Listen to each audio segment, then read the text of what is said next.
by the way. Got his opponent cornered there. Nice roundhouse. I love when I watch F-Champ play this matchup as well, by the way. They drive rush into the long limbs to stop JP from doing anything. It's a really good strat. Again, just evading. Okay, really nice spike, though, by JezDaro, who is, well, it looked like he was trying to get the offense going. And I know if you perfect parry a trig lab without drive rushing into it, you actually can get a stand fierce.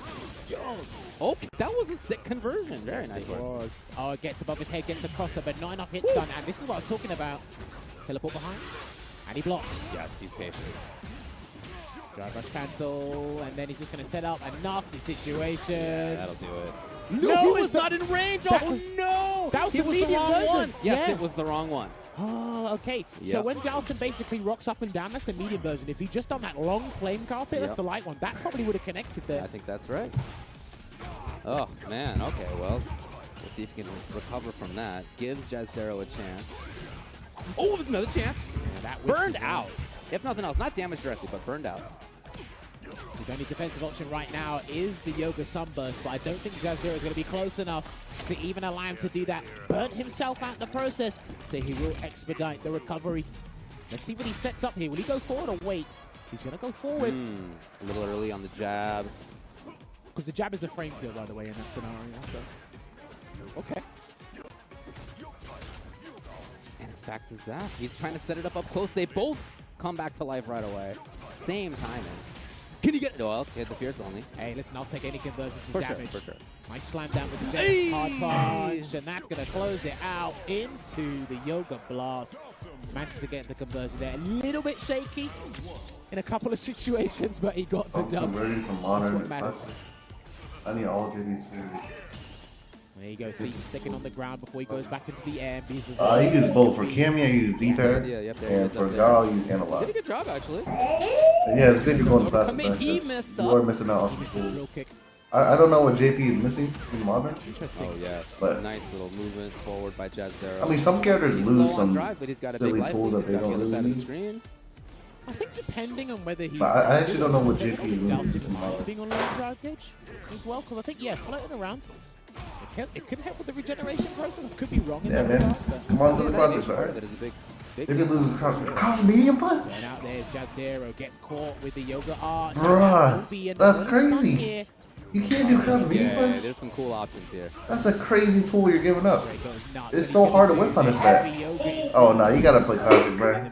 There's no way. From Zaffarino, but he's gonna have to deal with this. Dude, drive rush cross medium punch is the hardest thing to check. Drive reversal and So sometimes you forward can't. as well. Good Oh man, if he choice. can connect. What a teleport! He has had some great teleport reads. And there was another one. It's match point now for Zaf. And I think that's something Yeah, it'll probably I've seen take time to get used to since you're the Dalsim players playing do get modern that for so teleport long. read to get in there and But stop I'll try it. JezDaro from being comfortable. But yeah, trying to it should establish just his own only be a game. matter of time before you get used to it. Sandfierce throwing it out there, malicious intent, gets the stand, medium punch this time round, and they're still both low on drive gauge here once again. Well, that allows JezDaro to... Okay, well, burned out. Now Zaf, another teleport read, nothing out of it. Damn, that would have actually worked as well, and that could be the round. That's the medium version. Got him. Just enough. Zaf will move on. A strong match for both. That was just their second round matchup for both of them. And winner plays against No Respect, another good player from Northern California. So again, it's never going to get easier as you move forward. So Dalsim offers a different kind of mobility in these kind of matchups, and I do feel when the, I think we mentioned this before, when the zoners go up against one another, it's how do you avoid the other person's control, establish your own, and then maintain that control. We kind of seen that with Zaffarino using all the options, levitating, hard reads with the teleport. We rarely saw him actually use Yoga Fire from full screen. It was right up close. That was unfortunate. Yeah, that was a just an happy error. accident for JezDaro. Yeah. And you know what? Seeing that, I didn't think it was that short of a range, that medium version of Yoga Inferno there. But managed to pick himself up. There was some fantastic conversion there from JezDaro, but I think he was autopiloting at times because he wasn't being conscious of when the opponent would make the read to go past his zoning game. I think some JP players suffer from that regard. But yeah, other than that, great performance there from Zaffarino. He might not be happy with that, but he advances deeper into the bracket. Yeah, I think that may be right, yeah. Again, just knowing how much he's been traveling internationally, too, not just within the U.S. I know that he really has been trying to take it seriously. You mentioned that earlier in the year, he felt like he was confident. Like, he felt like he was going to be really strong. And he has shown that sometimes. He had a deep run at EVO, for example, 7,000 players. I forget what number he had, but he was very deep up in that. And it just, other than that, hasn't been the results that he is looking for. So this is maybe a chance to make that happen. Well, I just reiterate this so often. I speak about this with Ringe on and off camera. It's how quickly our information can become outdated in this game. And by having outdated information, you fall behind in the meta, and then your mental state could change. It's like, hang on a minute, this was working last week. It's not working now. It's like, all right, the guys have leveled up. Now I need to find something new. Then the journey gets a little bit more arduous, but it becomes a bit more rewarding when you stick with it. But Dhalsim's a weird one, because I see it with Crimson sometimes as well. He puts in so much work, and then, you know, he has to fight a horde of Luke players, a horde of DJ players, and they're getting double the damage, but less of the requirements. And it's like, okay, that can be demoralizing, but stick with it. I don't know what season where Dhalsim will probably reign supreme again, if ever be, but it may happen again. It ended up happening by the end of the last game. It's not how it started out for that character, but by the end of things, he was in a pretty good spot. So you never know. I'll always stand by this. If they're never going to do this because they're integral, they're stapled into the game. If they remove DI and parry, he would be top 3 like easily. He's definitely designed with those things in mind. Of course. Yeah. I mean, I think that they have to give him really strong tools that would otherwise be wild, right? For him to be able to contend in this context. Anyway, we are moving on to the next one. We brought this up as one we would see. It's Aqua on the left. That's Jace the Ace on the right. Formerly in Cali, a very strong top-level player for a couple of different games in a couple of different eras, really. Back in SF4, he was the young kid who was kind of on the come-up, and by the end of him taking it seriously, was one of the best. We saw him briefly after that, not very much, and to be honest, I haven't seen him play in Street Fighter 6, so I'm not sure which character we're looking at, but I do know that even in 5, when he came back for a little while, he was good right away again. So I think this is going to be probably him looking good again, too. Join the club, David. I had no idea he was playing this game. I loved watching his Viper and DeCapre. I think it was DeCapre in the later years of Street Fighter that he was watching. I remember he used to stream as well. But yes, Aqua.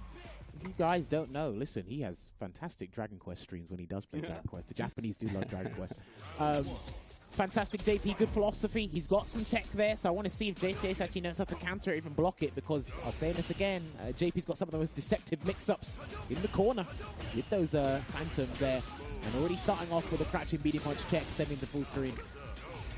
Yeah, it was a pretty patient start for both before that. Kind of feeling the other out.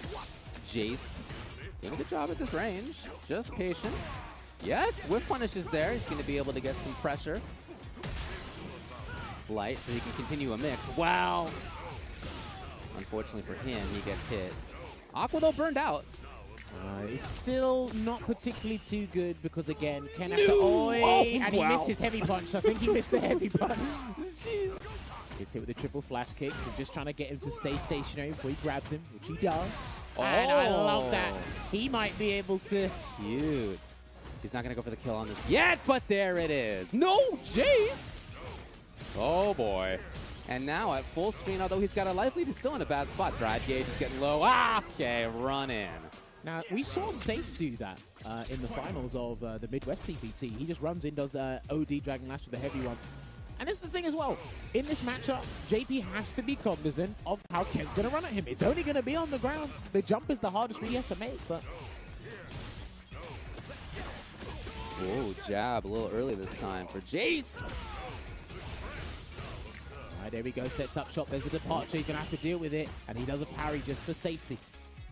Oh, nice good punish there with the stab. Yeah, I'll say. No level 3. Yeah, I am surprised. Confident he can take this round here, David. And he should do it. He got a little weird in terms of conversion on that, but it was enough. I mean, could you add any more jabs to that combo? And listen, he got the dub. It was That's fine, what matters. Yeah. So he might have to utilize Lavushka real soon. I think that was stand medium punch there. Yeah. Looking out here at the moment, try to get perfect parry on the jab. No dice.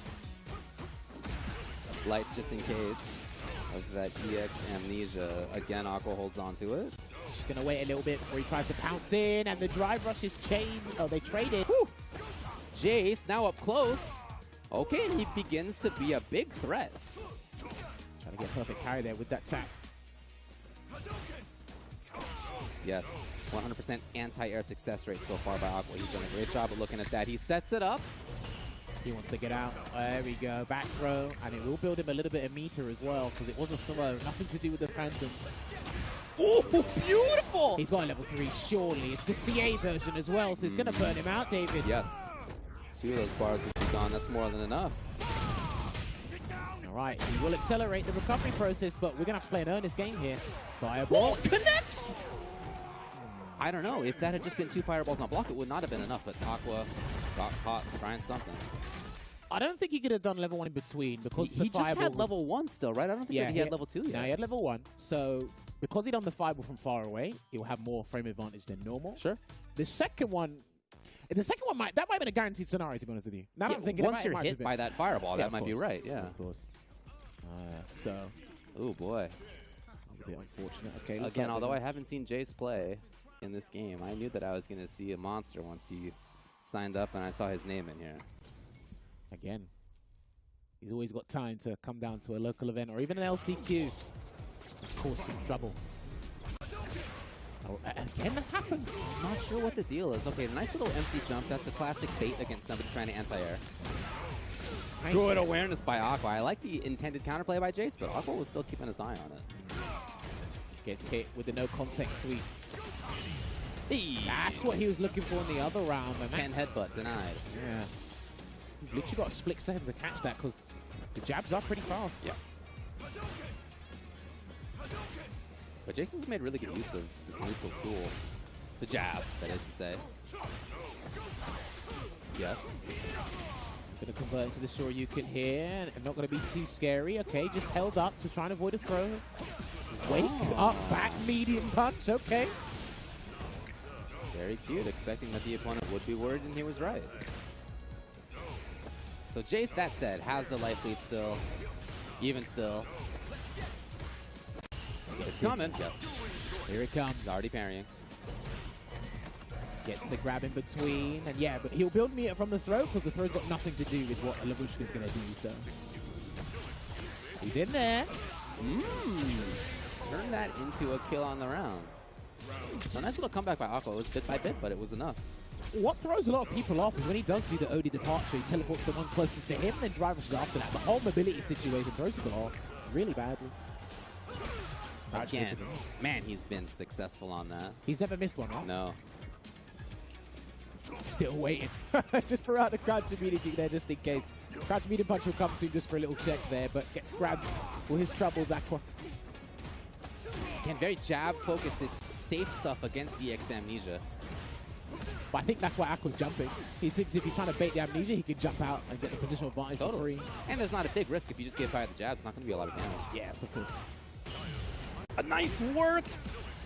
All right, Aqua. conversion. Is he going to get to 3 on this? No. That's probably what he was looking for. Yeah, I think so. So Jace now has a chance to make this comeback. Gotta hold it. Is he going to go for no? What an escape was that? Oh, boy. I was worried for Aqua there. Well, you can still be worried, David, because it's not looking too good. Can he get there? He tried to jump out of it. I think he knew what was coming, but he couldn't escape it in time. Match point, Jace. He's been fighting from the left side of the screen, especially in the corner, for a fair bit. These conversions have been working, but there's been slight miscalculations on the meter build. Lavushka hasn't been the maximum output he's wanted. Is he going to worm his way out of this one? Think about all the jabs before. Will there be grabs here in what he hopes is the final round? Yes. Thank you again? Yeah, he's going to prove Phenom's point. Oh, again? How many times can Jace get this? Finally, EX comes out. There you go.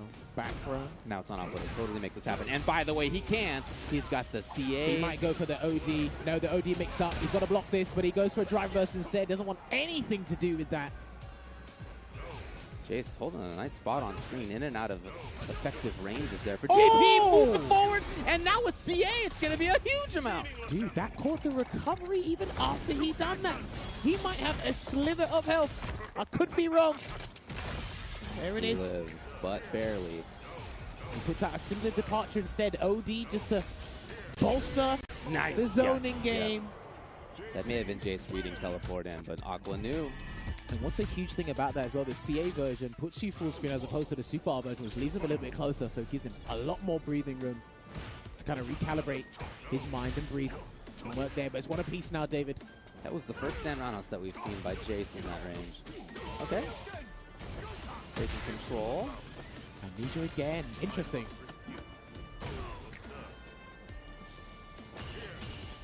Man, Jace's timing on the parry, I love it. Yeah, not always a perfect parry, but it leaves him in a no-risk scenario. Right, you have to do it. Yeah.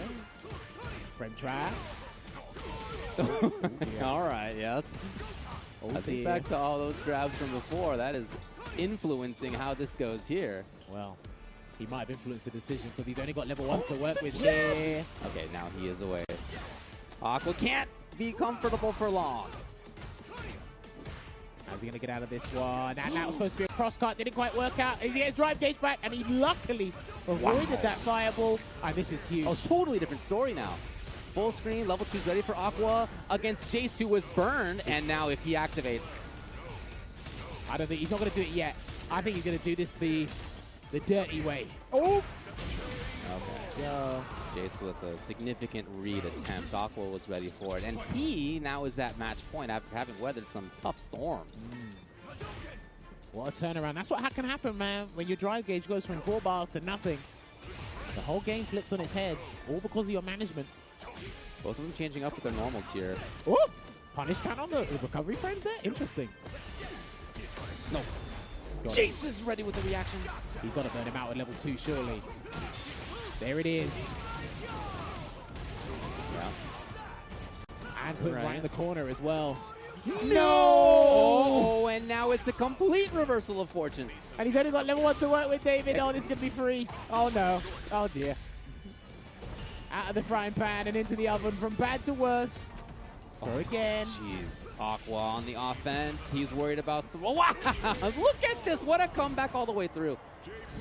In the previous game, Jace not only was at match point, but had all those series of throws. Maybe it was 5 or 6 throws, and yet nevertheless lost the round. And Aqua in that game looked stronger and stronger. Yeah, brilliant start there from Jace. A couple of scenarios where, again, I hate to sound like a parrot at this point, JP sends you full screen. They get a bit too lax, they get a bit too comfortable, and they're kind of they're paying attention, they're not vigilant towards how each character will approach them in many different ways to avoid the phantoms. And Jace, I love the parry timers, as you alluded to before, David, as well. Didn't really take too many risks because I think he was confident in the ground game throughout. 1 or 2 execution areas with the cross cuts and whatnot. I look at this jab conversion. Yeah. It was like, what, 7, 8 jabs there? That perfect parry was integral. And I love that it went into the CA version there as well. And that's what really catches them off guard. Similar to when you perfect parry Gal Sonic Boom, it turns into a guess. That's guaranteed. So I love the way he converted from there. This was that corner pressure. Oh, I'm sorry, this was the beginning of that game, that first round there. But nevertheless, Aqua had that comeback within the round itself. Was able to find the full screen. Yeah, you might be right. I think he's looking for the level 3 in that scenario. Maybe he should have done the double drive rush cancel on the ground. He would have got the meter he needed because super meter building in this game is extremely good. So scared money don't make money, you know. And Jace just put into a bad spot a few times. This is it. In this full screen situation, so much chip, and again, felt like he had to make a bad read to get in. This was a series of bad reads that Aqua forced on him, the pressure in the corner, patience, and then right back into the grab, probably against a parry. There you go. So it is moving forward for Aqua. A very strong player, obviously, somebody who we're all looking at to make a deep run. He's going to play now against the winner of Oil King and W Falcon. Now, W Falcon was in the cup last year. W Falcon was, He was, yes, the Seth player, I remember. Okay, good to see him still playing. Zaffarino is awaiting the winner of Yamaguchi and Dr. African. That's going to be pretty cool. And then, yeah, Aqua will be... Okay, damn. So, potentially, All King could have 2 JPs in the run going up to the winners final if he beats Falcon here. Sure. I've literally heard little to no word on Falcon. He's been performing in this game. So yeah, I've seen him play. I think it was maybe at ICFCs earlier on. Maybe it was at TNS or one of the weeklies that we were having at the time. And I remember thinking that he was strong. I believe, if I recall correctly. We'll see if that's still the case. You know, I'm sure he is still a good player. You know, we're here at winners quarterfinals, even not even winners semifinals. Excuse me. I was about to say, he's already had a good run, but he's actually only played a couple of times, and right away, it's into the thick of things. Yeah, and look, that's what it is when you come to the LCQ, man. You just got to be ready for just about anything. And yes, we do have Oil King here. He has been gallivanting the world as many places can be. He was at CPT France. I believe he was at CPT Singapore. He came close to qualifying for the Cup. I can't remember through which CPT entry point. He's interesting because he was playing Manon and Chun-Li, then went to Ken, picked up Rashid, didn't have a very good opinion of Rashid at the time. And I said, give it a little bit of time. But then obviously, shouts to Brutus. He said, it's only going to take Gatchigan to win one event for everybody to change their minds. And lo and behold, it happened. It did happen. And he went back to Rashid, and I love the way he plays it. The Oil King style is there. One thing that really stands out to me when he plays Rashid is how not to do that. That was so sick. What a start. Now, Oil King has no idea what's going on. Like, what do you expect from a JP who begins a match like that? Yeah, one of the things I love about Oil King's JP is how he, his Rashid, is how he uses EX Arabian Cyclone when he's got the bar to work with. Forces a parry. And I don't think any character, maybe two, force a parry better than Rashid does in this game. I really think that. There's this throw. And this is going to chip him out. Because he's got so many situations with the level 2 charge of the Whirlwind Shot, Yasar, maybe Arabian Cyclone. You just hold parry before he even fully recovers. And he gets a free 20%, which builds the meter for him. Ooh, what a pickup from Falcon. So maybe now we get to see his intended zoning. What's he got here? No. Moving in. There you go, drive rush grab. And he does have Yasar ready and available. But that could be not punished because it's not the corner. That was negative. But that might have been the light one. That was negative 10. It's Oil King. Level 2? Surely. You can kick it at him to make it easier, but he's going to make sure it walks on him before he makes it a true block string. Even chip is such a threat here. Yeah. Just not a lot of great options at that point for W Falcon. The best time or the best area to activate that is near the corner and just allow it to automatically just move by itself, because then you can turn it into a true string right before it dissipates and then just inflict so much damage there. And the opponent will already be panicking because there's nowhere to run to. I mean, right, yeah. I love the level 2, the way that he gets to use it. It feels like a kind of classic Street Fighter game where there are just checkmate scenarios. It really reminds me of that. Oh, listen. It's really cool. Street Fighter 6 is not in a short supply of checkmate scenarios in this game. One thing I really like about it. That's the way at the moment. It's more of an offensive look from Falcon. Too far for the crouching Pierce, unfortunately for him. Goes for the light Arabian Cyclone, gets checked in his track so he doesn't steal some frames here. Hey. Taking that time to set things up. EX from Oil King. Immediate reaction there, good stuff. And again, bar just in case. For the BE overhead. And, oh, he could have closed out the round actually there, David. Oh! Woo! Oil King. I missed playing the game. Yeah, man, I missed him. He's definitely got his own style. I love it. Oh, it's great, man. And with it, he's at match point. All right, going to get the conversion to in the medium eagle spike and then try to bait a throw, but gets hit with the stand fist for his tomfoolery. Wow. Here it comes again. Level 2. Again, the setup comes. Lots of life on Falcon's side. Oh, that's going to be... But that's a lot of damage potential coming out right now. Damn, that was a good 30, 40% there, David. The blocking. Man, that's Oil King for you. And just like that, he moves on into the match against Aqua in the next round. Another JP for him. Now, I was talking about Oil King's uses of Arabian Cyclone, but EX Spin and Mixer did its due diligence there, and I promise you, any situation out of the scramble, it came out. Literally done the overhead that looked about maybe slightly advantage, maybe even neutral, threw out there as well. And it's interesting because in this game, because of how rapid it goes, you might not even be thinking about, I've got to bait this guy. Let me try baiting him. Let me just see the mind game we're going to establish here. And Oil King's just like, nope. Yeah, that was really the first interaction that was like the big stolen turn. And it was the one that killed. So luckily for Oil King, like that was where you first get to test it. And if you win, you just get to move on. That's like an ideal situation. He had a lot of life too. So even if that had been blocked, he wasn't going to lose that round. He was up in rounds as well. So just as a risk to take, although it is characteristic of him anyway, but as a risk to take, I think it was a really good one. See, and what's also painful about that matchup as well, because I actually think Rashid does fairly well in their matchup, if you understand how to unpack his toolset, is when you get the Yasar slowly encroaching on the opponent in the corner, JP can't do a departure and set up the whole like, it takes too long. And it's like, by that point, overheads come, is he going to bait a throw? Am I going to do an unsafe eagle spike, which make the tornado make it safe? Too much to think about, man. Mental overload is crazy. It's really cool, for sure. So that means, again, it's going to be Aqua versus Oil King. Now, on the other side of things, we're still not even in winners semis. That's nuts. Yamaguchi and Dr. African. That is crazy indeed. Look forward to that. But I believe we do have to thank some people when it comes to our broadcast here. Yes, one of them will be Mask Away. Shout outs to them for the Storm Collectibles. They have brought the classic and iconic gaming characters back to life with the high quality collectible action figures you see on the screen right now. You can check out the figurines on the website there. Some new ones have been made. I saw you guys advertising, talking about them in the last stage of the CPT. We see the Eve Ryu in the back, the Violent Ken. Yeah. I see Zangief, Ryu, Jury in an SF5 outfit. We see Lord Guile, that's right, it's a Guile, not Guile.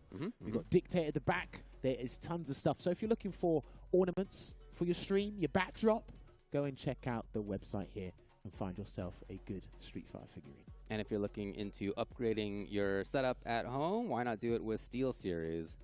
SteelSeries Arctis Nova Pro. It's the official headset of Capcom Cup X. And did you know players have won more prize money using SteelSeries gear than any other brand? And this week is going to be no different, as of course they're here sponsoring Capcom Cup, helping somebody become a millionaire by the end of next weekend. That is insane to say. We're going to draw closer and closer to that indeed. But hey, necessary games require necessary breaks for us on the talent side of things. What we are going to do is take another esports break. When we come back, we'll head on over to the analyst desk with Rob TV. So we'll see you in a couple of minutes.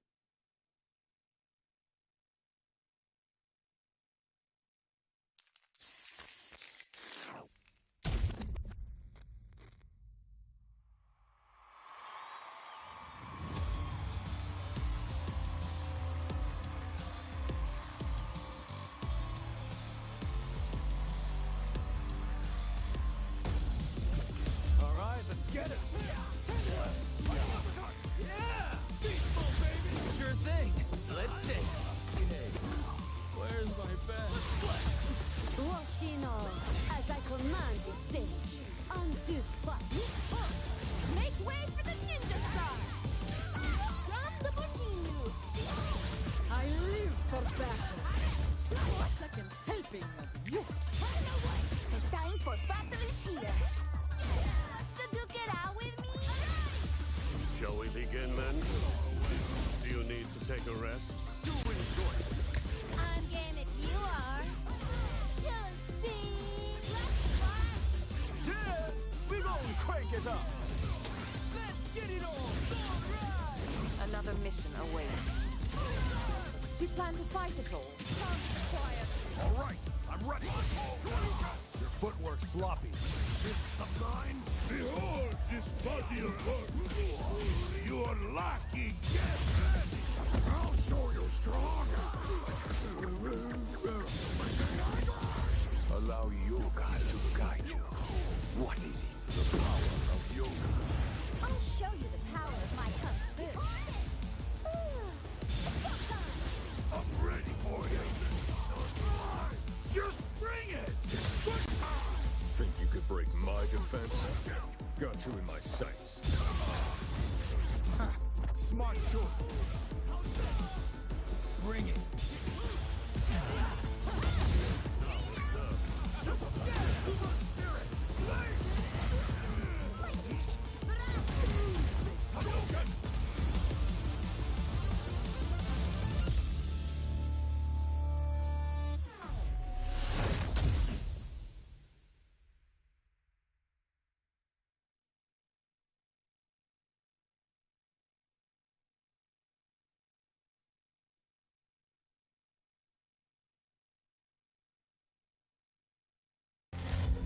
Choose your sibling. It's Angry Bird or it's Big Bird. You can't stand in the middle. The middle is fighting pride.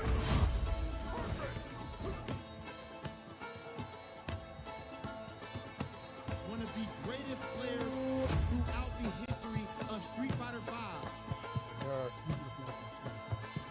It's just this rivalry. I love it.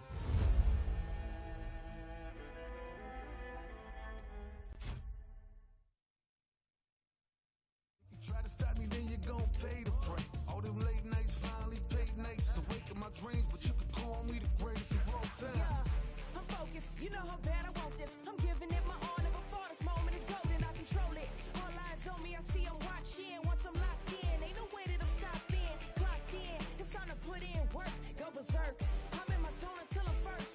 Believe me when I say nobody can see me. This a product of hustle. I just make it look easy. Non-stop. You ready or not? When it's all said and done, I'ma be on the top. 3, 2, 1. Let's go. I'm ahead of the game. Y'all remember my name. Non-stop. You ready or not? When it's all said and done, I'ma be on the top. 3, 2, 1. Let's go. Yeah, I belong in the #1 spot. I always keep the business, nothing personal. When you always see nothing, I just barely scratch the surface. Welcome back to day 2 of the Capcom Cup LCQ. This is the Analyst Couch fueled by Pagoda, and I am joined with Veggie and Lord Venom. So, something that's the reason that we have you guys here, of course, most importantly, is because you are the Street Fighter League EU champions. Veggie, I got to start with you, man. You and Phenom, of course, are like the flagships of this team as far as historically, right?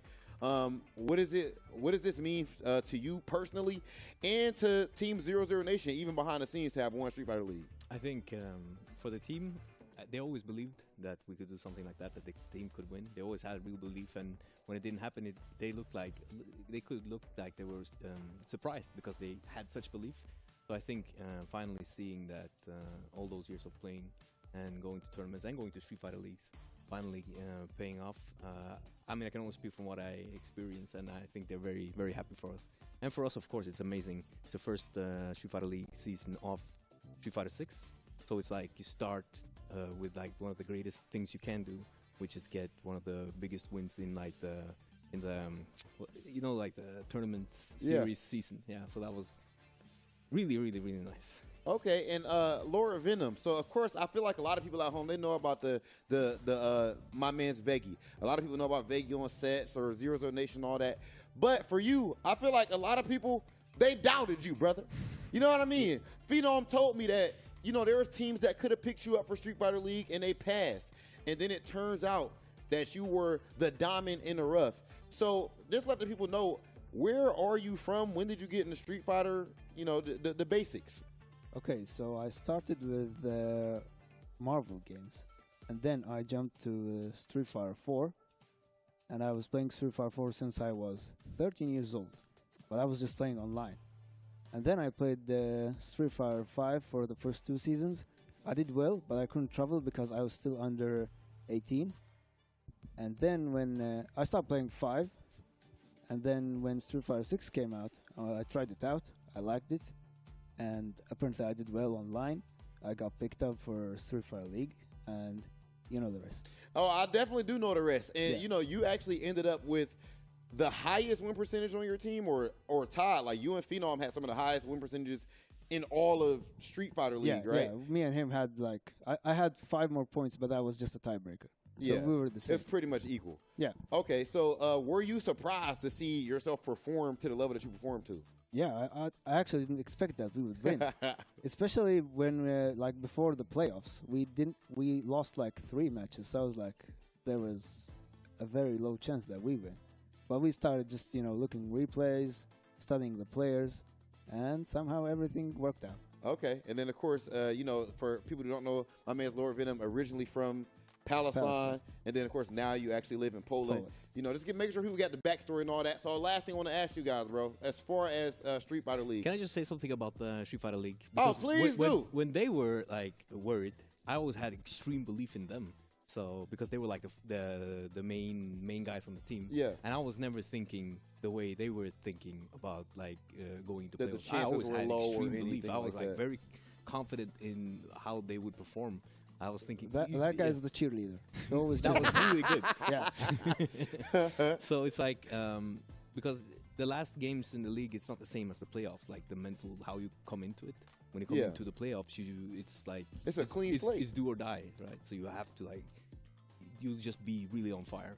So, Okay, well that same thing could be applied to you guys winning Street Fighter League EU versus now. What we're about to have is the World Final. So last thing I want to ask you, Veggie, is specifically you guys are going to have to be going up against, of course, FAV and Team Bandits from United States, from Japan. How are you thinking you guys match up with them? Are you confident that you guys could walk away as the Street Fighter League World Champions, and why? You want me first? You can go first. You could just, go ahead. I don't have much opinions about it right now because I haven't thought that much about it, to be honest. But I think character-wise, we definitely have good like spread for the different teams, and I still have the same belief in especially like the top 2 players in the team. So I'm very positive. I'm like very positive for how that's gonna go. I'm looking at it as I'm not like going into it thinking no, our team doesn't have a chance. I think our team has a really great chance, especially with Lord Venom and Phenom the Moose as like the main guys. You know how godlike you got to be for your nickname to be the Moose, and we still fear you. Phenom is a bad man. Same thing goes for Lord Venom, and of course, my man. We didn't even talk about y'all last player. We haven't even brought him up. Where is he? He's playing right now. Yeah. Okay, so he's playing in the LCQ. He's currently playing right now. Yeah. And, of course, Veggie. Ladies and gentlemen, make sure you guys are tuned in next week to see them in the Street Fighter League World Finals. And, of course, wish them luck when it comes to the LCQ. That is it for us right here at the Analyst Couch Fueled by Pagoda. And we're going to go ahead and send it back to Archer David and Jammers. Gotta love 00 Nation. Their enthusiasm and effort knows no bounds, and they got a good camaraderie in that team. So looking forward to watching them in the SFL World Championships in a week's time. Definitely right. And looking forward to the remaining matches that we have in this pool. We still are working our way through. We, again, are not even at winners finals. Yeah, crazy. We're not even at, and I think the one that's coming up next, winners semis. We're in winners quarterfinals. And it's going to be Yamaguchi versus Dr. African. This is a real test of Dr. African's knowledge, patience, situational awareness, and there's a huge umbrella for situational awareness in this game. Yeah. Your meter awareness. You know, I've made this new category called punishment awareness. Okay. Because there's 4 things you think about when you're punishing something. Okay. The drive gauge damage, the regular damage, the position advantage, okay, and then the drive gauge regeneration. Okay. That's 4 things you got to think about when you are punishing someone. And then there's sometimes where you prioritize one thing over the other. So I'm going to do my drive gauge damage. I just want to dead off this guy's health bar. Maybe you want to get Oki. You know, it's crazy. And the thing is as well, like we said before, Yamaguchi is a perfectly solid DJ. It's there. And whenever someone goes, I want a character that's high damaging, if they don't say Marisa, I say pick DJ. They're not that far apart in terms of damage. Right, The mobility is like night and day. For sure, yeah. But in terms of the damage output, I'd say they're incredibly similar, David. Dr. African made a deep run at the LCQ last year, actually. Didn't end up working out, of course, but he did make a very deep run. He showed up and did great work. And he's had some really big top 8s over the end of Street Fighter V and in Street Fighter 6. He kicked things we'll off see how there. it goes. Now, do you know what's interesting about this matchup here? As I said before, DJ's mind game round throws is amazing. And then I said about Marisa, her defensive options lose to throws. So as long as Dr. African's not on his backside, I think he'll be all right. Well, that would be ideal. If you're Marisa, you do not want to have that knockdown come against you. Try to get the whip punish there on the Gladius with the stand heavy kick there to Yamaguchi. There's the air slashes. He's got to be careful with the heavy one. If I had to be finicky about downsize to DJ, it is the heavy air slasher, but good conversion. Ooh, early on it, you knew it was coming. He's done that twice today. Yeah. Yep. Happened to connect. Still his turn, he's patient. Ooh, couldn't get the punish counter on that jab because it would have got the knockdown there for him. There's a delay, low on drive gauge, Dr. African, he is now burnt out, and then the perfect parry on the phalanx. And he is going to go into the level 2. Is he going to combo? No, he's going to side swap. Okay, sure. Huh. Well, he's got the whole stage. We talked about his horizontal control earlier. His pressure up close. She does not have great defensive choices, especially at this stage. There we go. And you're looking at one of the... Hey, okay, just had to make a bad guess. I do think Jackknife Max from the heavy version is one of the better anti-airs in the game. Not only because of its hitbox, but its screen carry as well. It's absurd. Here comes the safe jump. Attacking that drive gauge, as you mentioned. Again, he's tried it twice. It's been parried twice. Side swap with the juggling dash into the jackknife maximum. Here comes the throw game. There's level 3 to think about. Yeah, I don't know if he's going to want to take that, though. They're all ready for the whiff grab. Right, yeah, I mean, it makes sense for Dr. African to try to get that corner with that back grab. Here's a great whiff punish. Level 2. And we might be looking at the end of this. Yeah. He's going to go for it. Level 3, will he? Yes, he just did. There you have it. His meter awareness was much better than mine, and that's why he's in the hot seat. Yeah. And it will be Weekend Festival that closes out this game 1 here. Like we said, if you have to splurge those resources, tap into the savings to get the round, so be it. That's what Yamaguchi did. He's probably a sleeper pick in this LCQ, by the way. He's looking great so far. Dr. African, with his idea of getting out, is happy to find a hit on that. Look at the dry gauge. I mean, yeah, for sure. 2 bars. For sure. Not actual damage out of it, though. Unfortunately for him, it's the connection. Knocks him back down the mid-screen. Yamaguchi gets to control or set things up in forward movement. That's his choice. Good throw take there from Yamaguchi, and ready with the charge on the anti-air jackknife. And we're going to go for the double jackknife conversion here. And then what we got? Okay, frame kill there with the stand fist. The safest option that Yamaguchi could have gone for there, so Dr. African making a nice and understandable read. He can't throw out Gladius now, and he knows it as well. He lost before. This time it's a different solution, but it's the same result. Yamaguchi getting the W in the round and going to match point. And to be fair, when you're laser focused in that mid-range against Moriza, some of these things are actually pretty reactable. Yeah. Especially if you have the spacing correctly against the Gladius. Everything else you can avoid. Knockdown, that was a hard knockdown as well from the sweep. Okay, jumping back to what end? Yeah, looks like he's doing things in trepidation now until he lands the neutral jump fierce. Goes for the stomp again. Okay, here's Dr. African. He's got 2 drive bars, and he's a little bit too far away to make things happen. Chases him down, and there's the heavy air slash. I didn't want to commit to a DI because I would have burned him out in the process. Holding it down here is Yamaguchi. Dr. African's choice is severely limited because burnout is probably what he's thinking about. He can't easily jump forward either. Well, there's the Yamaguchi keeping his eye on exactly that. All right, here comes the infamous string. Did he get it? No, he didn't. Yamaguchi, just as he did in his last match, had corner control with effective mix-ups and at the same time was keeping his eye on his opponent's super and putting in some blocks or parries just in case. And as before, he was right again. So he moves on, not into winners finals, but into winners semifinals versus Zaffarino. It was a good start from Dr. African, but again, as time went on, Yamaguchi's situational awareness just became more and more apparent to us, what he was looking for and what he was ready to react to. And this is where you trust your reactions against someone like Moriza, right? Spacing against the Gladius, stand hard kick will do the work for you. If you parry Phalanx, if you get the perfect parry Phalanx, that says a lot about the matchup itself, because now you can allocate your brain power elsewhere. Right. That's exactly what he was doing here as well. I think it was just the situational awareness, the meter awareness, as well as just the spacing in general. He just kind of played this to a T. Fantastic stuff. Looking very strong. There. That was great. That was really brilliant. And it's the thing, when you're low on drive resources... he built a lot of meter in that combo. Yeah, when you're low on drive gauge with Moriza, your movement's already sluggish. And now your options are limited. And your opponent's not whiffing any buttons for you to even get some sort of whiff punish game going. Dude, it's like you're stuck between a rock and a hard place. What do you do at that point?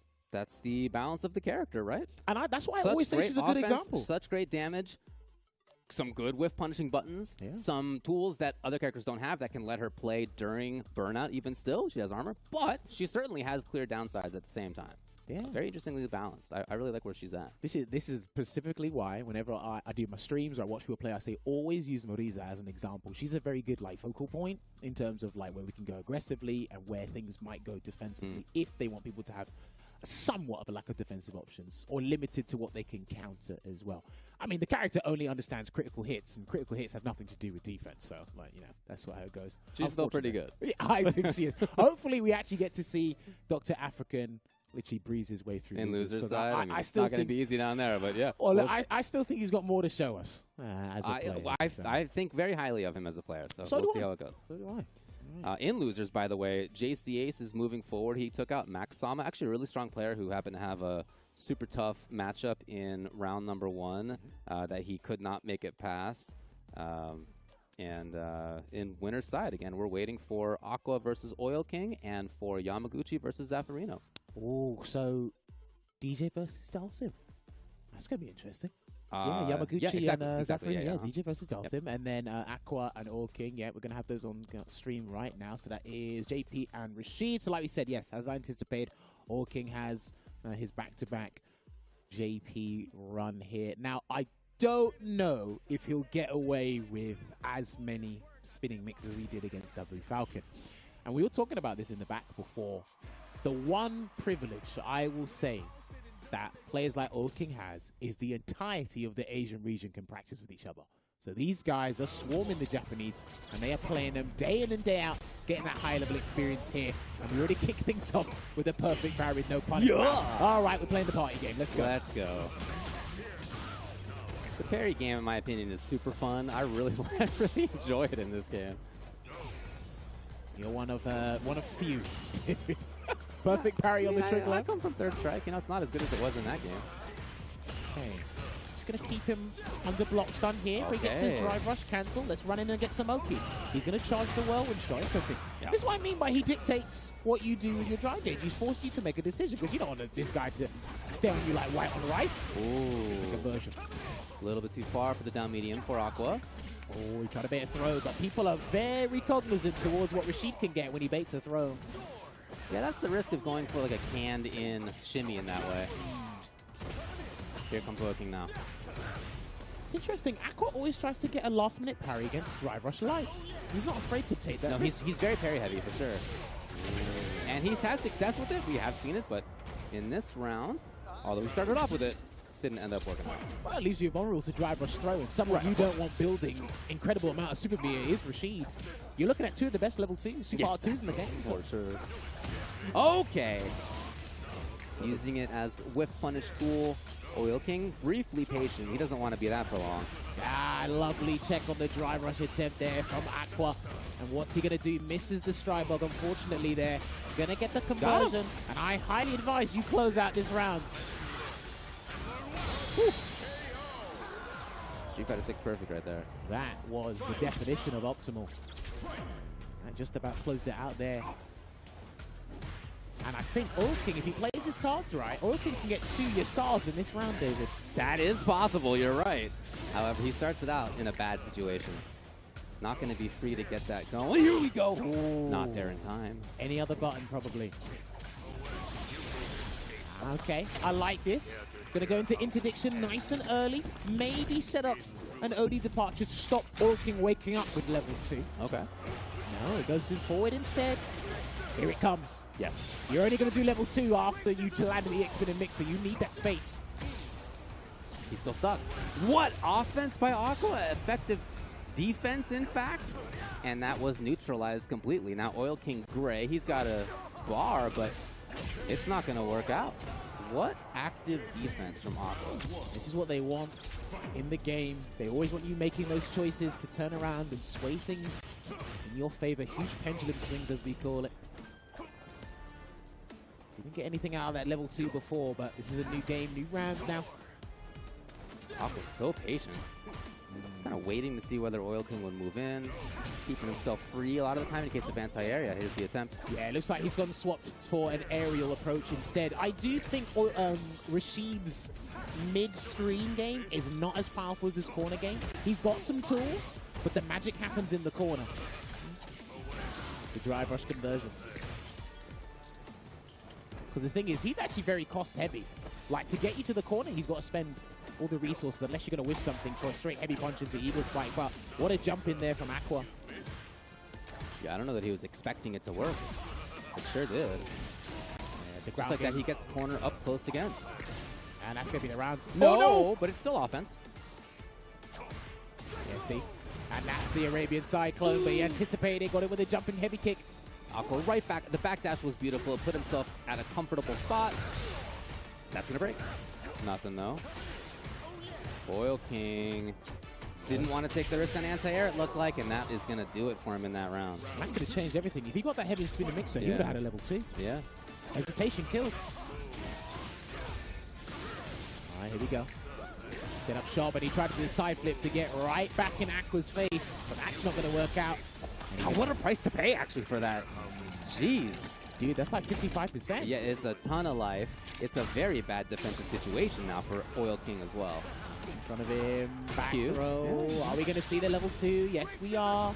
He needs a parry throw. Oh, got it. Oh, the defense is so good. If you only take a grab in that situation, you're happy. That's no big deal.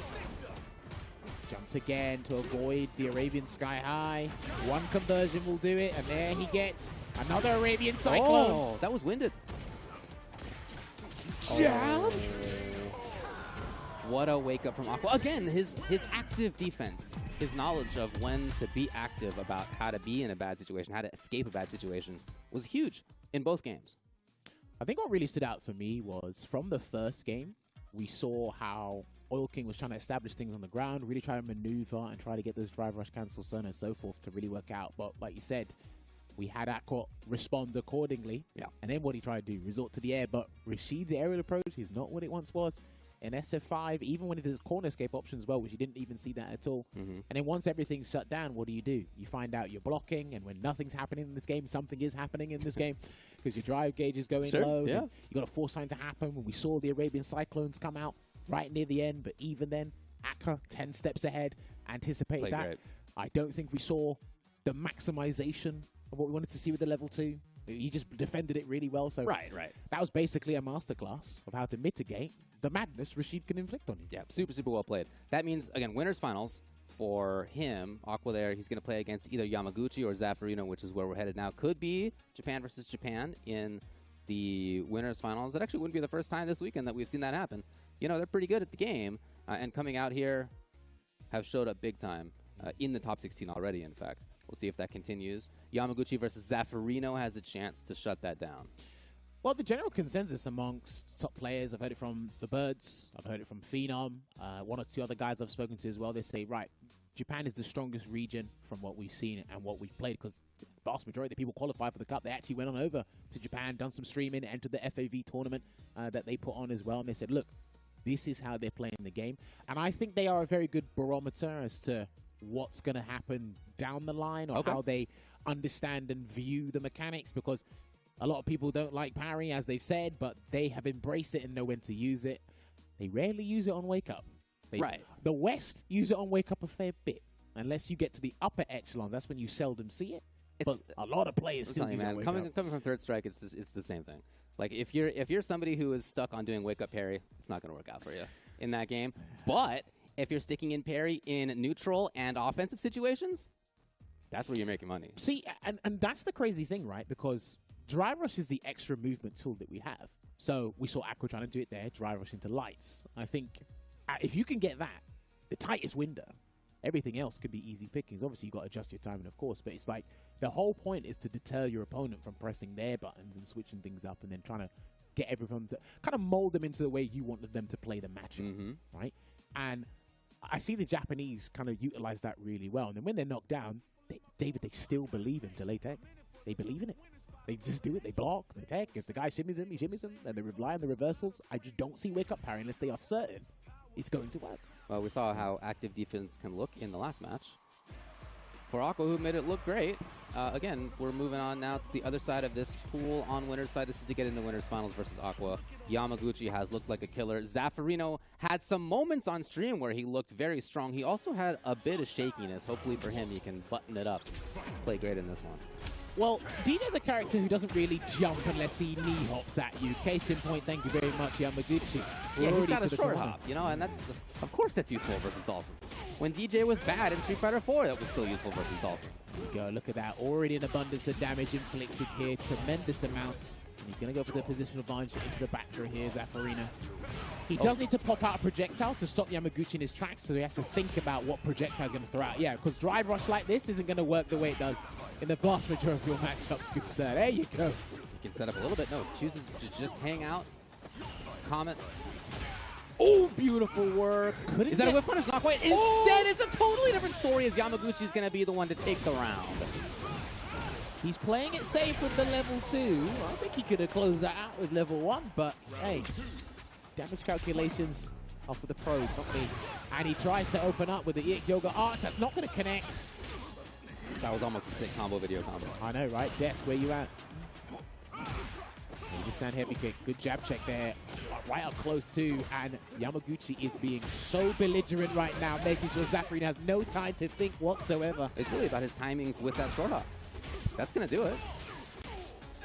Yes, and in both rounds, as we mentioned, major way into this character is the short hop, but it's not like he's throwing it out constantly. He's picked some great moments. He got an over, down, strong. Great button in many ways for Dawson, but also you're stuck while you do that, and you can't get something else for a little while. And Yamaguchi capitalized. Yes, he's going to go back to the staple strategy. He looks like he's prioritizing the ground game with the drive rush. He's got to be careful of OD air slasher. What a whip punish. Going to get that lovely conversion there. And still maintain that space. And now he's starting to be a bit more aerial, Yamaguchi here. Yeah, seems more intent about moving forward. You can teleport over, yes. This is looking much better here for Zaffarino. Huge life lead, and he's trying to get those parries. Yeah, those parries are giving a lot of bar back to Yamaguchi. Okay. Whip punish, oh, that could have been a lot. I think he thought the hop was coming. Yamaguchi's like really picked the pace up, so it's not giving Zaffarino any time to even think about his next course of action. He's just trying to react. First in a while as well, so even on the ground, looking great. He's chased from side to side. He's got the corner. We know how strong DJ is here. Zaf stuck. He has level 2, which is invul. That was lucky. That slide was safe. Excellent spacing doesn't end up mattering as Yamaguchi slides right back in there for match point. Dude, if he gets in, it could be curtains. Oh, that was...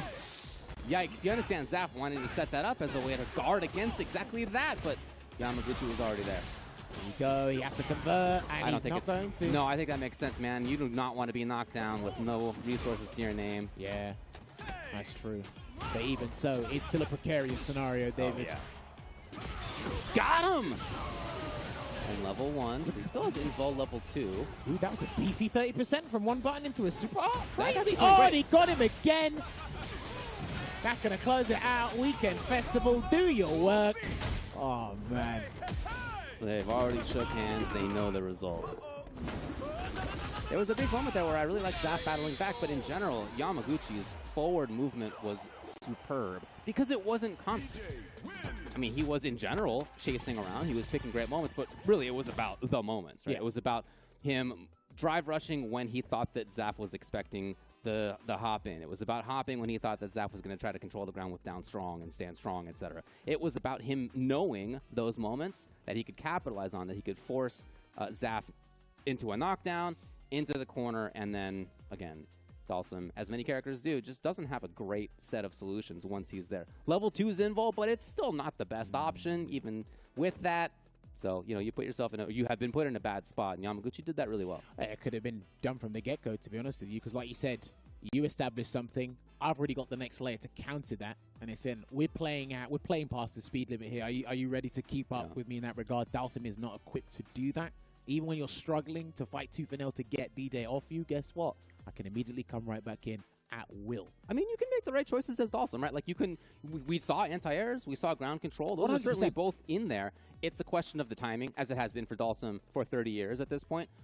When the opponent jumps, you want to not be busy with ground stuff, right? When the opponent thinks that they have to approach on the ground, that's when you want to be harassing with fireballs and normals. It's been that way forever. It's doable as the opponent. It's doable as Dalsum. Don't get me wrong, right? It was just that Yamaguchi, as the player, made those choices very consistently 100%. In exactly the right way. I'll need to watch the replay back because the knee hop you identified into the big damage, because the knee hop was always landing Punisher counter, and that was landing on the active frames, because that's got like 20 billion active frames anyway. Yeah. So it's like, right, the second occasion, did you replicate the exact same scenario as the first one to lead into that damage here? And Yamaguchi already made the decision. And we saw it yesterday when we were watching, I think it was Moke. Like, on certain scenarios, once he's blocked something, Kikoken comes out, and the guy's already jumped at him. So you've already committed in your mind that decision. It's like, that's pretty dangerous waters you're treading, man. But unlucky to Zaf, honestly. But Yamaguchi, he's got a purpose, man. He's coming to play. He's looking great. He really is. And he's in Winners Finals along with Aqua. That will be coming up. In Losers side, we have Sami moving on past Jace the Ace 2-1. It's currently Oil King versus Dr. African in Losers side. Ooh. That is in Losers semis. Oh, sorry, Losers quarters even. We're not at Losers semis yet.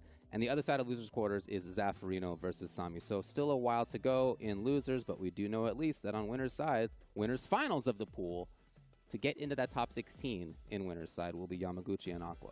Well, the action continues here, and we want to make sure you guys are all equipped with your snacks and your drinks. Of course, we want to give a big shout outs to Pagoda here, being a partnership powering our analyst desk as well. And you will see these throughout the week. Like we say, it's on the splash page. Don't fight your damn cravings. Or move the damn part out. Don't fight your cravings, right?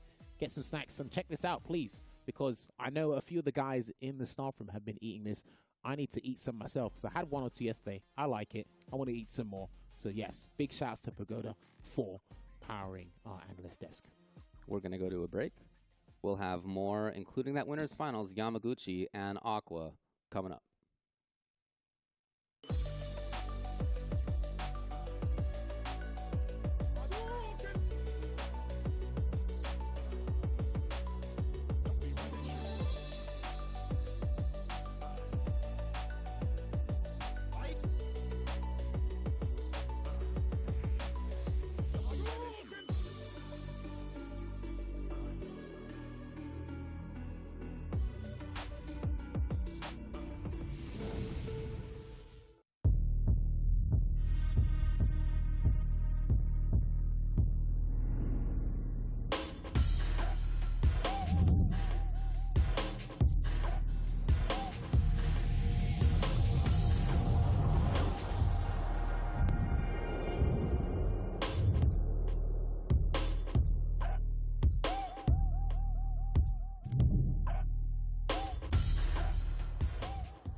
Seriously?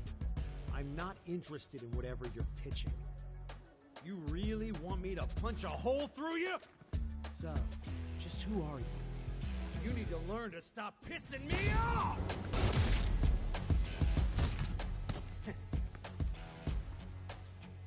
I knew there'd be more of you.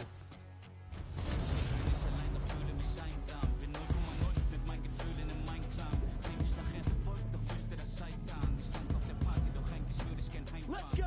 Ring the bell!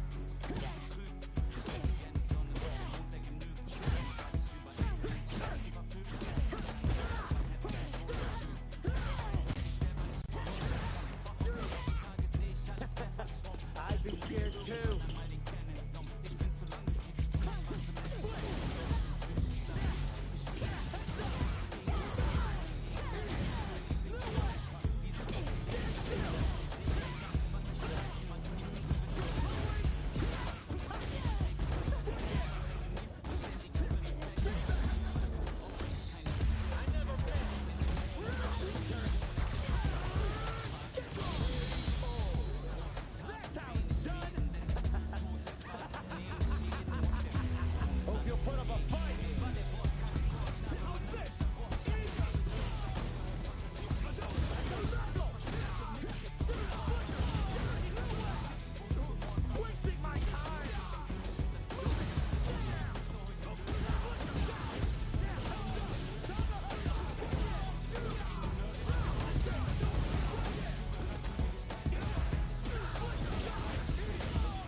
Welcome back to the Capcom Cup LCQ and to the Analyst Couch, which is fueled by Pagoda. As you can see, I have a very, very special guest on the couch, and that is the Dominican Republic's own Crossover. What's up, bro?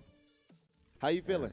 Pretty good, pretty good. It actually feels good to be in America for the first time. Your first time in America, bro. Yeah. So what is, I guess, first and foremost, what's that been like for you so far? When did you land? When did you get to land yesterday. Okay. And for now, I think that the food is good. Everything, the weather, I actually like the weather in LA, so everything is fine. Okay, so there's the thing. Crossover, your situation is so interesting because this is your first time officially competing in Capcom Cup, but it's not your first time qualifying for Capcom Cup, right? Mm-hmm. So tell us about that. What happened there? Or when did you qualify and why didn't you play?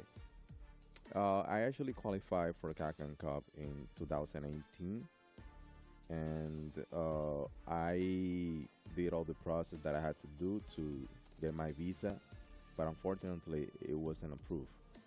So I couldn't go to Capcom Cup because of that. That was the reason why. And you were heartbroken, I'd imagine. Yeah. I was so heartbroken, but that didn't stop me because my friends were actually encouraging me to keep on playing and keep on moving forward, and that's just what I did.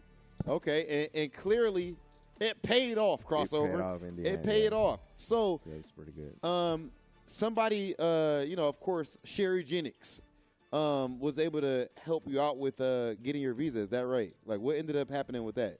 Did she contact you or? Yeah, 100%. She actually walked me through to the process, how it was going to be. She gave me a lot of tips and also helped me out with the application.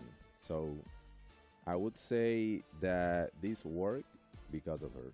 Okay. She did all the work. Shout out to Sherry Jennings. That's fire, bro. And, of course, yes, Sherry did so much work as far as the E-Fight Pass.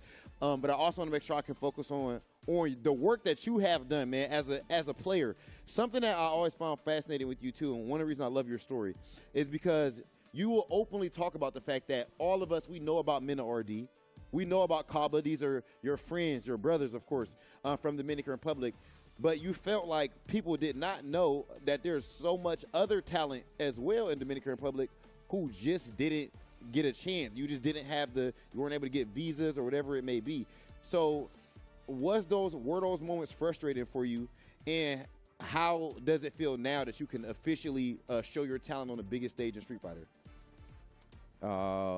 First of all, it was pretty hard because the lifestyle that we live in Dominican Republic, actually, if something like that happened with the visa, because the visa, people don't know that the visa is actually pretty expensive. It's pretty expensive. So if you get denied, you cannot just go ahead and just submit again for the second one. Yeah. So it's hard, but after I submit the visa, I just keep on doing my thing, even though I failed that time, I would say so. And that is the case that most of the players are going. They're going through in DR. Yeah, they're going through in DR right now. And there's a lot of players, not only me. It's good that right now I was able to get the visa. But there's players also like Brian D and G Roy as well that are top players, and they don't have their visa to compete yet. But my team Tigers is working on it right now. So they are happy because they saw what I went through.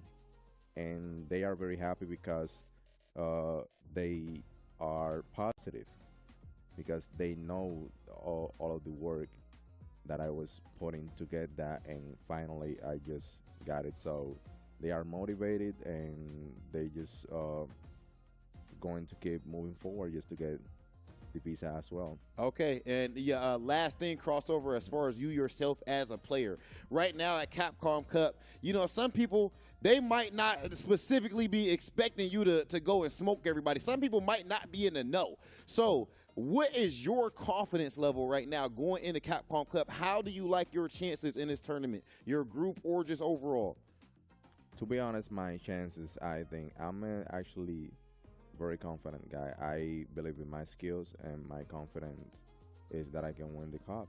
I can do it. I don't fear any player. I think that I can beat anyone. It doesn't matter who is on my path.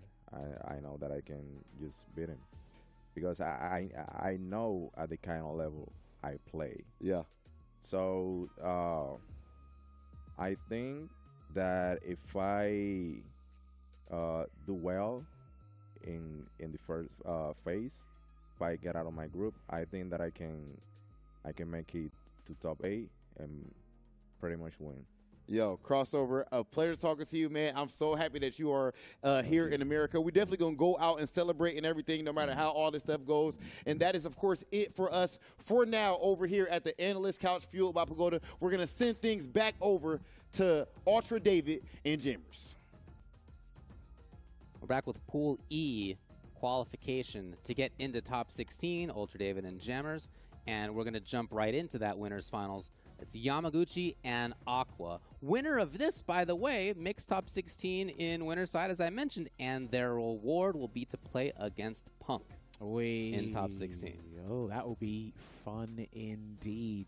Now, don't forget, we're talking about Yamaguchi's DJ.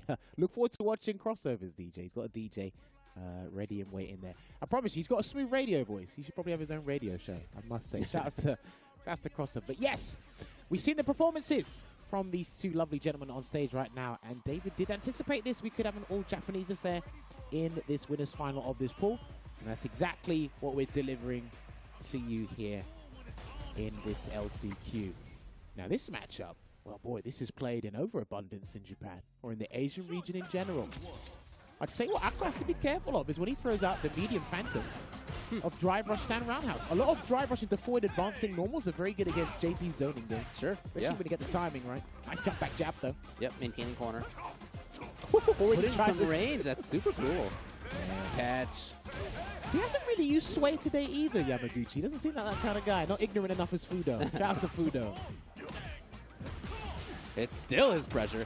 Oh, but jump timing was good from Aqua. He's got the corner himself just like that. I love that Aqua's able to identify when people want to throw him. So he's already got that other defensive choice, like committed to. He's already made it, and he baited the amnesia. That is such a sick conversion. Every time I see the range that he's got on you never think he's going to miss. You never think right? He's gonna work. Yeah, even still. 6 months or whatever into this game, I'm like, wow. Sign off with a double air slasher there. That could have been a grab to get 20%. Got Sunrise heel, getting a little space generated, and he's done that against Safrino. Yes. It's almost working in every single match he plays. Again, backing off to exactly the right spot. He's got corner pressure again, hoping to have seen a button from Aqua. Well, you know, shout-outs again to Aqua. His jump timings have been really good defensively. Immediate OD departure, and Yamaguchi said, I do not want to have to bother with this at all. Gets the low conversion, and we're going to close it out, and he cancelled it immediately. Thank you so much for shaving off a couple of seconds. Yeah. For the stream. But yes, game one will go to Shinobiism's Yamaguchi here. Momochi must be watching on from home, being proud of him. Now, I got to say, it's how he preserved his super meter by barely doing anything in that first game. That's what really stood out to me for Yamaguchi there. It felt like it was never in doubt, and it starts out in exactly the same way. Not the same tool, but the same idea of constant forward movement. Dude, that and not just the forward movement, but also backing off. Jeez! And still being at exactly the right spot where he can get confirms or he can get anti-airs. He knows exactly what's coming up, it feels. Look at that! Oh no, it's a domination in that round. Yamaguchi at match point. Dude, he did not give him any time to play. He slowed the brakes momentarily. I think he spotted a speed camera in the stage. How do you zone as Aqua in this match? How did you do anything? I'm not sure. So far, it's been tough for him to get anything. Here we go. Slowing it down before he pounces on his prey. It's really the first time that he's had this chance. Just like that, though, Yamaguchi's at this range where he's already a threat. Aqua knows, so he's not overcommitting to buttons. Not overcommitting to specials. But again, the knee hop has been paying dividends for Yamaguchi. The last couple of matches you see him play today, but already put Aqua in the corner again, and with punishes. Too far. I think he only had to commit to the jackknife maximum, but I don't know if he had the charge, David. Yeah, good question. Oh, he's getting real tricky. Well, if he gets the There hit, it is. He's got to be level 2, surely. Yes, here comes Labushka for the side swap. I think he's got to attack the drive gate. He's got to go for it. No, he went for the reset instead. Greedy guy. He needs a lot more work anyway. Throw combo. Bring him up. Oh, that's it. Oh, no, okay. It hit, and totally different story as a result. CA's on deck. And Yamaguchi is going to take this thing 2 games to 0. The first round where it really felt like Aqua had a good chance. Yamaguchi comes back anyway. Well, Yamaguchi has some of the fastest games we've played in the LCQ thus far with that DJ. Like I said, he might be a sleeper pick for the LCQ. And I was actually talking about this with James yesterday.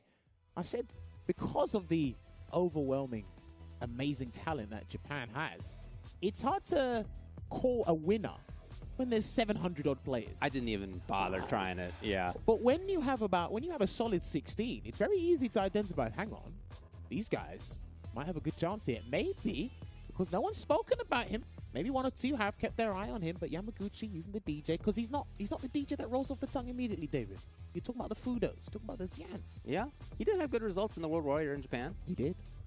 But here he is in top 16 winner's side. This, okay, do you know what? All right, I understand why he didn't do the drive gauge because it would have burnt him out. That's why he probably went for the reset scenario instead. But it's this decision here. He got the throw. Got the Yeah, I don't think combo. he had a route to kill on this. I'm not sure if he could have done the forward HK. Yeah, I mean, it might have been close, I guess. But in any case, getting hit by that afterward on the cross-up was good night. And that is how top 16 looks so far. Tokido, we don't know who he's going to play. Punk, though, we do. Yamaguchi and Punk will play to make it into the top 8. Now, that's not going to happen today. This will all happen tomorrow. So, Pool 8 winner, I'm just thinking about this now. Pool 8, they had Bonchan, Higuchi. I had someone else as well. Yeah, listen, it could be another Japanese player that. Yeah, totally good. Yeah, it could. But I'm just thinking on the top of my head who is there. So that would be a very interesting matchup regardless here. Because, again, there's one spot these guys are gunning for. It's not going to be easy. No, it hasn't been the whole time. In loser's side, Zaffarino and Oil King have made it through their respective paths. So now in loser's semifinals, it's going to be Zaf and Oil King. Our final matches of this pool will be right here. Winner will move on into loser's finals versus Aqua to qualify into loser's side. I'm glad to see even Zaf, who's from the northeast of the U.S., where it actually gets cold, getting bundled up in here, because I am, I'm not sure. Do I have a right to be cold right now? I don't know, but if he's cold, I feel all right. I mean, in my neck of the woods, it's cold almost every week. We get used to it. Well, I do anyway. I think this is the coldest it's been out here in a little while, isn't it? Yeah, this winter has been a little cooler. Okay. Right, so I mean, we're talking about like the 50s. I don't know what it is. We're talking about like, it's in the teens Celsius. Not that bad. Wow. All right. So Rashid versus Dalsim. Couple of tricks. This was a nightmare for Dalsim in SF5. A complete diabolical matchup for him. A little bit different here, but still the same philosophy for Rashid. Just so much mobility. Yeah, there you see. He can run under the Yoga Fire. He can sweep the limbs and then try and close the gap here. Can't rely as much on the aerial superiority he might have. Not as strong as Cammy's, I feel, but get the pick up there to the medium spinning mixer. And there you go. Create pressure. Oh, Zaf weathers it. Look at that, just slowly trudging across the screen there, just to make some ground. And if you've got moves that have a lot of limbs, yeah, look, he's observing the space. He's like, right, because you want to whip punish this, I'll just walk and close the distance. Zaf is playing a very safe style as he's moving forward with Dawson here. He's not overcommitting on buttons. Unfortunately, the very first time he did in a while, he got caught. He's done it again, and that's going to combo it will. The Super Rashid kick, you have enough frame advantage for the Super Art 1 to connect. He's done that about 4 times, and Zaffarino was still throwing out projectiles, David. Got to control space somehow. And this is the thing, you can't be stationary with Dalsim for too long, because the system allows people to overwhelm you with Drive Rush and other means necessary. He can even charge his whirlwind shot from full screen, but then that leaves him exposed to a teleport. Yeah, that's not great. But Zaf is doing a better job. Again, in part because he's really not overcommitting. He's at this range where he gets to slowly move forward. He gets to harass lightly. It's coming. I thought a DI was going to come from Oil King there, but it didn't. All right, there's the Arabian Cyclone again for the pressure. That would look like the +1 version. There's the Eagle Spike. That look like down back medium kick there. He tries it out. I think he's crouched. And Yeah, again, that's the problem. There you go. Burned out, though. And you're out of there, yes. The cancel on Mummy. Oh, this is crazy. Can he get... Jab of all things. Now, super important for Zaf to not overcommit. We saw he was playing that style before, but he's got to be extra careful. Try to get the slide under again there. Eagle Spike arbitrarily, and he activates the Yasar. He's not going to kick it at him just yet, and he takes it No, back. you can keep it up. You could have got more. Yeah. Ends up being okay for Oil King, getting the combo into the big old spinning tornado on the other side. Game 1 will go to him. Immediately back in there are both players. See if he employs the same strategies he did in the first game there. He's going to have to try and switch things up. The use of EX is great. EX Fireball, I should say. Try to force Oil King backwards. The fact that it tracks if it lands on the other side is pretty sweet. But right now, again, it's that mobility. Oil King is really demonstrating. And both of these guys have been on a low drive gauge. In a number of scenarios, Heavy Spinning Mixer could have stopped that. But I think he was wary of the teleport. Which side would you input it on? I don't even know. It hits both sides anyway, but you have a good point. Is that burnout? It is. Got him. No, oh, it was comboed. comboed. Yeah. All right, there we go. Pressure being applied. Oh, wow.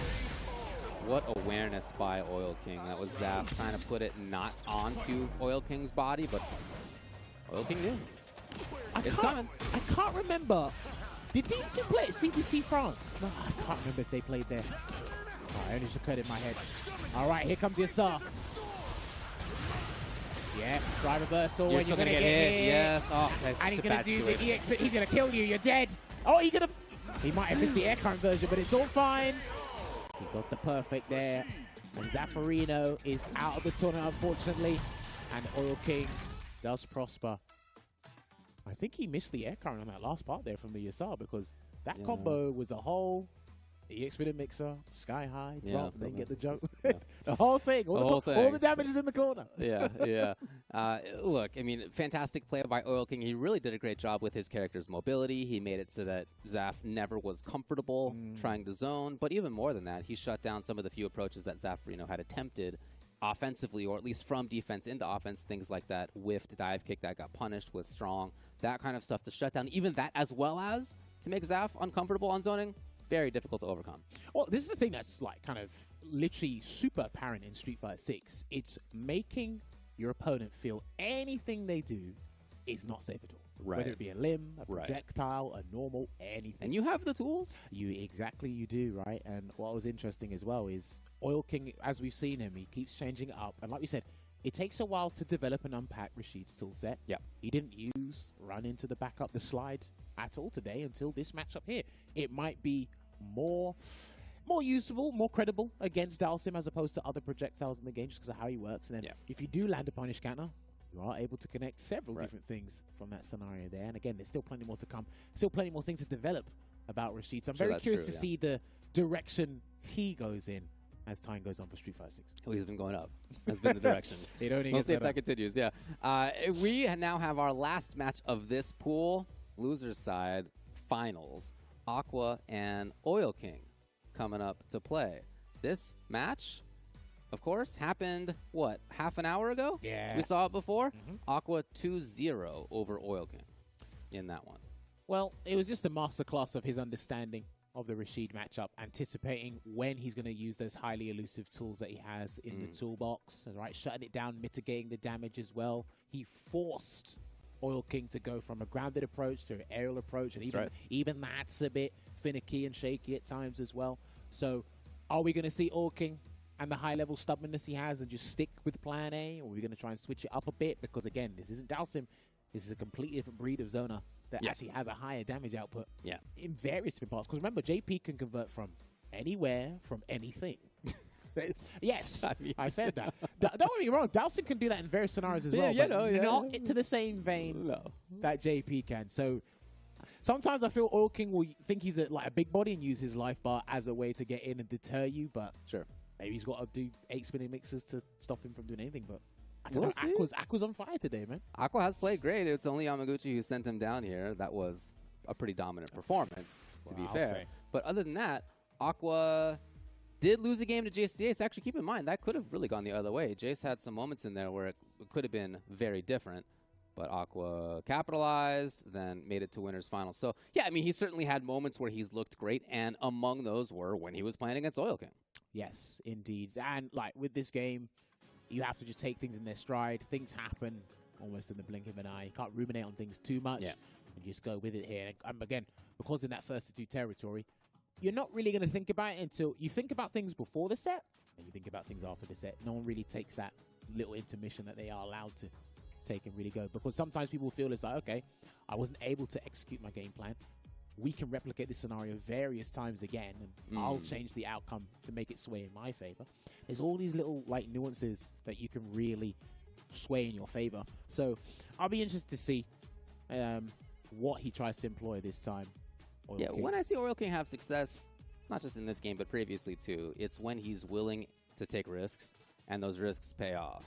We saw even earlier in the bracket when he had, the one risk that he needed to take versus the first person who we saw him up on stream against W Falcon, when he did the sort of offensive EX mixer, right? That's the kind of game plan that I think about with Oil King and having success. But when it was against Aqua, he was just rarely in that situation even to begin with.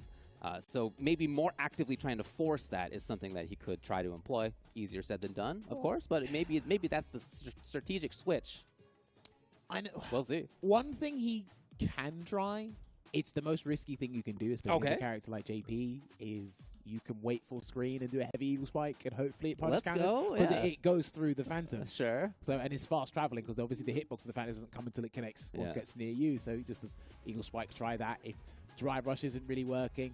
And this is the weird thing, right? Because JP utilizes the drive system so well, and he's one of the best at countering the system. You don't really want to play in that range. I think Rashid's crouching heavy kick, the sweep, is actually really good against some of his Kane normals. Because against a lot of JP's Kane normals, you need a very good low. And the vast majority of sweeps do that. Ending Walker taught me that. Just watching his Ryu, and I was like, hold on. A lot of characters can do this. But I think a lot of people are fixated on trying to get that perfect parry and then drive rush in and then know when to get that jump, which is completely fine. It's just sometimes you need to eliminate one aspect of a character's game to make them focus on another. And while they don't even know that you've literally removed this from the picture. I said this with Ringe yesterday on camera. One of the things you got to do in PvPs is feed as much false intelligence to your opponent as much as possible. That's what you got to do. It's for sure. So to be transparent, we're waiting on some tech issues that we're hoping to get ironed out quickly. While that's happening, we can talk a little bit maybe about what to expect in the next round. I'm sure everybody will be sticking around to watch through. Again, this is the last match that we're waiting for of this pool to see who gets into losers finals. And winner of that will, by the way, play against VX Bao in top 16, losers side. Yo, listen, that match he had against Daigo yesterday. Yeah. And then everyone tried to break down. Me and Ridge were talking about this on the phone. We were watching the sequence that VX Bao done with the jab and the crouch median kicks, and it's like you have to manually deal with that. It's a true block swing, but you still have to go from high to low. And Broski gave some really good advice about it. He said, ignore JP. I know it sounds absurd, but ignore him and just watch the ghosts. Because they're banking on you, forgetting that the two overhead ghosts will play a part. And I was practicing it on my stream a fair bit before I actually went into a ranked session. I was like, we got to look at this. And people are like, what are you doing? I said, I want to know why people are getting hit by this all the time. Right. There's got to be some magic trick to it. I mean, kind of, calling ghosts out, maybe a magic trick. It's losers finals between Aqua and Oil King, a rematch from winner's side not too long ago. Wow. Pretty common that the loser of a situation like that will have thought about it more than the winner, so we'll see what Oil King comes out with as this begins. And remember, momentum's in his favor as well. And I always see a lot of people do this against JP. They back away immediately instead of trying to force an issue. But then they don't want to get checked by crouching medium punch to force his issue. But we had not seen run slide against Aqua before, so already a bit of a different take. Got to get a last-minute parry there on the jump in. No heavy spinning mixer. Yeah, nor even EX. He had tried that previously, and it did work, obviously. Yeah, he wants that perfect parry so he can drive rush behind you. That's what he really wants. Forward HK, rarely see that button being used, but it does have its uses. Yeah, see, just being super patient here. I think Aqua's waiting for a jump or some arbitrary drive rush. He's definitely making sure he's not too busy. No! Well, Jumped again against the back throw. Let's close the distance. And there's the Arabian Cyclone I was talking about. Ah! Aqua chose not to come off the drive gauge. Nice little situation. He gets caned. Oh, okay. Oh, boy. Almost got it. I think Oil King's time was actually pretty on point with The that. timing was great. He just wasn't in the right spot. All right, and look, you know what? Oil King tried so many different things, and he barely landed any damage, David. It does feel that way, yeah. Again, Aqua is just really ready for this air approach. He's not overly committing. He's just really walking around, hoping that Oil King runs into stuff, and guess what? He's largely right. Yeah, using in the footsies department, doesn't know what button to press, does the side flip into early jump heavy kick, and he's out of there again. His defensive choices have been stupendous. Threatening with run and slide. So fast! Yes! Oh, okay. Just set up the portal. Rushes in. And Oil King knows the threat now. There's 3 bars on the other side effectively. Yeah, here it is. Here we go. And then, yeah, he's going to do Super Art 3. He's going to make it super difficult for Oil King to worm his way out of this one. And if I didn't know any better. Oh, man. What a bad spot to be in for Oil King. Aqua doing a great job at setting it up, at reacting, at, again, not putting himself into too much busyness. He just is ready for whether it's a jump or whether it's a ground approach. See, in the replay, that match was so good, the archives wanted to get rid of it. Yeah. They said, get rid of that off the system. We don't need that downloaded on the server. So then, he seems to be hesitant in the game plan, and he's doing movement out of trepidation because everything's been shut down. And that's a huge deterrent. All your approaches have been shut down. What do you do? You've got to play the game. But I think you just throw caution to the wind. He's just got to go for it at this point. If Oil King manages to turn it around from this, I will be It's going to take a big change. Of course. He might have to learn it on the fly. Who knows? 0-3 right now against Aqua in this bracket in terms of games. And there's Aqua just harassing with down 4. He's putting himself into that same spot where he can react to a jump in, where he can control the ground. That said, Oil King finally finds the corner. Cyclone there. He wanted to threaten him to see what he'd do. Low on drive gauge here, gets the walls flat. Let's see what he's going to do after the heavy spinning mixer.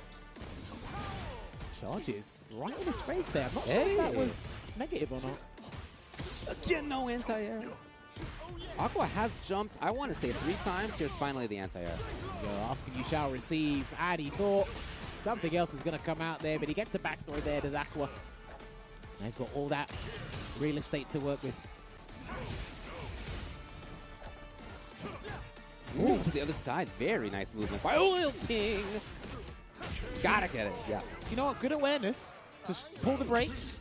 Respected amnesia or anything else coming from that scenario, and he got the round. Maybe that's exactly what he needed there, David.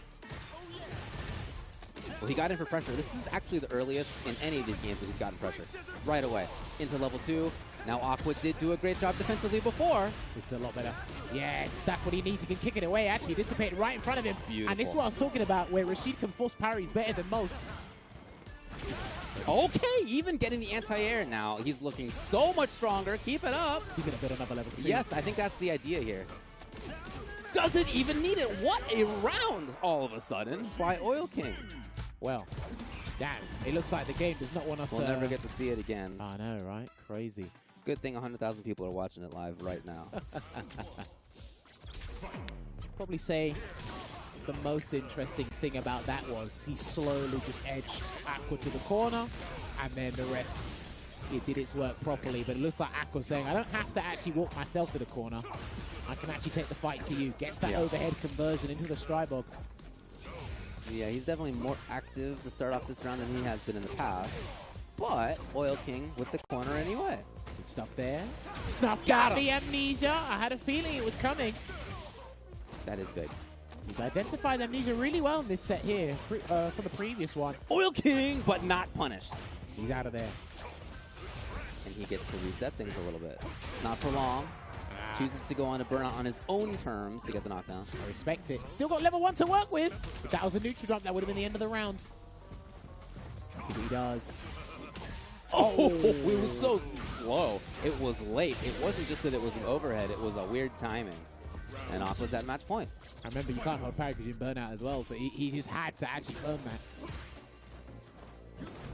Alright, there you go. Sky high again. Didn't get punished on the landing frames, luckily enough. But other than that, I like that Aqua just dashes underneath. Doesn't really take the risk on anti-air. Get out of there. But that's great situation awareness to the anti-air situation in general. Knowing when to use the crouch fears and when not to. Blocking it out. Here comes the frame advantage there. Good blocks from Oil King. Nice. Orty was too far. He really wanted that jab conversion, and there is another amnesia. I think he's going to burn him out. Aqua looking great. The conversions there. Gray Rashid. Well, he can close the gap, and that's what he does. And that is going to be a terrifying block string, but good block on the keep it up mix up there. He's out. And he had to give up level 2 in the process, but because he's near Yasar again, that level 1 was actually a good choice. Okay, directly into it. He's going to get drive meter back. Ooh. Hold on a minute. Back throw. Oil King's on his last legs here. Has to deal with the departure. Oh no! He did the wrong trick left. Hold on a minute. Drop. Can he get like an overhead or something here, Oil King? He needs to run in. Oh! And the infamous crouching medium kick takes it there for Aqua. That button is one of the most pesky mediums in the game, and it closed it out. And a lot of people, they're spacing Misjudgment. He always gets them. He always comes to bite them in the foot, David. Insane. It was a pretty back and forth end to things, considering how the first set went and then how the first game of this set went. So shout out to Oil King for making some adaptations. But Aqua, you know, he was able in that last game, just as in the first set, to get out of situations a lot. We just saw one there. He jumps out. His jump success was very high. He was anti-aired in the corner a couple of times, but other than that, he was able to not just get out of the corner, but just find hits, turned it into setups, turned it into Oki. And that was something that Oil King just didn't make his way back from. Yeah, and like with these two characters as well, they have a good set of supers from Super Art 1 all the way to Super Art 3. And I think what was really probably gnawing at Oil King's mind is, okay, he hasn't used level 2, so he'll preserve it for level 3. And like I said, JP converts from anything, anywhere, and it could go into the level 3 and put you in a very bad spot.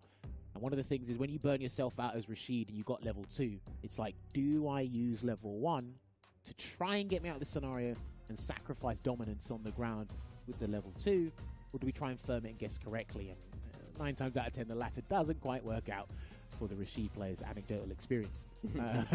But yeah, that overhead, there's nothing really you could do about it unless you were ready for that, and that could have been a ghost that stops your level 1 anyway. It was pretty rough there. Look at that. Talk about conversions. Yeah. Pretty satisfying to get conversions like that. Yeah, Aqua then just waltzed up. That mid-range right there was in contention the whole time, including at the end. So loser's side, beginning will be VX Bao versus Aqua. So what's interesting about that is, from what I've seen, VX Bao is one of the better JP players out there. Yes. But in a JP mirror against Japanese JP players specifically, he doesn't do too well, from what I've seen. Okay. So that could be an interesting one, because I usually see him go up against Nemo and Kakeru. I haven't actually seen him face Aqua in the mirror match there, so that would be pretty interesting to see. We'll see that on Sunday, tomorrow. That was a look at loser's side. Again, winner's side is going to have, I believe it's Punk be the opponent for the winner right there. Yes, Yamaguchi. Punk versus Yamaguchi. So that is the first pool of the second day. It's only the first pool. As many top-level players as we just saw and as many strong matches as we just saw. Just pool number 1. In the next pool, lots of top-level players there. People signed up include Nemo and Jiwa and Julio and Mago and Rikuman's Barnet and Ryusei's in there and Kizuke's in there and so forth. Yeah. Flash Metroid's in there. It's going to be a good one, as they all have been. Well, it all is fun and games, and these guys are laser focused. And one way these guys can stay focused is one of our sponsors here, which is SteelSeries. Indeed, pro players have won more prize money using SteelSeries gear than any other brands.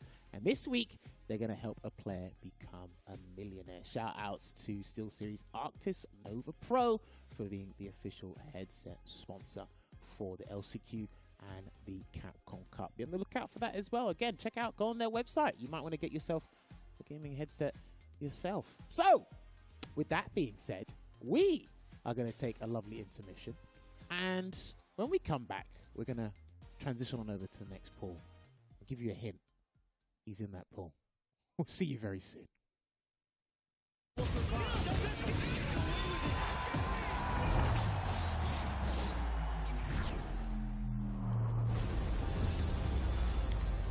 Red Bull Kumite, New York.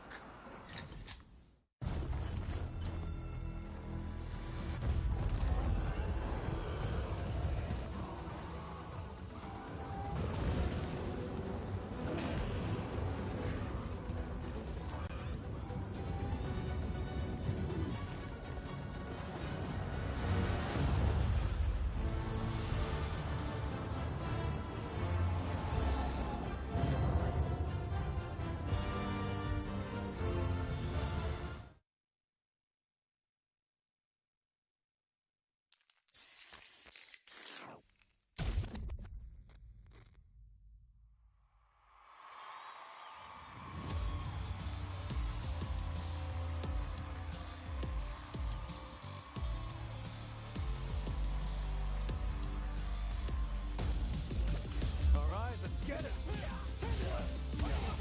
Yeah! Baseball, baby! Sure thing. Let's dance. Hey, where's my bed? Watching all as I command the stage. On deux, trois, make way for the ninja star. From the Botinu. I live for battle. A second helping of you. The time for battle is here. Duke it out with me. Shall we begin, men? Do you need to take a rest? Do enjoy this. I'm game if you are. Don't be. Yeah! We gon' crank it up. Let's get it on. Another mission awaits. Do you plan to fight at all? Quiet. All right, I'm ready. Your footwork's sloppy. This the line? Behold this body of work. You are lucky. Get ready. I'll show you strong. Allow yoga to guide you. What is it? The power of yoga. I'll show you the power of my kung fu. I'm ready for you. Just bring it. Think you could break my defense? Got you in my sights. Smart choice. Bring it.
You know how bad I want this. I'm giving it my all. Never thought this moment is golden. I control it. All eyes on me. I see I'm watching. Once I'm locked in, ain't no way that I'm stopping. Clocked in. It's time to put in work. Go berserk.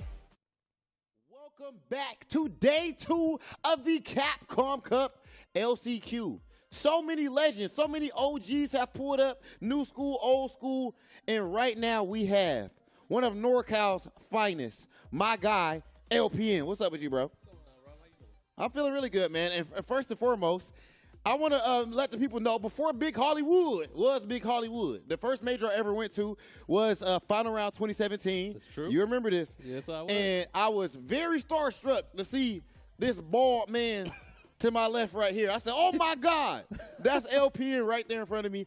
And you were the first dude to be, like, super cool and like sit there and talk to me through stuff and everything. So that I appreciate that, man. Yeah, I remember definitely. that. I remember it was just like yesterday. You were wearing a very vibrant red YouTube shirt that had your name on the back. I was like, I walked up and thinking like, is your name wrong? It's got your name on the back and everything. It was classic. It was great. Okay, so speaking of classic moments, I gave you a whole lot of praise and all that, but I don't know if this is praise or if this is calling out your randomness.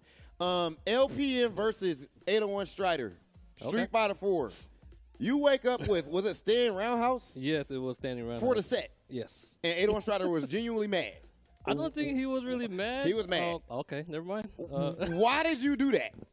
Okay, so I'm going to explain it in simple terms. It could get really complicated if I break it down too much. Okay. But in that situation, if you guys replay it, he already knocked me down already. I pretty much had no help. Okay. So if he were to even do a regular throw, I would lose. Command throw, I would lose. If he blocked my ultra, I would lose. Okay. So for me, I waited for that split second of hesitation, and he didn't do any of those. That registered in my head right away that I had to fight back. And, luck was on my side. I hit my strongest button, which is the only way to convert into my strongest Into move. ultra, yeah. So when I hit him and it said counter hit, I was like, I got to go for it. Yeah. And then I felt like maybe only a few other people in the crowd knew that he was going to die from that. And I don't think he believed that he died from that, too. So when he got up, he started scratching his head, and I was just like, dang, I just want to eat him. It felt good. It felt good, but, Gustavo's my boy. People always talk about it for whatever reason. Yeah. I'm just like, that was like 2 decades ago, but it's still really funny. Okay, yeah. So that is actually really interesting to hear the thought process behind that. It actually makes a whole lot of sense logically, of course. And the karma pendulum swings both ways. I was also at SCR. I don't know if it was 2018. I don't think I was there. And you probably don't remember. You probably have a little bit of head trauma. Final tap. I think it was Javi Rock. Yeah. Hit you with, bro, do you know how hard it is to get hit by final tap? He had to hold the buttons for like 3 business days. and it still had to hit. Like, take us through that, bro. Were you surprised or? So I was actually really locked in. And I didn't realize that the way he was approaching me was super restricted. Yeah. Like, the choice of normals or whatnot, right? So then I was like, he hasn't done something in a while. Like, he probably has tap. But I wasn't thinking like, tap, which you got to hold like everything, right? So, like, maybe like the last like 12 seconds or so. And then I started like clocking in. I'm like, wait a minute. There's a little suspicious here. And then when he did it, instinctively, I tried to react with a throw. Because, I'm just like trying to just tech him, right? Yeah. Like for me, like naturally, I just try to tech a lot of things on reaction. But it was the worst time because tap just goes right through throws anyways. And then when he hit me, I had like a delayed reaction. I was like, I'm dead. Yeah, that's hard to believe. Yeah, I was like, wait, the screen shook and everybody's all loud. I was like, it's over? Is that the whole crowd going crazy? Like, I wasn't even mad. I mean, I'm just like, oh, crap. Yeah. Okay, and last thing I want to ask you, of course, again, with me bringing up you being OG and all that, bro. Now, $2 million in Capcom Cup, man. Crazy productions and all that, dude. Which I'm even happy to see you out here at the LCQ. But how does it feel for you to see this type of stuff? Because you were competing before this stuff existed. Yeah, definitely. I mean, I'm a huge advocate on trying to grow the community. I mean, I'm not like pushing out like big waves or whatnot, but I try to focus on my area first, which is Northern California. But I'm really happy and not really surprised that we're at this point. For the community. Like, I felt like this is long overdue. Like, we're essentially playing catch up with all the other communities, which I feel like our community is very passionate. We have the drive for it. We need to execute it properly with the proper support too. And I mean, like $2 million, it might sound kind of funny to me. Like, it's great. Yeah. But there's more. There could be more, Keep right? going up. Yeah. Like, as long as, we show all the world, everybody around the world that, hey, this community can compete with all the other ones. Like, I don't want to talk bad about other communities or whatnot, but I do we feel the like most hype, bro. We deserve it. We deserve it, and if not more, right? Throughout the years, like, transition from grassroots to esports, like, it was very rocky, very shaky. So it's very hard for people to understand that in order to grow money, you have to grow yourselves as well. A lot of people, kind of stuck in the past, which is understandable because, everything's really personable. But, you got to let it go. You got to evolve. You got to adapt. And with the games, new iterations of different games too, like Street Fighter 6 is very different from previous games. And, it's just, you got to go with the times. You got to roll with it, right? And at the end of the day, it's better for the community. You can't be super selfish about this, or else like you're gonna slow down your progression rate. Yeah, yeah. Okay, so before I let us go, I do got to make sure I ask this. It will not be a complete interview with you otherwise.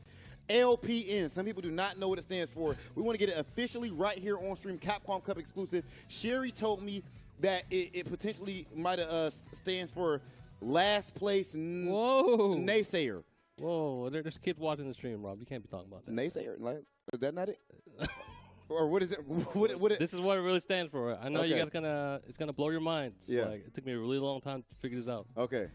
It actually stands for my initials. Your name? Yeah. That's it? Yeah. I thought it was cool this whole time, and just your initials. Give me this damn handset. Ladies and gentlemen, that has been initials. We done with this. Pagoda Analyst Couch. Back to the commentators. Well, I guess Rob let a naysayer know, huh? That was quite the interview indeed. All right, well, we are back at it here. Well done. Where did you get the egg roll? When did you get that? I mean, look, I swear his name is actually Long Pagoda Win. That's what it is, right? Okay. Yeah, there you go. So there you go. See, that's what it is. The way he was about to correct you, and then he realized what you did, and he was like, that was nice. You can see why you're a professional. Exactly. All right. Exactly. My man, LPN, glad to see him. And that was one of the really cool things that we've been celebrating here about the LCQ, right? Is getting to see so many people that we haven't in quite some time. We saw the Blar lads. We get to see LPN. We saw JSTAs. All kinds of fun people from fighting games past. But in Pool 6, we got some very present top-level players here. You know what I'm talking about. You can take a look at the bracket as I do alongside me. Nemo is in this bracket. Julio Fuentes in this bracket. Mago and Ultra David is a matchup that hopefully we're going to get to see on stream. Rickemans Barnett, part of the 0-0 Nation SFL EU champions, is in this bracket. Ryusei, Seo, Flash, Metroid. It's going to be a good one, man. Man, that is a lot of names. And what's crazy about it is that we even had more that just didn't make it out. You know, Jawa was in this, Kizzy K was in this, Idom was in this pool, right? So, like, it's already wild, and it could have even been more of a bloodbath. But I want to see some Ultra David on stream. Can we get? I'm going to try to see if I can make a request to the I hope so. production to get some Ultra David. I mean. Oh, we already got it confirmed. Oh, dang. We already got it confirmed from other base back there. All right. I mean, shout-outs to the community out there because there's so many people out there doing amazing things. I shouted out Incross yesterday. Yes, big shout-outs to Incross, man. For the Liquipedia stuff. But one of the newer people that has been doing a lot of work is Cat Cammy 6. Yes. They've been putting out a lot of data, and they put out a data sheet of all the characters who have actually been used on stream so far. And I think Honda is at 0. And so, you know, I think there's someone in production that wants to get that Honda on stream. Let's see what. And I was peeping. David was warming up with jammers before the festivities today. And, you know, he was putting some work in with that modern Honda. So, you know, he's definitely trying to put people on notice. And we're going to get that one in a little while. But I believe the first match we're going to get to is Julio Fuentes. I can believe that's who's going to be coming up. JP, right? We've seen from Julio. Definitely going to be going up against Volva. I want to see if he's still sticking with the JP or if he's moved on. You see he was just rubbing his chin waiting to get the go-ahead. Of course, formerly part of the Trinity, but now he's turned to the dark side. Yeah, I mean, I guess Ken is kind of the dark side in this game too, right? So it's the lore matchup, right? It's the lore matchup, yeah, exactly. Right? How could he go against the man that put Ken into bankruptcy and poverty? Exactly, right? I don't like that. I don't like that at all. I know. I think you know the guys like Christitarian and everybody are going to feel a little bit, you know, slighted by this, That's right? I'm saying, bro. Volva is actually bringing out the Aki, though. I think this is the first Aki we've seen on stream. Nice, okay. Obviously, Broski's not here. Broski, one of the best Akis out there. One of my Aki tutors out there, essentially. But he will be at Red Bull New York. Kumatang. Yeah, that's right. That's a great gift for them, for sure. But this is a character that is definitely a very specialist character here. And so you really have to know what you're doing. But I do feel like that this is a tough match for Aki because her mobility is not necessarily the best. She doesn't have buttons that you can cancel the drive rush from far ranges, you know? Exactly. She's got to commit to a lot of these options that have a lot of recovery or a lot of commitment, like the hop, the across-the-screen poke. But if she can't really get anything started and Julio just keeps his drive meter management on point, you see it right there.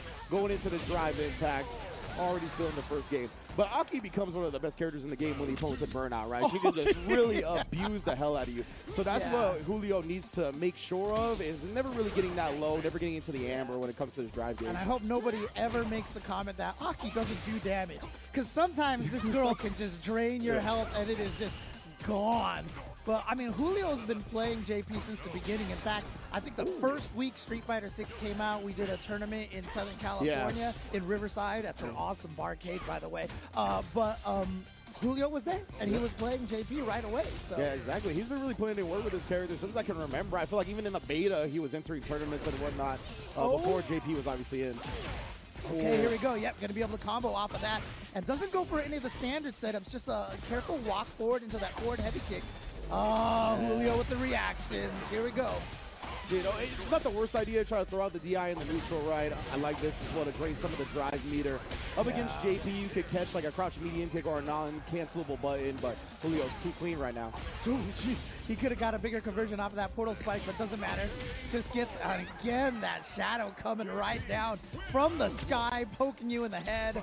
And Julio taking game number 1. I love Julio going to the level 2, man. Just attacking that drive meter, make sure the opponent has as little resources to work with as possible. Yeah, I mean, we heard Jammers and David talking about the best level 2s in the game when it was JP versus Rashid, obviously. Having a really strong level 2 like those two and like Blanca is such a powerful thing to have in this game. Yeah, there's a fair amount of really strong level 2s, and it's definitely a privilege. Right now, though, getting your life drained, a little bit of poison for the extra damage as well. Again, the OD. It's been working out. I like it. Yeah. Going for that heavy kick. And again, the towards heavy kick plus on block. So you got to respect that afterwards. Yeah, I've seen a lot of risk of the OD slide. It's kind of come in handy a lot of the time for Volva to escape. Yeah.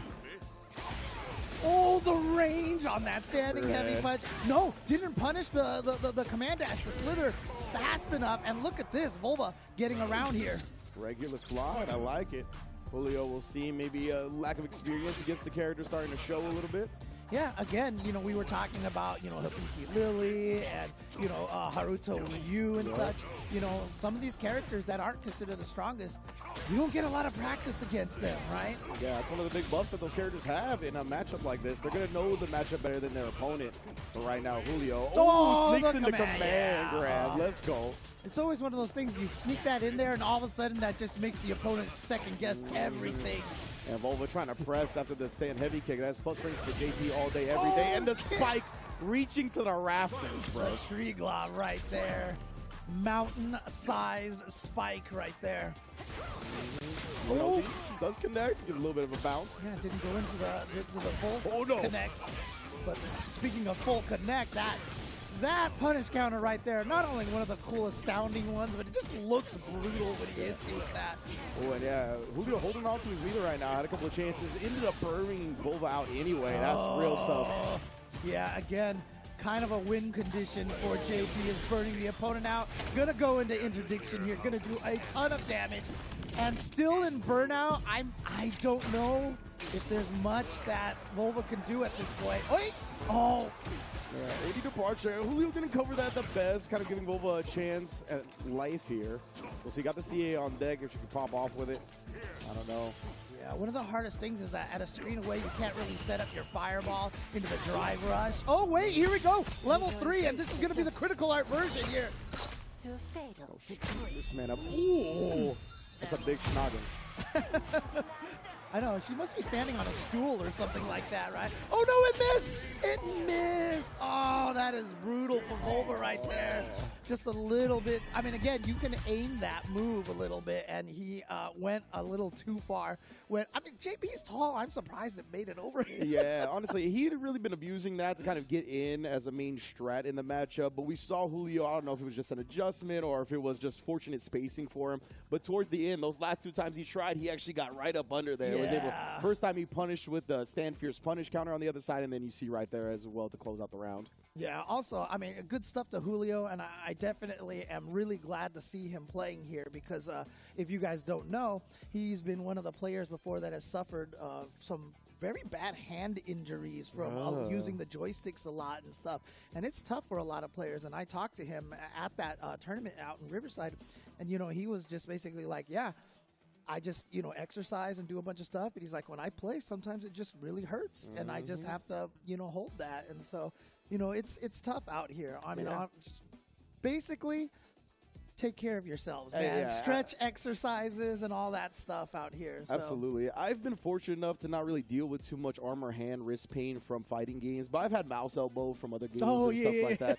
And, like the pains that end up happening because of gaming, like it's real pain. Like it actually really hurts. It's not something that they're being babies about, you know what I mean? Right. So, and we've seen the likes of Alex Myers getting the ergo box, right? Creating a whole new way for him to play so it's more comfortable so he doesn't continue to damage his hands. And you know what?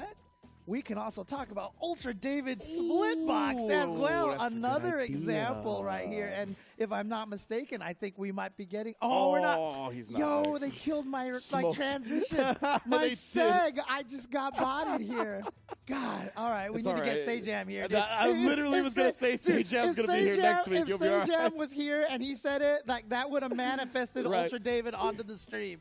So I'm just going to shut up right now. You can talk. So, all right. I'm going to have control of the segs from now on.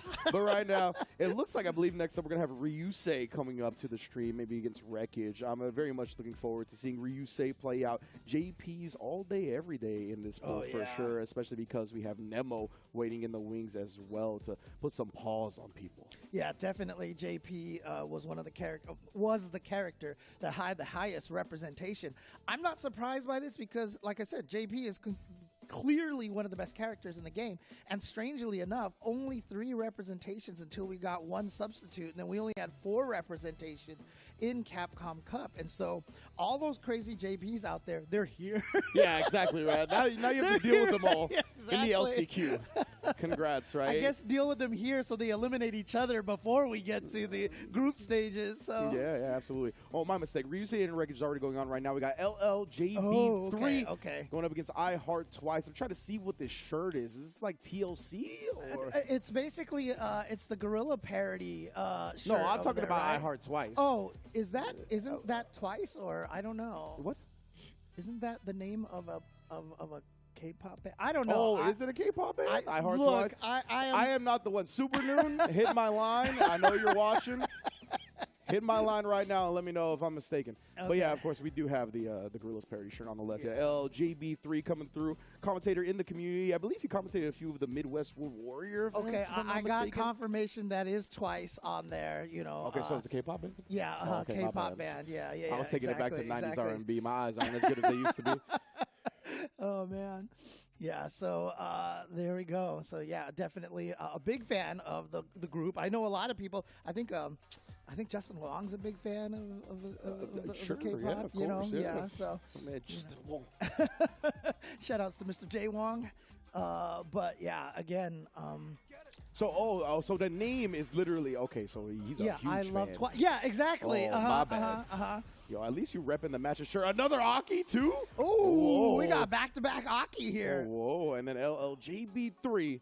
Man, JB just going with the Luke. I respect it. Now, this is an interesting matchup here because Aki, when she goes into the coward crouch, the punch follow-up has some projectile invulnerability to it. Okay. And because Luke Sandblaster doesn't have a slow version, you could basically punish the Sandblaster. So you can kind of fish for it across the screen away, but I haven't seen I Heart Twice go for that yet. Oh, no! Go right over the Serpent Lash right there, and it's going to get...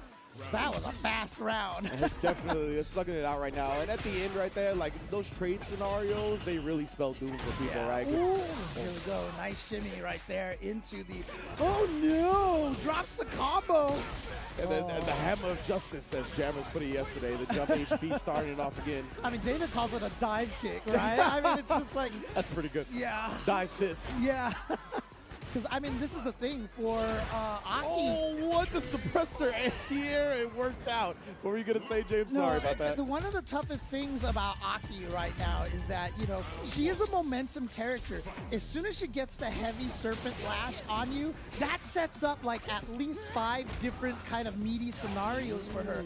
So when I Heart Twice missed that combo, that really robbed him of that momentum. Yeah, all of that offensive opportunity that he could have had. Out of there. Nice job using the slither, of course, crossing the meter though. No, the dive kick again. Yeah, it's been real tough to anti here so far. I heard twice, no punish counter again here. I was wondering if JB was going to go to super to burn her out, but instead, I heard twice waking it up. Yeah, Aki has a pretty decent anti-air in the crouch heavy kick, but Luke and Ken just trade with that thing for free, basically. I'm sorry, crouching heavy kick is a good anti-air. Gotcha. Oh, sneaks in there. Okay, this is a huge opportunity. She is a beast in the corner. Oh, no! Combo. Yeah, and now you put yourself in the corner. But JB was poisoned, so he was taking damage that whole entire time. Yeah, and JB, I mean, he could have played a little bit slower. He had the drive gauge advantage after that as well. He would try to sneak something in. Oh, no, he didn't even think the jump heavy punch was going to hit that time. He was like, wow, I should really believe in this button. Yeah, but you see that I Heart Twice is trying to use the heavy kick, the standing heavy kick, which the crouching heavy kick low profile is a little bit better. Let's see. No, doesn't go for the overhead setup. Goes for an empty jump into throw instead. See, that was hoping for the back door to put it back in the corner. It's still coming. Bull's still coming. I like that a lot. Of course, it's all about projectile priority in this game rather than durability. Oh, yeah, just getting some chip. All right. Oh, he wasn't expecting the explosion. Too late on that. Too late. But he tried it. He tried it. JD got to close it out here, bro. He's actually going to go to level 1, go let her live. Yeah. Had so much more meter to spend. Yeah, I heard twice. I understand wanting to keep it for the next round. It was just going to be dangerous. He had to survive that one, and he does. All right, so here we go. Match point now for JB. Yeah, not even trying to anti-air that time. Tries to go for the shimmy there. Nice. Oh, just a walk back to the stand heavy punch. Classic Luke strat. Forward advance and levels all day. Okay. No, he missed. He dropped the crouching light punch. So again, losing a little bit of that momentum right there. That is minus. Oh, man, just get raw DP. It's raw Gordon Ramsay style. Right. Even in OD DP, when you're plus is a weird choice. Oh no! I Heart Twice burned himself out. Oh, nice shimmy. All right, Twice, you really got to do as much damage as you can right now because you are in burnout. Oh, baits out the DP, puts a game on the board. JP. No, right there, I smelled the fragrance that Lee Chung likes to bring up. That desperation. And I'm pretty sure I Heart Twice is using the option select for Aki. If you throw out a heavy kick, you go into the counter crouch and hit kick, and then immediately input quarter circle back plus kick. And if it's a punish counter, that one takes priority. Oh, so you can actually, so basically you can get either combo there. So definitely I Heart Twice. Really, you can tell it's kind of getting his bearings a little bit more as this status progresses. No. But then that dive kick. But yeah, then you just eat a jump in, and now you gotta make sure you don't go into despair. Great backdash into the whip punish. Try to throw right there. OD, nice burnout as well. The pursuit from I Heart Twice, just staying in there. No anti-air attempts, but the air to air. And look at this. Twice starting off really kind of dodgy, but here we go. Match point for I Heart Twice. Do it for the K-pop. Hey, man. Let them fuel you. K-pop community on the internet has done some wonderful things in the past. That's what I'm saying, bro. Like, they even try to be funny. Oh, no. Again. That was tragic. Working. Really tragic. A little bit too early. That time gets past it, but does recover in time. Oh, that's going to be able to combo. Yep, there we go. What's the setup? Oh, okay, interesting. Just goes for the OD projectile. What? I can't believe that crossed up. Yeah, that was unfortunate for sure. Trade I Heart Twice down to almost no life. That cross up is going to finish the job off, and here we go. It's going to be final game, final round. Indeed, as he moves on. Oh, man, I heard Twice again. The jump heavy punch has been plaguing him this set. Dude, LJB. There we go. He is a bunny rabbit today, dude. Knows. I mean, he hasn't been stopped. Why not keep jumping, right? He's like, the main strat has been jumping. Yeah, I was going to say Twice now. Oh, that's going to combo. Very nice way to check the run right there. That's going to hold that center. Oh, there it is. The right sandblast. there. The thing you brought up at the very beginning of seeing this matchup is how it's closed out. Well done from Twice. Making the band he's a fan of very well. Again, like you can start that punch follow-up really early because the first few frames have this upper body projectile invulnerability. And so, like I said, because the Sandblast has no slow version, as soon as you see him throw it, you can just press punch and go. Let's go. We got an Aki win on stream here for LCQ. Let's go. Let's go. Big dub. Well done, production. Yeah, next we need, I think, is a Honda win on stream, right? Okay, it looks like it. From what I can tell, Star GG, that's going to be the next one out. But yeah, great stuff from Twice, especially going down in the first game, right? Can be really easy to kind of get down on yourself. Up against Luke as well, a very overwhelming character. Yeah, but he stood solid. And you said made the most out of those situations that Aki does have an advantage in the matchup, right? And it's really interesting because I even remember talking to Mono about it. Obviously, Mono playing a lot of Aki, and he actually was one of the guys who told me that he feels like Aki kind of fights Luke decently. Like, nobody's going to say anybody wins against Luke. Yeah, sure. But if you don't get slaughtered by Luke, that's like a win right exactly. there. That's definitely a buff. It's a pro for your character, 100% right there. So, well done, well done. I'm glad to see it. We're going to get more, hopefully more Aki on stream later. But yeah, man, again, this pool stacked to the gills. I already see Nemo and Julio Fuentes is a match that's going to be matched up. Rickman's Barnett is in that same bracket where he's going to have to basically face the winner of Mago and Ultra David. Like, there's a match to go before that, but we'll see if somebody could thwart them. Shout out to Ending Walker's mom. I think she was the one who wrote the tweet where Rickman's Barnett posted like a picture. He's like, one of the greatest things is getting a whole row of the airplane to yourself. And I think it was Ending Walker's mom that responded with, I'm really sad he didn't just flap his arms and fly all the way. Wow, bro. Because you remember, Rickman's Barnett was the one last year who came down to the LA airport and walked to the venue. He was like, for those that are unfamiliar with the geography of California and Southern California, LAX is nowhere near where we are right now. Like, especially walking distance. And you got to cross through some places that you don't want to cross. So let's just say that.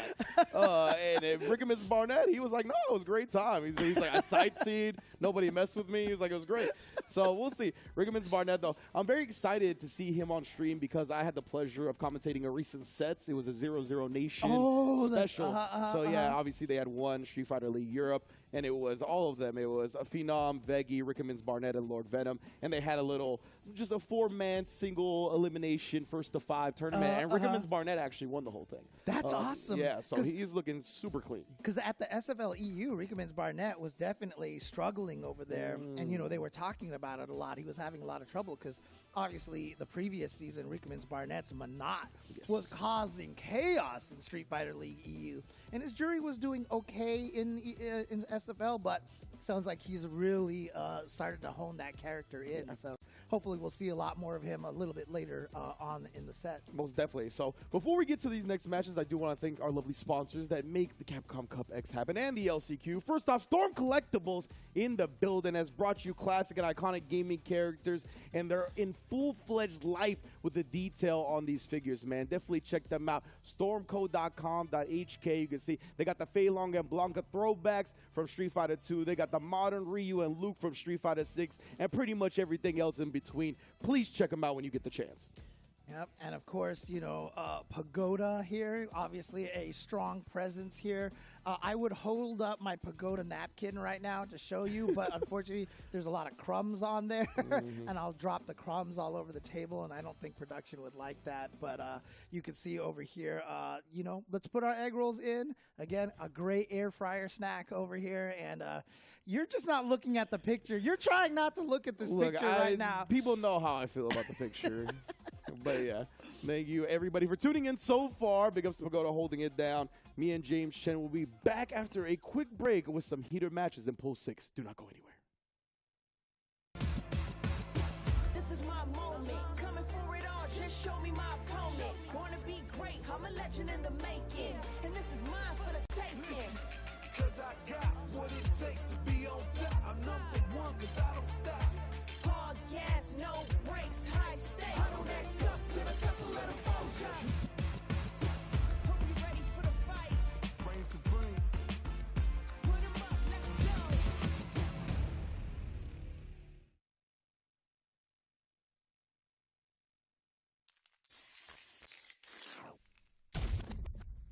This is Beat Square. Beat Square Station.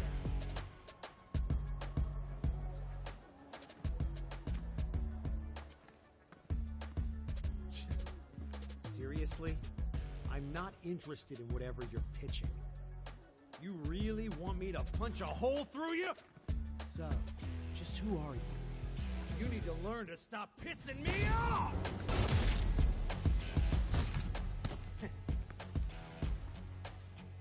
I knew there'd be more of you.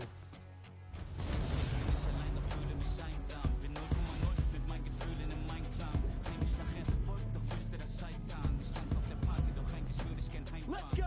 Ring the bell!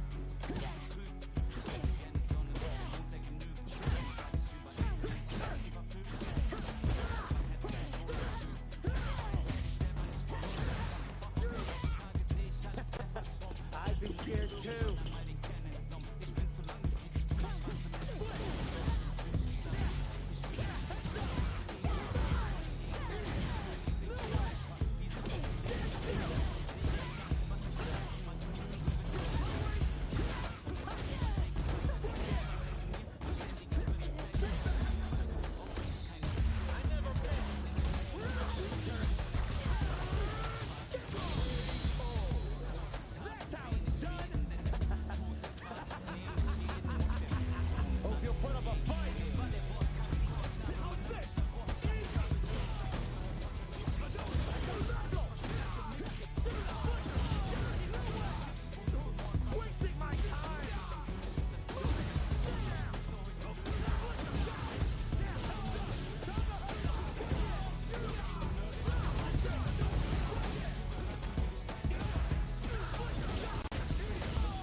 Potential.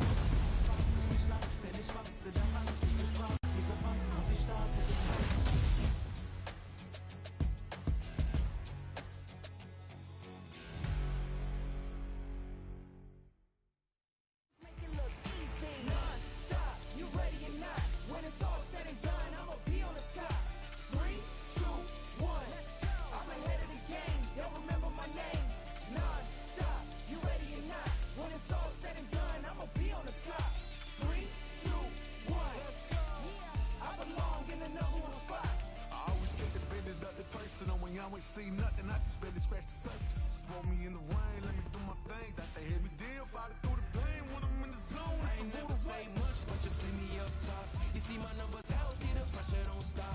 Until I'm in the top, see the bottom seeds watch. They almost see me.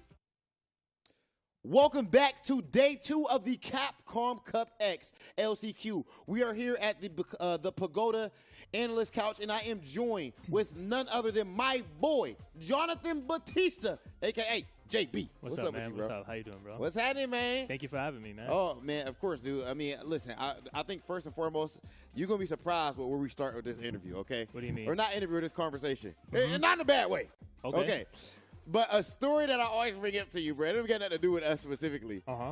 Adam at Street Fighter League. I know exactly what you're going to say. Yeah, so what exactly happened with that? I thought we were the first season of Street Fighter League. Yeah. So what happened was that, it was kind of like dodgeball style where a captain just chooses players and they go in a row.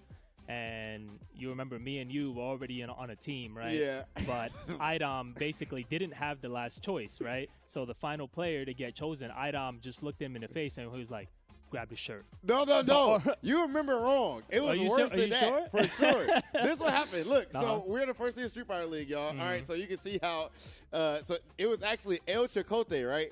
Adam didn't have a secondary for Street Fighter League because he didn't know for whatever reason that you were supposed to have a secondary. He's the only player that didn't know. Oh, because so nobody wanted to play on Adam's team. So Chicote went up. We had to do like audition matches. And Chicote went up and picked like Dawson. And you was because he didn't want to be. He didn't want people to see his Mika play. He didn't want, he didn't want Adam to pick him. So he was letting him know. Oh, and he was like, it'd be funny if Adam told him like, you know what, you want to be funny? go get that jersey, the orange one, right? Yeah. That's absolutely OD. But of course, that was all the way back in 2019, man. So much that was before 2019. That was 2018, I believe. Really? Might have been, yeah. And at that point, was that before you qualified for Cup? Yeah, that was definitely before I qualified. Okay, so Yeah, so I much qualified happens- the year after. Take us through that, because you qualified like at the end of the year officially. What yeah. was that like qualifying for Capcom Cup? That's a dream for so many people watching this. I mean, I was pretty close by the middle of the year, which is actually pretty funny. A lot of people are talking about, the format, which one is better, which one people prefer and stuff like that. But there definitely are pros and cons of both. Like, for example, I wouldn't have made it if I didn't have a sponsor. Like, I was actually speaking to a sponsor at the time, and I told them, I wasn't sponsored at the middle of the year. I was flying out. I was actually flying out to be completely honest with you, it was my friends, people like Punk, people like Smug. They were flying me out to tournaments, and that is the only way that I was able to get enough points to at the middle of the year, right? To even be in the contention. To even be a contender, right? And then I met with the sponsor, and I told them, I was like, I have a really high chance of qualifying if you guys sponsor me, and I'm really confident going into the cup.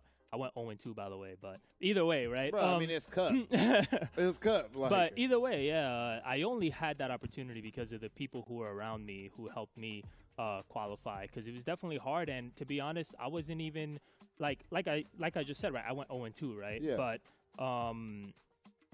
I had to really grind and go to many tournaments, and I was definitely at a skill level where if I traveled to just enough tournaments, I would definitely qualify, But I actually barely made it. It was too hard to be able to travel to that many tournaments by yourself. It was next to impossible. You couldn't do it. Because at the time, a lot of top players back in the day with 4 and even 5, they would just travel to tournaments in Latin America. They would travel to tournaments in Europe, like stuff like that, in places where a lot of people won't go, especially Japanese players, where they won't go, Yeah. So it's easy top 8s and it's easy top Points. 3s and it's easy points. So there has to be a fine line for sure, because if you just bring back the old format, only the players who have a lot of money and or sponsors will be able to kind of really qualify, Use a real one. But you have to have a balance. Yes, because we need some of both. Yeah, exactly. Yeah. Yeah. Okay. So now, with this current one, man, with this this Capcom Cup, LCQ is wow. It's absolute insanity. I saw you you put up a dope tweet about the LCQ. You actually like how the LCQ is being run and all that. Yeah, about it being 3 days. Yeah. I'm sure all the spectators really enjoy it being 3 days. Because it's just more matches everybody Yeah, get to. I was on my couch all day yesterday enjoying all the matches. Like every single stream match that I wanted to see was being streamed. And I don't want to hear none of that about people saying that, people need to take their time out to come out here just for a chance to qualify. There are people who lost yesterday. They're still here today.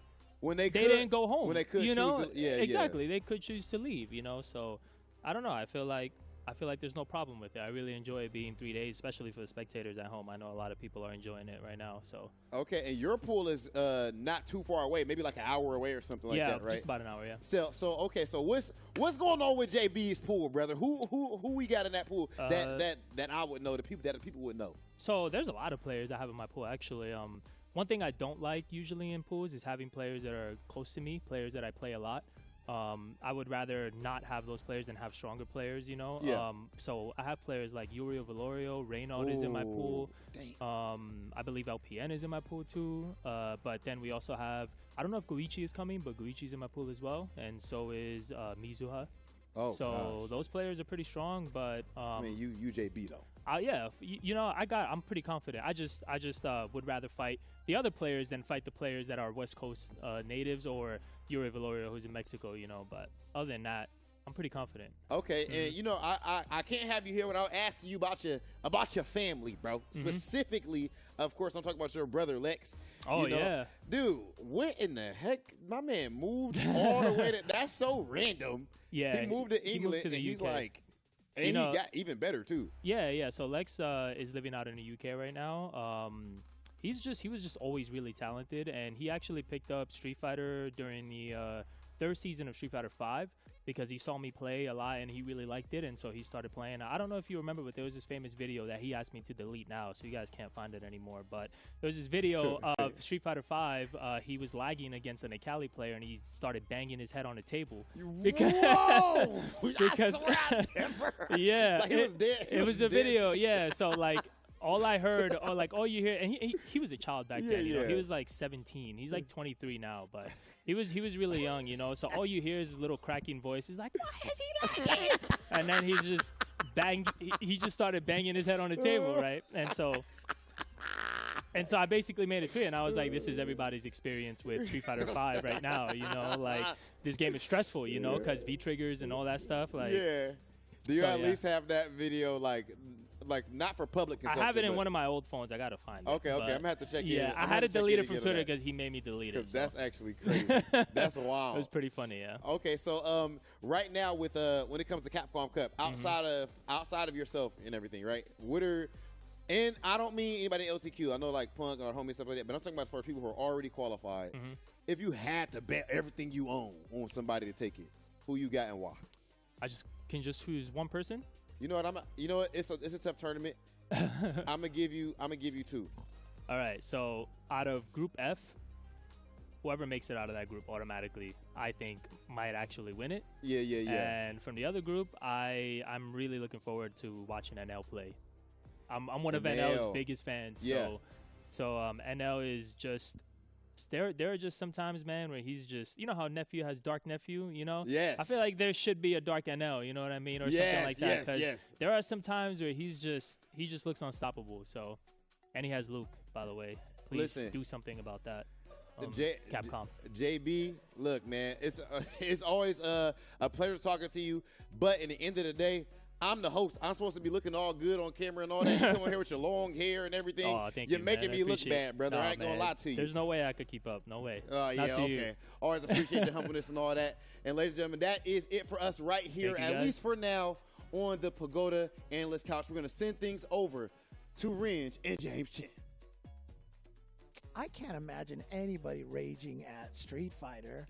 I would never rage at Street Fighter. There is clearly no video clips or YouTube clips of me raging for fighting games at all. You called Mr. Internet and had it scrub the entirety of the interwebs of your clips, just like Lex over here? Is that an option? Is that an option? No. I'll let you know. I got to look into that. I got to look into that, okay? JB up with a meeting with Mr. Capcom. I got you next. Okay, thank you. But I think the only solution to this is to have Rob grow his hair out. You know, yeah, we got JB, we got us two right here. I just think Rob needs to grow his hair out. Personally, someone asked me to do the slow motion hair flip on stream. So. Well, you got to slow motion it. Whoever asked that, because we don't have that technology on our end at the moment. Honestly, I mean, like I have people. You know, sometimes they talk smack to me and everything like that.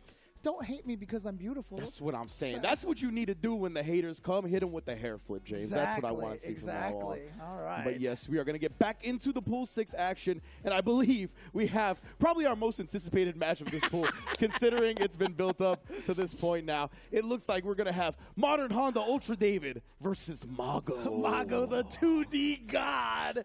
Here we go. Of course, Mago. I mean, remember the year that he won like the first Japan qualifier for one of the Street Fighter 5 seasons, and he transcended September Mago, and he just became everyday Mago, 24/7 Mago.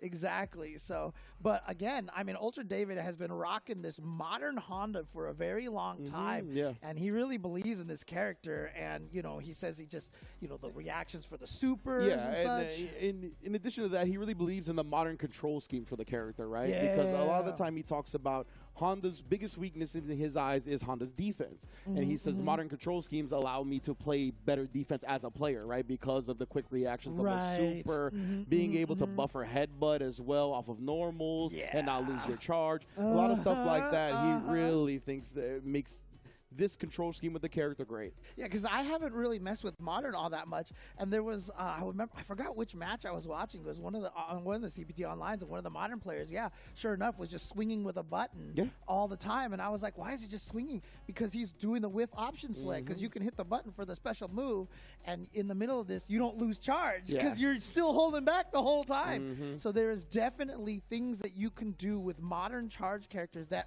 actually are not possible Yeah. in classic controls. Yeah, just to elaborate on that a little bit, right? Usually, if you want to buffer a special with a charge character, you have to give up your charge because your input is usually forward or up or whatever it's going to be, and you just kind of bet on that as the normal hits. In the modern control scheme, the special move is one button. It doesn't require an input, so you can buffer reliably without losing the charge. Go ahead, James. No, I was just going to say, I wish there was somewhere we could tilt the camera down so you could see David's controller. I know, yeah. We talked about like the ergonomics and kind of the solutions that players have come up with when it comes to their hand or arm problems, right? And David's had one. He customized his own controller. It's kind of a hitbox style layout or a leverless style layout, but he's able to split it into two, right? And he's posted like the different poses he's plays in and whatnot. He's got one leg up on the couch while he's sitting on the floor.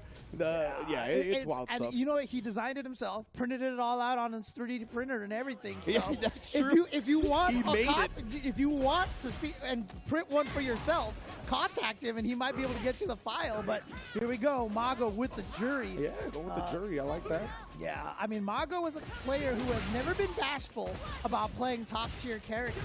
And, you know, Jury is one of those characters I feel like has started really strong and kind of gone down a little bit in people's esteem. But Mago definitely still believes in this character. There's 4 of them in Capcom Cup, and that raw jumping right there. Look at this. Yeah, and you know, the jury strength is very interesting because, like you said, that is, I think, the common narrative. I talked to Rickman Barnett, a fellow jury player, and he thinks the character is actually extremely strong still. Oh, yeah. And I think she's really good at both rushing down and playing a patient, annoying game from distance. I think that's where she shines, where other characters don't. Oh, no, David accidentally burnt himself out here, and that's going to allow Mago to take this round. I mean, I think one of the greatest strengths that she has is, you know how everybody has the poke button, the crouch medium kick. No.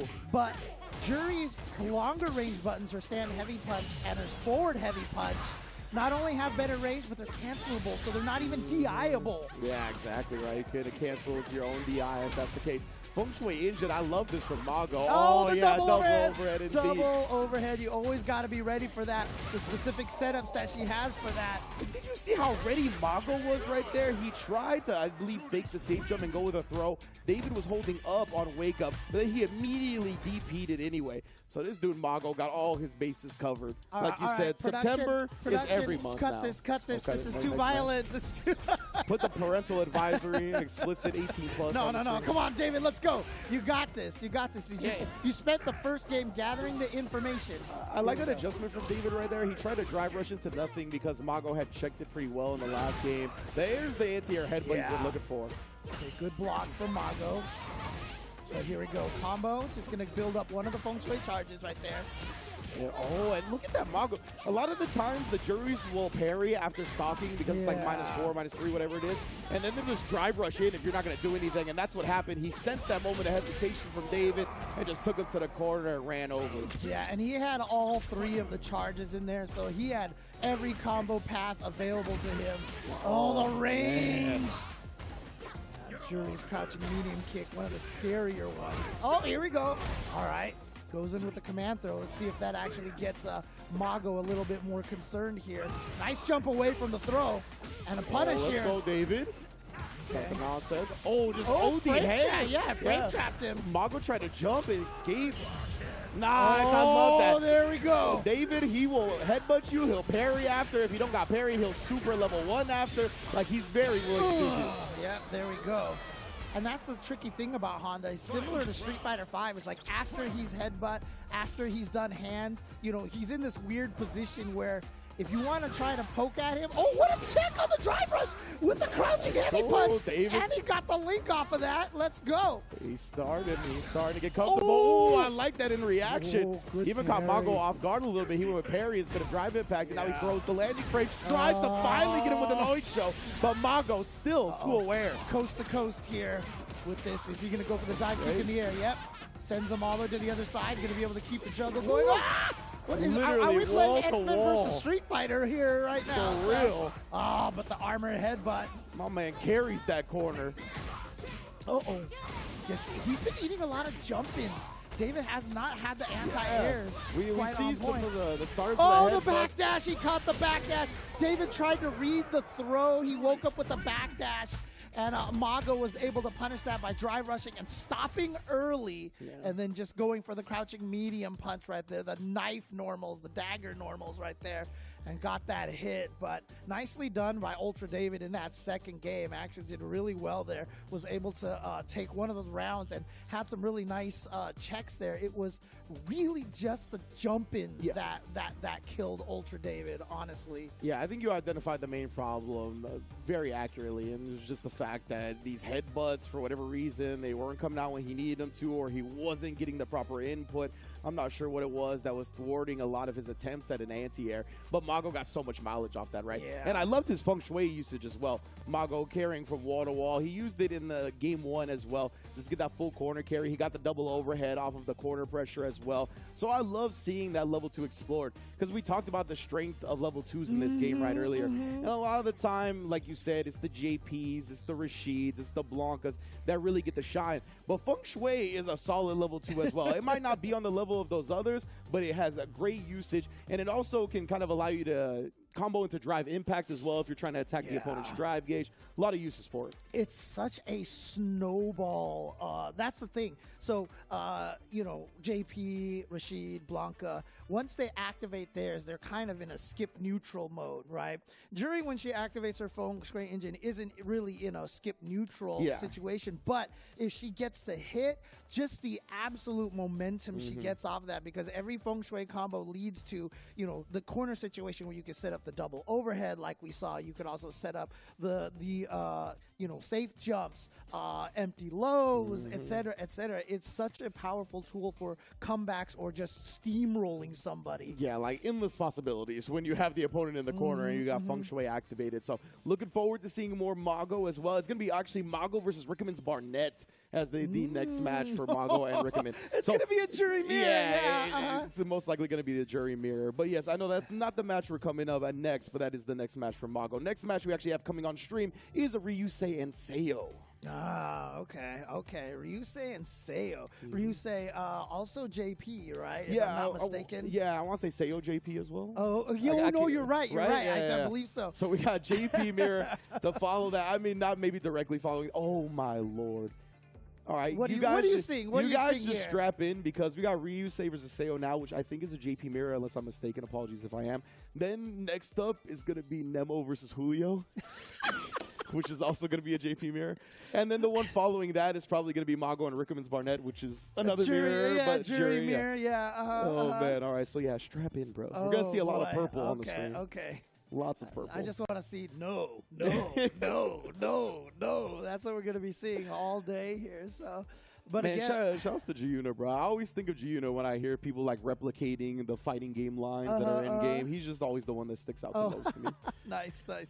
Oh, man. But yeah, okay. So I believe this is going to be a JP mirror. And again, it's just such a weird matchup because, you know, obviously neither of them can really zone each other the way that they want to, especially because Triglav, the ground spike is -2. So whoever blocks it, if they Triglav first, they will beat the other person's Triglav, you know, so it's just like kind of a funky situation here. So Most definitely. Definitely curious to see how this match is going to go. Yeah, and of course, Seiyo from Singapore, for those that are unfamiliar, has done really well in the Asia region. He got 4th in the regional final for Asia Southeast in the World Warrior events. He got 2nd at Tiger Uppercut, only losing to ZJZ. So he's definitely had some good performances right now. He's obviously going to be looking to take his game to the next level up against Ryusei here, who is star-studded. Yeah, and you know, ICFC Asia for Street Fighters, I've commentated a lot of the ICFC Asias,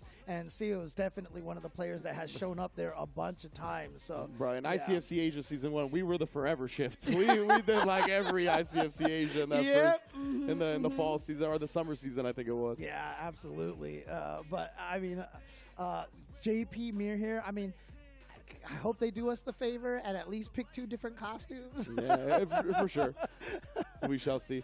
And yeah, Ryusei, obviously, part of SFL, representing Fab Gaming. But yeah, as far as single results go in Street Fighter 6, I think he's been a little underwhelming, or definitely under where he wants to perform, right? Right. A lot of top 64s, a lot of top 24s, not really a lot of top 16s, a lot of top 8s, and that's where he's definitely aiming for, right? He was around somewhere between 33rd and 48th at EVO, so he's definitely trying to figure it out, and that's just one of the cool things about fighting games, though, and seeing the next iteration in a franchise, because Ryusei really got popping towards the end of Street Fighter V, right? Maybe not towards the end, but in Street Fighter V is when I found out about him. So to see how he transitions to a new game, the struggles, how quickly he picks it up, what he kind of gravitates towards, all interesting things to me. Yeah, Ryusei is an EVO champion. So That's true, yeah.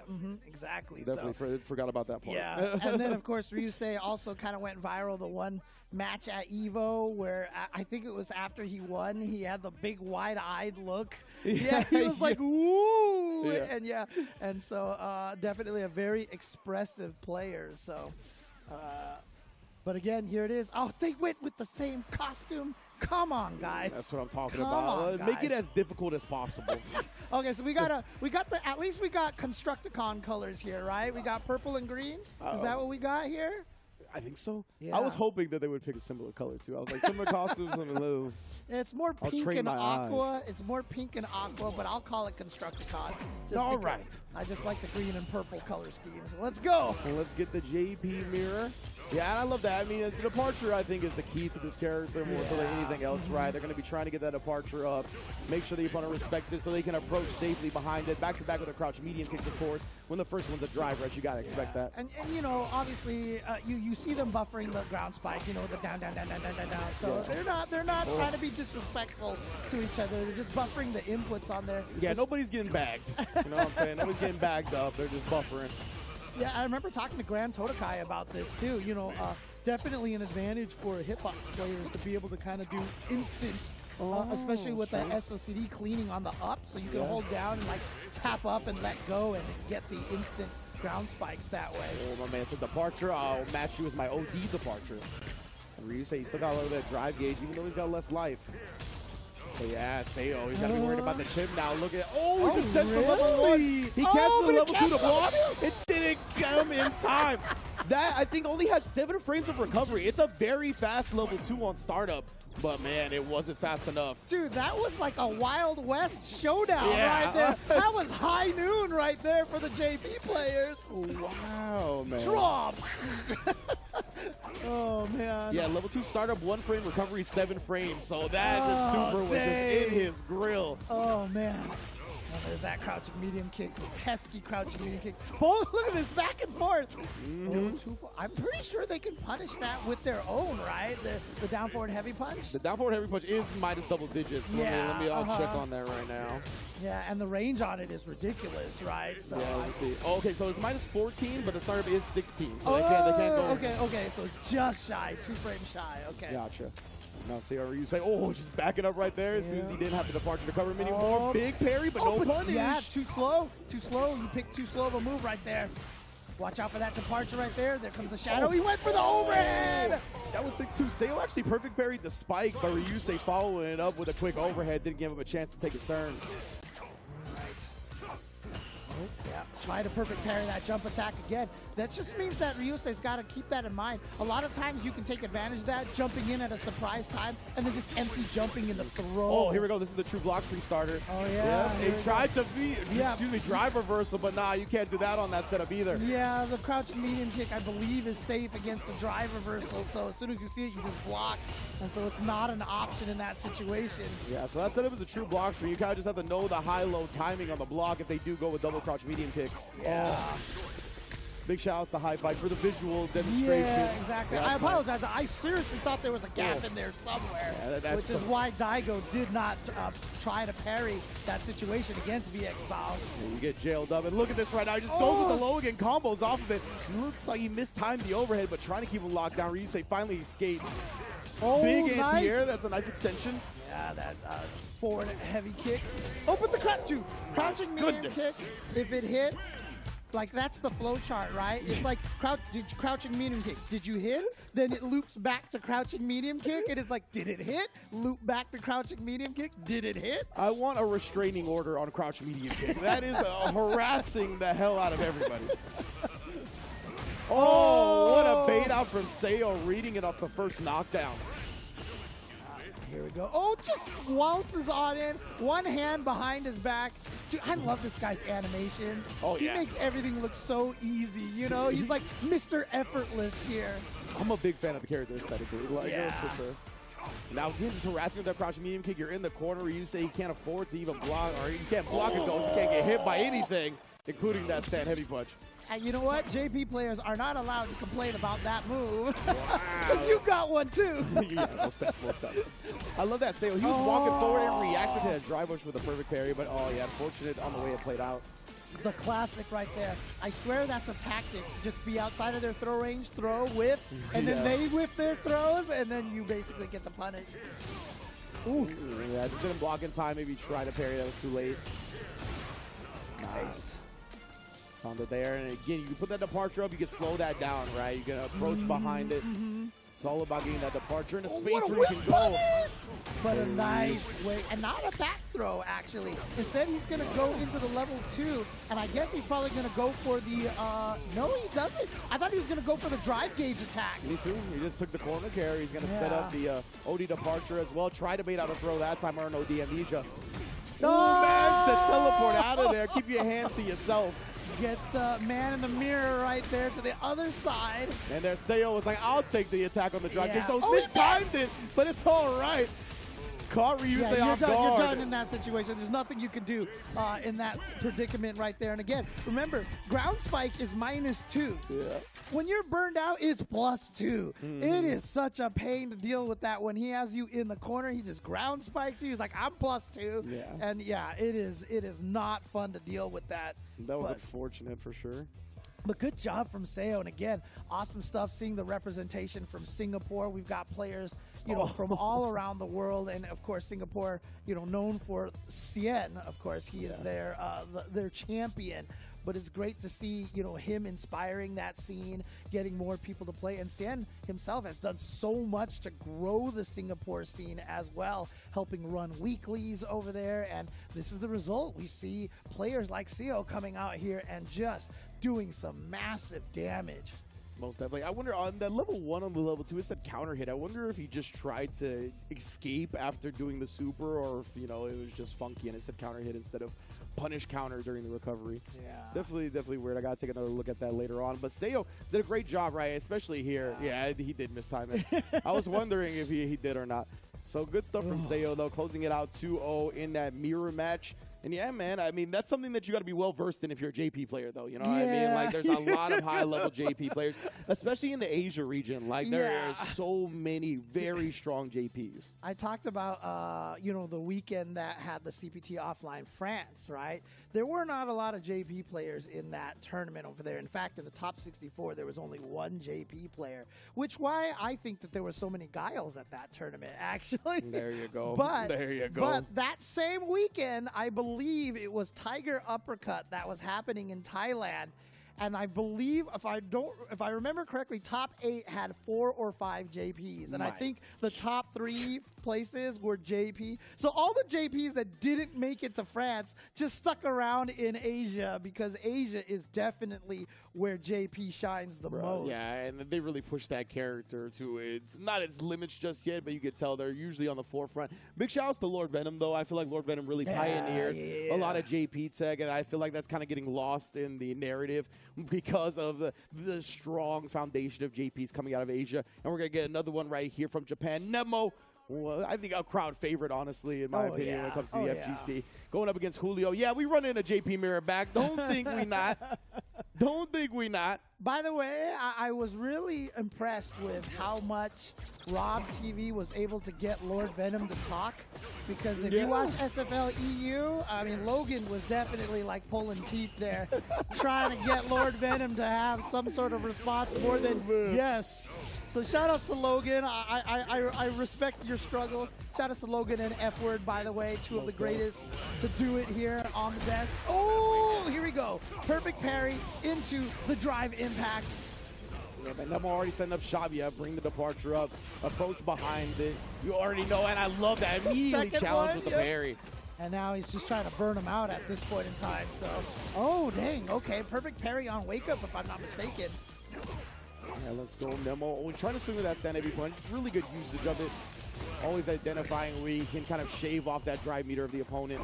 Julio relying on the parry and the anti-air. Yeah, that kind of hit bunch hits. Such a good hitbox, but unfortunately going to get caught by the drive rush from Nemo. Nemo taking round number 1. Indeed. Right. The full screen battle right here. Yeah, you can see right there, Nemo. You see, after he gets his ground spike blocked because he knows he's -2, if Julio goes for another ground spike, that's why he's drive rushing in. I don't know what happened with Julio right there. He ended up getting punish counter in the recovery of the parry. He just wasn't blocking. Oh, man. Again, this guy's got juggle for days. The mix-up. Overhead, the mix-up. of course. Yeah, he went for the overhead. Level 1's going to be the enough. Cornobog coming out. There it is. Yeah, boy. Nemo's a master. Mix-up master, of course. And Julio's jumping right back in there. No delay, no spending some time to think about it. This is what we talked about, though. I mean, the players from Japan, the players from Asia, they're going to be so well-versed in the JP mirror, especially compared to other regions. Yeah, again, there's a reason why during all of Phenom's videos, you know, all the Japanese players said JP was like at least 1 or 2. And then you see now he's abusing the spike, as you mentioned, in Burnout +2. He's more than willing to drive rushing under and getting the landing freight punish on the other side. Nemo, he's doing whatever he wants right now. See him predicting the forward dash from Julio. Because again, like I said, once you block the ground spike, that's, ooh, what? Just raw stream bug? Okay. Straight up after the throw tech. Knows something we don't. Here we go, match point for Nemo. I'm so glad like decisions are immediately made after throw tech in this game. I was a little worried at first because of how far opponents are pushed, but people still got gambits all day. I mean, honestly, you know, one of the hardest things for me going from 5 to 6 was how far the moves reached in this game. Wow, he just woke up with a crouch medium kick, got rid of the departure because he got tagged by it. Couldn't get past, even crouching heavy punch, stopping the potential cross up there. Gets the departure out, but doesn't actually be able to teleport in time. Julio should be able to take this round. There we go. And with no meter spin, that's huge, right? He's close to a level 3 of his own. Obviously, Nemo got everything he wants to work with here. Ooh, beautiful, perfect parry in response to the drive rush normal. Julio got to get it started, but the wrong tree glove right there. And yeah, look at that. Just being aware of the mirror right there and taking care of it. That was so unfortunate. It looked like he actually tried to check the drive rush with crouch medium punch, maybe a little bit too early, or maybe the space that Nemo did his own at was just perfect. Either way, going to put Julio on life support when it comes to the drive gauge. Oh, nice. Caught the teleport and got the punish counter. You see Nemo just backing off right now. Yeah, and that's all right for Julio, especially when he catches him. Has the level 3 to combo into. Boy, Nemo, this is hurting, bro. Julio probably almost kind of wishes he had a tiny bit of health gone, because that would have killed CA, but he's just going to drive rush through. Julio Fuentes on the board right here, tying it up 1-1. Love that, not going quietly into the night whatsoever, and Nemo really ran over him in that first game. I thought this was going to be a quick set. Beautiful adjustment from Julio right there, and look at that, finding that sweet spot on the jump to actually dodge the crouch heavy punch. Oh, no. Ooh, yeah, the departure was up, though. You have to respect. Okay, parries it. Oh, that's going to be a whip punch right there, yeah. Because he thought he was on the ground when he went for the 2 hits of the target combo. Oh, and again, he tried to check it, but that cane, it's so good. It's like the best drive rush check tool and the drive rush aggression tool. Yeah. Like, the disjointed hurtbox, or excuse me, the hitbox on it is wild. See, every time I see JP hit you with that crouching strong, it makes me think of like the teacher with the ruler, you know? It's just like, stay in line, students, man. you know? Man, JP teaching at a Catholic school. Exactly. I mean, they don't do that anymore, you know, obviously. They did in my childhood, but you know. I love that he chose to use his jumping medium kick to make sure it reached. Corner bomb right here, not going to be enough to kill. But the corner pressure right here, but he's burned up and he checks the driver. Julio's at match point. No fear right there. Checking once again with the crouch medium kick. Oh, and just getting right in his face right there with the drive rush forward. Let's see Nemo. You can tell he's feeling it a little bit now, but a perfect setup. Baited Julio into that whip, honestly, for the whip punish. And then he just activated the shadow manually. Look at this damage! Final game, final round here in this JP mirror. What did Nemo try and wake up? He like immediately got punish countered by the spike. I couldn't even tell what it was either way. Nemo's looking very strong here now. Bouncing back, does get his drivers cut off by a ghost. And there's the crouch medium punch this time from Julio. Yeah, he gets it first. And wow, wake up buttons from Nemo. Not scared of the jump attack at all. Yeah, he tried the back throw. He wanted the screen advantage. Such good awareness from Julio to tech that. And then beats him to the punch on the drive rush. Can't get to level 3 yet. Maybe he could have with a different combo route. He reaches, but he gets the landing free He's got punish. the level 3. This should be able to do it right here. Interdiction, and Julio Fuentes is sending Nemo to losers bracket. Wow, Julio. I believe most people are looking at that as a huge upset.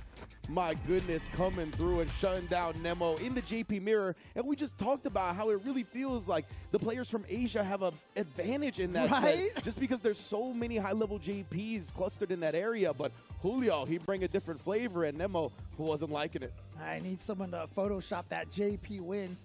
Just kill that one little block so it says JF wins, because Julio Fuentes is moving on in the bracket on the winner's side here. So Nemo, if he wants to make it out of this pool, he's got to do it from the loser's side.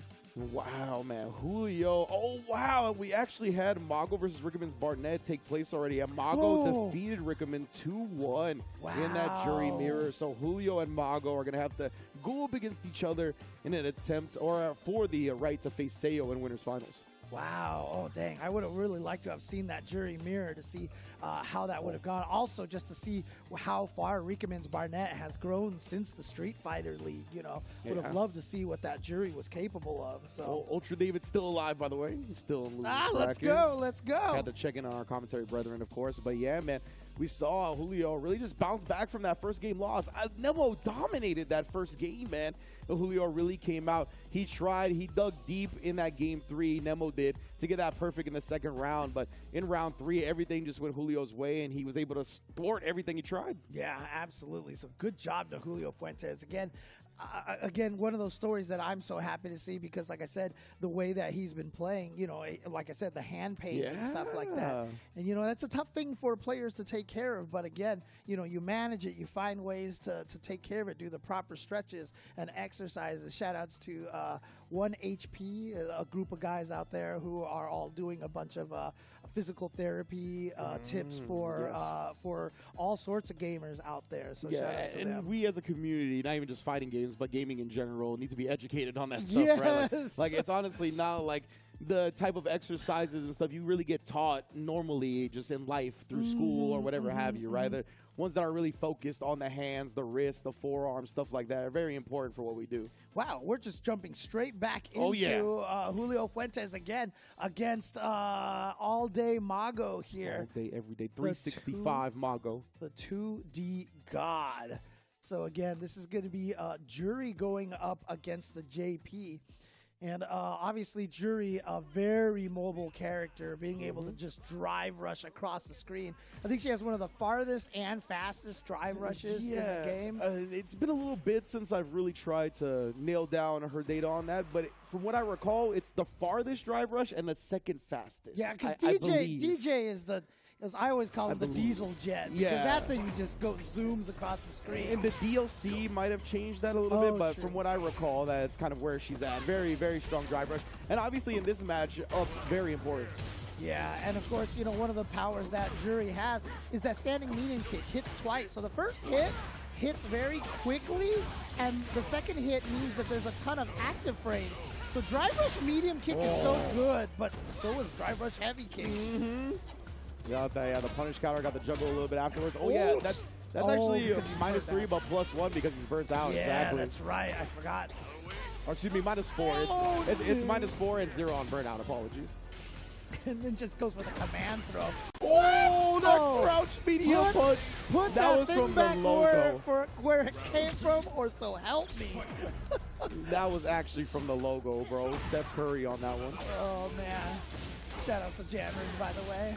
I heard that reference on SFL EU. Which one? Put that thing back where it came from, or so help me. Put that thing back where it came from, or so help me. All right, nice quick punish there, this time from Mago.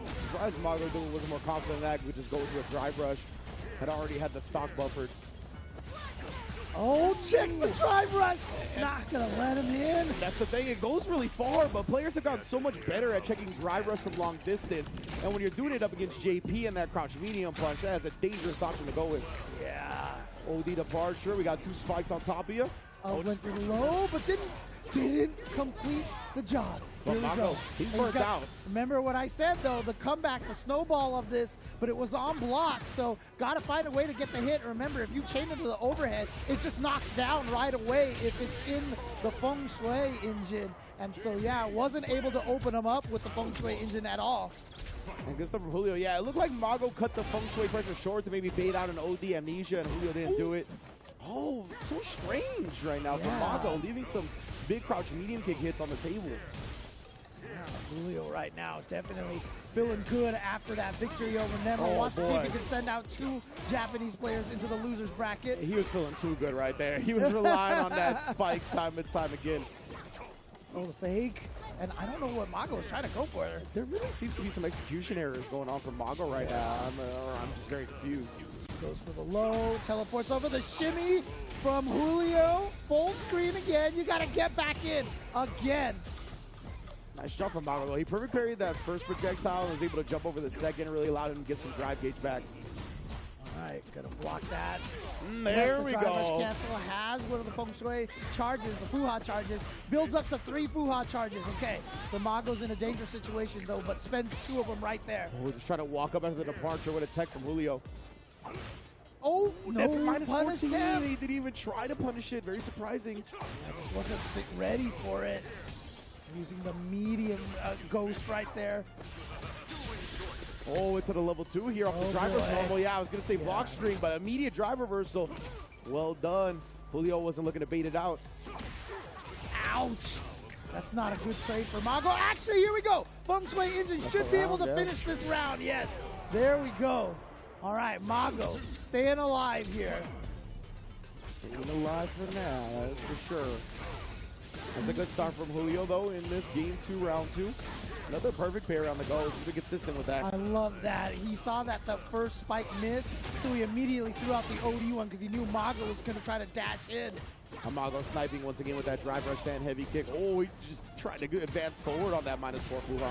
Yeah, but Julio Fuentes just able to jump out of the corner. Oh my gosh, the shadow was still coming. Whoa. We are slugging it out right here. He actually burnt him out with that wake-up sweep. Saw that he was just going to commit to the departure. Nice. It's really quick drive rush right there, right? Because he had been getting checked by the crouch medium punch over and over again. And the reset for the game. Beautiful decisions from Mago to close out that match. That is classic Jury right there. Jury, when you get hit by that Feng Shui engine, you have to be ready for the counter DI at all points in time. Or obviously you're burned out, you can't do anything about that, but... And I really just love the as soon as possible jab after the drive rush. Like, because he had been getting checked way too much by Julio. Yeah. Yes, he tries to do a long distance one again. He did the heavy kick that he sniped with a couple of times, but it got checked. All right. Gonna just get in there. Oh, the bait, but he messed up! What was he Shades of Punk! He just neutral jumped and just nothing. Okay. Oh, man, what's going on? Yeah, it just feels so weird. Mago's had some really uncharacteristic moments in this set. Julio taking full advantage of it here. Send the level 1. He's on set point. Man, still doing so much damage even with just a single hit of that level 1. Oh no, too early on the jump attack. And that just missed. And so now, Julio here with a good start now. Wow. Yeah, having the portal spike there to kind of control the neutral. I can't believe that spike still reached. That was wild. It's so crazy that the spike actually aims for you. It goes all 3 directions. And It is sentient, bro. It's like it's such a good move, and it aims for you. It tracks. Wow, it looked like Julio was trying to make him block a stand heavy punches. He landed from the jump, but Mago beat him to the punch. Oh, got perfect in, got timing. in. Caught him with the OD departure right in the middle of it, and he really likes this Feng Shui. Going into it again here. Yeah, I mean, it sets him up. And look at this, the shimmy sort of, with the backdash instead, goes for the empty low. Like I said, a lot of safe jump setups off of that feng shui into the throw. Here we go, final game, final round. Mago, that's huge right here. And part of why he uses that level 2, right, is so he can have some more meter for this round 3. He's almost already at 1 bar. Okay, caught him with the low here. And now the overhead. Bust that out of nowhere. Julio not ready for it. Yeah, we haven't really seen him represent that overhead much this set. Yeah, Julio, though. That spacing for the Fuha Fireball, for the feng shui Fireball, is so nice because it hits kind of meaty and Jury's plus after that situation. Man, that driver edge that came up just a bit short. I was so fortunate for Mago. Oh, and immediately he just pressed after the driver's cross medium punch. Oh, this is huge. This is huge. Burn that man here. out. No, he didn't actually opt to burn him out. Yeah. He's looking to do so, just chip. He thought he would advance forward. That's why he did a medium spike. Oh, but now he has the corner. He's going to get a burnout and the corner situation. Now, however, Mago has a level 1 and maybe even a level 3 after this super. Oh, that doesn't build meter. It doesn't build meter, That doesn't build meter. Never mind. Leaves you very much forward. Oh, he actually gets it. The stun is there. But does he have the damage he needs? Sets up shop. Perfectly timed on the frame kill with the spike. OD departure for the last gas. He got it, but it didn't kill. Baits out the OD anyway. Julio defeats Mago and Nemo. Wow. Back-to-back players from Japan. Julio Fuentes taking out Nemo and Mago, 2 of the strongest players coming out here from Japan. And honestly, like, I mean, for anybody with a fantasy bracket right now, you know that thing has got to be busted. Exactly. Looking like Luke's egg roll. My goodness. Julio Fuentes, bro. What a showing here at Capcom Cup LCQ, bro. I got you good with that one, James? I don't know what to say. I have no response of that. But yeah, he beat Nemo in the JP mirror, beats Mago with the jury. Very uncharacteristic from Mago, a couple of these drops. I was not expecting it. So strange, but yeah, I mean, that's the way the cookie crumbles sometimes, unfortunately. Yeah, but great job to Julio here. And, I mean, again, with a lot of upsets. So he makes it out on winner's side? Was that the winner's side? No, that was winner semis, baby. Yeah, nah. Ain't nobody out of this pool just yet. What? Julio has gotten the privilege to face Sayo. He needs one more JP Mirror victory to be in the winner's side of top 16. Oh, my goodness. What a pool over here, man. This is definitely the can you, I mean, is it always cheating to use an acronym as part of an acronym? Because JP right now stands for JP Pool, right? I mean, this is the JP Pool right now, so. Oh, man, yeah, you're still just in pools, brother. You're not even in top 16 yet. Oh, man. Yeah, beautiful stuff right here. He actually got the spike attempt. Like, it didn't look, there was no 2 hits, so it looked like he might have tried an instant overhead that missed, and that would have been like the perfect amount of damage, but Spike ended up connecting, took to the skies, just avoided the ODDP entirely. Holy smokes, Julio in winners finals, going to be going up against Sayo after we thank our sponsors, of course, because we do need a break after that one. And I want to thank Steel Series because they've been holding it down, the official headset of Capcom Cup X with the Arctis Nova Pro. You've seen many of players over many esports win a lot of money with these headsets. And right here, a millionaire is going to be crowned next week on that Arctis Nova Pro. Big ups to Steel Series holding us here down at the LCQ and Capcom Cup X proper. Yeah, again, shout outs to all of the sponsors able to make this Capcom Cup X a thing for you guys. So again, I hope you guys are all entertained. So definitely give some love to the sponsors over there. Check them out. Let them know that we appreciate them helping us give you these amazing matches. But again, more matches. But first, we got to take a quick break. Be right back.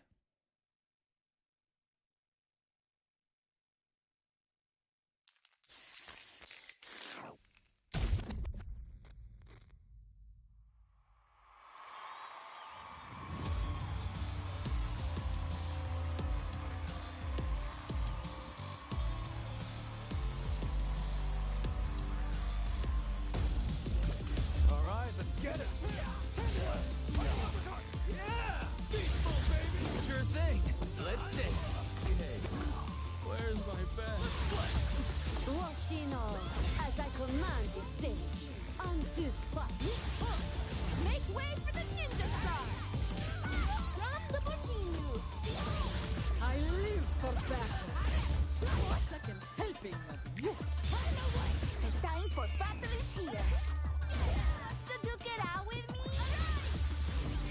again, men? Do you need to take a rest? Do enjoy this. I'm game if you are. Don't be. Yeah, we gonna crank it up. Let's get it on. Another mission awaits. Do you plan to fight at all? All right, I'm ready. Your footwork's sloppy. This of mine? Behold this body of work. You are lucky. I'll show you strong. Allow yoga to guide you. What is it? The power of yoga. I'll show you the power of my kung fu. I'm ready for you. Just bring it. Think you could break my defense? Got you in my sights. Smart choice. Bring it.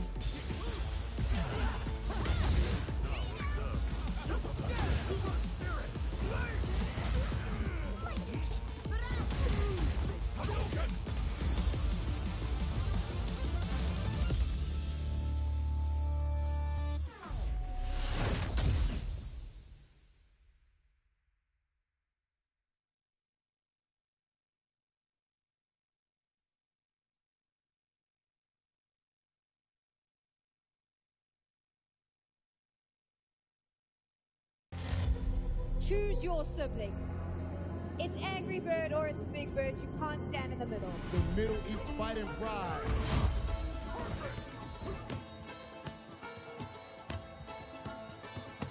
One of the greatest players throughout the history of Street Fighter V. It's just this rivalry. I love it.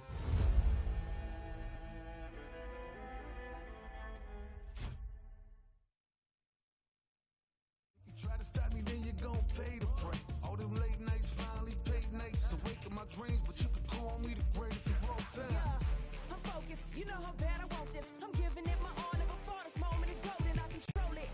All eyes on me. I see I'm watching. Once I'm locked in, ain't no way that I'm stopping. Clocked in. It's time to put in work. Go berserk. I'm in my zone until I'm first. Believe me when I say nobody can see me. This a product of hustle. I just make it look easy. Non-stop. You ready or not? When it's all said and done, I'ma be on the top. 3, 2, 1. I'm ahead of the game. Y'all remember my name. Non-stop. You ready or not? When it's all said and done, I'ma be on the top. 3, 2, 1. Yeah, I belong in the #1 spot.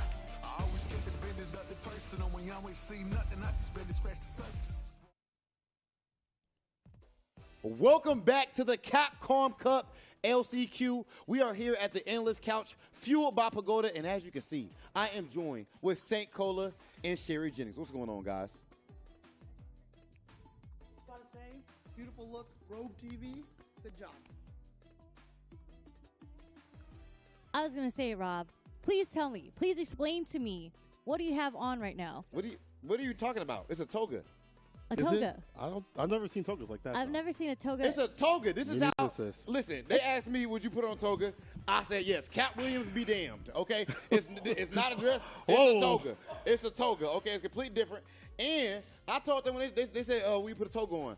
I let it be known. If y'all just had the little leaf, I'd have put that on, bro. Like I've been in the gym. Nobody want to see that. Nobody want to see that. I'm This is just not saying. This is not the place. I mean, the viewers might want to see that, so. You never know. Maybe Respect. actually. Respect. Okay, so does it look decent though? Don't lie. Can I get one too? Let We need matching ones maybe right the now. next. It can't maybe just the be next one we'll Rob get. wearing Maybe the it. next one Ones we'll in the get. chat if I'm rocking this, and twos if I'm looking crazy. Please let us know. Okay, now, most importantly, I brought you guys here for something very important. Of course, we're focused on Capcom Cup X, but to get up to this point, we had to have so many other Capcom Cups, right? That's true. So I have to ask you guys. We can start with you, Sherry.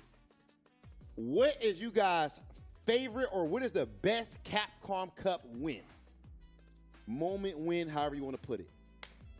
That is so That's tough. I'm glad you went up difficult. first. I've been to every single Capcom Cup. I have not missed one Capcom Cup, right? Okay. Oh, dang. There's so many stories. And I'm old, so I have bad memory. So I'm not going to remember anything from Street Fighter 4. I can tell you Okay. that. So I'm going to go with the most recent memory that I have, which was godlike, which is Zen's run from last year.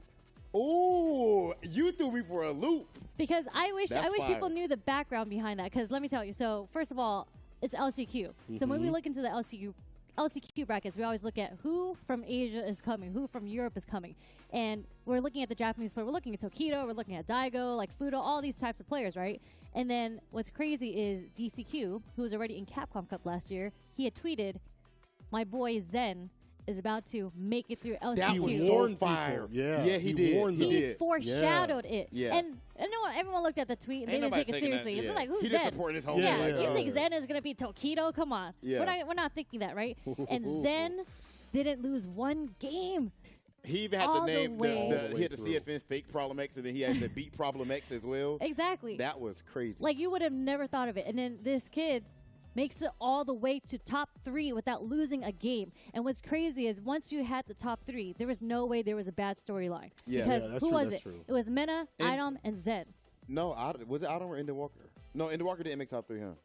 Actually, it was remember. It was one of them. It was top one of them. 5. Top 5? Okay. It's so top 5. Okay, because what I okay. remember the storyline developing was that it was either going to be 2 people that had the chance of becoming 2-time Capcom Cup champs, Yeah. Right, or yeah. you have Zen, Who's this just an outlier, LCQ winner all the way Yeah. to winning his first Capcom Cup, and it was looking great. Like, might his be the Bison best was run. He was ridiculous. insane until he met Meta RD at the very end. Exactly. Yeah, But, that might you be know. the best run that we ever seen. It was. Like, as far as straight run, it was. As far as best run. Yeah. That's true. Okay. That's fire. You got a lot to live up to, Saint, so I hope you got something under that big afro. I just want to say what's underneath my afro is that you took mine, but that's okay. Did I? You no. really? No. Oh, okay. Actually, that one was my second one, but I think the first one for me is because I have a personal attachment because 2017 was my first Capcom Cup. When I saw Mena RD win and seeing like the passion of the community, how loud Kaba was, I'm telling you, if you weren't in the venue, you could hear him everywhere. And I Doesn't know matter what you how thought loud, bro. immediately when Mena won that. What's that? You said, imagine if I was an ass. That could be me one day.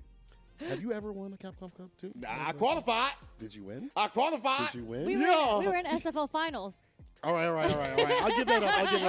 But you know I what? Capcom Cup stage. You know what? I took the better route of being a commentator. I'll That's take what that. you were, Yeah, you were a you know, that's commentator. assured money right there. But that right there, Mena RD. St. Cola's rich. IRS. Whoa. Y'all heard it here You gonna first. run out of brother? IRS. In February, Black History Month. What's wrong with you? You better pay them Okay, taxes. but in all seriousness, I stepped on your moment. Okay, all right. You got Mena RD. Mena RD, watching the community rally around him, and when he was down, when he was about to lose, Tokido was about to take everything, he looked at the crowd, bro. He looked at his homies, and he just had that smile, that look in his face, like, I'm going to take this. Yeah. And at the time, I was like, there's no way, bro. Everybody does it. It's not an anime, bro. It ain't like it ain't like an anime. Like, he was about to lose. He cooked up Tokido, took that victory, and changed my whole perspective on everything. Like the scene, how powerful having people behind you is. Someone from being a young gun out there, taking down like a top dog that's been out in the scene for years upon years. That changed everything for me. And you know, seeing what he did for the scene afterwards too as well. Seeing it personally also helped out too as well. So I think that that's your also best. stacked on. But Zen's run was pretty close. You know what? I'm gonna change Y'all my both shit had back good to. choices, but you're wrong. Oh, it is on 143. All right, what's yours then, Rob? You're How wrong. are we What's wrong yours if then, it's an Rob? opinion-based Now let me. It ain't Exactly. opinion based because subjective, it right? come down to facts. Okay, you really okay. know your I street need to go fight. back to 144. Okay. Now, He gonna say Because Capcom Cup's in the 144. best moment, the best win in Capcom Cup history. Going back in came time, bro. With Crazy. IDOM in 2019. That man Stoop kid. had no Okay, that was sponsor, good. some sweatpants, a loose hoodie, and braids. That sucks. Okay? We have not seen somebody dominate with cornrows like that since Allen Iverson. Actually, Allen Iverson, he had more design stuff going on his side. We have not seen it in that long. You got to take that part into account, especially right now that it's being February when I'm asking you to start Black History Month. Okay? Also, we only see the top, like it was only the sponsored players who would make it in the Capcom Cup. So you had to pay so much to go to all these tournaments. I don't have no sponsor. It's just he only went to like 3 tournaments and he dominated everything. And as if that's not enough, ladies and gentlemen, you guys remember, he goes up against his demon that he could never beat and Punk the God. Yup. And what does he do? He won. He won. He made won. Brian F. cry. You Rightfully can't, so. bro. Brian F actually hugged me. You never gonna get a hug from Brian F unless something No. serious going down. Yeah. I get hugs from Brian all the time. Yeah. Oh, Yeah, no. Yeah, actually, Brian's taking off the time. Yeah. you hug me, Brian. Yeah, I think, Brian don't like you. You don't like me. Yeah. Oh, my, you ain't know that? Oh my God! Okay. I'm sorry. Okay, we're gonna get you off camera, brother. This is very awkward. I feel so sorry We have for to it. feed him some egg rolls right Ladies now. and just make him feel gentlemen, bitter. you let us know what is the best Capcom Cup moment. I'll tell you what, there's a high chance that right here at Capcom Cup X, we're going to have a new answer to that because somebody's going to be walking away with $1 million. But first, we have to get through this LCQ. This has been it for us over here at the Pagoda Fuel Analyst Couch. We're going to send it back over to Renge and James Chen. I'm looking good, bro. Can that... Your time was over. Your time was done talking.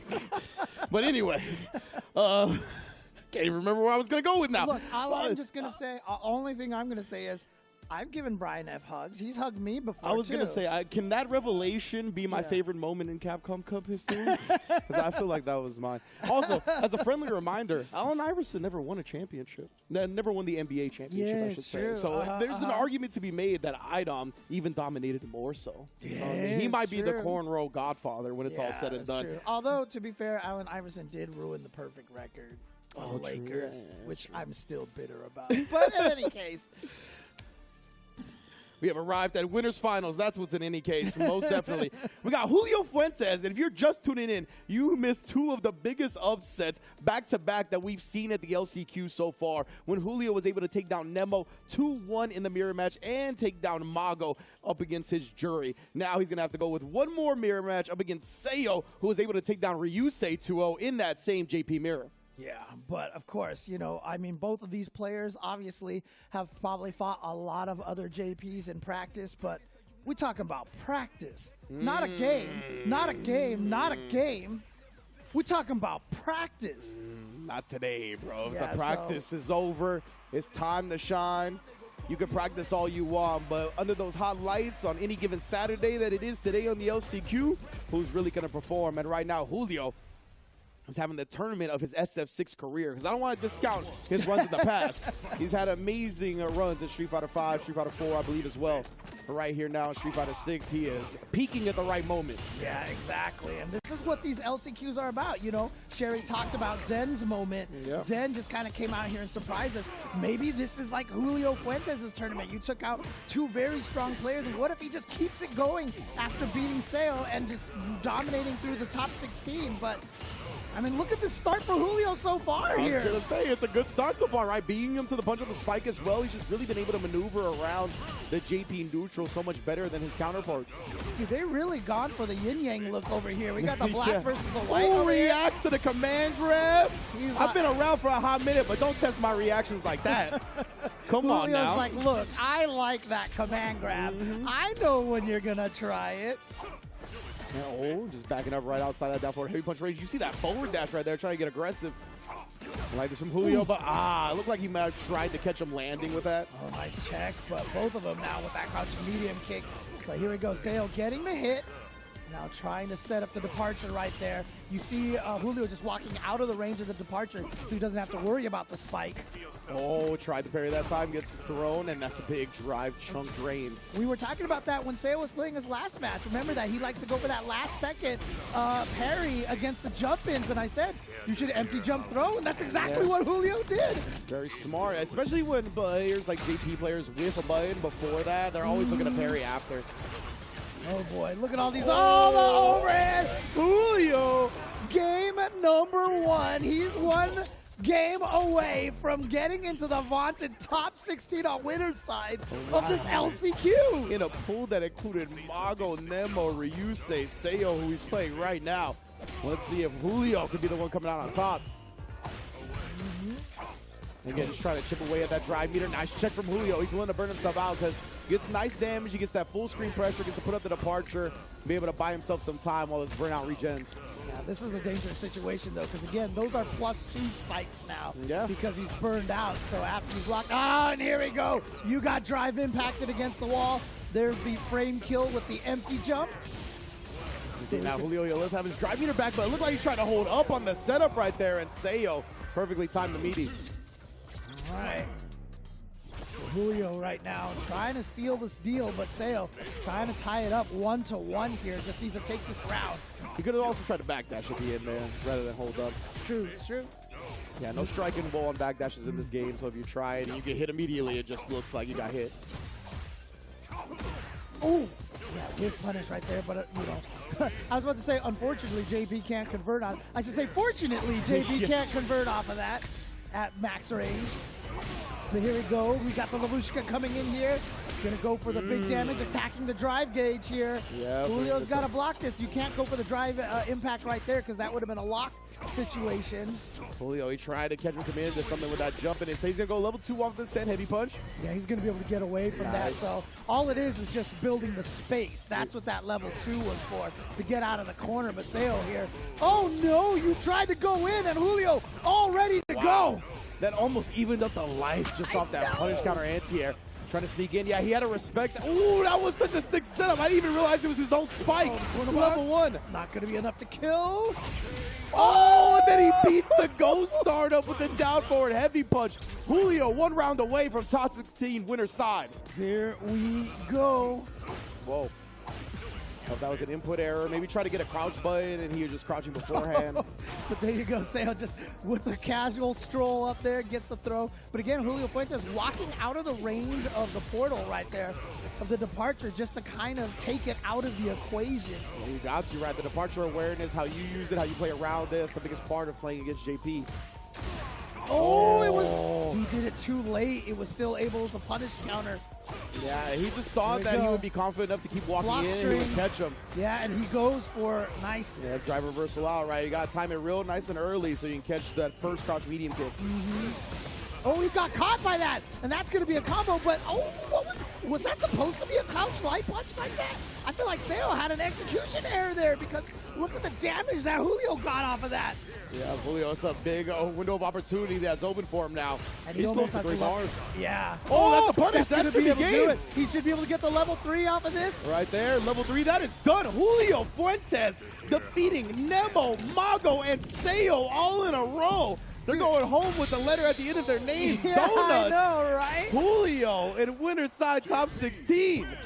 Man, you know, I mean, Daigo and Tokido and better watch out too Yeah, right for now real. because you do not want to fight this guy if your handle ends in an O right now. Oh man, Julio Fuentes looking on fire. Like I said, this might be just the tournament of his life, the way that he's playing today. This is what a run from Julio. Yeah, like we talked about, right? He's had some tremendous runs in Street Fighter games past, but in Street Fighter 6, this has got to be easily his best run so far. What a time to peak, beating some real heavy hitters on his way to qualifying for top 16 winner side. Yeah, I mean, with as JP heavy as this bracket is, like if you sit here and look at, oh, look, we've got Nemo, we've got Ryusei, we've got Seo. Like Julio is probably not the JP that you would have expected to come out of this one, especially fighting so many of these JP mirrors. Yeah, we have some strong JPs in North America. Obviously, Brian F., Flux Waves, Julio himself, but the ones that get the attention are primarily out of Asia, and of course, like Lord Venom, a couple in Europe as well. But for Julio to go up against two Asia JPs and Mago and defeat all of them for this winner's side berth, and he's got to go up against Problem X as well. Ooh, that is a different flavor than he had to deal with in the pools, I'll tell you what. I mean, I'll tell you right now, Julio Fuentes definitely doesn't want kisses right now. He wants hugs. Change his name to Problem O, and Julio Fuentes is going to dominate, dudes. But Problem X, he's like, nah, sorry. It's just going to be kisses for me. So For real, man. Oh, and that Punk Yamaguchi set as well. I'm so interested in that one because at Street Fighter League US, one of the only losses Punk actually had in the entire league was to Gen on the DJ. That's right. And I believe he ran away with it too. I think it was 2-0 or 3-0. I think it was a 2 out of 3 set 2-0. So I want to see how Punk plays up against the DJ now after seeing that. All right, but now we have the loser side of the bracket here to just basically finish out here. Who do we got in the loser semis. So Ryusei was able to take down Mago in losers, and Nemo was able to take down Rickerman's Barnett in losers. So it's going to be Nemo versus Ryusei for loser semis and a chance to face Seo to get in the top 16. And I know exactly what the chat is thinking right now, man. 3 JPs, baby. What you know about it. And there's already one but 2 JPs are making it out of this pool. Yeah. Because Julio already made it. It's the JP pool, man. I'm telling you, it's the JP pool. Because whoever wins this one has to go up against Seo for another JP. Look, everybody at home, be thankful that we put them all in one pool. It's like what I did with the DJs in the group stage. You know, I put them all in the group E. And you put them in with Snake Eyes. Steakhouse, though. I have confidence in Steakhouse. Okay, That's why, okay, you know what I okay, mean? fair, SoCal fair. brethren. But no, exactly. So now the terror is contained to a single pool rather than a lot of these pools having to deal with some of the best JPs in the world. Oh my God! I mean, this pool is just piranhas right now, Straight dude. up. Like seriously, you do not want to jump into this pool at all. That was good. That was good JP. All right, here we reference go. Right there. Nemo and Ryusei going at it. Ryusei with the drive rush right at the start. Oh, yeah. Wants to be aggressive. Look at that. Oh, we ain't bagging. We just buffer it. But ho, ho. What a time did it for Nemo to jump. Perfectly read.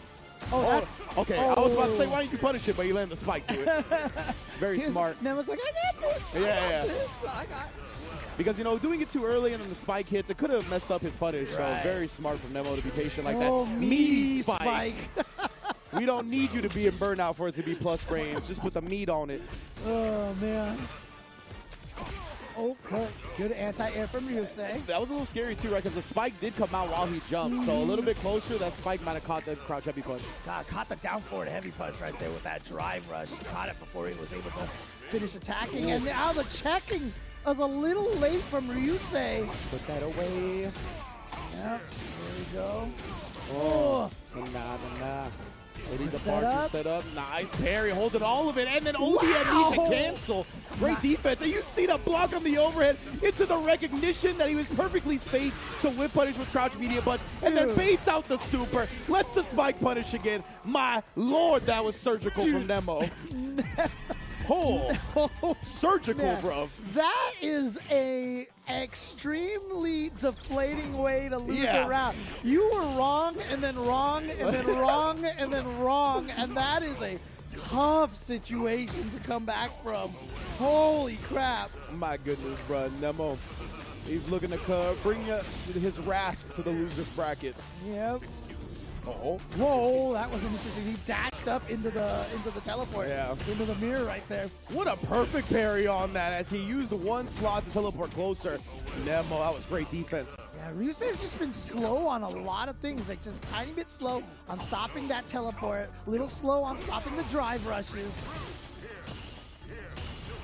What a parry. Yeah, Nice. He is playing so well, man. Oh!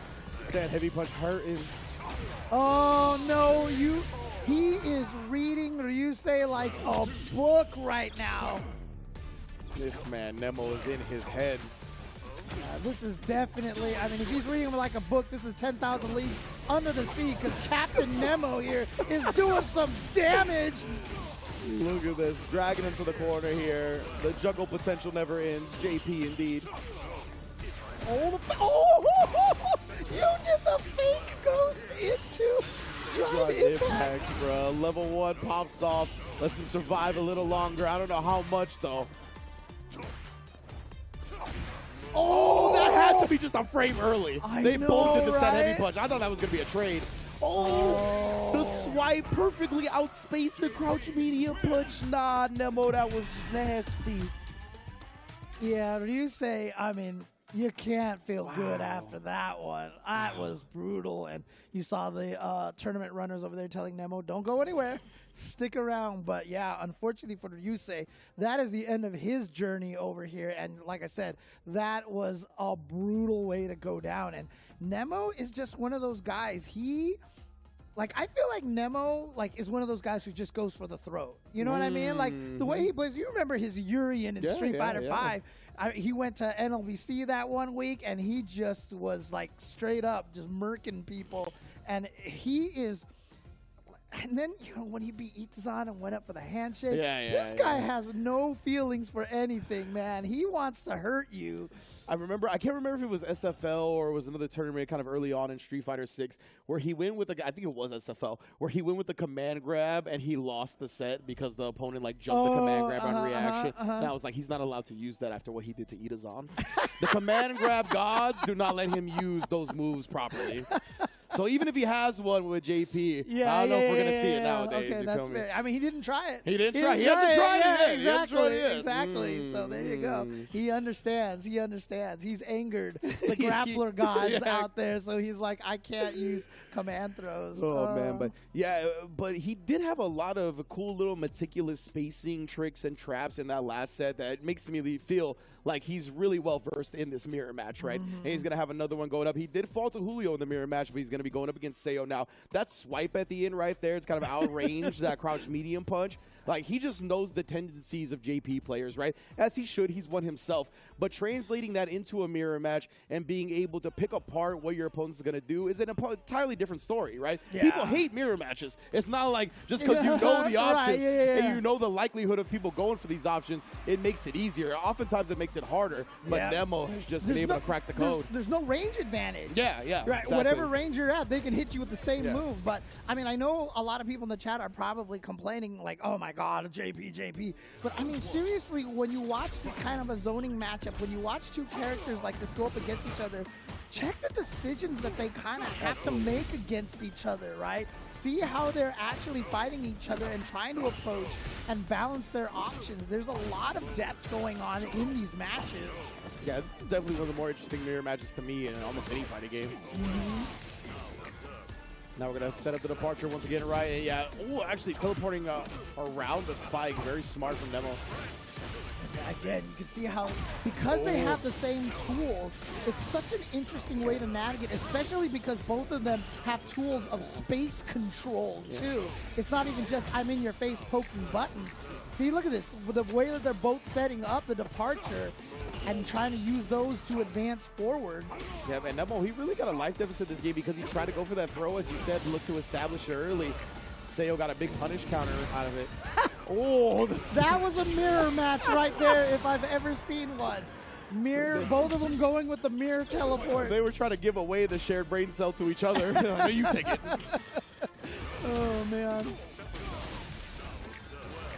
All right, yeah, as soon as he sees one departure, right, he responds with his own OD, but Nemo just moved forward, right, to get out of that range of having to deal with both departures. Very smart. And now Nemo has the corner position here. Trade and stop checks that. it. Here we go. This man trying to strut up on his DMs, bro.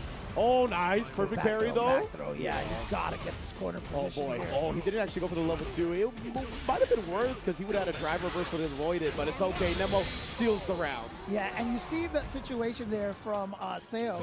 He went for the parry against the Ghost, but the Ghost was a fake. And a lot of times when players get that parry and it whips, they don't want to waste that meter, so they try to drive rush forward. Nemo had that red right from the get-go and had the check ready to go. Oh, yo, you burnt out. Oh, no, it actually dropped it. So, yeah, he's not going to get the burnout, unfortunately, because that would have did it right there. Indeed. But Nemo's like, you know what? I'll just take the damage instead. I'm cool with this. Indeed. Oh, both players looking for a little bit of neutral jump shenanigans. Right now, though, Nemo, I love the way he's playing patiently. He's not too thirsty for the burnout. Oh, same brain cell again. The stand fierce. I understand. I would press that a lot, too. Punish counter. Oh, that did so much damage. Oh, boy. Wow. Immediate jump back into it as well. They want to keep swinging these canes. All right. Finally, Seo getting the advantage in one of these exchanges here. He's been almost always on the losing end of those, those stare downs, basically. You see, all those little stand-up heavy punches that you block just add up when it comes to the drive gauge damage. That's why Nemo's done such a good job. Pretty much, you see, he taps parry constantly. He's trying to preserve as much drive meter as possible. I almost feel like that means that Seo's got to go for more throws, maybe, Absolutely, perhaps. Yeah. Oh, he tried it down forward. Heavy punch, yeah. Oh, no, and then Nemo with the reactions. He should be able to kill with this. He's going to get the level 2, but he doesn't even need any bar at all. One round away for Nemo. No, that was an instrumental combo. No bars necessary. Yep. So here we go. This is the get out on the loser side. Punish counter with that crouching medium kick, and he finds his own down forward heavy punch. Oh, put it up. Oh, nice jump back that time. Yeah. And immediate command grab, remembers from Seo. Nemo can use that. Yep. A little bit of a whip punish right there. Got rid of the departure window at least, but here's the parry. Like we said, Nemo, he's looking for those all the time right there, primarily to avoid that exact same heavy punch. Yep, and now, you got to hold that departure right there. Oh, what spacing knowledge from Nemo right there. Knowing the next one was going to whiff. That was a great whip punish. You're dead, bro. Oh, no? Okay. Okay, not quite, but that is going to put him on one more mix-up. He just goes for the throw loop. Nemo looking so dominant there. You said they'll just throw you. Yeah. Don't forget, he will just walk up and throw you, and that's exactly what he does 3 times at the end to get into top 16 You know what loser he side. said? He's like, Ringe, I hear you. I can't command throw. I'll just do regular. Regular throw, I'll just do exactly. regular throw, and it Those worked out. gods haven't forbidden me yet. They haven't forsaken me.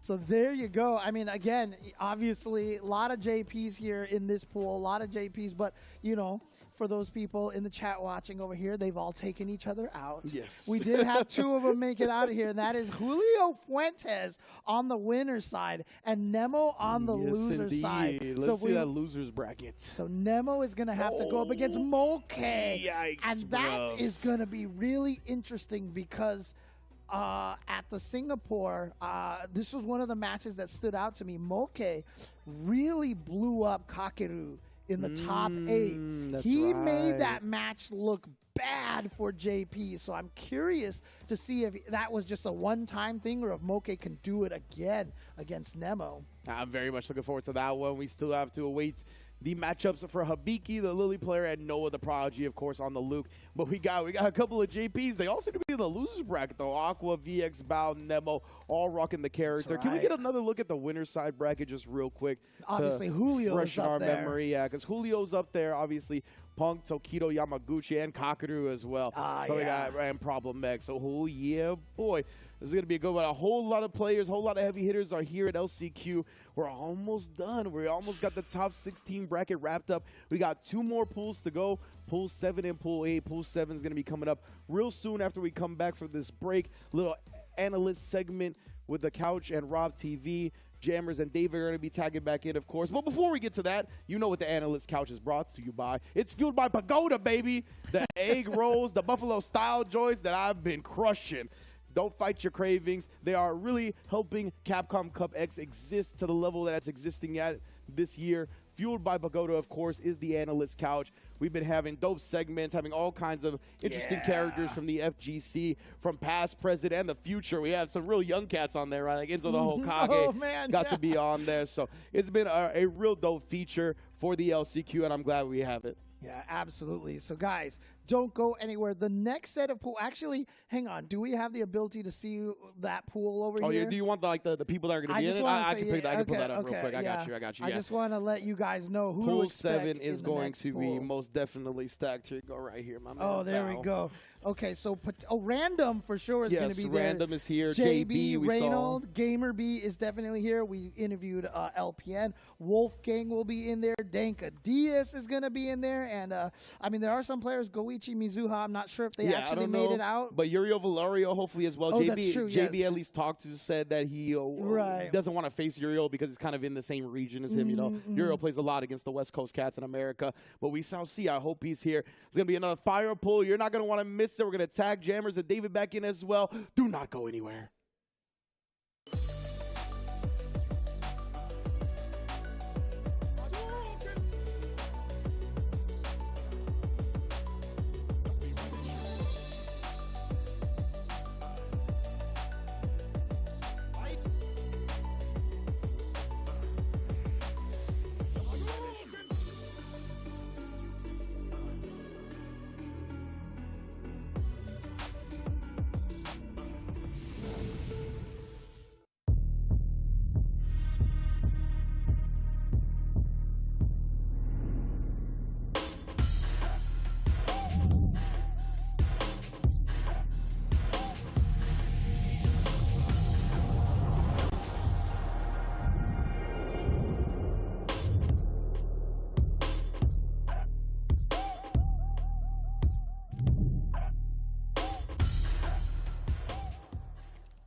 This is Beat Square.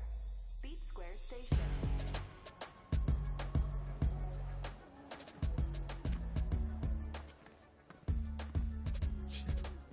Seriously? I'm not interested in whatever you're pitching. You really want me to punch a hole through you? So, just who are you? You need to learn to stop pissing me off!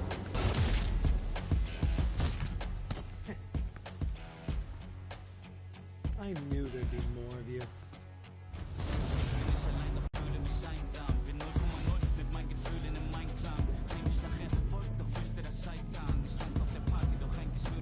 Let's go! Ring the bell!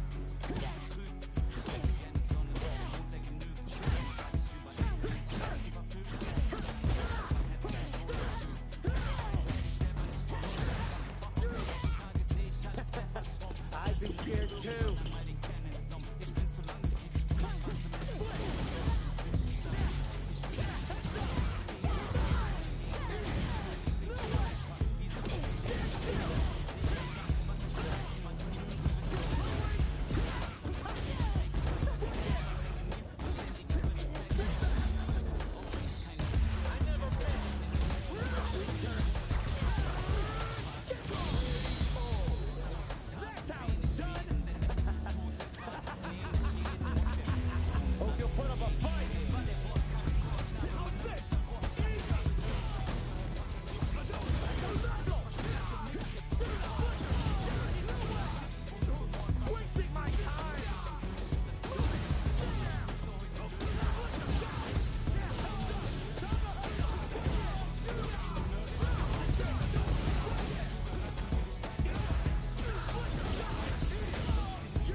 Potential.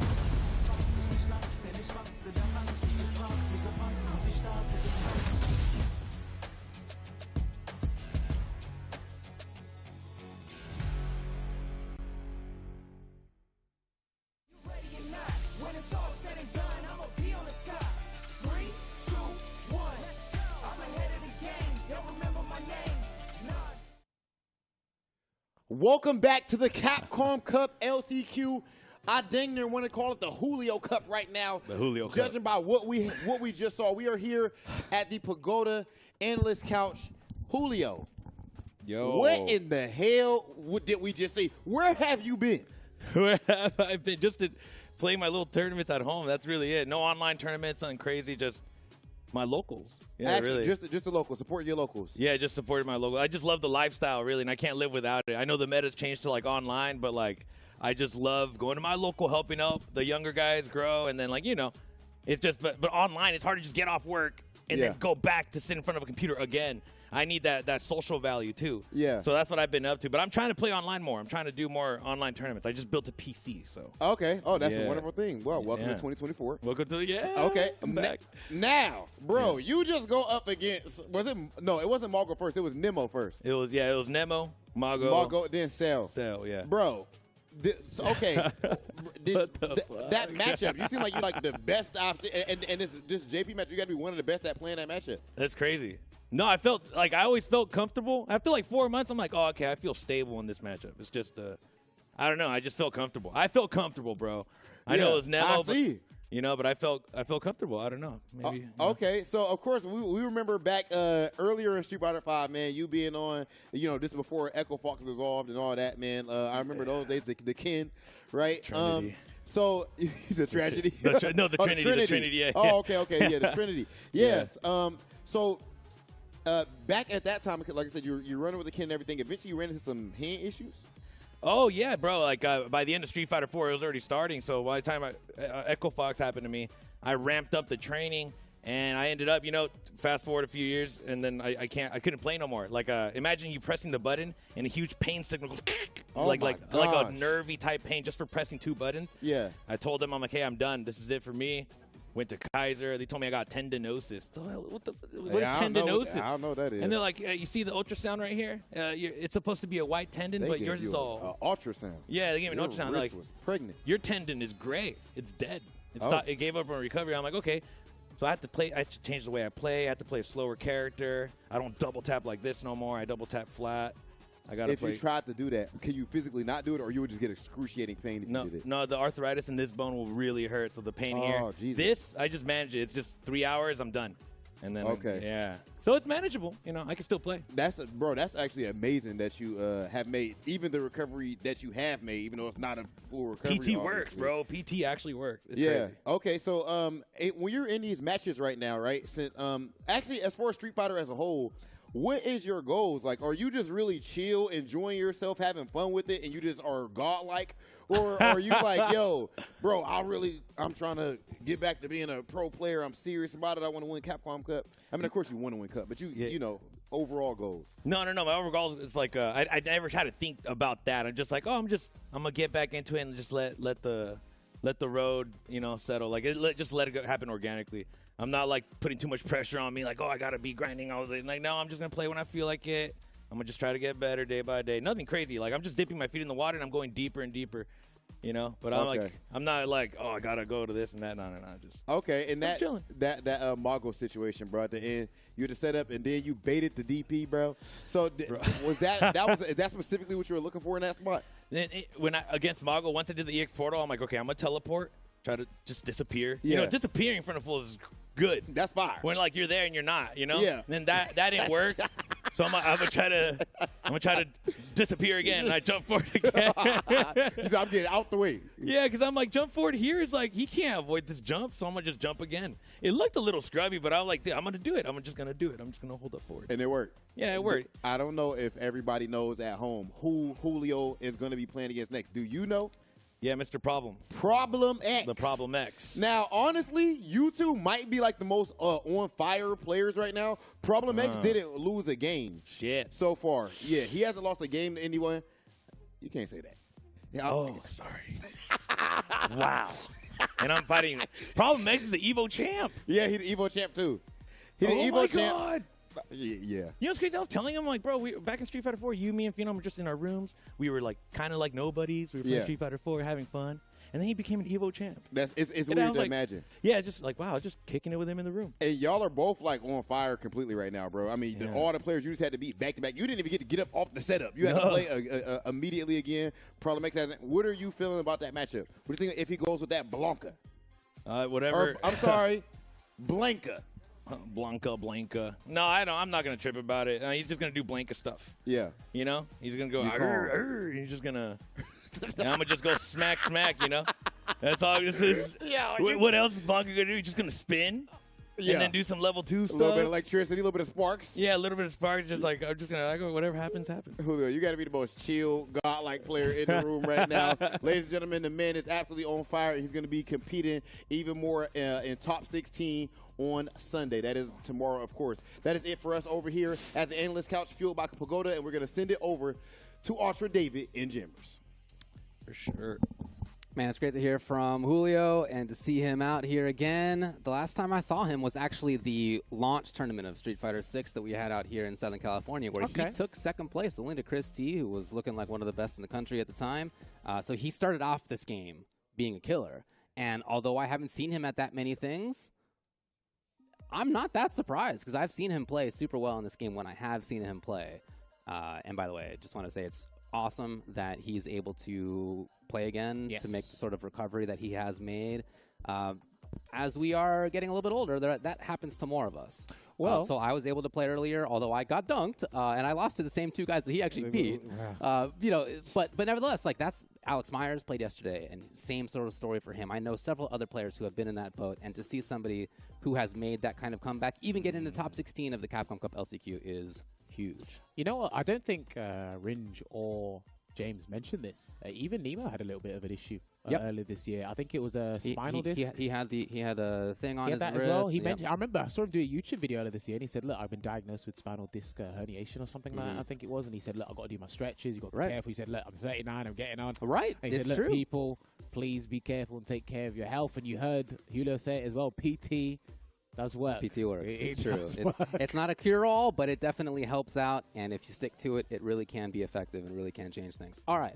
Shout-outs to him. We'll see him tomorrow in the top 16. Let's get to Pool G, which is what we've begun coming up next. This is a pool that has a lot of very strong players in it again, and we're going to come in here with Wrath versus Nate Fearless Other players who are in this pool and have shown up include JB and Uriel Velorio, LPN, Mizuha is in here, Wolfgang, Random is in here, Gamer B is in here as well. Yes, indeed. Looking forward to a substantial difference in character variety, at least for the starters, because it looked like James and Ringe had a hell of a time for those last couple of matches. JP upon JP upon JP, as if we didn't have enough. It was brilliant to see. Just a little wardrobe change of the attire. But hey, it was actually good to see. Well played to Julio Fuentes. Oh, yeah, what a run. All right, so here we go. So it's Zangief versus Ken. Is this the first Geef that we've had on the stream? Maybe it is. Yeah, confirmed okay, that it there you go. is. And it's a modern Zangief. And it's modern Zangief. Let's get Footsie's pile driver on deck. I haven't seen a modern Zangief since CEO last year, I think it was. Yeah, it's definitely much less common. When the game first came out, as far as modern characters go, a lot of people were looking at Geef as being like the scary one. Like maybe he's effective in this. And he can be effective, but yeah, it's become much less common for sure. Well, I mean, as long as you don't give him too many opportunities, I don't think he can capitalize off of the modern mechanics, I should say. There's a charge stand hard punch. Don't need a modern scheme for that. No. It's going to be not burnout just yet. He wanted to avoid getting put into burnout, but unfortunately, you had no health to kind of work with either, despite having the highest vitality in the game. So. This is the situation he needs. Yes. Playing those footsies in neutral. No, it was 2 hits. Oi! Take him up.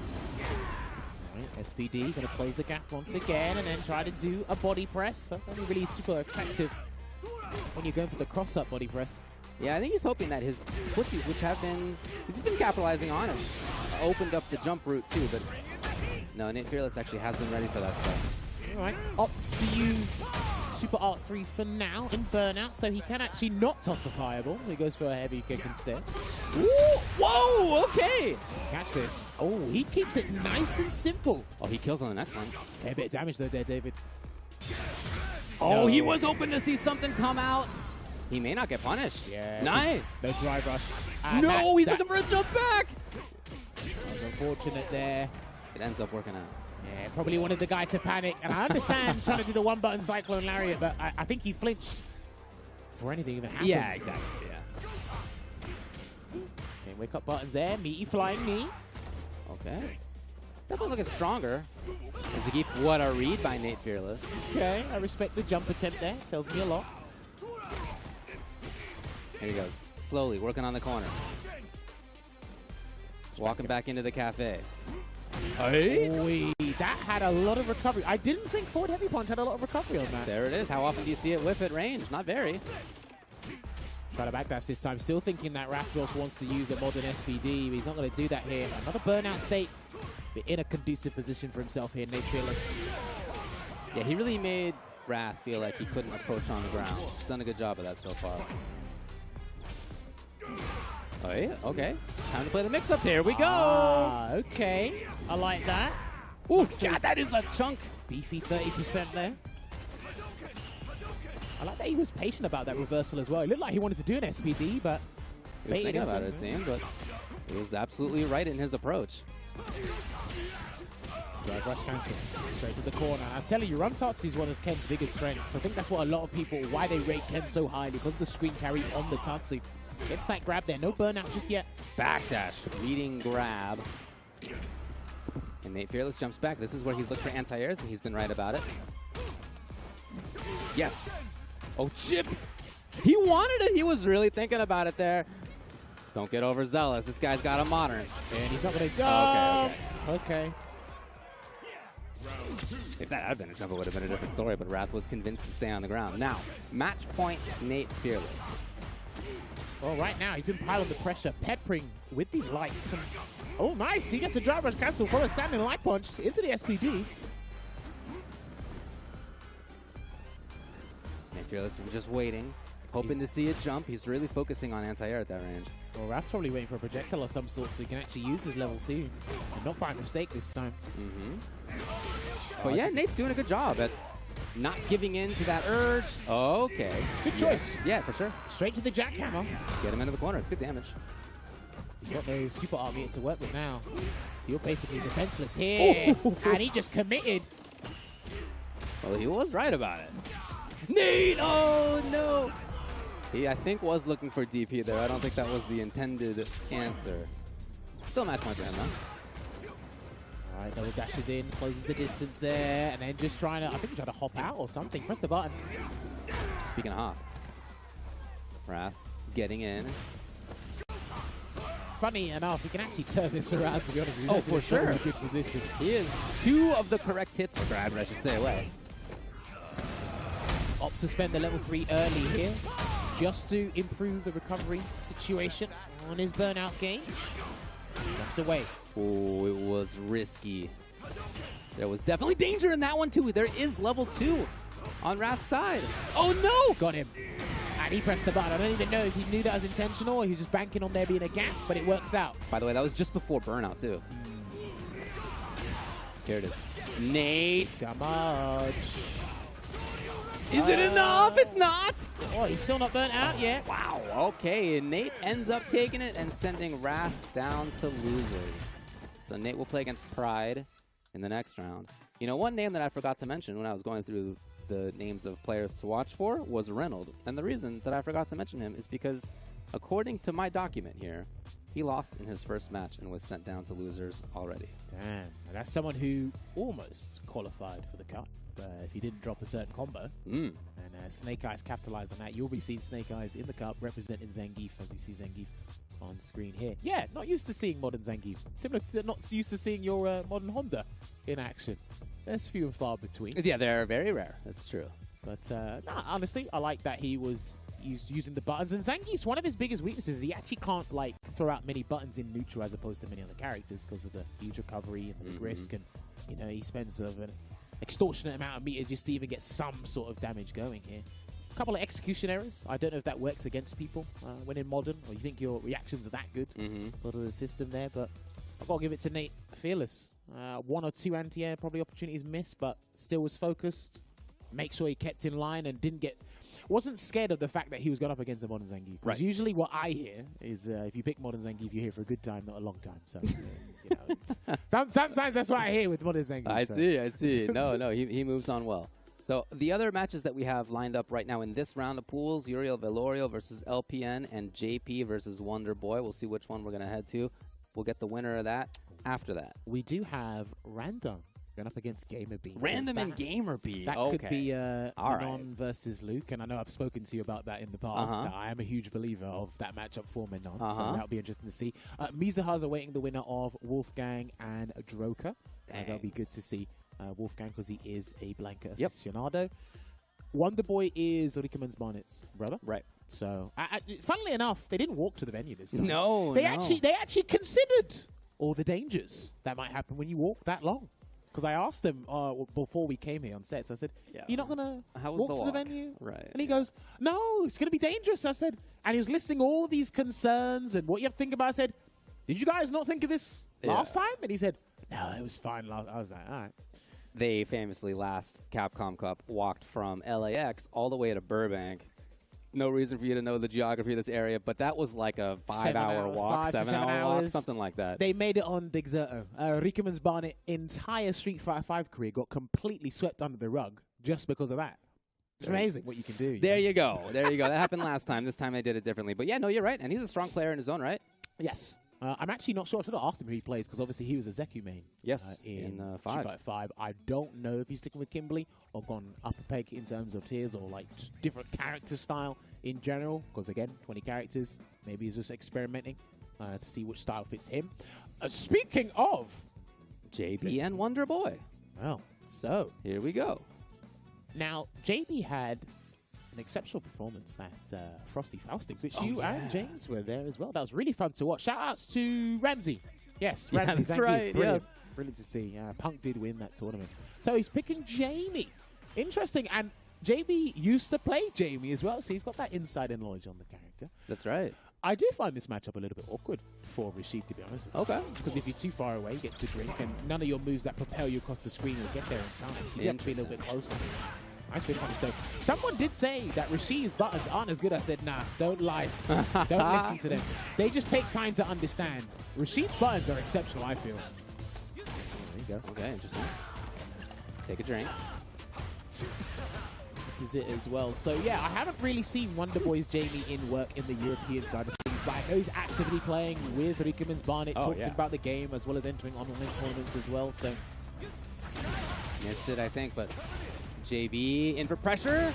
Gets the whip punish again, and he's going to burn him out with the Super Rashid kick here, and he's actually in a very good this position. is a very difficult situation now for Wonder Boy.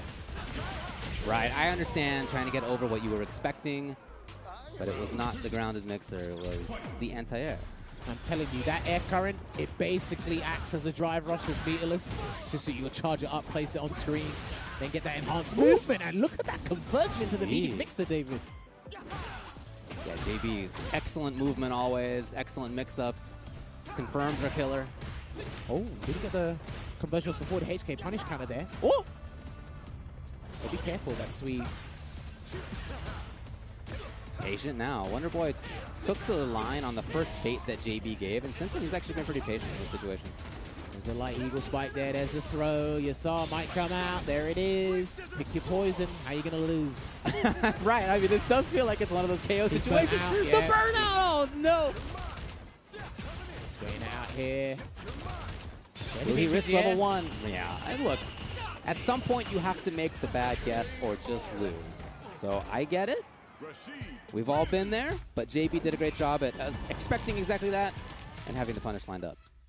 You can tell, like, his spacing game with punishing with stand heavy kick, the anti-air, the heavy spinning mixer, understanding how to dominate the neutral game as well. He's on point, man. He's been putting a lot of work with the streams and the tech developed for Rashid. Oh, yeah. One of the best in the US for sure. For sure, yeah. I played against him a bunch at our locals. He's very strong always. Excellent reactions. Again, just really all the different sides of the game as you saw at Frosty's. All right, there's the free throw kicks into the drink, and he tried to feint it with the swagger step there. Backs away here. Hey. Do you know what? A lot of Jamie's buttons, like animation-wise, they don't look like they should cancel. They do. Yeah, okay. Stand medium kick, stand heavy kick. Stand heavy kick is a vicious button. Here we go. Now, JB is obviously going to know all the tricks, having played Jamie himself before. Good work. There you have it. Gets him with the target combo. He does unlock 2 target combos. One at level 3, one at level 4, I think it was. So nice. OD Drink free up. flow strikes. Straight to the corner hit. Oh, what's the save? Oh, he's going to go for the meaty overhead setup. There it is. Yeah. I'm telling you, his Oki game is some of the best. Okay, there. So you got a drink, right, but as a result, JB was able to get that going. He's going to throw him again. Oh, he might be dead, David. He's so much. He's still feeling windy. He missed the forward medium punch for the pickup there, but he's still in a beautiful position here. Oh, level 3. If he can get in, he has the mix-ups now. No, he's not going to get the chance. Match point, JB. So he thought that was Whirlwind Shot. And similar to Ryu, you can actually use the Arabian Cyclone as a pass instead of the Whirlwind Shot. And they use the anti-projectile tool, and they hit the physical hit. So that was actually really good there from JB. Definitely fastest start so far for Wonder Boy. Ooh, and he's going to get the side swip. And he's going to go for the safe jump here. He might actually go empty. There it is. Good parry. Go. Woo! The defense comes out, but as has been the problem for him throughout this set. Spends the ball. Interesting. Try to set up a safe jump, but that's a very tight link there to get that down forward heavy punch. Or down heavy punch in the air. I'm sorry. Try to get that buff into the Eagles, right? Yeah. Wonder Boy would love to be at a range where he could whiff punish. JB is not giving into that. He's so close to level 2. Okay. Got to keep up pressure. Delays it there. Level 2. Wonder Boy might need a drive rush cancel, but he's been trying to get those dive kicks, and I don't think any of them have hit. No. Maybe one of them's connected, but not hit. That didn't connect? That's going to be the game. JB got there first. You're absolutely right. And JB will take it and move on in winner's side. Wow, clinical performance there from JB. Unlucky to Wonder Boy. I think he was a bit too reliant and adamant on making sure the dive kick was going to do something, like really change and pivot something. He was using it a lot to try to bait, I think, right? Like it landed closer. as a whiff, right? We saw that many times throughout that set. Yeah, I think he was looking for that, but that's not something that JB ever gave into. Yeah, and again, that's just having that anecdote, that insider experience and saying, okay, what would I do as Jamie if I was going up against JP? Why am I doing a dive kick at this range, right? He understands it, of course. And then even then, you take advantage of the surrounding scenario. Do you set up an air current? Do you play and try and with punish, catch the landing frames per se? So there were several things that the tide was against Wonder Boy in that scenario, because the last thing you want to do is go up against somebody who's got a new main that's fresh in their mind, but they know how your character works, and they might not be completely up to date, but there'll be some personal experiences where it's like, okay, I might not understand how JB works to this day, but even I would do exactly what you do in that scenario. Still got a lot of knowledge, of course. And again, JB moves on. We mentioned how well he did at Frosties. He's just a very strong player and has been for a long time. He threatened to make deep runs in CPT this year and previous years, too. Yeah. So happy to see him in this position. He's going to play against the winner of Uriel Velorio and JP. Meanwhile, we are going to get Mizuha versus Wolfgang eventually. I think we might be going elsewhere first, but that matchup will happen. And Random versus Gamerby will happen as well. Oh, looking forward to that indeed. Again, good character variety here, even throughout the LCQ in general. And, like, again, you do not want to miss tomorrow. No. I promise you in that regard. Only one shot here. And then, again, so Luke, Manon, Blanca, Mizuha plays Kami, because obviously he was part of Gyogun, which is in the SFL playoffs. So they got to the quarterfinal, I think. They lost to Nemo's team. JB with the Rashid. Ultraviolet. I'm not familiar with Ultraviolet. So yeah, we'll see. Okay, that's a new name there. And then, of course, Wonder Boy's not out. He is in the loser's side. I think he's going to have to make a hell of a run. So Reynolds going up against Droka right now. Wonder Boy's going up against someone saying, I hate dinosaurs. I wonder if that's from a certain fighting game you might hate. Come on. Imagine saying that sentence. Well, I mean. All right. LPN, a strong player for many years. Took it really seriously back in Street Fighter 4 days and had some major marquee moments in the scene with a bunch of different characters. Classic aspect of LPN was that it felt like every time I saw him at a major, it was a different character. Rolento. Well, yeah, famously Rolento with his wake-up stand roundhouse to take a round at, I think, SoCal Regionals in 1900. And this is going to be Ken versus Ken. Uriel Velorio we've seen make deep runs in Mexico and LATAM, and also in all the online weeklies that we have here. Same guy that was in the cup last year? Yes. Same dude. Okay, cool. Now good to see him so actively play. I think for me, the funniest thing in this mirror match here is how the defending Ken play gets out of the corner. Usually I see them try to jump and do EX Air Tatsu to change up their hurt box as well as escape the corner. But that would be very interesting. And I wonder if they're going to risk... Well, they got the jump in already there. LPN. Oh, hey, what a start. Your very first defensive interaction with backdash. Keep that one in mind. Perfect parry, and he's going to go for the side switch. And this what's beautiful about his combos. He just combos. He doesn't need to do the back throw. Right. He gets more damage than landing a punish kind of back throw. Oh, that could have been just punished. Yeah, LPN thought that it was going to connect. That's all. Could have had more early. There we go. Blocks the shin kick. Throwing out a lot of stuff there from the Jinrai follow-ups. These two are... Yeah, I can already see that aggressive style in Uriel Velorio. Okay, this really works out for him, and he ran into a punish kind of DI, and that will be a side swap. A nice 30%. Okay! Uriel, nice buffer. And you know what? That button has got 5 active frames. You even see a hint of green. Just press it there, man. Get the buffer ready for the level 2. Back to a safer range here for both. I'm trying to feel out that range. That deadly knife he's got, the crouching medium kick, you don't want to be in that spot even as the other can. True. It is relatively easy to whiff punish once you get the understanding of it, but just in the heat of the moment. If you're at that range just outside of it, that's great. But man, it feels like it's tough to be outside of that sometimes. Do you know what? You feel handicapped every time you have to deal with it. Even when it's on block, the drive rush cancel, right? Yeah, yeah. Yeah, it's not about that you want to whip. There you go, drive rush throw, and then the meaty. Well. Again, Uriel Velorio, as you mentioned, Capcom Cup last year. We see him at the NA weeklies pretty regularly. Saw him at ICFC, saw him on, can opener and TNS and all sorts of stuff. Going back in here. So you can immediately there, and he's already halfway depleted in the amber. with his drive gauge, his LPN. And now they're trying to mix up with their approach, see how they can deal with Drag Smash from one another.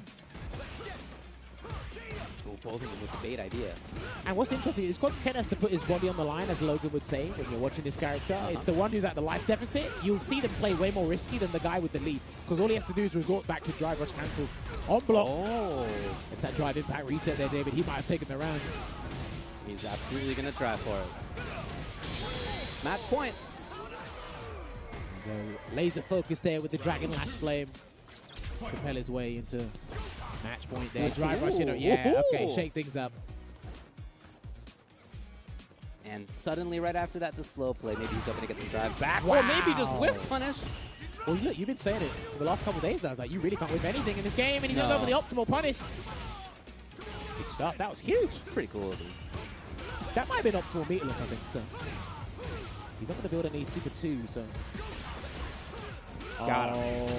Well, there you go. Pretty quick work, Uriel Velorio versus somebody as strong as LPN. He looks like a killer today. Uriel is going to have to play against JB in the next round. Dude, there are several sleeper picks in this bracket. Yeah. And again, I do feel there were a lot of names that kind of got erased from people's memory once it became a new game. It's like, okay. And it's very hard to keep up with several regions. In this game, right? Because again, you want to watch ICFC Asia, you want to watch ICFC. Of course, that's tough. Like There's a NA. lot of stuff going on, which is great. But yeah, as a result, you can't Of see course. everything. And again, you have to remember, this wasn't a span of over a year, right? Because if I'm not mistaken, we started, CBT competitive season started in August with February. So that's what, 8 months?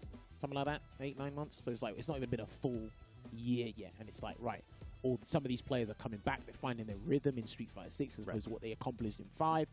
They're trying out new characters, new styles, and then again, like we said with Yamaguchi when we were on commentary before, it's like, you probably didn't think, he's a good player. How far would he have gone is the question. With all the other names, Julio Fuentes has upset that bracket. There you go. I shouldn't be saying that, but a lot of other people said, okay, Nemo will get out, Margo will get out, okay. And then Julio Fuentes has said, well, he did it. Easy.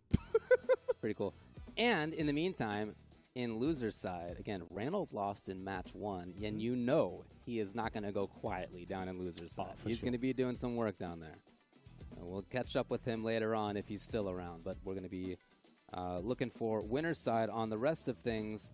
Going to be a lot of good stuff coming up shortly. We're going to have, again, JB versus Uriel, Mizuha versus Wolfgang, Random versus Gamer B. Blanca versus Camille will be an interesting one for sure. Obviously, for those who don't know, I think we've kind of reiterated it to the hills now. This is Random's first offline event. You know, super chill guy, taking it in his stride, getting as many games in. He has obviously Rita chaperoning him around as well. Indeed. Making sure they're comfortable. And then again, like I said it to him before, I said just first and foremost have a good time. And again, there's a lack of Manon representation here, but I think what will really surprise people is your perfect parry timing. You get that right, and you're on point with that, because that's a huge part of Manon's game plan anyway, defensively, to turn things around. Well, one thing that could help with that is if you have the audio accurate in your ears. And guess what? You know what can help out with that is a little SteelSeries Arctis Nova Pro action. It's the official headset of Capcom Cup X. It was out there. I got to play in the LCQ earlier.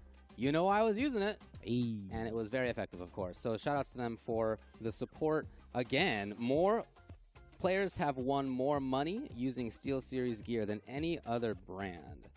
And this week, next weekend, somebody is going to win $1 million using this gear. All right. So we are going to take a lovely esports intermission here. When we come back, we will have more juicy matches here in this pool for you. See you in a couple of minutes.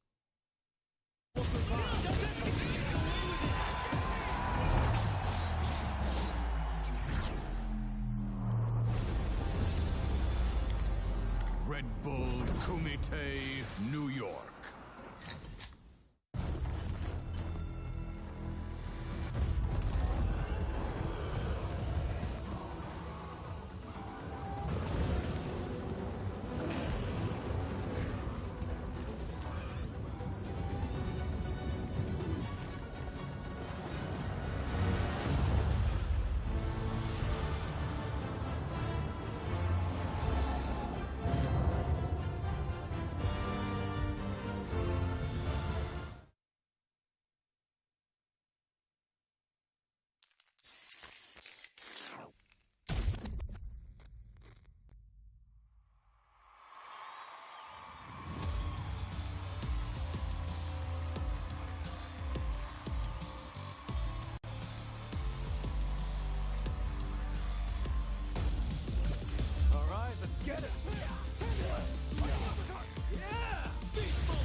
Shall we begin then? Do you need to take a rest? Do enjoy this. I'm game if you are. Don't be. Yeah, we gon' crank it up. Let's get it on. Another mission awaits. Do you plan to fight at all? Quiet. All right, I'm ready. Your footwork's sloppy. This a mine? Behold this body of work. You are lucky. Get ready. I'll show you strong. Allow yoga to guide you. What is it? The power of yoga. I'll show you the power of my kung fu. I'm ready for you. Just bring it. Think you could break my defense? Got you in my sights. Smart choice. Bring it.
You know how bad I want this. I'm giving it my all, never fought this moment is golden. I control it. All eyes on me, I see I'm watching. Once I'm locked in, ain't no way that I'm stopping. Clocked in, it's time to put in work. Go berserk.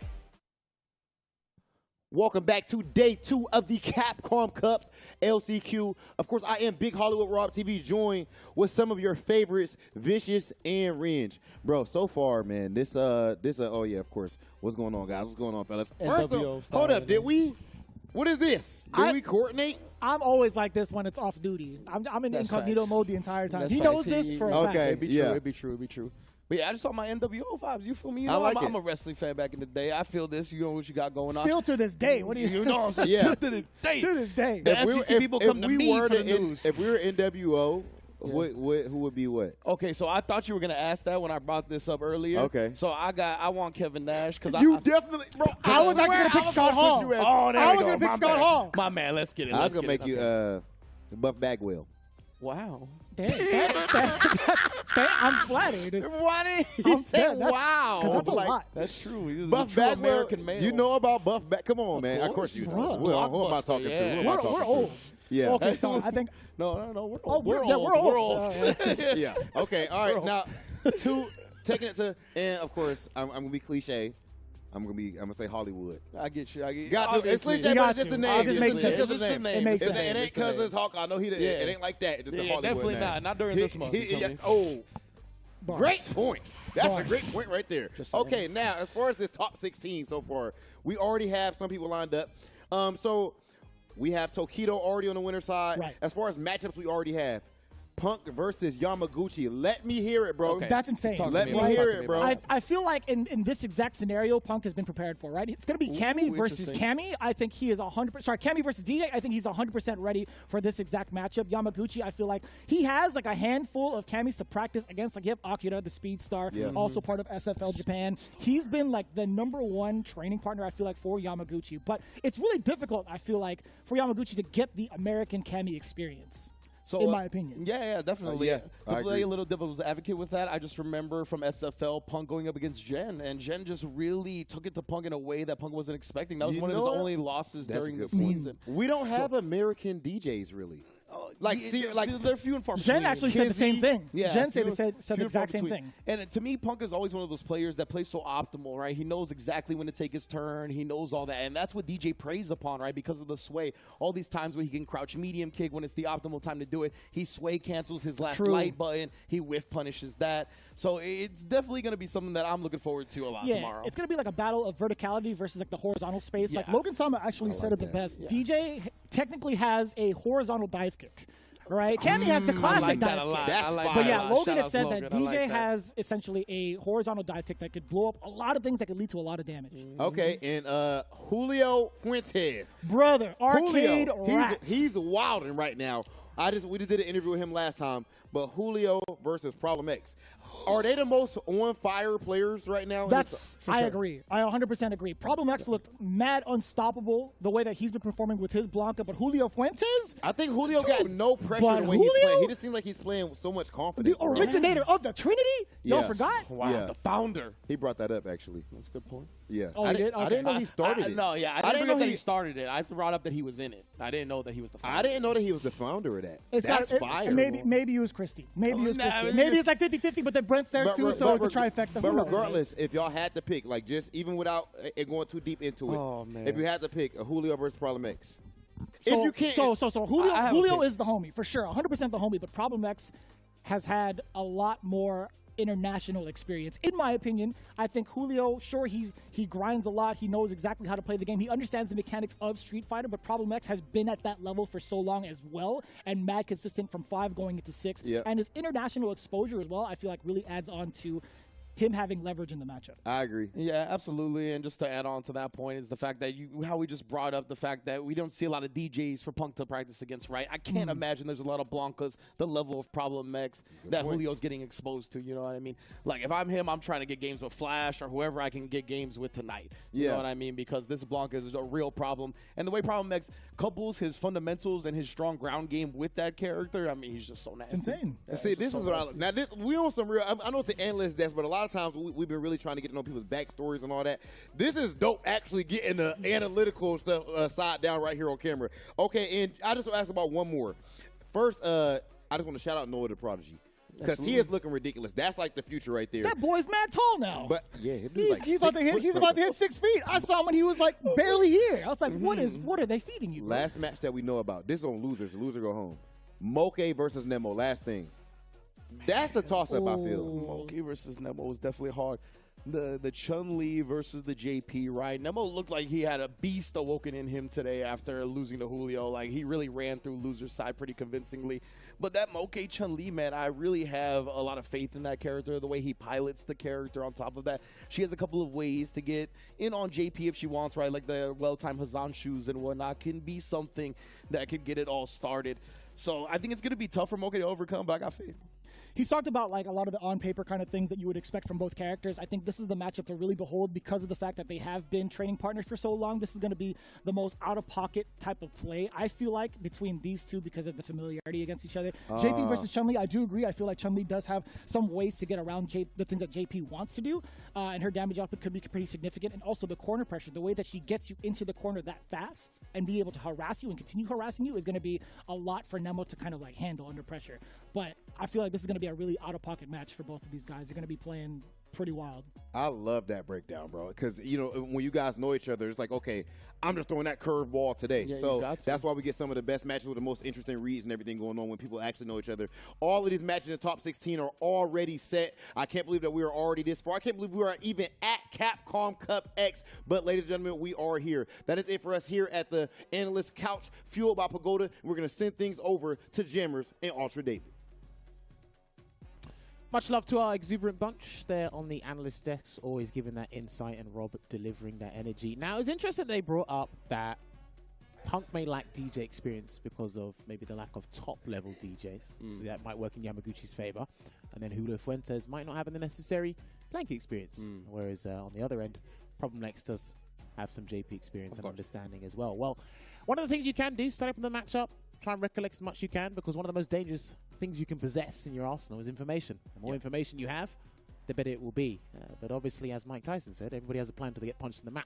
With DJ, it might be that so-called horizontal dive kick. Shout outs to Logan crazy. Sama. Yeah. But yes, welcome back. We're going to be delivering more matches this way. We should be getting Mizuha versus Wolfgang next. If I am wrong, that will be happening probably the subsequent match. So Definitely coming up, as well as Random versus Gamer B is going to be happening. JB versus Uriel Velorio is going to be happening. And the furthest one so far is actually a player named Ultraviolet, who I think we're probably going to get on stream later. But this is Mizuha versus Wolfgang. All right, so it's been a little while since I've seen Wolfgang and Yeah, they've got a really sick Blanca. I mean, even back in SF5, I feel like Wolfgang was one of the few who was making that character look as close to legit as I feel like you could. Okay, with I a get that. Blanca. And so when 6 came out, back then I feel like it was a very shenanigan-y Blanca in 5. And in this game, the character still absolutely has shenanigans, but also has so much solid stuff. And when I played against Wolfgang back in 5, again, they had super sick footsies, very patient, and at the same time, all the shenanigans. So when I've seen Wolfgang play in 6, it's been the same exact kind of thing. Legit, over the years, from 4 to 5, 5 to 6, his fundamentals have gotten better. I think that's courtesy of each system he's been put in. And like you said, while still keeping his notorious gimmick game on the side there. But Mizuha, no slouch. He featured in Street Fighter League Japan, as we said before, made it to the quarterfinals, losing to Nemo's team there. And he's got a pretty damn good Cammy, but I think the worst match I've seen him in was that match he had against NuckleDuDang in CPT. Okay. That was the fastest match we've ever seen. Legit. That happened in like 3 minutes. Rainbow Roll gets the cross cut there with the cannon spike here. Interestingly enough, I do think Cammy's got some good tools against Blanca, but I do think Blanca's got the best aerial dive kick with the air Blanca ball. Yeah, the aerial. We got to specify aerial dive kick now because there's horizontal dive kicks too. You know? Oh, out of the sky. Not something you see very often. Yeah, but again, that's when I see Wolfgang play, they're always prepared with stuff like that. When we were watching yesterday, remember we saw the ground bounce on the forward heavy punch with the that was insane. So this button's been doing work. Lovely safe jump there from Wolfgang. He's probably going to show us some really specific tech that we haven't probably seen I would not be at surprised. large with Blanca. I think it's just when he has the opportunity to show it, he's gone up against really talented players. And they understand Blanca to a T. So. Tried to steal a turn right there. Mizuha denied. Yeah, one of the biggest things you could do is nullify Blanca's approach. No matter how varied it may be. Opts to go for the Next approach there and wake up. Listen, I'm telling you, Cammy is one of the stronger characters in this game because she has an invincible reversal and an anti-throw tool in the same tool set. You don't have Come to on convince now. me, yeah. Too far! Mizuha makes him pay. Punish. Gets the razor slice. Next hit for the kill. Wolfgang knows that. They got level 2. Trying to get out. He wanted that to hit so he can get the side foot. Oh, here we go, though. This is exactly what they were looking for. The other side, patient. Oh, boy. So much hooligan. And as this game goes on, at the top level of play, I see more and more hooligan. Bringing out that extra layer of gameplay. It's not just about the dive kick and the footsies and the pressure, all of which continues to be great, but it's also now playing around stuff, playing around parry, playing around other options that make her open up a little bit more on those shenanigans. It's pretty cool. That must be difficult for Wolfgang to kind of understand and adapt on the fly. But again, still has his game plan. Still understands what he needs to do, but he risked it, but he gets a second chance at life there. Gonna go for the Oki as Wolfgang. Excellent stuff. Try to walk in. He walked into something. I'm not sure what that was. Yeah. Uh-oh. Mizuha didn't get too much out of it, though. Now this is burned out Blanca. And Mizuha doesn't give up on anything. Man. Dude. The anti-airs have been there. The pressure's been there. However... Oh, lovely wild lift there from Wolfgang. Backs away with the hop as well. Still burnt out, but just about to be fully replenished here with the drive gauge. Side to side. I like that. Oh! Now that actually happened to be while Mizuha was in the air. It's not like he reacted, although maybe he would have, but he was already in the sky. Sometimes things just happen at the same time and you just pick the wrong tool. Yeah, no, I see true. that a lot in Street Fighter 6. There's a throw tech and the meaty spiral arrow beat the rolling attack. And here comes the lightning beast. I wonder if Wolfgang respected Mizuha too much. Okay. Well, now that he has to employ the disrespect. Here's the boy. The boy, well, he's gone. Good block there. That looked very ambiguous with the Blanca time right well. And it's the crush. And what's Wolfgang got afterward? Oi. Trickiness, of course. Wolfgang with the reset and the plushie there to bolster their damage. Let's see if Wolfgang can take this to one apiece. Spending some green to get the grab. Here it is. Into the corner. I love that safe jump, by the way. Very creative.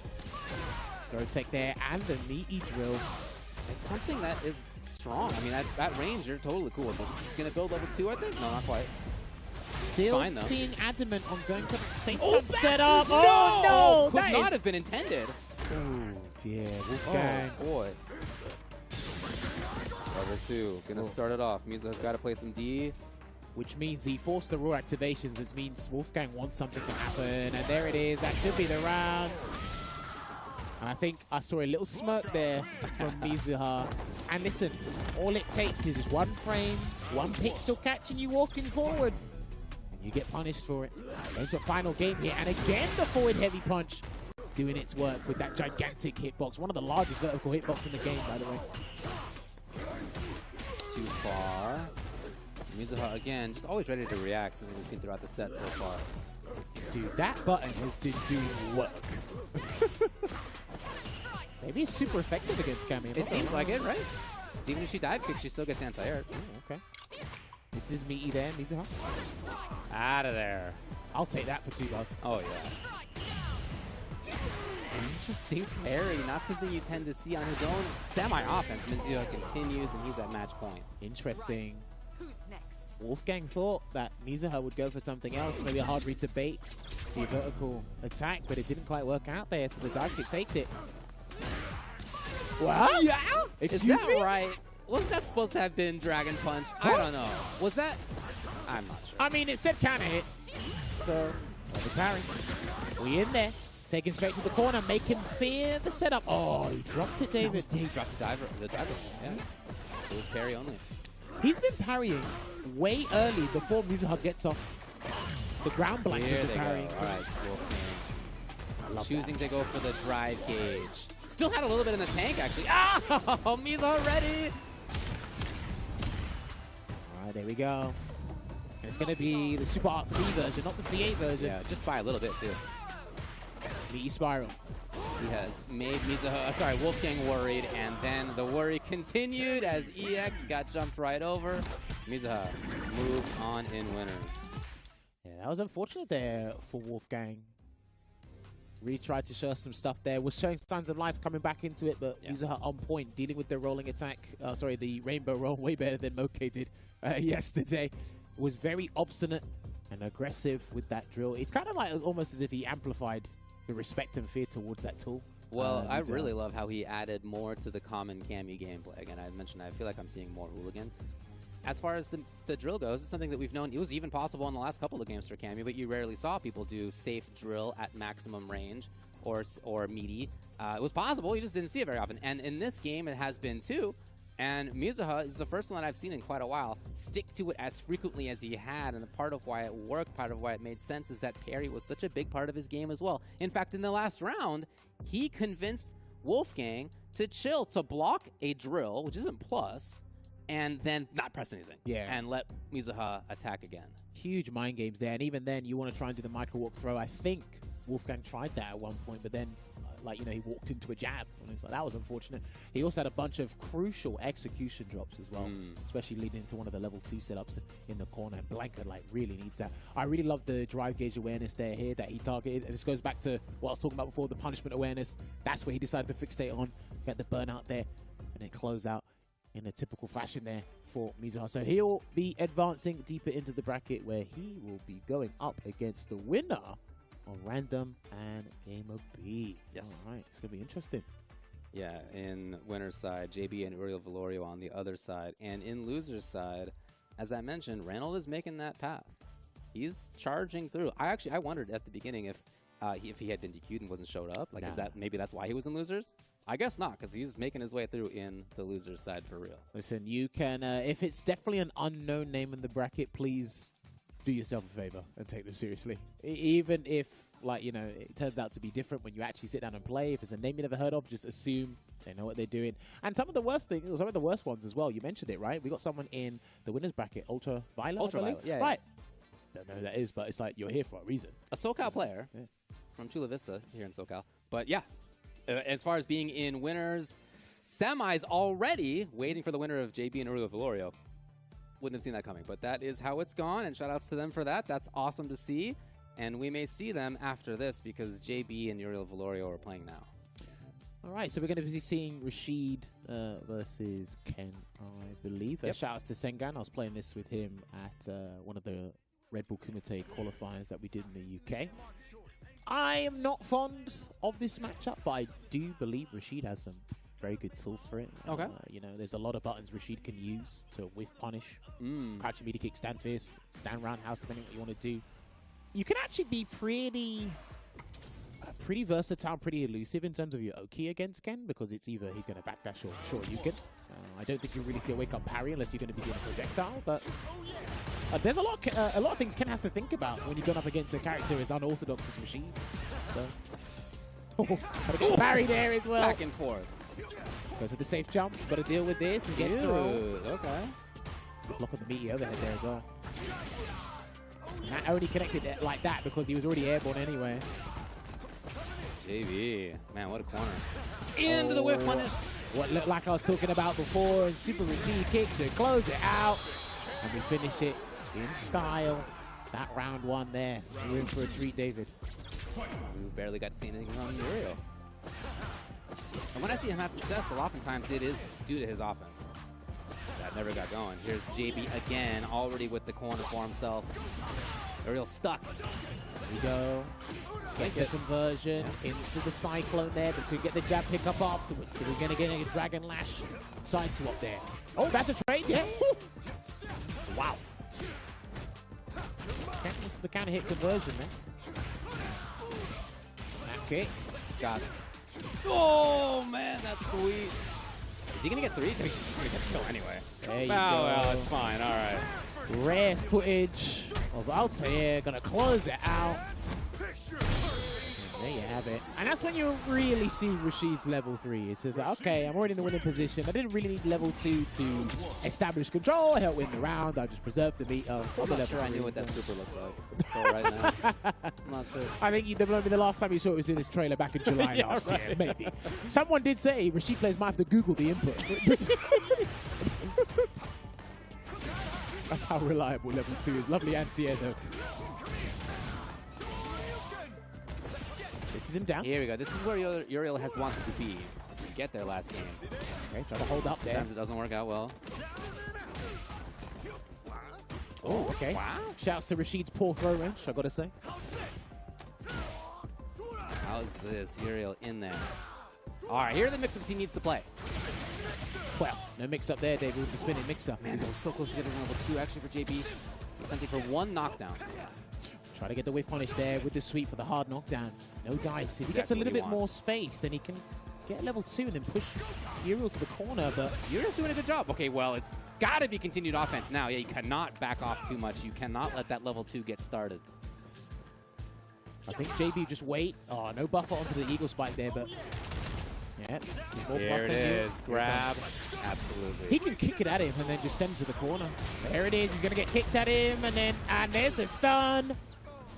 JB going to be at match point. And that's where you really need to identify when they're in burnout. It's like, okay, we're not to the corner, but I just need to kick it at you. You can't jump this, so you got to deal with it. And the spinning mixer just takes you all the way, propels you to the corner. And a shimmy again, David, into the heavy Eagle Spike.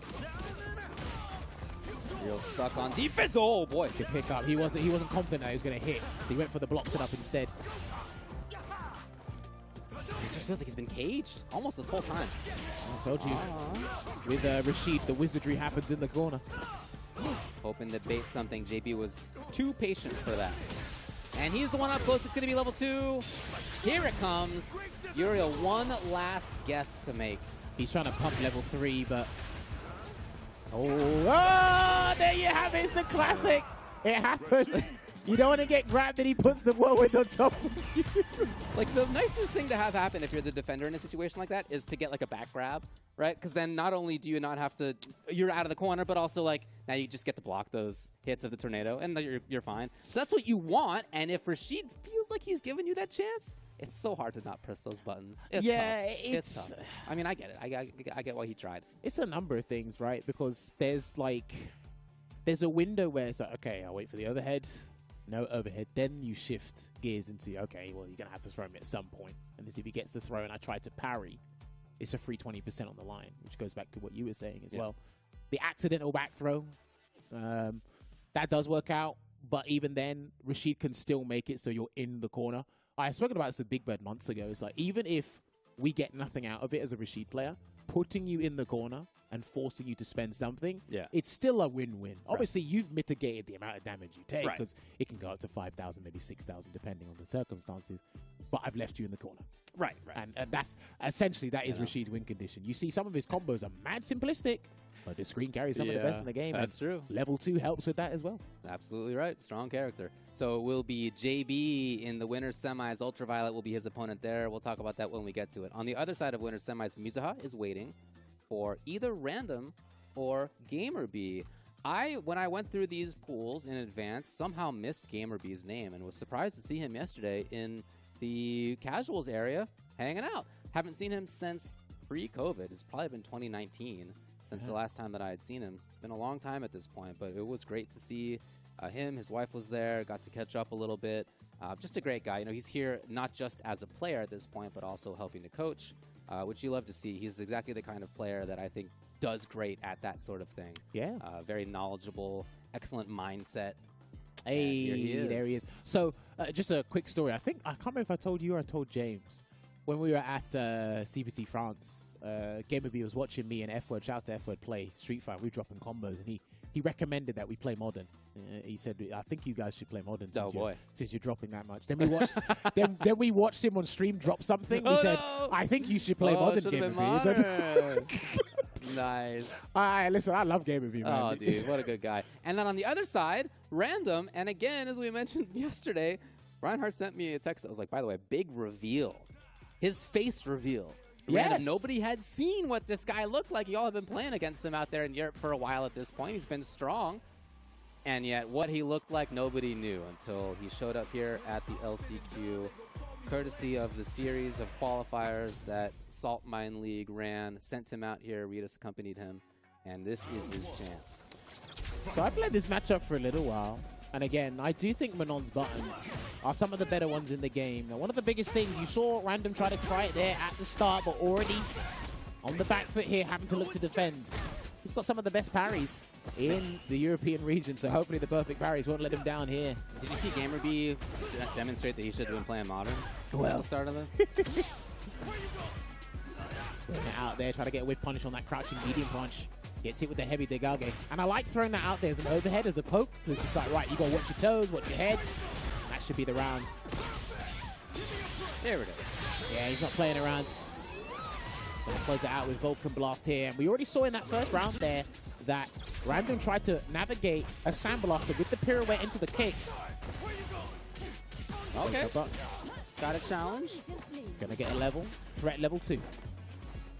When I see Random play, I'm always impressed that it's not just about the medium mix-ups for him. He does a great job in neutral. He challenges well defensively for a character that's not suited for it. Threat level 3. We've spoken about it before. When to walk, when to jump, when to parry. Yeah. And I do think Manon's buttons can contest Luke's buttons really well if you stand at that range where crouching medium kick or whiff. Okay. Stand medium punch does a lot of the work for you. Threat level 4.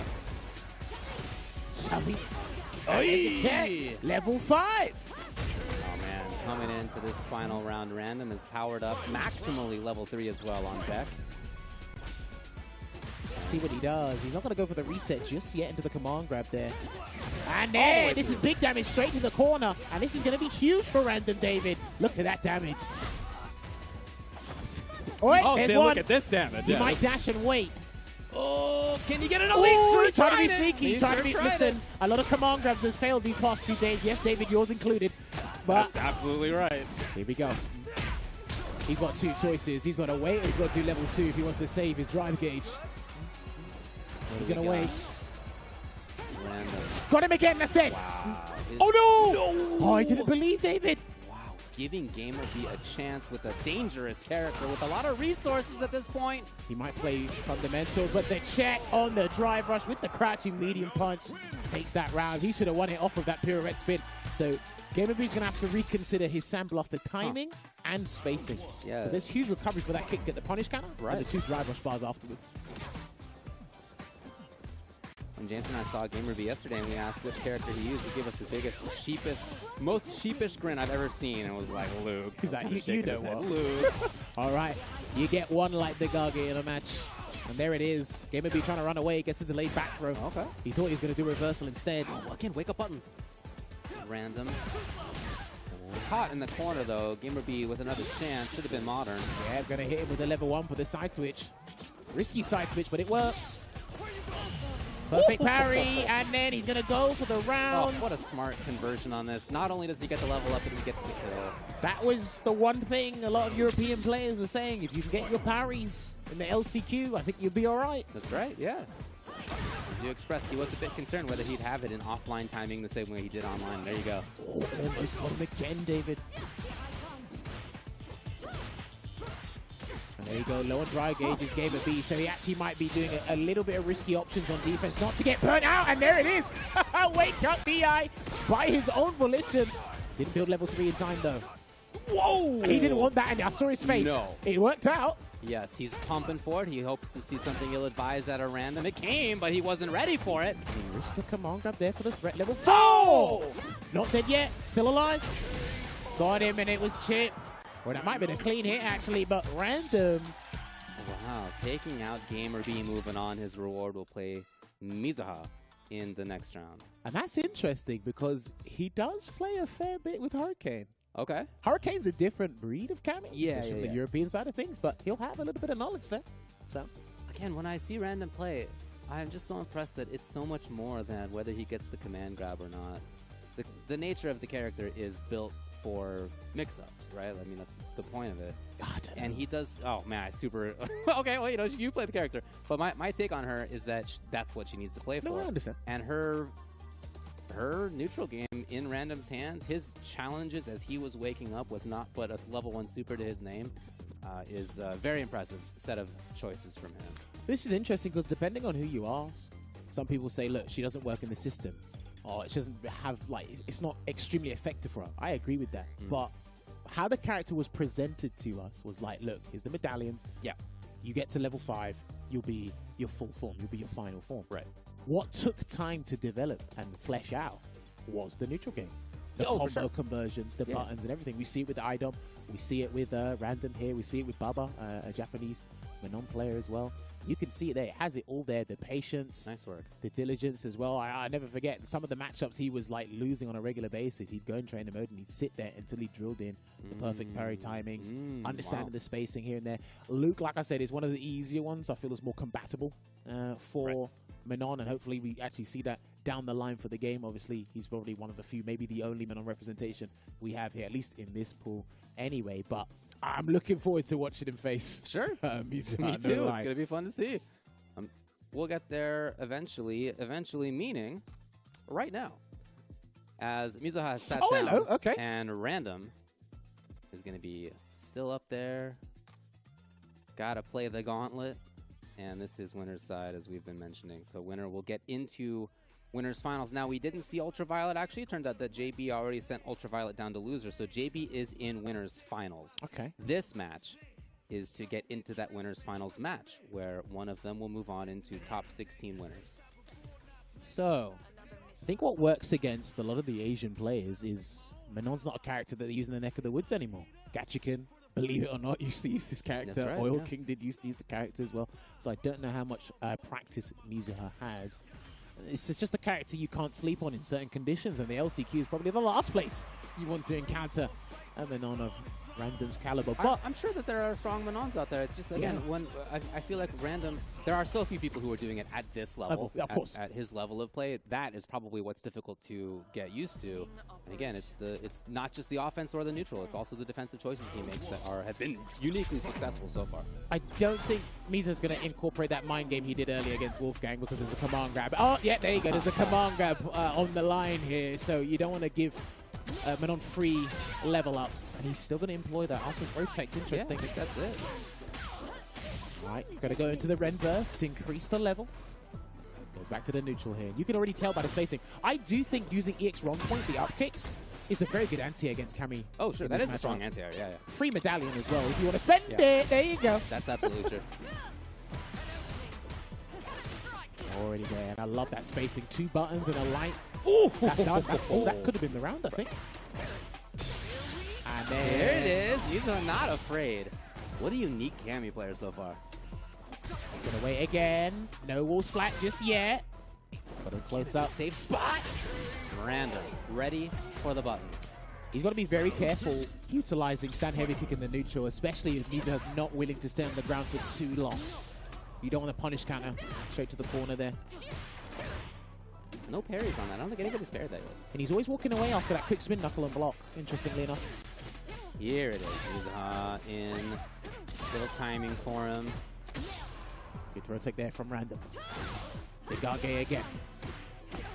And he won't risk command grabs in certain situations because he wants to confirm you are going to be glued to the floor. Classic grappler mentality.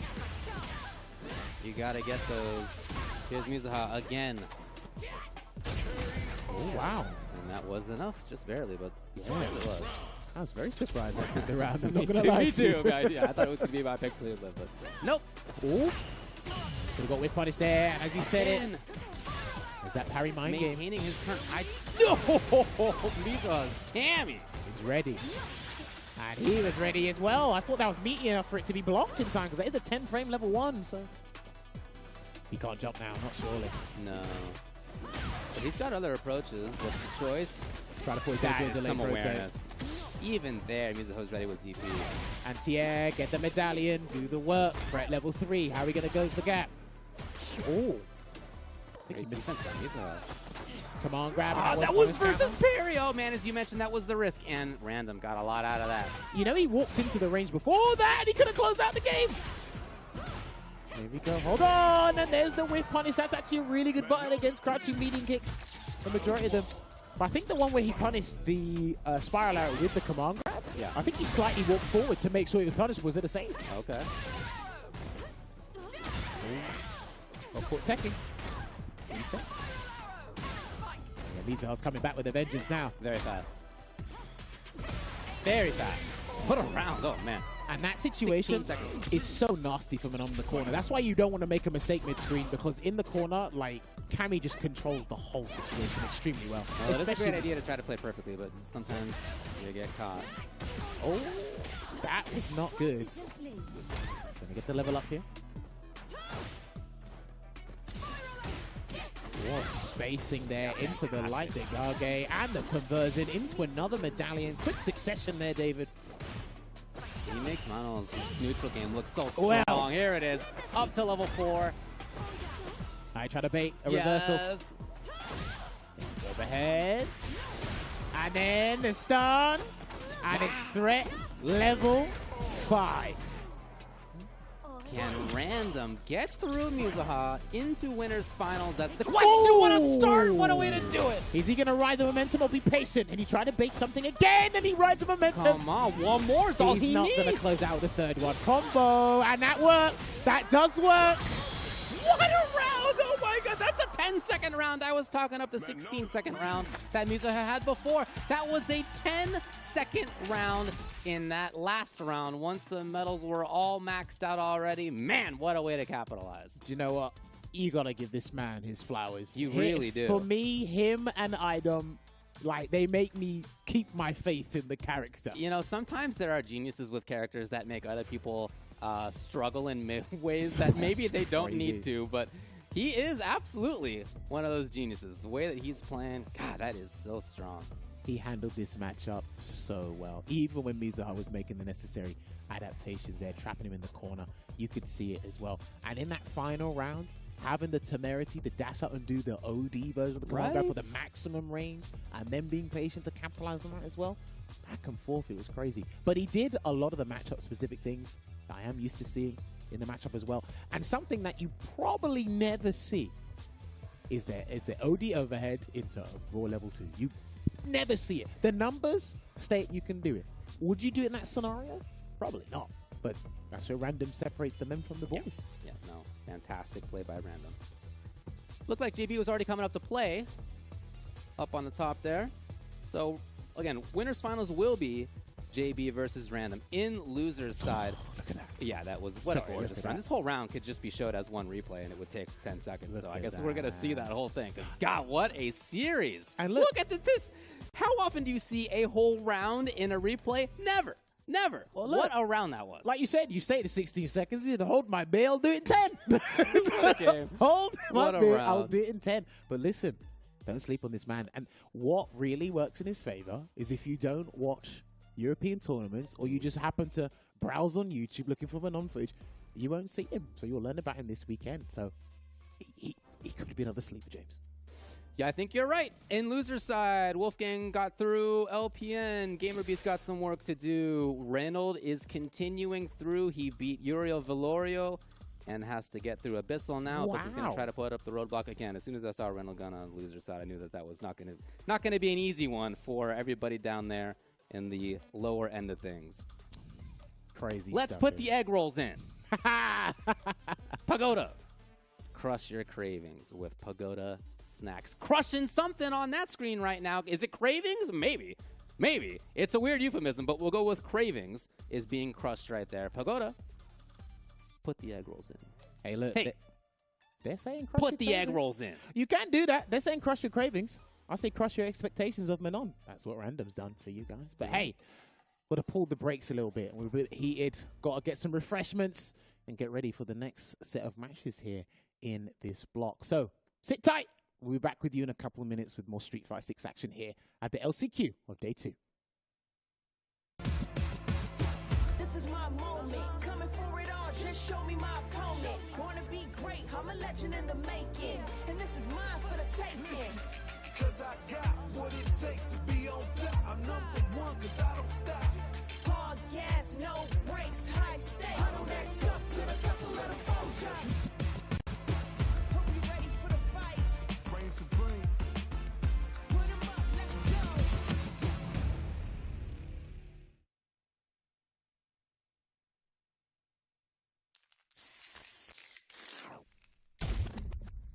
This is Beat Square. Beat Square Station.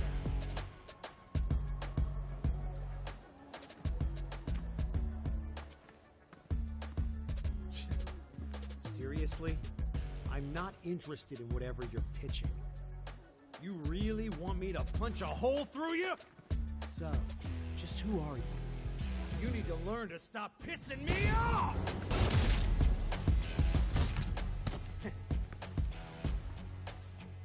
I knew there'd be more of you.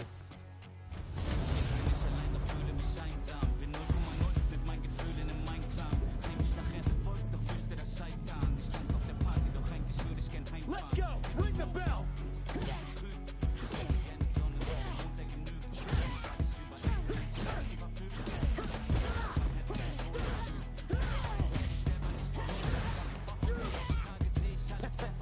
I've been scared too.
Adventure.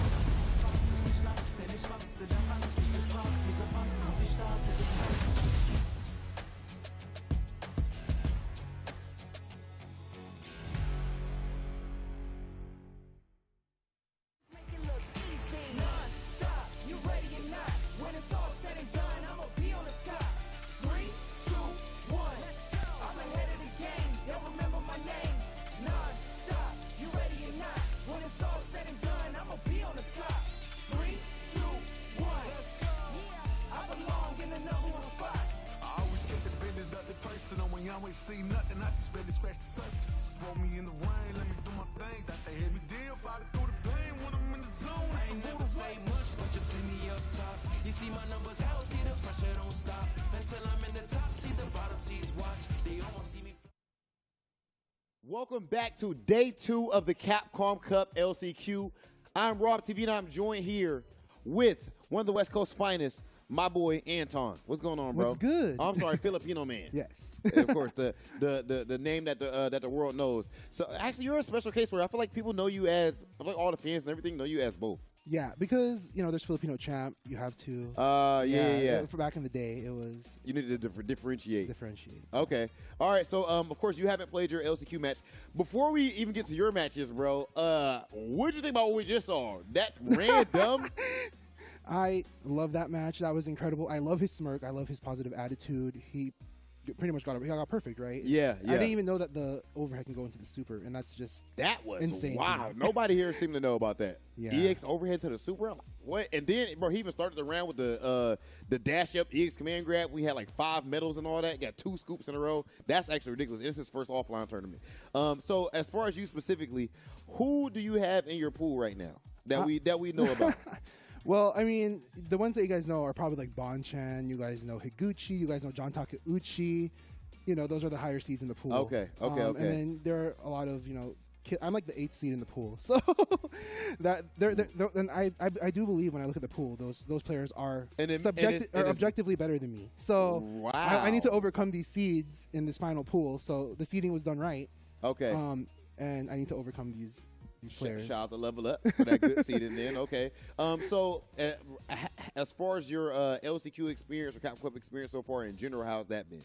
The LCQ has been great. There's a lot of setups to play. Capcom Cup, I believe that I've been out of commission for a bit because I did get injured in the middle of the year. But even before getting... What happened? Oh, I had a huge back issue. I couldn't stand up for like a few months, so I didn't really geez. play. Okay. But before that, like my season ended in August because that was when the CPT for West Coast happened for CPT. Yeah. And then I kind of didn't do well in the first few World Warriors, so I really couldn't qualify through that route. So it's either I went to Singapore or France, which because I got injured, I really couldn't even build that up. So now it's just the LCQ for me, and I'm gonna try my best. Okay. All right. So as far as your your love of Chun-Li specifically, Yes. right? So I know, of course, even back in 4, you were running roles. Yeah. Back and forth and everything. So what goes into you specifically go ahead like and picking Chun-Li? And I feel like there's a whole lot of debate about her. Some people have her super top tier, Street Fighter 6. Some people don't. So what do you like about her playstyle? And where do you have her as far as strength wise in 6? So in terms of Chun-Li, I believe she's top 3. So it's JP, Luke, Chun-Li. Really? Yeah, and even no Ken. No Ken. Phenom. Ken, Okay. Ken number 6 or 7. Phenom's right. 6 or Phenom 7. is right about everything on social media. Whoa, that's a hot take. Yeah. I did not think I would hear that. Who's that clapping in the background? I did not think I would hear that coming from you. Okay, that's interesting. Yeah. So for Chun-Li, her normals are obviously very strong. I believe this game is not. I believe this game is not about rushing people down as much as everyone thinks it is with drive rush and like strong offensive tools. The game, you can tell through the LCQ today, every game has been pretty slow and pretty methodical, reaching to 20 seconds to 30 seconds. I mean, the last one you saw with Manon was not true, but like even the JP matches are reaching down to 20, like to the limit at 20 seconds. Or like yesterday, you saw MOV versus Moke going to the final hit with a timer stop, and then MOV kind of messing up at the end there. Yeah. So I believe that the game is going towards a more slow pace, and like drive reversals are coming out to beat the drive rushes. So if Chun-Li maintains her solid game plan and maintains leads, I believe that Chun-Li has lots of potential and could be one of the better characters, especially because he does a lot of damage off the hits. That's completely logical. And I find it so interesting that for some reason the FGC, when a game first comes out, they always forget that it's going to slow down over time. At first, people are like, oh, Street Fighter 6 is so fast and so aggressive. It still is all in your face, but it has slowed down tremendously. But Anton, I'll tell you what, bro, like, even going back to our okay, last thing. So, of course, the classic West Coast, Midwest 5v5 and all that. Forget the even match itself. I'm talking about just the promo and everything for that, man. You guys just went. I didn't know you were going to do that. You did that fire promo, like a WWE type promo.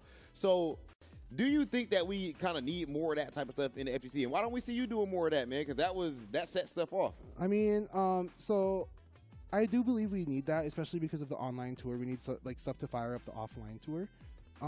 So I believe that if there's like an offline component into these kinds of to get people into the matches and into personalities, it's very hard to do online a lot of the time. Yeah. But the reason I haven't been doing it is because I got hurt, so I can't really formulate that. And some of my friends are like, we don't feel that we're as good as we were in 5, so we can't be calling people out if we can't like back up. So you got to first train back up before you get to. Okay. All right. That's fine. I respect that, Anton. We can't wait to see all of your matches, bro. Good luck with your LCQ run. You. Ladies and gentlemen, that's been it for us for now over here at the Analyst Couch Fueled by Pagoda, and we're going to go ahead and send it back to Jammers and Ultra David. So we'll see you, Filipino Man, later on in Final Pool. But for now, we have this one almost wrapped up. Not quite. We have a couple matches left. Coming up next is going to be Winners Finals. JB and Random are up there, Rashid and Mano. And on the other side, in losers, Mizuha eliminated Reynolds. Hey. Reynolds out of there. JP Kami, I presume. I presume. Yeah. I think, again, as you mentioned, Reynolds was so close to just outright qualifying for Capcom Cup, having lost to Snake Eyes, but very closely. Well, not going to work out for him. Drop the bag. In LCQ either. So Mizuha in loser's side, he'll play against the winner of Wolfgang and Ultraviolet. But let's head out to winners finals, where JB on the left will play Random on the right. As Rob was saying, again, this is his first in-person, offline, IRL, meet space tournament that he's ever played in. And we've seen him as a killer online for a while. But, it is tougher in some ways to play the one that you're not used to. And yet he looks like he always has. Looks great. This matchup is interesting because you can actually use EX Renverse here.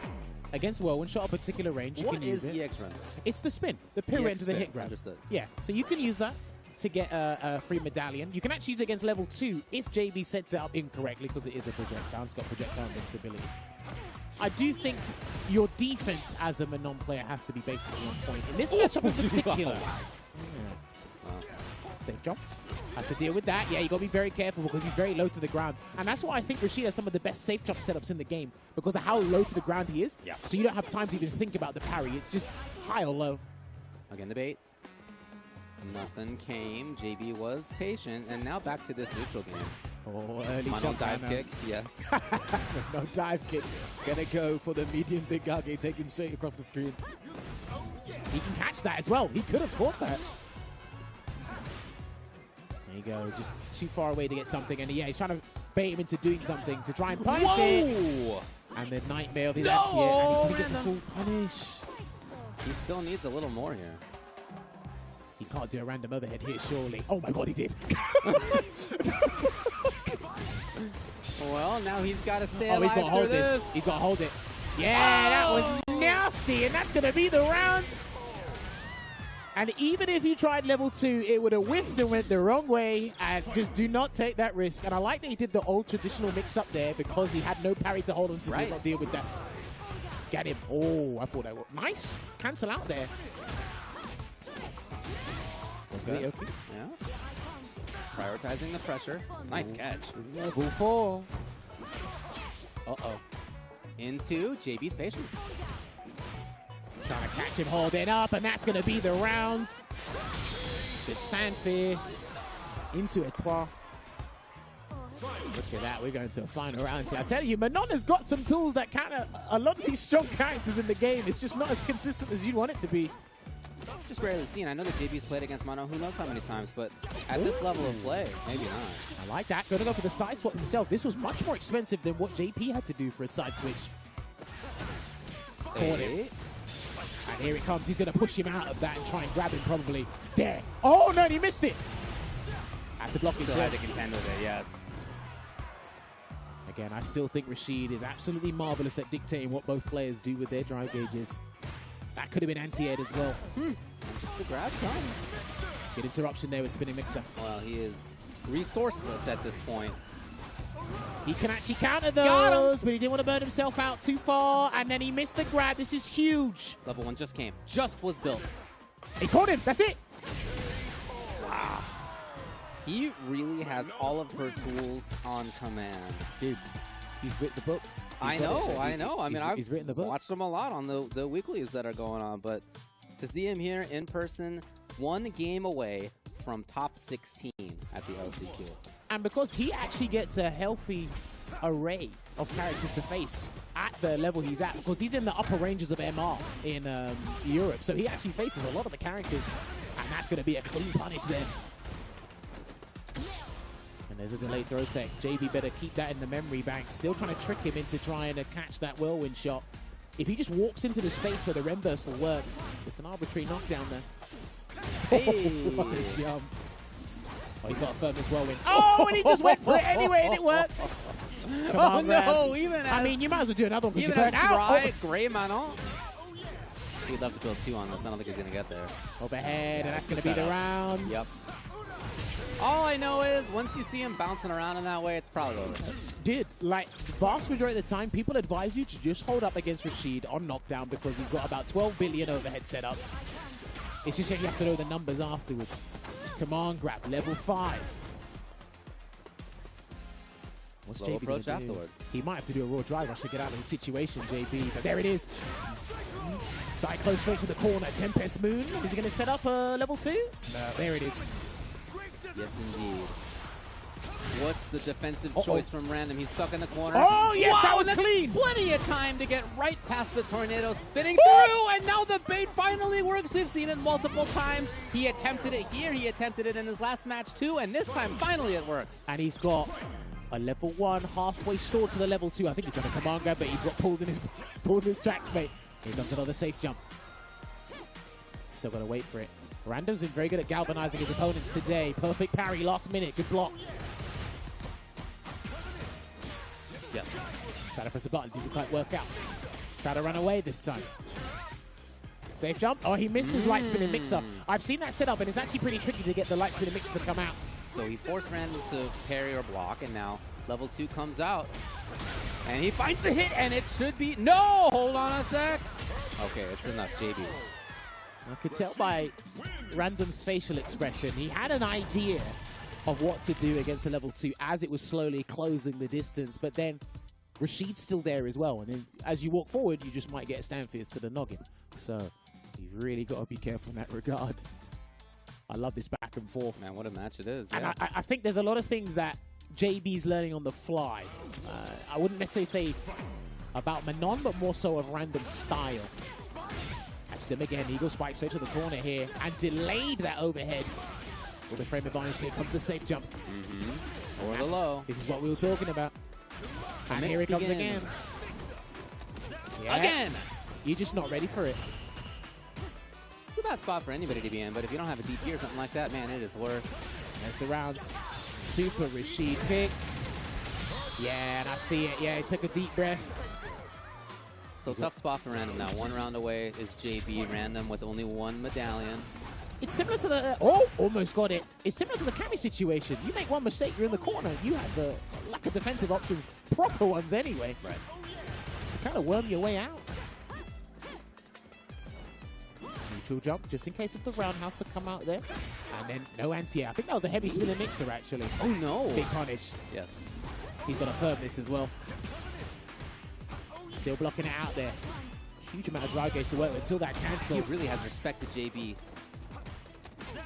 Lots of chances to get command grabs, medallions up, but just hasn't guessed right. Unfortunately for him, JB's been killing it, playing great. Level 1. No, it drops! Oh boy, only regular grab. Could have been much more. He took the positional advantage. I'm not sure about that. And there it is. JB! Congratulations to him. Winner's side, top 16. That was a... Do you know what? That's the difference between a lightweight decision and a heavyweight decision. Because he said, right, I can win the game from this back throw. I mitigate my optimal punish and sacrifice a medallion to try and win the game there. But unfortunately, it was a happy accident there for JB. But what a back and forth from these two. I actually do like, well, when I was playing Manon, I did actually enjoy playing this matchup a little bit. Not when level 2 came out, of course. I don't think anyone likes dealing with Tough that. spot but to be in for everybody. All the elements to make this matchup go back and forth, they are there. But again, JB stuck with the plan and said, look, if I put you in the corner, you will suffer in silence because there's not much you can do. Yeah. And again, the air-to-airs. The fact when JB knew that neutral isn't quite in Rashid's favor in terms of the buttons, what did he do?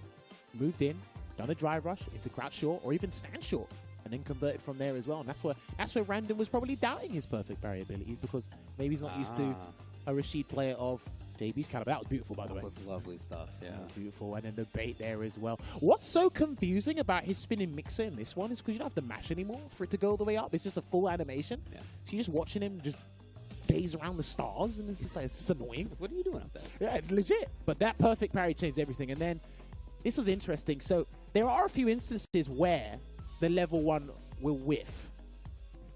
That was big for me. And he was building level 3 as well, but that was huge. And then he walked forward. If he had found the hit right there, might have had enough to get the kill, but that's not how it went. So we now know almost the entirety of winner's side top 16. Only Tokido isn't sure yet, but everybody else knows Punk versus Yamaguchi, Kakaru versus JB, That'll be interesting. and then Problem X versus Julio Fuentes. Looking forward to the Kakaru JB. Well, I'm looking forward to Yeah. all these Oh, matches, they're all but gonna be from great, judging by what we saw earlier with Oil King and Aqua, that's a snippet into what the world's best JP will do.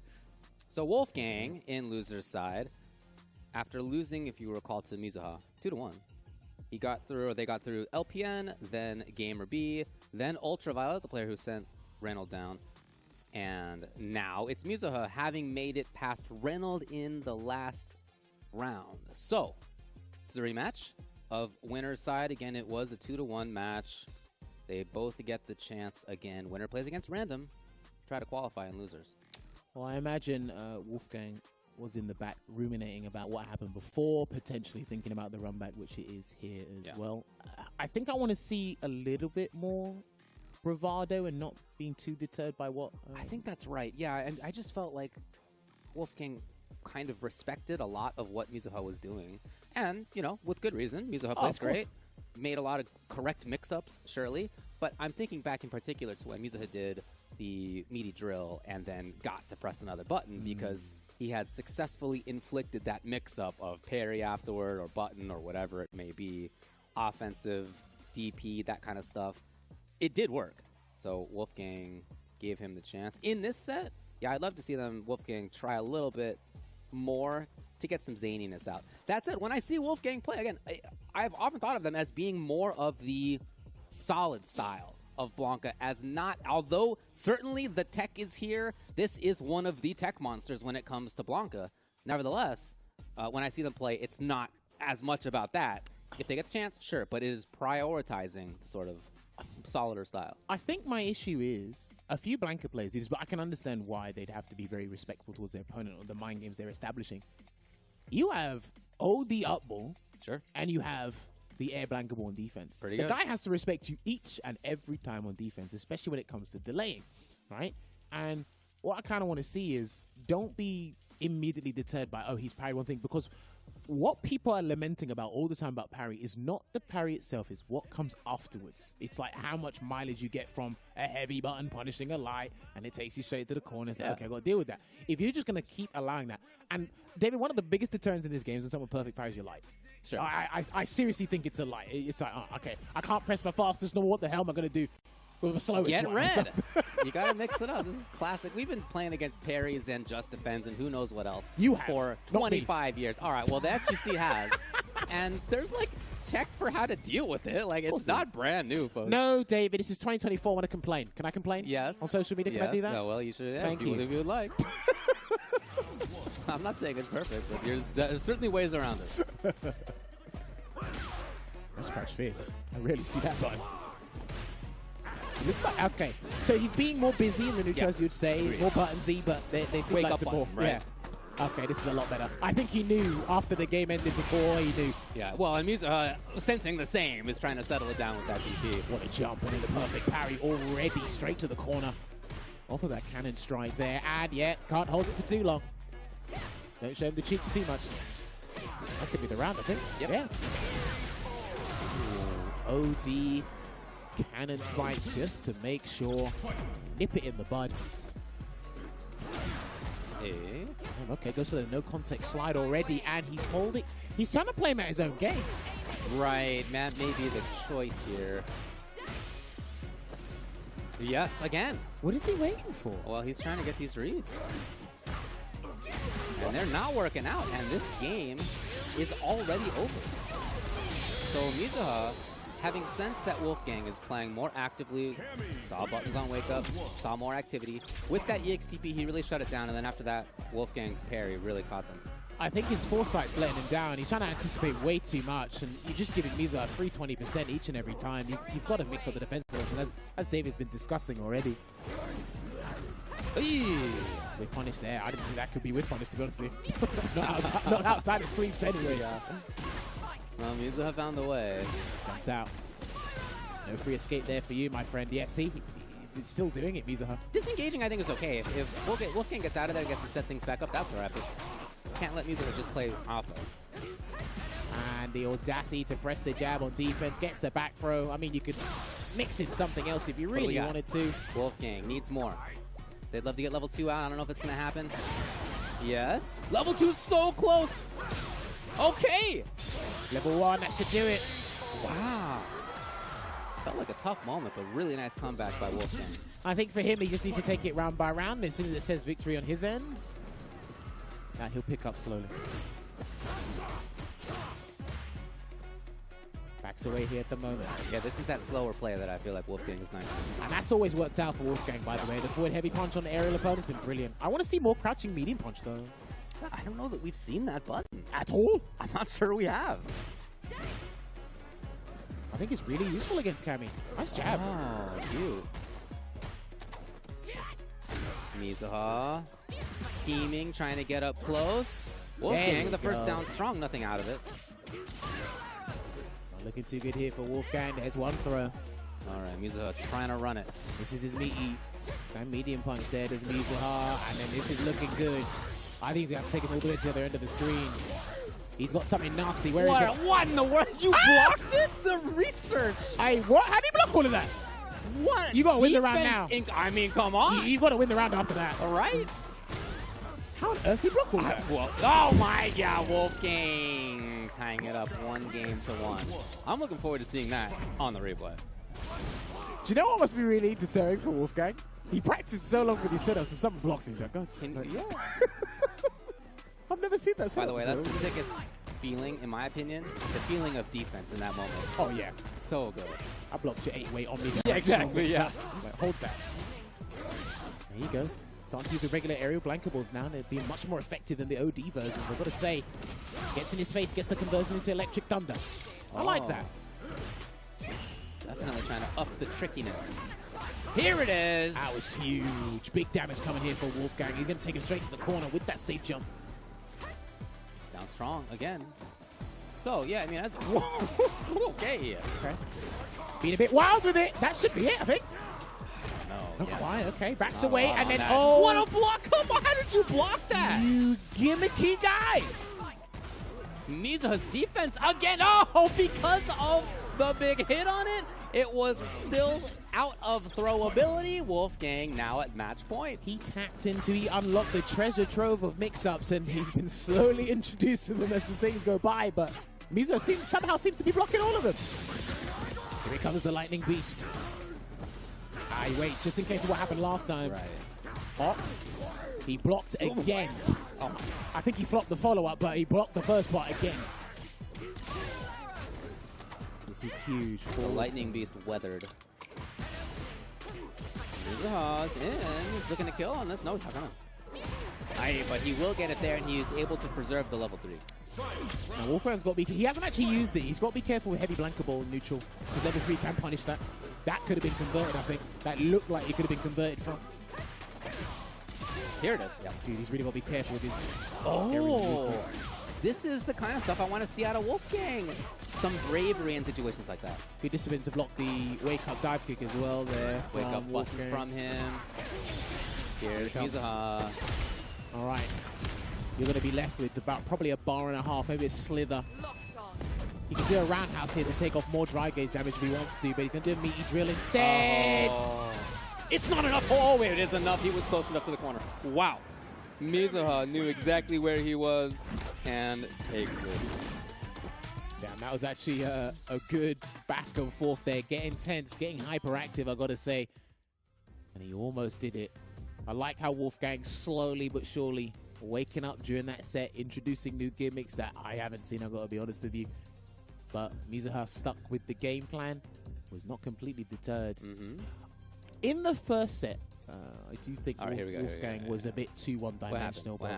What happened? So do you know what? Is it true block string? Maybe once you block the first hit. So I remember this in 5. There was a couple of setups Wolfgang was showing that I do think the first couple of hits, like you said, they're true block string, and then you look for the cross up. Yeah. But I don't know if it's kind of similar to the JP sequence you saw yesterday, where it's like you have to manually block at some point and the rest do the work for you. But even that, I think he flopped that part there. Maybe so, yeah. Even then, sometimes I do think Wolfgang tries to be a bit too, like, you know, what's the word, ostentatious or something, too bit like stylish with it. Okay. And it's like, okay, sometimes you just might need to keep it simple because your opponent's just like, okay, this looks nice, but it's certainly much closer than it was before. This sequence, I'm glad that we're showing this because that was meaty drill into continuing the pressure. Mizuha confident enough after having inflicted the parry, after having taught in the previous set too, not just parry, but also DP one time in that situation, had taught Wolfgang at the end of both sets, in fact, final game of both sets, to chill out in that circumstance. And Mizuha knew and was willing to take that risk to get it. So, do you know what's interesting as well? Very interesting Kami style. This is it's kind of difficult to decipher this, but this is where Drive Impact's grown on me. If you paid attention to the situations where Mizuha was committed to doing a meaty drill, I'm gonna try and risk a DI. Okay. Could catch the recovery frames. What you could have, maybe that's what you probably should have tried to parry. Because a lot of the time, when you're unsuccessful against a person who's throwing out a negative move and they're establishing the mind game, you're like, well, his parry timing seems to be working and mine don't. So now I'm just never going to use the mechanic and he's just going to be liberal with it. Well, you know? when you're the attacker and you're putting yourself at those minus frames, speaking as somebody who does headbutt and then constantly plays this mix-up, you know exactly what the timing is. Of course. For the follow-up. And the opponent's like, I'm not really sure. You play on that game a lot. And we've seen that from Mizuha throughout this pool. Here we go. It's losers finals. One of these two will make top 16 losers side. Play tomorrow. Random from Germany out here on his first offline tournament. And Mizuha, longtime top-level player with a very unique Kami. Either way, it's going to be cool to watch. I think a couple of things he did and introduced in the first encounter these guys had is probably not going to work a second time. Fool me once, shame on me. Yeah, that was a 2-0. Oh, shame on you, sir. By random over Mizuha. All right, there we go. Oh, and that almost was a perfect parry there with the dive kick. And I love the Kami players. Oh, and that's going to be the round. Yeah, I love the Kami players' usage of dive kick. Mizuha, Punk, all of them. They space it as well, but 9 times out of 10, when I see that dive kick, it almost connects as a punish counter. It feels like it, yeah. Well, they just give you this false illusion they're going to play footsies, then you press a button, and then they jump, and then the dive kick, it says punish counter, and you know. And then no one really perfect parries that, but this is random we're talking about. Yeah, exactly. Exclusive to him, it feels like. Side switching. Yes, full pressure. Got him. That should be the round. And up to level 3 too. Toppled over. At least when he has the round buffer, it's not as scary because it's like, okay, there's only one more round I can deal with this. We can prevent the level 5, or he gets it as soon as possible. Oh boy, not whiff punish. This one though, only not too much out of it really. Oh, try to parry again, but there's the free 20%, and he gets hit. I think he's going to cash out here. No, he doesn't. Parry, we have seen that work. But he's got to be careful against Manon. All right, going to get the level 4. Uh-huh. Still on drive gauge, though. Okay, into. Oh. You know, a little bit of fear maybe by Random in that situation. And the way Mizuha plays, I totally understand. You don't know what's coming next. He needs one drive rush cancel. There it is. CA. No, he's got to do the whole thing. Yeah, this is it. CA. All right, there you go. You can sing along, chat. I hear James singing in the back. Yes. It is enough the very final bit. Even after you land, you bounce, and there it is. Game 1 Random. And the thing is, when Manon puts herself at risk over many other characters, he tried to do it again, like he tried to close out the first set. She puts herself at risk trying to drive rush cancel, or sorry, check drive rushes at a very close range with her crouching medium punch, because it doesn't move her forward. So, nice trade. Yeah, see that range there. She has to actually expose her footsie game just to stop you from doing the arbitrary drive rush. So let's look at that. He wants corner. Oh! That's the round. Match point Mizuha. When they get the timing on that, the defenders against that overhead. Mizuha. I'm in the future already. Don't spoil the story, Dave. Right. Backs away again, just throws out that heavy kick. Held on to parry a bit too long like Wolfgang did moments ago. Yep, this time with a delayed jab instead, and he still caught the recovery frames. I think that was a sweep, that Random press. Ooh, into? That was a dive kick. Just guessing correctly, yeah, and he's fine with how it ended up, of course. Is he going to try and turn this around? This looks like an insurmountable task. Yeah, very tough. He's just flinging out all the buttons. Mizuha patient. At any moment, you know that he could turn it on. Yeah, he's waiting for Mizuha to whiff. He's not going to whiff anything. No command He had grab. parried in that situation before, not that time. Here's Random. That actually works out. Someone did some tech on that in the early days of Street Fighter. What do you got? Command grab. He's got to risk it. Is there mate. another? OD version. Ah! He got the stun! Oh! He got the wall splat! And it's enough! Match point Random to get into the top 16. He had no business winning that, by the way. Oh, no. No. Still looking for it. Gets clipped. And goes low from the hooligan mix-up, because there's 5 options from the hooligan in this game. I'm impressed with you capitalizing Got on him. that every time. Yep, he got him. He's going to wait for... Hey. He's going to go for the threat level 4. Is he going to try and take advantage of this? He's just going to walk and wait. Roundhouse. No jump yet. He almost kills on this next Oh! grapple. So like, Big jump scare for everybody watching. Don't do it again. Please don't do it again. Woo! He tried to shimmy him and it didn't work. Mizuha's super strong.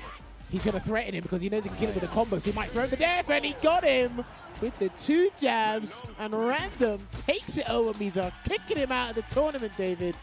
What a performance. In his first offline tournament, Random took out Gamer B 2-0, Mizuha 2-0, went 1-2 versus JB, and then again defeated Mizuha in his pool to make top 16 of Capcom Cup Last Chance qualifier. Yes, in loser's side, but nevertheless, what a performance for somebody who has not traveled for fighting games before. He's only here because he won the Salt Mine League's qualifier series and came out here with Ritas. What a fantastic performance for somebody in that kind of situation. Look at that optimal combo into the critical art there, closing it out. And again, waking up with Manon's level 1 is super risky, but when you're confident in it, how it will work, especially in the corner, that's where you'll most likely see it for the side switching capabilities. It will work out. There was a situation as well where he did sand hard punch into level 2. So you can actually do that. And then on block, it's like -3. But if you don't try and block, I think if you stand, her hurt box slightly adjusts. So when people try to take their turn back, the button whiffs. You can just catch him again with the stand fist. I think that's what he did there. And he had no business winning that round, by the way, when he got the wall splat. That was amazing. But this was brilliant right here. Look, shout out to Mizuha. Ends up getting eliminated on this, but I really liked watching his Kami. What a unique Kami style. He uses tools that, again, we're seeing a little bit more of, but he used in different ways than almost everybody. A blast to watch, personally. Not going to work out for him, though. He's out. Random moves forward. Unlucky to him. His perfect parry timing was on point throughout the day, and he did perfect parry a dive kick. That might have been the help of the headset that we have been using here in the LCQ here. We got to give a big shout outs to SteelSeries, because this Arctic Nova Pro is the official headset sponsor for the Capcom Cup premium high fidelity drivers and Sonar software.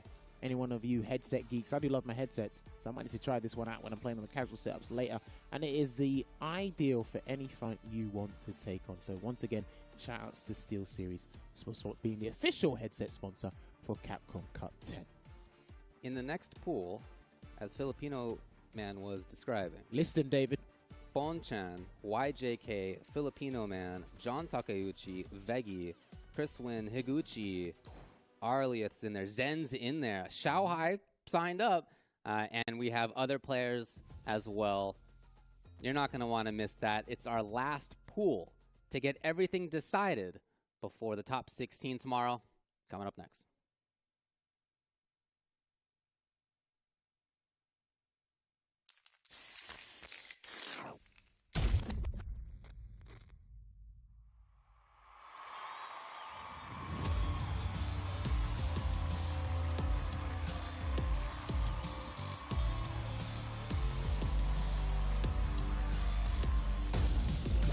All right, let's get it. Yeah! Baseball, baby! Sure thing. Let's dance. Hey, where's my bed? Watching all as I command the stage. On deux, trois, make way for the ninja star. From the Bushinyu. I live for battle. A second helping of you. The time for battle is here. Wants to duke it out with me? Shall we begin then? Do you need to take a rest? You enjoy this. I'm game if you are. Yeah! We gonna crank it up. Let's get it on. Another mission awaits. Do you plan to fight at all? All right, I'm ready. Your footwork's sloppy. This of mine? Behold this body of work. You are lucky. Get ready. I'll show you strong. Allow yoga to guide you. What is it? The power of yoga. I'll show you the power of my kung fu. I'm ready for you. Just bring it. Think you could break my defense? Got you in my sights. Smart choice. Bring it.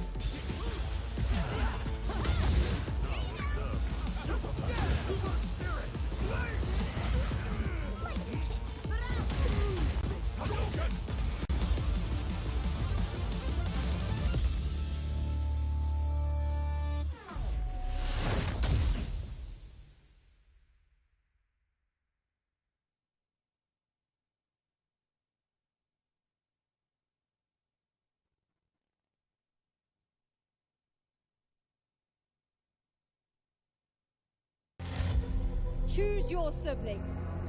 It's Angry Bird or it's Big Bird. You can't stand in the middle. The Middle East fighting pride.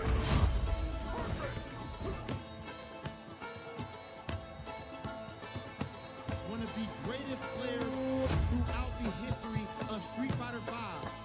There are sleepless nights of Snake. It's just this rivalry. I love it.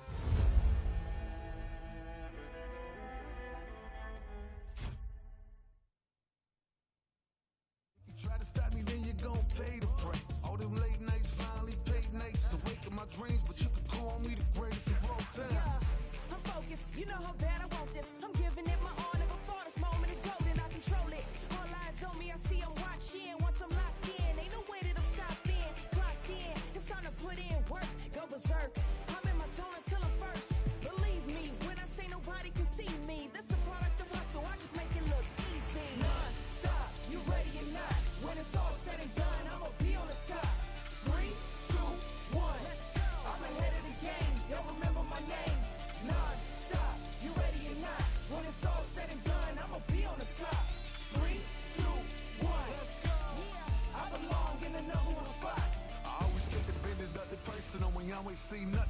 barely scratched the surface. Yeah. Your eyes do not deceive you. You just saw exactly what you think you saw right here on the analyst couch, fueled by Pagoda. We have the man of the hour, the most dope story of the tournament so far, Random. Congratulations, bro. Thank you very much. Yo, okay, so first off, just how are you feeling, man, about what do you have to say about what we just saw right there? I'm shaking all over. Yeah. Like, it's just an indescribable feeling. Oh, my God. Earlier, it's insane. Okay, and you said so in these matches you were trying to be exciting, like you wanted to entertain Yeah, people. I mean, I'm an entertainer at heart, so I try to make it fun, right, for the viewers and stuff. So, you know, the dash command grabs, the reactions to the drive rushes, the whiff punishes. Yes. Those are really fun, so I try to do it. You know, a lot of people didn't even know that you could do EX overhead. Like we were like, what? I mean, you could do overhead into the level 2. At max range, it forces crouching on the opponent, and it's +7. And Manon's Super 2 is 7-frame startup. So, okay. Yeah. Okay, and listen, some people might not know. This is Random's first ever offline tournament, correct? First ever time playing offline. In your life, at all. Not even all. just tournament, even just casuals. He's never played offline prior to this. Which No, I have played a little bit of casual. Sure. Okay, but not tournament. No serious, tournament. no tournament. This is the first time I've played tournament offline. Yeah, okay, and for your first one to be Capcom Cup, man, of course, Random, he is from Germany. You had to, you won a qualifier in order for Regis to send you out here, Saltmine League to send you out here. And before the tournament today, we talked, and you said that you were nervous going in, right? Yeah, I was super nervous. I mean, first time playing against these big names. I mean, GamerB, Mizuha, JB. You've seen GamerB in grand finals and Evo and Street Fighter 4 and everything. I've seen him on stream every time, and I'm like, I mean, I have to fight him? Yeah. No. Yeah. It was incredible. But when you go, so how do you, with all of those nerves, with all these people watching you, how were you able to control your emotions? Like, were you still nervous while you were playing up there, or is like when you start playing, you stop feeling the nerves, you start having fun? Or after the first round against GamerB, it's like everything disappeared. Just the screen was there and the characters, and then I got into my game. Right, I started doing the things I do best, and that's how I did it. And then you beat GamerB. Yes. You go up against Mizuha. I think it was 2-0 the first time. Yes.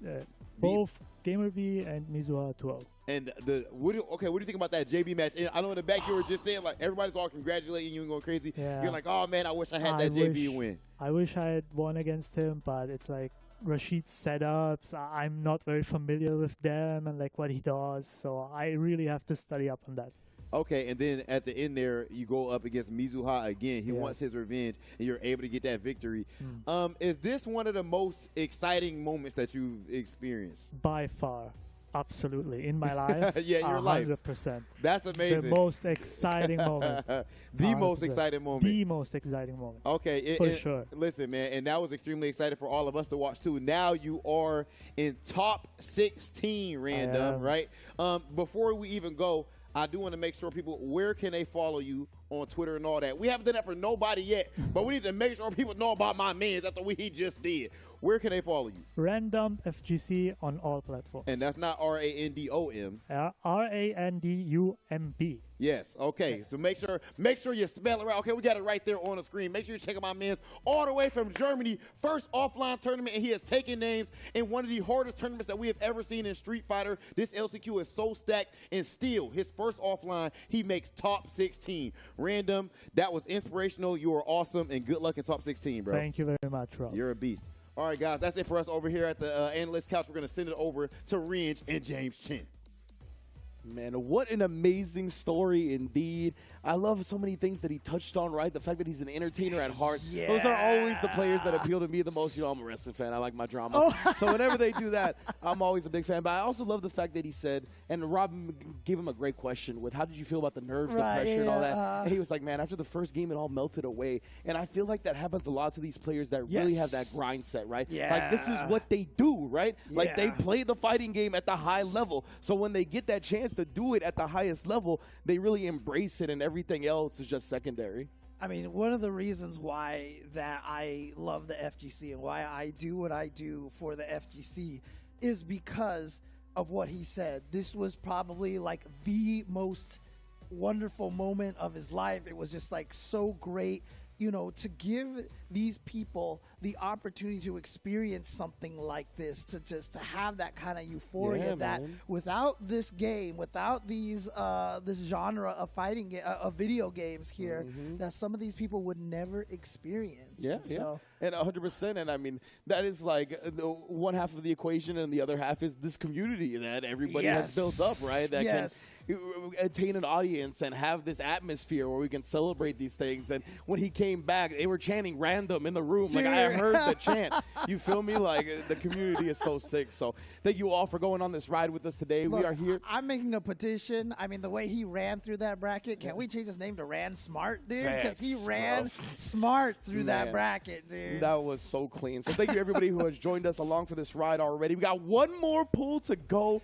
And what a pool it is, brother. Oh, God. Let me run it from you from the bottom, bruh. We got Filipino Man. You saw him on the couch earlier. We got YJK, Kimberly representative in the building. Veggie from the SFL EU champion, 0-0 Nation, repping that geef. Shao Hai in the building from the SFL US champion. I believe so. Yeah, he's definitely here. I saw him. Okay. John Takeuchi in the building. Jen in the building. Higuchi. And to cap it all off, Bon Chan himself. What a pool this Bon Chan. But, I mean, look, the name in there that stands out the most to me, the man who did this last year, the man who actually knows what it's like to make it out of the LCQ and then get second place in the entire tournament.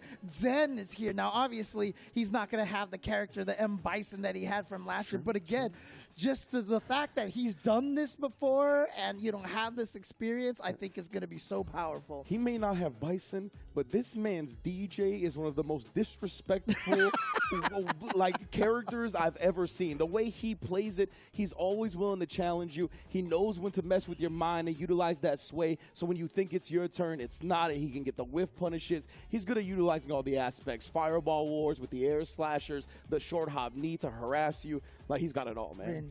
Ringe, have you ever met a respectful DJ player in this game? All I gotta say, I know it's that law of fighting games. All the DJ players I've met, such nice people. Such nice people. Because you know how it goes, James. The nicer you are in real life, the more scummy you are in Exactly. I was games. about to say, yep. That's how it be. So all the DJ players, big fans of US people. Players, let's not talk about it. But yeah, there's so many top tier players in this bracket here. I think Filipino Man might be the one that's on deck to start it off. Here we go. Oh, yes, let's go. And he's been rocking that Chun-Li since the beginning. Obviously, had a great success with Rose in Street Fighter 4. Definitely got Rose popping off when she released in Street Fighter 5 eventually as well. But before that, it was a whole lot of Chun-Li. He has as much fandom for Chun-Li at this point as he does Rose. And he's going to be going up against a Dalsum here. Ooh. So, all right. So, again, Dalsum is one of those characters that is so strong. And I feel like he has, like, sky's the limit for this character right now. But, you know, obviously without a OD wake-up DP, it makes it a little bit harder with how strong the corner pressure can be in this game. Absolutely. Look at this. Anton, the West Coast roots. He's definitely going to want to try to stay in your face.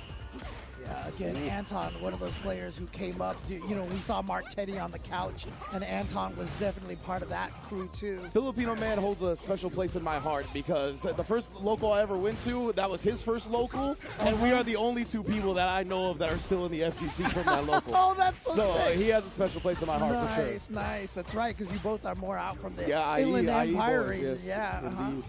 I know. I was born there, so. Yeah, you know what's up. And here we go. Oh, confirm. Didn't get the combo, yeah. Misses it, unfortunately, so. I mean, APOC Ram, I guess is how to pronounce that. Okay, I'm down for that. I'm just going to call him APOC. Thanks for that shortcut. Oh, he actually got juggled, yeah. The 10 show and the fireballs, and then drive rush into the immediate low right there. You saw, I believe that was the Serenity stance cancel to follow it up. She doesn't even have to commit to the drive rush like a lot of people do off of the drive rush crouch medium kick. I mean, look, Filipino Man is definitely our boy. I can't root for him for putting Ken at 6th in the tier list. He was spitting facts, James. Accept the narrative. Accept the phenom. Oh, man. The propaganda, man. I'm telling you. I hadn't heard that one. That's good. Oh, perfect parry. yeah, That was here going to be we a big go. chance. Not taking the side switch. I'm a little surprised by that. I thought he was going for some crazy fireball desk combo setup or right, something. like the teleport would come with the side switch. Yeah. But no, he got the jump fierce, but then combo afterwards. And easy confirm for Filipino Man. Like I said, Chun-Li player throughout the majority of 5, he is at home on this character. Yeah, exactly. I mean, look, like you said, he's such a fan of Rose. He's such a fan of Chun-Li. And this Chun-Li, I mean, he said his top 3. Oh, my Lord. Okay. Oh, no, he drops it. He got lucky. Yeah, he takes the side switch this time. Yeah, but I mean, honestly, if you like when what Phenom did, interviewing all those players in Japan, most of them had Chun-Li in top 3. Japan has had Chun-Li in top 3 for a very long time. I don't know if that's Haitani influence, but this character is clearly super strong. I don't want to say I told you so, but I've just been saying, I've been screaming from the mountaintop. Shouts to Vicious as well. Dude, during the beta, I was like, how is this character not going to be so good? How y'all asleep? But that's beside the point. Oh, nice shot with the fireball. Still trying to maintain. Wake up with the slide, though. I'm feeling frisky with it. Oh, no, Switch that was too sides. far, but look at that whiff throw from APOC, unfortunately, and now stuck in the corner here. Can he find his way out? You see how Filipino Man backed off because he knew that APOC wanted to try to escape, and then he was just ready for the teleport. If you ever see Dawson teleport, throw out that standing light punch. And Anton, he's been so good with the forced knockdown conversions. Didn't get one there, it was from pretty far, but when it's close, like on a teleport, he's got the follow-ups ready and then sees the double hit stop on the 2 hits that were absorbed. Gives him extra time to react with the DI. Oh, he probably go tried for the a overhead reset. yeah. Oh, messes up the juggle. It was a funky spacing on that, but we can go directly into the level 3, and we'll wrap up with the first set of this pool. Yeah, absolutely. So there you go, Filipino Man. Taking it 2-0 just like that. And again, this is a player who is so strong. He has done some amazing things and had some of the best results. And, previous to this last year at EVO, where we had obviously over 7,000 competitors for Street Fighter 6. But there was one EVO, and I think this was the biggest EVO before that. I think this was the 5,000 EVO for Street Fighter 5, or it was one of those years that Filipino Man actually lost first round at EVO and then fell one shy of making top 8. So he ran through the entire losers bracket after losing in the first round. And in case you guys don't know, when you guys go to the losers bracket, you start playing twice as many matches. Like literally, it's 2 times the matches to get to grand finals from there. And in tournaments like EVO, these large open bracket tournaments, the endurance and stamina is tested when you're in winner's side the whole time. So the fact dropping down to losers, it's incredible. Yeah, and it's so interesting too, because like a lot of people sitting at home and watching these tournaments and such, you just see the matches coming at you one by one by one. But the thing is, especially at offline tournaments where you're at the venue over here like this, that mental stamina, that mental fortitude plays so much of a role in a tournament. You're there the whole day. You're just playing constantly.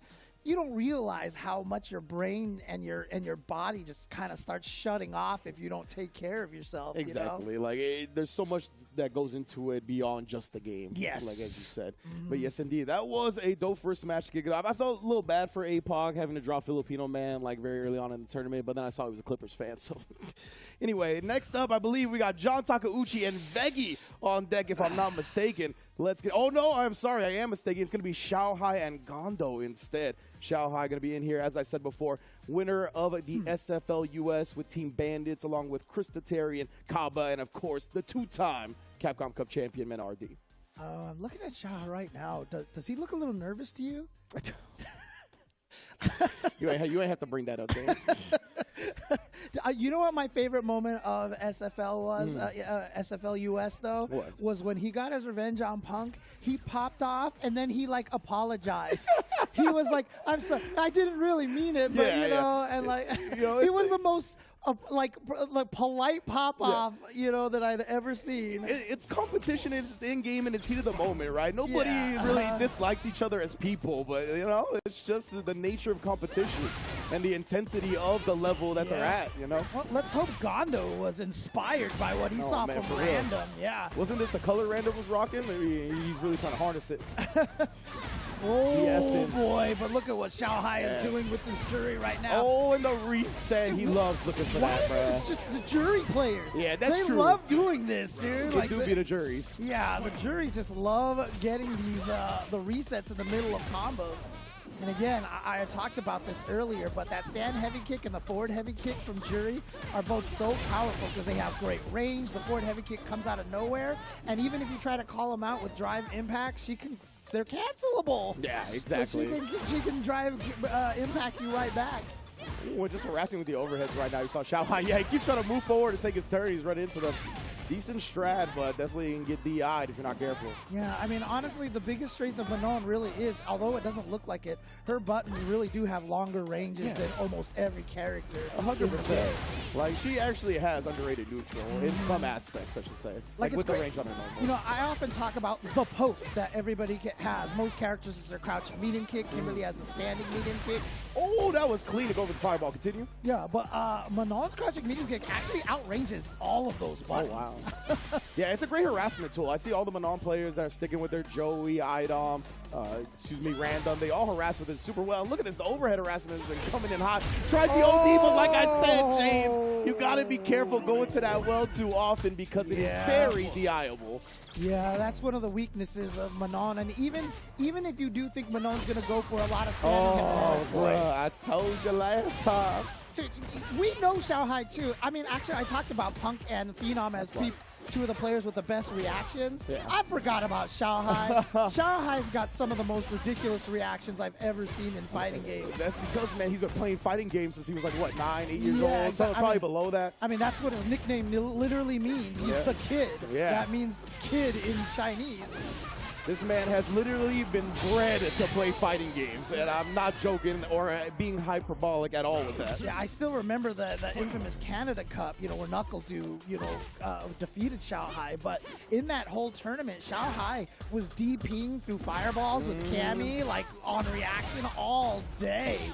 This guy has the most ridiculous reaction. Look at that. Nice. Just turning around with the DP as the drive rush got jumped over. Stock up. Look at that again. He's baiting him into it now. He was like, I'll stand in the exact range you want me to. Dude, that's such a great point, too, because... Yeah, that's the set. But continue, James. You were going to praise me? No, yeah. No, that's exactly what it is, though, because, like, a lot of times I tell people, stand at people's jump range, optimal jump range if you want to anti-air them. Stand at their optimal, stand at Manon's standing roundhouse range at that perfect distance to bait it out. You know what I mean? You want to give them every reason to do the move that you can call out and blow up just like that. Yeah, that's perfectly put. Just like you said. But no, follow Ringe, RYNGE_ on Twitter. So I can great open analysis. Great analysis. No, I'm serious. Great analysis on Twitter, it, honestly. You should follow him. You should have way more followers than you do. Follow them. Follow him, okay? It's all good, my man. But yes, that was a great match. Xiaohai obviously looking top tier shape. And he's got a couple of characters in his arsenal, too. We just saw the journey right now. But he plays Ken. I think he plays a little bit of Cammy in this game. I can't recall historically a Cammy player. So I definitely want to see what he's going to bring out later, depending on the matchup. And he's going to have to go against Jen in the next round on that DJ. So we'll see what he's got for the DJ for sure. All right. All kinds of cool matches. YJK and Filipino Man, I believe, is going down right now. Winner of that is going to face Bon Chan. But next up on stream is the match I alluded to before. John Takeuchi and Veki. Oh, we got a Zangief in the house over here. And again, Zangief, he's such an interesting character because, even today, I can still say that Zangief is not a strong character. He's, more towards the bottom. Sure, but even having said that, he is one of the most dangerous characters in this game, in my opinion, because he's like the definition of robbery in this game. You know what I mean? Yeah. You think that you're good, you're zoning him out, and all of a sudden he SPDs you, drive rush, SPD, and then you're just like, where did all my life go? Yeah, so there's a term that I like to think I coined it back in Street Fighter V, which is grappler's chance. Like the puncher's chance in boxing, where if you have the power, I mean, even if you're outmatched in a lot of areas, if you can land that one shot, you could turn the game around, right? And that's the same thing with the grapplers, especially Zangief in this game, who struggles in a lot of areas, but if he can get that SPD off, and Veki is an extremely patient Zangief. Now, he considers himself, we talked to him a little bit recently during the sets, and we kind of asked him, because he was playing against Rickman's Barnett on the jury, and he was very patient and didn't try to take any risk or do anything like that. And he was like, I feel like I can be random when the matchup calls for it. He was like, this particular matchup, I think I'm just going to lose if I try to go random against Rickman's Barnett's jury. So I want to see how he approaches the Rashid on John Takeuchi, if there's certain things that he's going to start risking, or if he's just going to try to play as patient as possible. Yeah, I'm just looking at that little message that over there on the side. Obviously, Nakayama-san and Matsumoto-san going to be at Capcom Cup once we transition over to the Avalon, and so there's going to be some signings with them. Big fan of those two. Yeah, you definitely need to, try to get their signatures on stuff. They are awesome guys. Absolutely. And I feel like they've done a wonderful job here, so.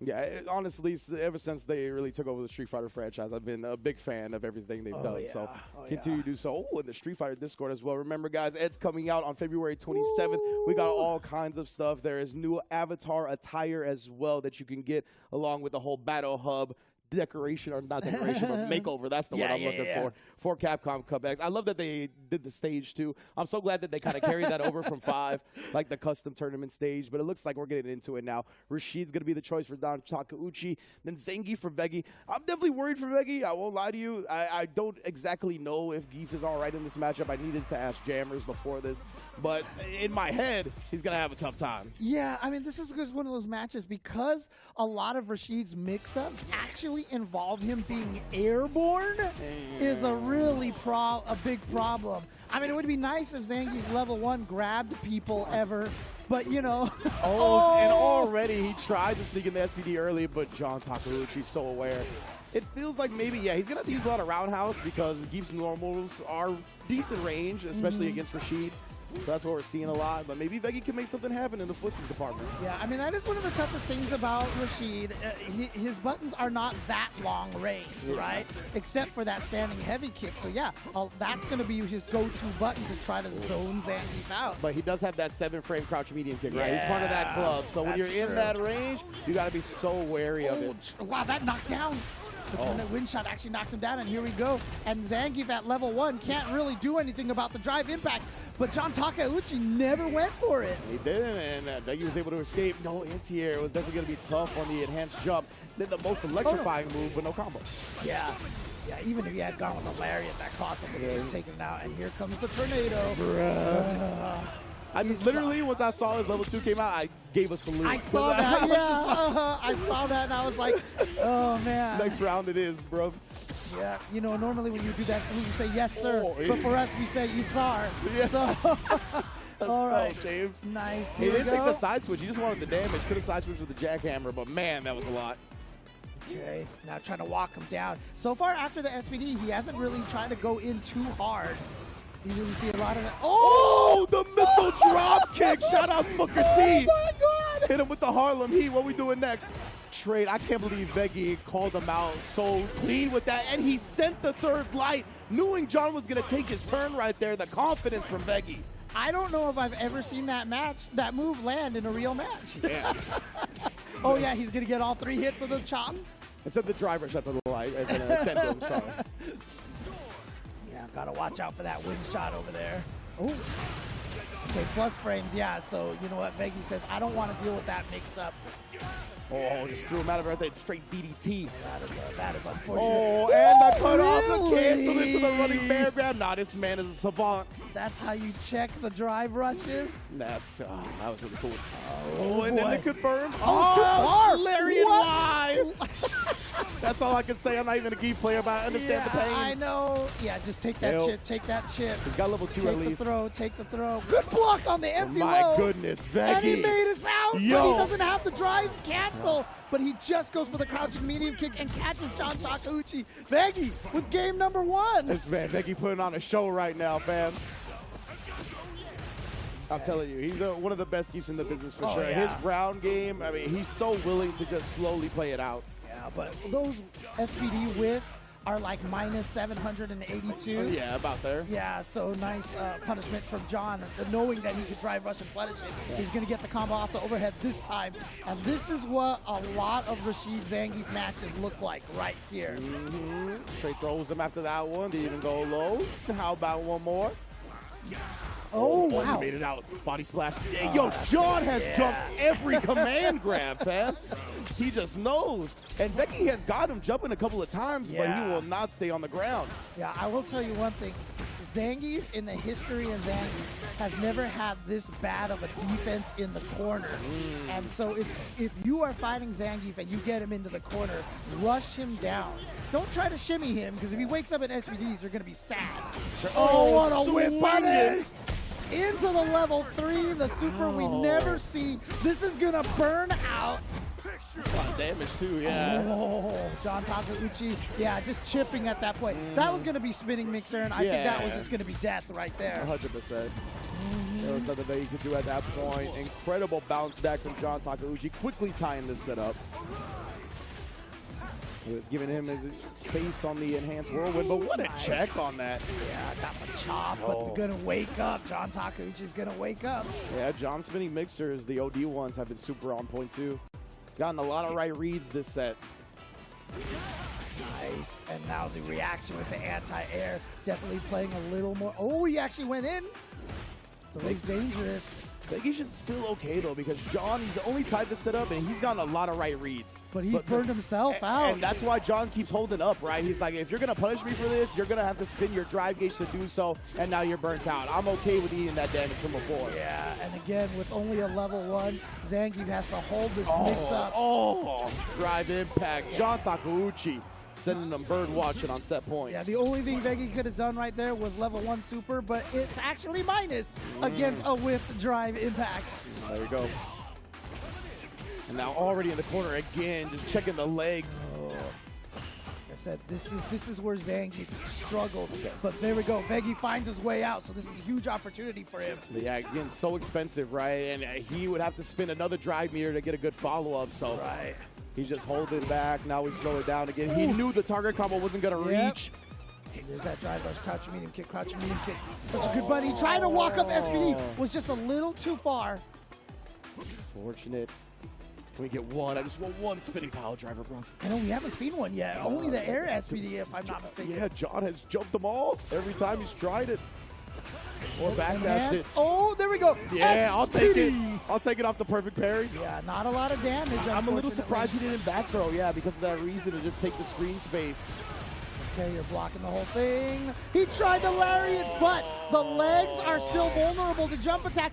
Oh, he backdashed. He was predicting the jump. He had the level 3. Yeah. He was predicting John was going to jump away from the wake up level 3. So he went for the level 1. That was the hard read right there. But John Takeuchi with the backdash, the correct decision right there, which will avoid both of them. Precisely. John's just not going to let anything slip through the cracks right now. Beautiful bounce back. You could tell he really woke up after that first game, right? Like, he obviously, I think, he's well aware of who Veggie is and the threat that he possesses. But it's different when you get in the ring with the bear, right? And you get smacked in the mouth in the first game. So I love the fact that John bounced back like that. Hope to see more Veggie. Big fan of him as a person and as a player. I really love his Zangief, and I hope he gets through losers. Yeah, absolutely. Because, again, you know, as much as I know the public hates grapplers, but, you know, a lot of people, I mean, we all still know Zangief is the underdog. And it's still, you know, you still want to root for the underdog as much as possible. Yeah, as I always say, when I'm on this side, when I'm just watching, hey, I'm a big Zangief fan. Just don't make me have to guess between command, grab, and strike. And then I'm going to get mad. But, yes, that was a great set from both players for sure. And you could tell, like, it was just great reads from John Takeuchi, right? Like, if a couple of his reads don't work out, then Veggie wins this set, honestly. But every OD spinning mixer hit, he jumped every command grab. Like, when you're that right, you're not going to lose, especially when this matchup is in your favor already. So, yeah, and here we go. You see that situation. So, again, the lariat, the upper body is actually invulnerable to air attacks after frame like 6, I think it is. So if you lariat too late, you get hit in the face, basically. even if you lariat a tiny bit earlier than that, it doesn't hit until frame 15. His legs are not air involved. So if your jump attack gets low enough, or if you're just Luke and Ken and have your dive kicks with your jumping heavy punch, a lot of times you just punch Zangief in the legs and the lariats just doesn't work at all. Yeah, I think I would like the lariat sped up for that reason, honestly, just because of that. But we'll see. We'll see how it goes. I'm not going to cry for Zangief, that's for sure. But next up, I think on stream, maybe not. We'll see. I believe it's going to be Bon-Chan and the man who defeated Filipino man, YJK. Oh, YJK took him out, He did, huh? 2-1. Wow. Oh, Okay, yes. okay. But before we get to that, we're actually going to get to that match when we get back from a break. First, I want to thank Pagoda. They've been holding us down from the beginning. Don't fight your cravings. I got that buffalo-style egg roll. I hadn't seen that before, and it's quite tasty, so I'm a big fan. Thank you once again for supporting Capcom Cup and making sure this happens. Crush your cravings with Pagoda Snacks. Absolutely. And again, once we come back, we're going to have that Bon-Chan match ready for you to go. And against YJK, that's going to be a good one. So don't go anywhere. Be right back with more Street Fighter 6.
Seriously? I'm not interested in whatever you're pitching. You really want me to punch a hole through you? So, just who are you? You need to learn to stop pissing me off!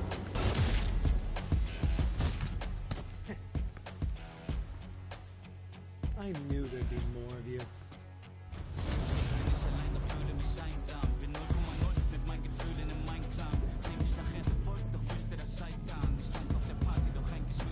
Let's go! Ring the bell!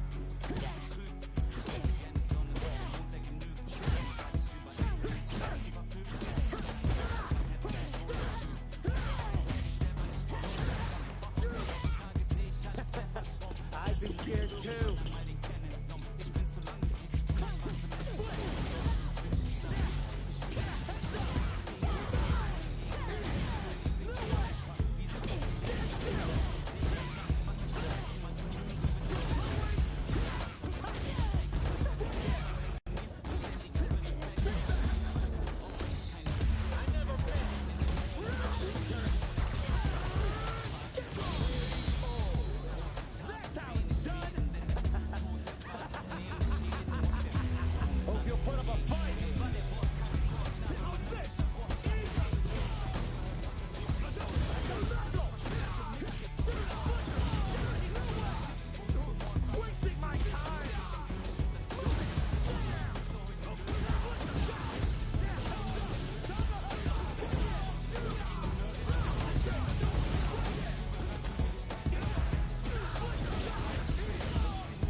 Potential.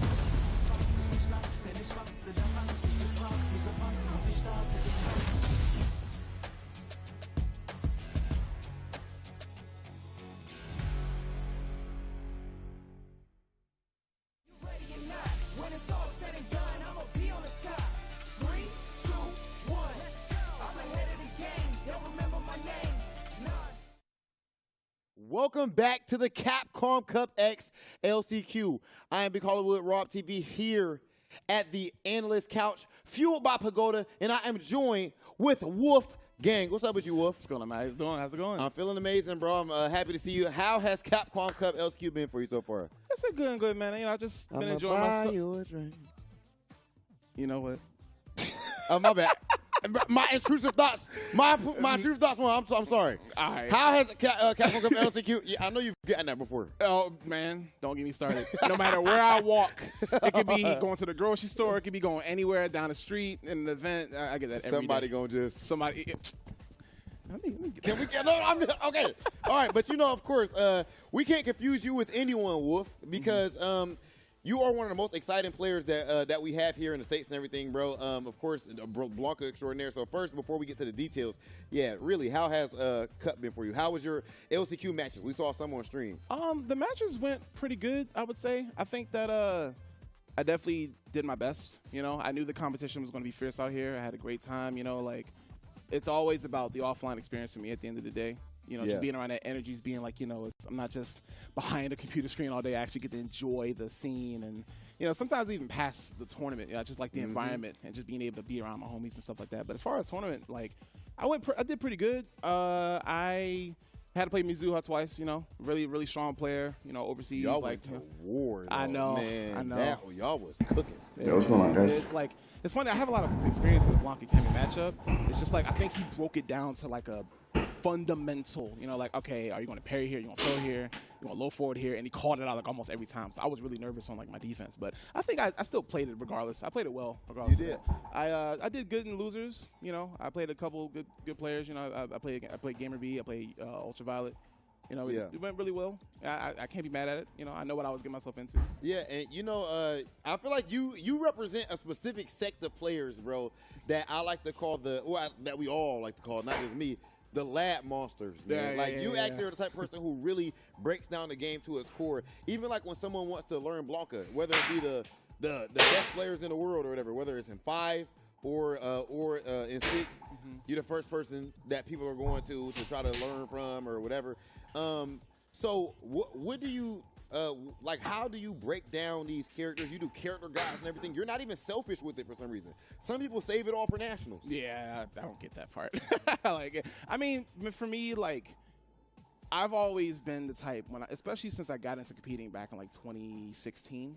For me, it was like, you know, I actually hate losing to things I don't know. Yeah. I'd rather try to be as optimal as I can, understanding the situations at the spacing I'm at. Okay, I know they're going to want to go for this, so let me put myself in a spot and counter that.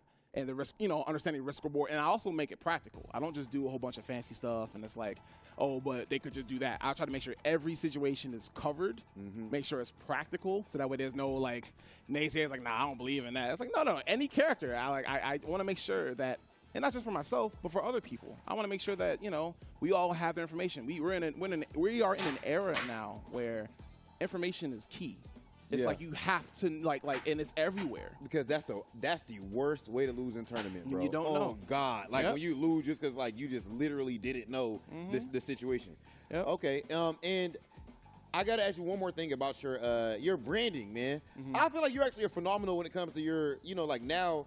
Even like the way you dress and everything, you know what I mean? Like your cool pendant, necklace, all that stuff, the dreads. You didn't do some paint now and all that, bro.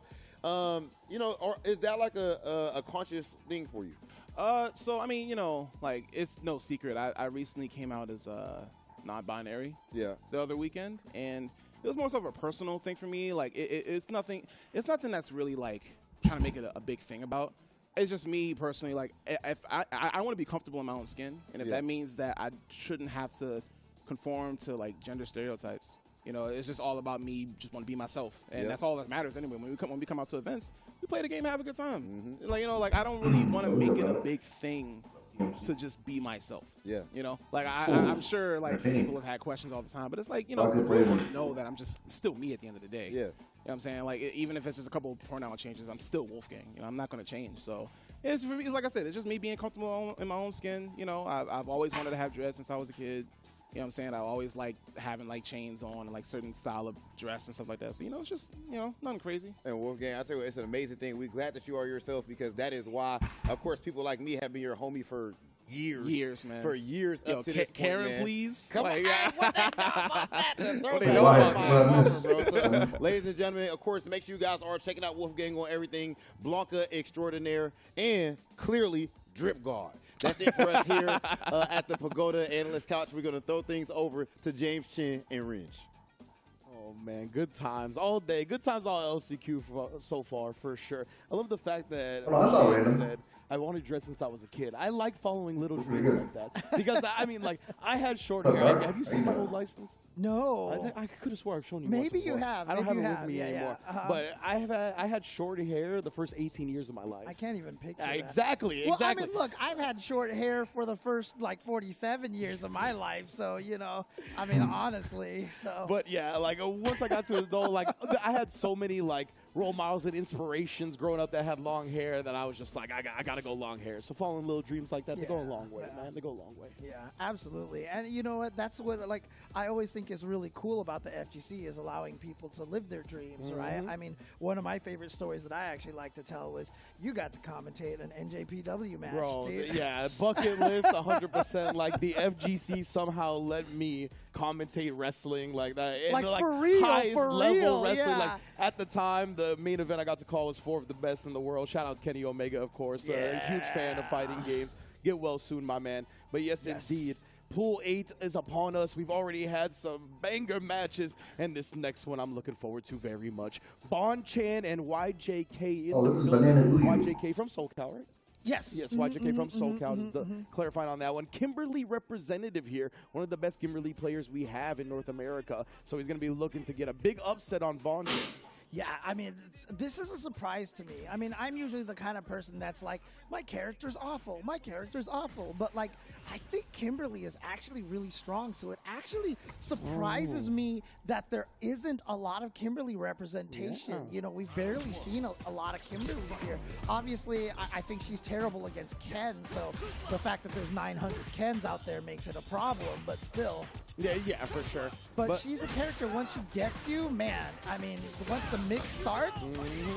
Absolutely. And to get there, right, you got to use a lot of that stand medium kick. We've already seen YJK kind of implement that. That's one of her better ground tools. Of course, the crouch medium kick, uncancelable, is plus on block. And that's the thing, though. If you're going to try to sneak in these shenanigans, you got to hope Bon Chan's not ready, and so far he has been. Yeah, so here's the thing with Kim. If she cancels her standing medium kick into anything, mash jab.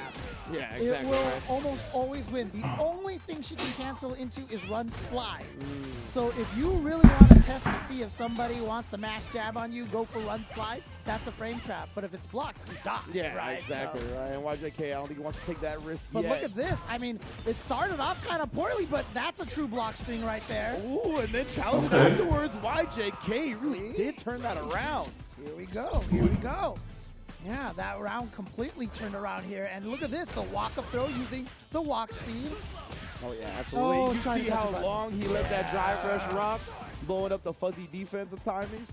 Well done from Bon Chan right there, but a clean whip punish on the sweep. Wow. That was ambiguous, I don't know. I don't know. The I don't game know. told us it was a cross-up. I wouldn't have known otherwise. I don't believe Hit the that game. level 3. I like this song. Dang, you say you don't believe the I've been lied to too much in my life. No. I mean, dude, one of the in-game commentators said This this is is going to Banana kill Luigi, him, and though, it so I doesn't. don't know who this is. I can't Bon Chan don't know who this is either. Oh, I And don't know. YJK, he cooking right now. Burned himself out and not going to kill, but the Okay, let's go, YJK. Bro, kill 1-0 YJK like that. Yeah, I mean, Japan has a couple of really, really strong Kimberly players out there, right? Oniki, Jackie out there, very, very strong. Oh, boy. Right now, he's sliding on in. Bon Chan, he did get a lot of drive gauge for that one. I think that's why YJK wanted to pop off, wanted to start turning this around. This is where it gets tough for Kimberly because once she gets in the corner, it's scary. But Bon Chan actually going with a minus move, allowing YJK to press buttons back.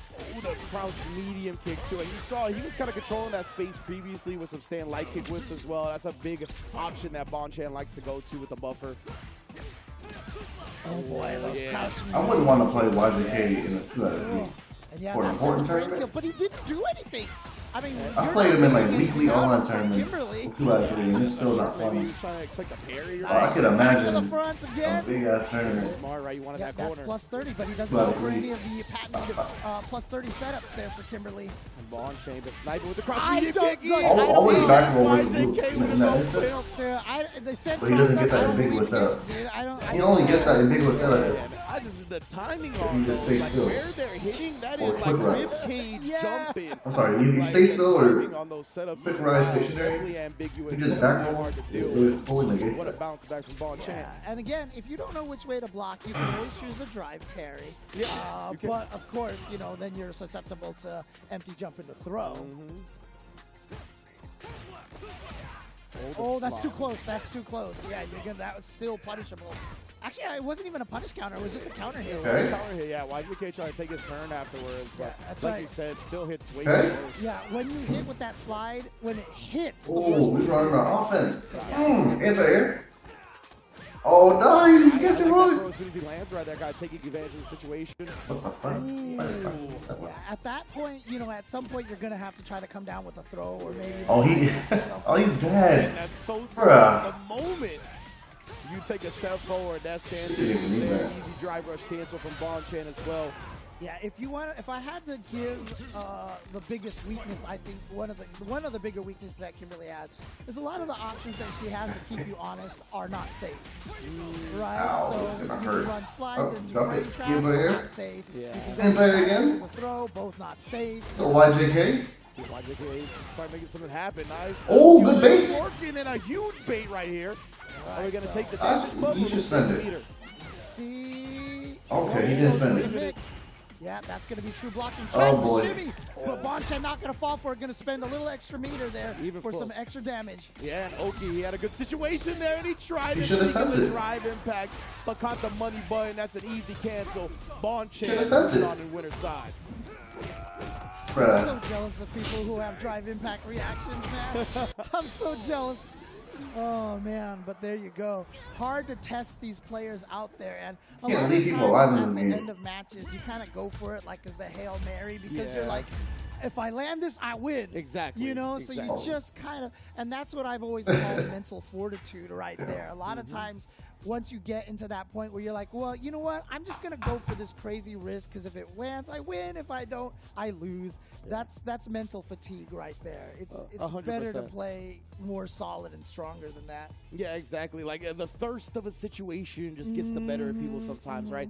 And I talked a lot about this yesterday with Jammers on commentary, that the threat of an option or a threat of a tool is as strong as the option or the tool itself, right? So the opponent is going to be thinking just as much as you are about that DI, right? If you can kind of twist that and use that against them and know the ways they're going to be thinking about it to avoid it and kind of counter that instead, that's the real way to success for sure. I mean, honestly, that's like the creed of the grapplers, right? The Yes. threat of the SPD. Exactly. Is, I mean, He should have you spent know it. It how would have been match point for both. SPD, like we saw Hibiki did. We're working right? towards more Just did meter. a micro walk. The opponent jumped backwards in the corner, jump strong, ODDP, and that was the end of the game, right? And So- Hibiki was so sick yesterday. yeah, dude. I mean, when Rob was asking people like what their favorite matches were in this LCQ so That's far. true. For people who don't know, YJK, he played Guy in Street Fighter 4. He was so sick. I forgot his username, but it wasn't Very much looking YJK. forward to him tomorrow in that loser side of top It had something to do with a ninja or a dragon. Son, bro, he is going to face John Takeuchi in the next round. That's going to be a banger. But Oh, Miz, appreciate the gift, yo. if I'm not mistaken, next up should be Zhen versus Xiao Hai. Oh boy, oh boy. I didn't expect Julio to make it out of his pool as winners, not gonna lie. And as I was talking, you know, So good on him. You know, I was we still talked Street Fighter about- League I think teammate. it was someone was talking about this on commentary earlier. You know, when it was like these. I wonder if Zen's gonna get a power up from And LCQ. they're like, no, you got to watch out for our boy Zen. Yeah, And he came out and did all this damage. When we interviewed Zen after he won the LCQ, and you know, he was just Look at Higuchi watching closely. He's trying to train, some of these big names. but he's got to see who wins out of these two. And you know, when he beat the first one, he's like, Because wait, Higuchi plays the winner of this, I I can think. beat him, and the Yeah. second one is like, wait, I can Yeah, keep he does. doing this. And Higuchi plays the sure winner of enough, this. Fake Problem X even ended up beating the real Problem X at What a one point in story, time. man. I just know Higuchi wants Good as the real Zen to life. win. Out, you know, that's the thing about it is that the things we can come up with fictitiously is I don't think just he would not want to as put Xiao good as Hai. what actually happened. Truth is stranger than fiction. It's There what we it go, is. man. So.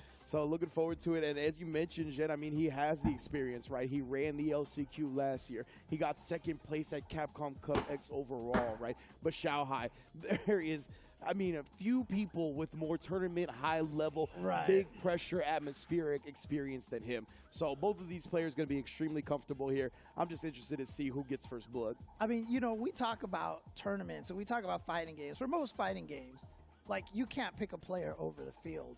But we know Xiaohai is strong enough in a certain fighting game out there that you pick him over the field. You just do. I mean, that's the kind of level of play that he's capable of. And of course, he's here this weekend because he'll be playing in the SFL Worlds coming up on Saturday, as well as part of Team Bandits. So Man, yeah, that is going to be awesome as well. The 3 SFL champions do get it out on Saturday.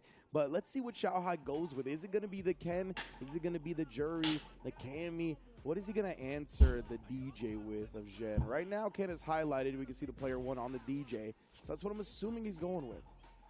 Oh, interesting. They're sitting on the opposite side. Artist shout out? What do you mean? One is on the right side. Dude, I could never do that. Well, they have their own, right? Yeah. So I would get confused, trust me. All right. Well, here we go. He is going to be answering with the Ken. We saw the Jury previously. But he wants this character instead. Maybe wanting to match other horizontal threats that DJ has. Maybe the jump heavy punch is what he's thinking. No, Zen's really chill. He's really funny. I appreciate the UCLA theme here. Very funny. Match here, right? So straight up. All right, double up kicks. Oh no, actually didn't go for the safe jab. Actually just went for the frame kill into the throw, and yet calling out the shimmy with the wake up crouch medium kick. Yeah, but he just takes the Oki right there. He didn't want the extra damage after the Dragon Lash. Yeah. He knows he's got a long way to go. Now Zen right now trying to find his way out of the corner, but that's one of the best ways out, and you're dead because it just does so much damage, dude. Yes, sir, and the fastest drive rush in the game right there with that quick stand jab as well. He didn't give you much time to react at all. Yeah, I mean, just enough time to get counter hit. Yeah, exactly. There's a reason why we call it the jump scare, right? Yeah. Like that is the fastest thing in the game. Oh, there we go. End up getting the counter hit right there. It wasn't even a plus frame, but that is the situation set up by the chain lights. Okay, throw into the corner now. Okay, didn't go for any throw loops, but yeah, plus frames on that OD Jackknife Max. I'm sorry, the air slasher. Yeah, the air slasher, the fireball, crouch medium kick snipe again. Remember that 7-frame crouch medium kick club. Ken runs that joint, but yeah, he runs that level 3. Edwin does back up, I assume, because he was really. He does covers of Street Fighter music. Yeah, so what's this pressure going to be? Just dash up, do nothing. Scared of a wake up right there from Zen. This is a good play with Xiaohai so far, though. He hasn't really been, but again, and he's got the critical art. Bro, are you dead? No, yeah, he's dead. Yeah. Like, oh my that god. Good punch shaves off your life bar before the super. Is this gonna kill? He's good, James. Yeah, we're rooting for Zen, but that was a lot of damage. I was kind of not really genuinely asking there. I was pretty It's sure. stressful rooting for your homies that play top tier, bro. Oh my goodness. It's really conflicting. The way it shaves off the life. Again, Zen. And it was off that drive rush jab. Yeah, he tried to check it. Maybe he could try to parry instead. Maybe for parry time. Speaking of which, you recover so fast. We got Jen doing it instead. Yeah, you would think that. Oh, and then he tried to parry. Was that an intentional fake? I don't. Yeah, you're not wrong, but like he actually plays like an asshole. Oh man, I want to ask him about that one. One of the nicest guys you ever meet.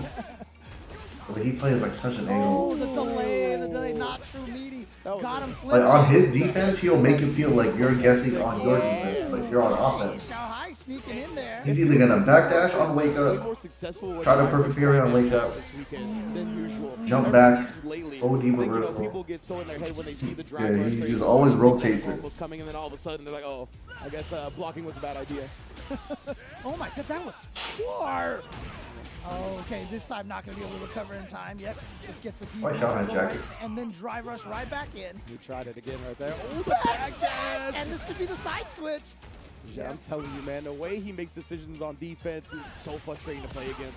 Wow. Check. That is one of his only disjointed normals, that crouch medium. Oh, right. It actually is quite good as a drive rush check tool. So, let me see this comeback. That hit mad yeah. far. Like, it is a good button. All right. Let's come back, man. Xiaohai, if he could just drain this tiny bit of life. Wow! You see him just barely walk into the ring. Why am I upset? That was actually pretty good by Xiaohai. I'm just trying to root for him. Classic. That was pretty good by Xiaohai. Xiaohai, bro.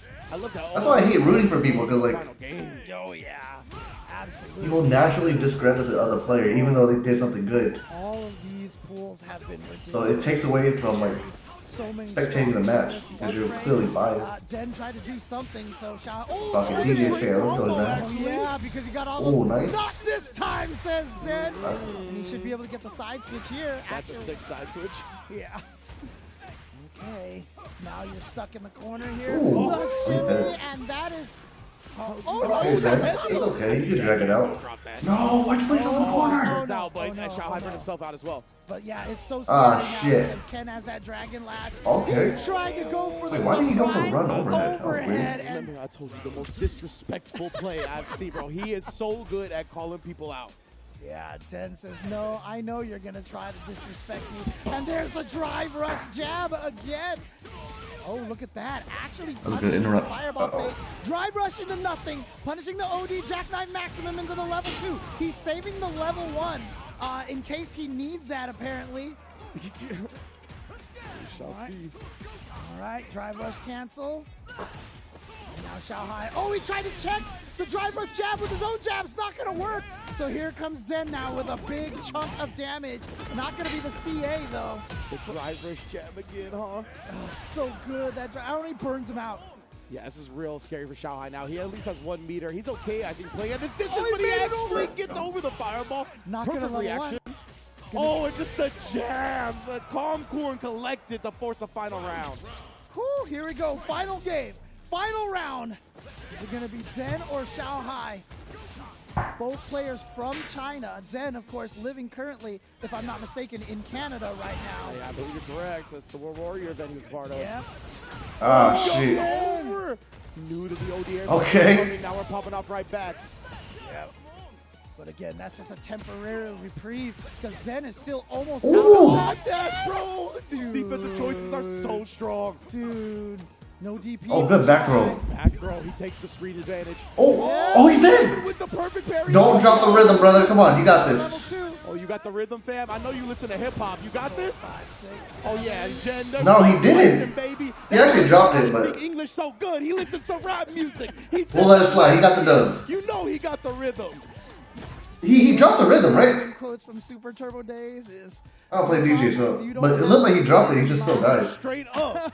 Jen, that's no problem. Taking it 2-1 over Xiaohai. Another banger set in this pool. So Okay, that's what I figured. Because I feel like once the flashy lights are gone, he dropped it. Going to come out on top of this, and again, he is, like I said, he's used to this situation. He slayed all the giants. So like when I played Zen in the back room, well, I played him in my hotel room at Street Fighter League, But can you imagine if Zen had actually beaten? and he gets really nervous. So like every time he did level 2, I would just look at him and make sure he saw me, and he would drop it every single time. I've seen in fighting game history. But if I don't look at him and troll him, then he doesn't drop it. But if you just look at him while he's doing the rhythm, he'll most likely drop it. Because he dropped it every time versus me. Only when I look at him. Still maybe like top 10 run of all Yeah, time, exactly. You know? I mean, honestly. Straight up, you know, it was an amazing event, and with all the context surrounding it, like you said, I think it was DCQ that was like, "Yo, are you ready for my boy Jen?" We had no idea who he was. Came out, and man, did he walk the walk. So that was super sick to witness last year. And look, he's right back at it. No, I would never do that impression. Here, still Like in the trying to tournament. upset everybody's brackets. Oh, man. And again, I mean, that was what? Winner's semi? Not even winning Let me semis? check. I don't even know if that was. Oh, he dropped it right there. The winner's semis. His reward for defeating Xiaohai. I feel like Xiaohai's DJ would be mad annoying. Yeah, that's Dude, winner's semis. Is yeah. that the first Guile we're going to see on stream all week? Now he's not playing Higuchi. I really don't Have recall. we seen a Guile? I know I haven't commentated a Guile at all. Yeah, I mean, I don't think I have either. Not that I can recall. Maybe we did yesterday. But either way, yeah, definitely a lack of guile here so far today. And then we are going to get, that's exactly one half of winner semis. And the other half of winner semis, which I believe is coming up next, is going to be Bon Chen versus John Takeuchi.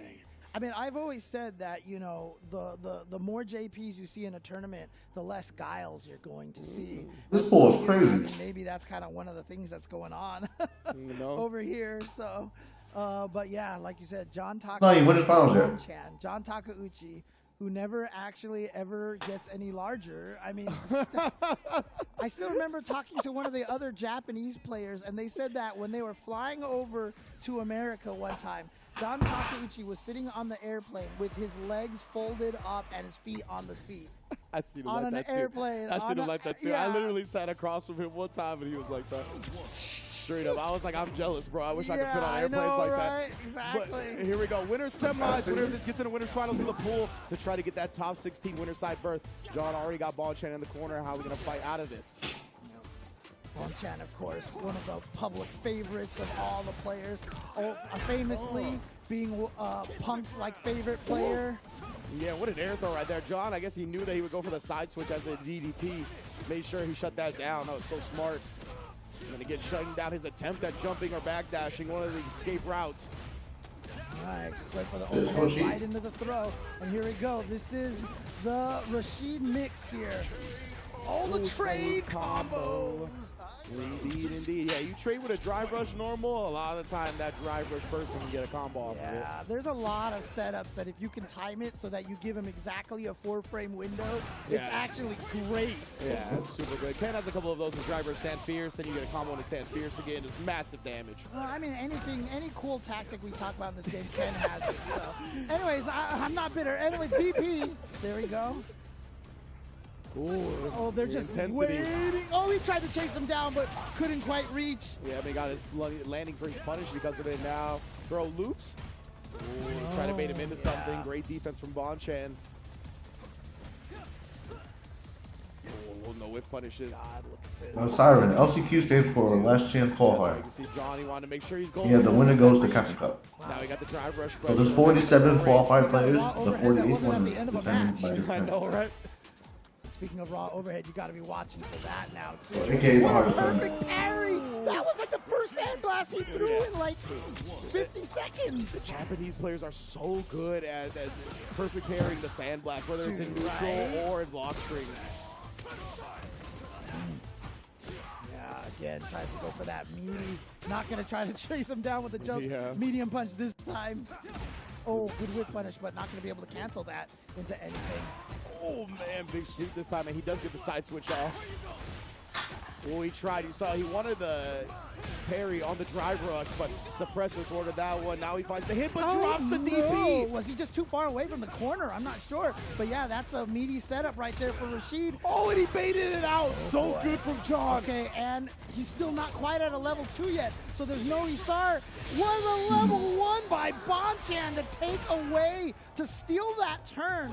Obviously, Rashid plus in that situation. So Bonchan said, you know what? I'm just going to finish you off. Not with an ODDP. I'm going to finish you off with a super here. Yeah, I'm a little surprised John took that risk because I feel like it would have chipped him out on block as well, but I could be wrong about that.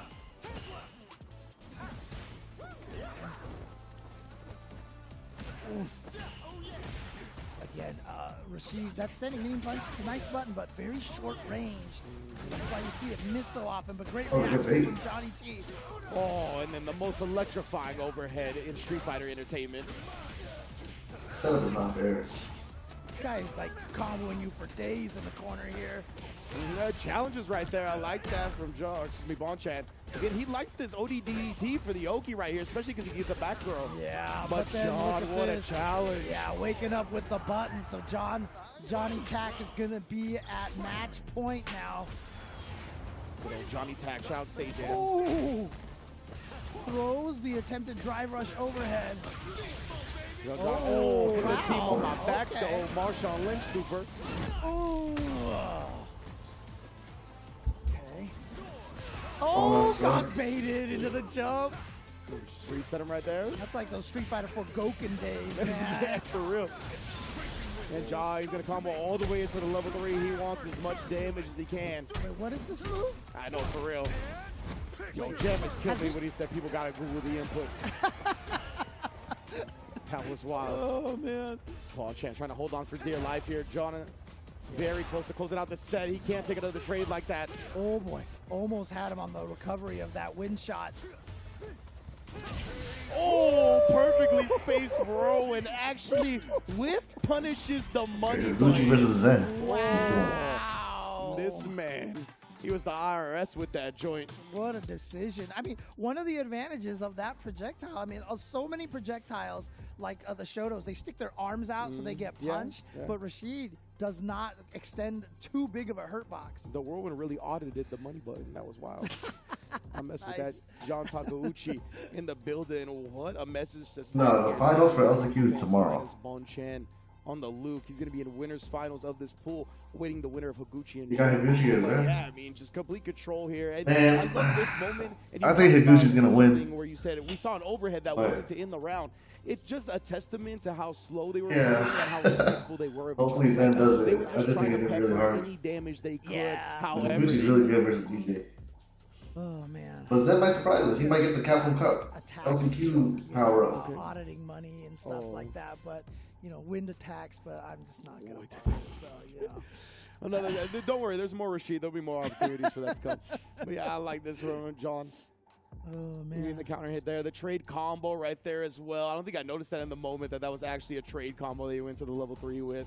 He made so much use of those options as well. Okay, so John Takeuchi's going. Wait, if Zen can corner Higuchi Higuchi like early on, Oh boy! Oh gosh! I think he has a good Take a break chance. every 3 matches, but I believe we got word that we're going 4 Yeah, matches yeah, this we're just time, taking right? This is like a fireball war. We're just going right boy. into it. Yeah. So we I don't want to see give that. you guys the goods right now. Yeah, so here we boy. go. So if he can't get in the corner, I believe that is the match that we're going to be playing on yeah. stream right here, right now. We have not seen a Guile potentially on stream. They're like this children, entire bro. weekend. And he don't get it Gucci twisted. also He's looks mad young, and so considered does Zen. one of the top 10 characters. Zen look like he could in be the race, fucking 15 or But, 40. Again, you know. It just depends on the talk angle. about this, Yeah. you know, a lot of people in the chat are going to be like, "Oh, JP, Luke, and Ken." Look, when $1 million is on the line, it changes the way a lot of these pro players approach this, man. Like you will take every advantage, even if the characters are just slightly better than everybody else. Exactly, yeah. You know. And again, this game is still not that old, you know what I'm saying? Like, you giving your best shot. That's why you see so many Lukes, is because he's a character that not a lot of other characters can take advantage of. So when you have this time, it's still short. Not a lot of people. Is this the first time we're seeing Higuchi on stream? Kind of Yeah, crack right. open the nuances of the player to take advantage of it, you know what I mean? So. It's just one of those things. Like, if you actually put a poll on social media I right watch now, two kinds of fighting. should I'm watching this and then on my phone. patch itself in the I'm first just 4 seeing months, someone everybody get be put in a like, headlock. No, vote no, Or let chokehold. it cook, let it settle. That's And, both you worlds. know, but now when the game comes out, everyone's like, patch. You know So, me, James. I come from Marvel 3, bro. I'm completely content with sitting on a patch for a long time. That's how I am. Look, chat, you know I'm not lying, dude. You know You're that's not. You're not. You definitely not. So, So- and I love the fact that Higuchi is going to go with my man Hangman Page Oh, Guile dang, right nice, here. nice, The alternate nice. outfit. The cowboy stuff coming through. But we'll All see. right. Jen, obviously, on the DJ looks so good against Shanghai. And DJ in this matchup can definitely fight the fireball war with Guile and take advantage of the fact he wants to throw those sonic booms. Faces still make me laugh. I love them. All right, so Higuchi, he's willing to just throw the fireballs here. But yeah, that's what I was going to say, the OD air slasher. That's what I was talking about before. You can't just get into a fireball war with DJ. He back through him. Bro, that's actually pretty decent. But, I mean, that puts him out of the corner, unfortunately, though. Oh, Yeah, pretty was that a decent backdash Higuchi. again? It might have been. He is Yeah. one of the best backdashers in the business. Yeah, His reads on defense are really good. It's a really good option. And look at that whip punish off the walk back. Perfectly spaced Sobot as well. Jen still cooking in the kitchen. It's such a good punish counter button because if you're close enough, you get the stand heavy punch into the crouching light punch. If you're far away, you just leap the dread. Yeah, if you guys remember LCQ last year, like Zen's reads were perfect. And he knew he obviously wasn't Except for against Mena. time to punish it. So against everyone else, his reads were just always on point. Wow. Ooh, there it is. That's the combo I was talking about right there. One of the best punish counter buttons right there, that crouching heavy punch. Oh, speaking of heavy punches, look at this. Get punched in the face, and he's going to go for the side switch. It's looking good. And then again, the same situation. Yeah. Higuchi, he likes that parry. But man, he's paying for it now. Oh, yeah, this is such a scary. Oh, he can level 3? Yeah, if Zen is going to backdash all of your stuff, he knows when you're going to backdash it. Oh, no, he's pushing the button. This is fine. Just DI. Yeah, the OD air slasher again. It's all about Oh my god. Okay, maybe he should have just DI. He should have perfect defense. Picked a good spot. You know, if you can get DI'd like that, that's the business of doing a raw drive impact. Obviously, if you do a button into drive impact, you're kind of telegraphing the moment. But if you do the raw one, you can catch people off guard. But if they jump, you die. And he tried it again. Actually, no. It was nice. Higuchi who tried it on Zen. Great hands here with a slide right there. And then again, the spacing traps from Jen, man, he knows it. He knows so well exactly the space that you think you can press a button at, that you're not in range. Takes advantage of it perfectly. Oh, the backdash simultaneous. Yeah, It's like they nice. took the throw. Nice! Oh, wow, He just came out with a drive impact, which burned him out. Slay smiley face. If he had blocked that just cool low, I think it would just been a terrible situation of OD air slashers for Chip at that point. So Zen taking game number 1 over Higuchi again. This is already loser's bracket. No, this is winner's side. Winner's semis. Winner of this plays John Takeuchi. That's right. All right, there's a Sonic Boom interrupting the drive rush attempt, but then Zen interrupting Higuchi's attempt to drive rush. Oh, yeah, try to take advantage right there. Let the drive rush rock a little bit. Oh, straight to the afro. Yep. All right, so just going to parry and build a little bit of that gauge back. And speaking of gauge, Jen actually running low, which is why you see Higuchi try to be a little more aggressive, especially, I'm surprised he didn't go for the level 1. Might have been come close to burning him out, but still gets it anyway.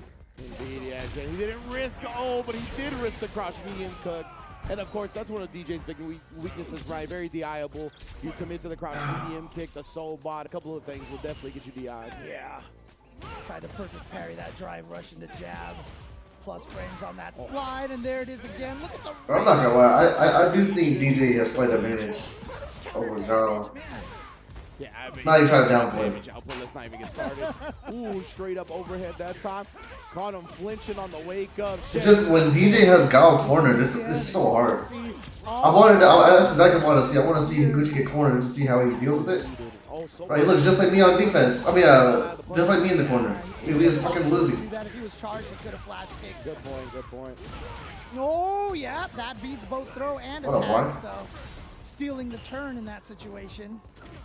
Oh, he tried to flash kick.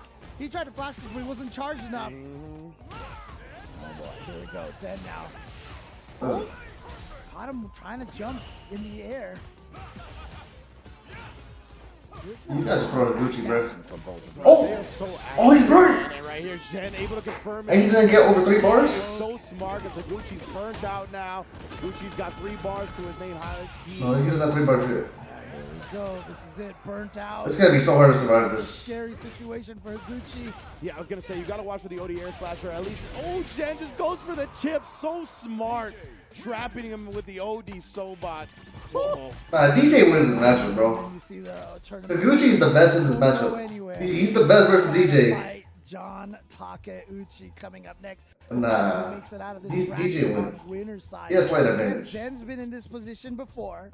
He's done this. He remembers, and again, one of the things we learned very much here, from the trans. I mean, again, most of us who have been playing fighting games for a long time kind of know this, but every time DJ is doing well, Vaughn and Complex, they're just nowhere to be found. You'll see, because you're but something slight, unfortunate happens to a DJ player. He's just there with a magnifying glass. Good at this game. That's the thing is that if you know how to get good, you're gonna get good whatever you try to get good at. You know what I mean? Yeah, I asked him how he feels from Higuchi. He said he feels amazing. And in Street Fighter, of course, it changes, but a lot of the things translate from game to game, which is what you were getting at before. So we see so many of these players still at such a high level. And Jen, I mean, he's looking for the repeat performance in this LCQ. I'll tell you what. Look at the chip. First the OD air slasher, the funky slicer. At least we get a really cool losing match. And then he goes into the OD Soulbot afterwards, just assassinating the life bar. Banchi and Shanghai is off stream, bro. He was so scared to throw booms as Guile and Burnout, right? Because you can't match the OD. Banchi and Shanghai off stream. Higuchi, Reggie off stream. So you can't. That's why he threw a Sonic Boom, then did standing and heavy then kick. he was like, all right, I can't do that again. Yeah, exactly. But, kind of touching on that previous topic again, one of the things that makes you the best at fighting games is Hopefully he's never in Australia. That shit's kind of far. like it's the weirdest way to put it, right? But like when you play a fighting game, you know, the way I know I've said this on stream before, so I apologize to everybody who's heard it, but like so the thing about it is every tactic that exists in a fighting game that you think is broken, if it truly was broken or unstoppable, you would see people spamming it in a tournament, right? Yeah, exactly. So if you don't see that happening, find the solution. There's a solution to every problem. And so when you go into a fighting game and something is blowing you up and you're like, this is cheap, how do you beat this? There's an answer. Go research it, find out, go ask. Show us the answer, James. That's the power of fighting games. Show us the answer to JP. Yes, games, exactly. right? You have to embrace it. Like, if you're looking to improve, if you're looking to get the most out of fighting games, you got to embrace that aspect of them. That's when the language really starts to get beautiful, you know what I'm saying? But, you know, before we get into any more of that beautiful fighting game action, I do want to thank one of our sponsors here. Punk is in top 16. Big ups to Steel Series holding us down for the Arctic Nova Pro, the official headset of Capcom Cup X. We've been using it throughout the LCQ as well, providing pristine and crisp sound to our players during these all-important matches to get a shot at that milli first place prize. Yeah, absolutely. We talked about the beautiful gameplay, the beautiful aspect of fighting games. Get yourself a beautiful pair of headsets, man. Just do it. There you go. Thank you. I couldn't figure out how to tie it in at the moment, but you brought it home for me, James.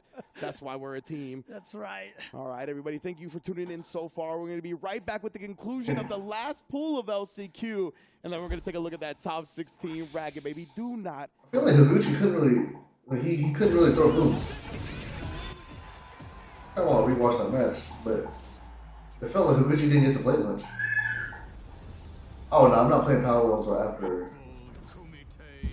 sequence.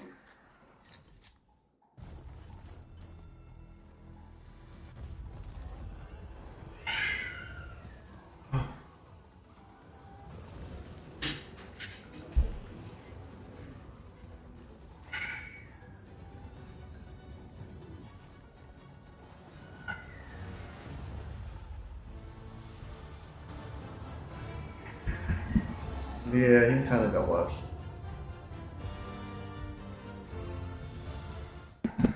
Yo, what up, Taj? How you doing?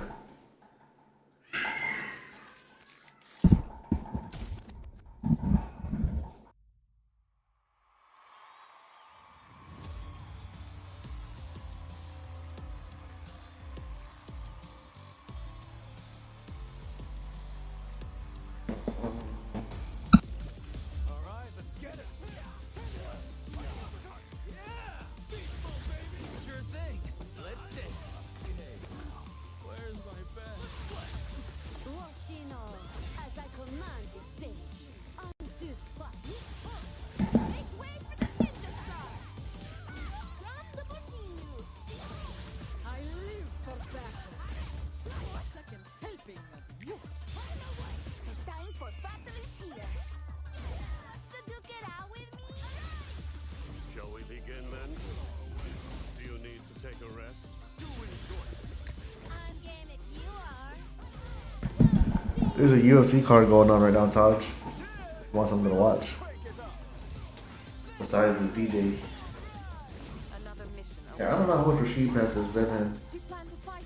We don't have many. Your footwork's sloppy. Fists of mine. This body of work. You are lucky. You're 51 years old? Damn. That's sick. Yeah, 51? That's dope. That's the oldest person I've talked to so far. I'll play.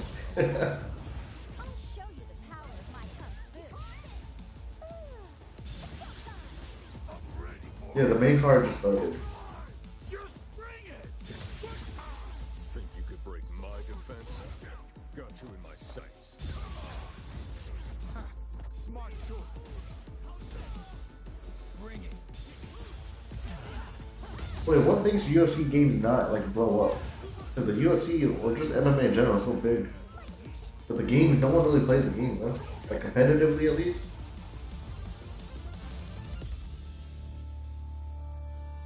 Or no one really plays it. No one really talks about, oh yeah, I can't wait for the new UFC game.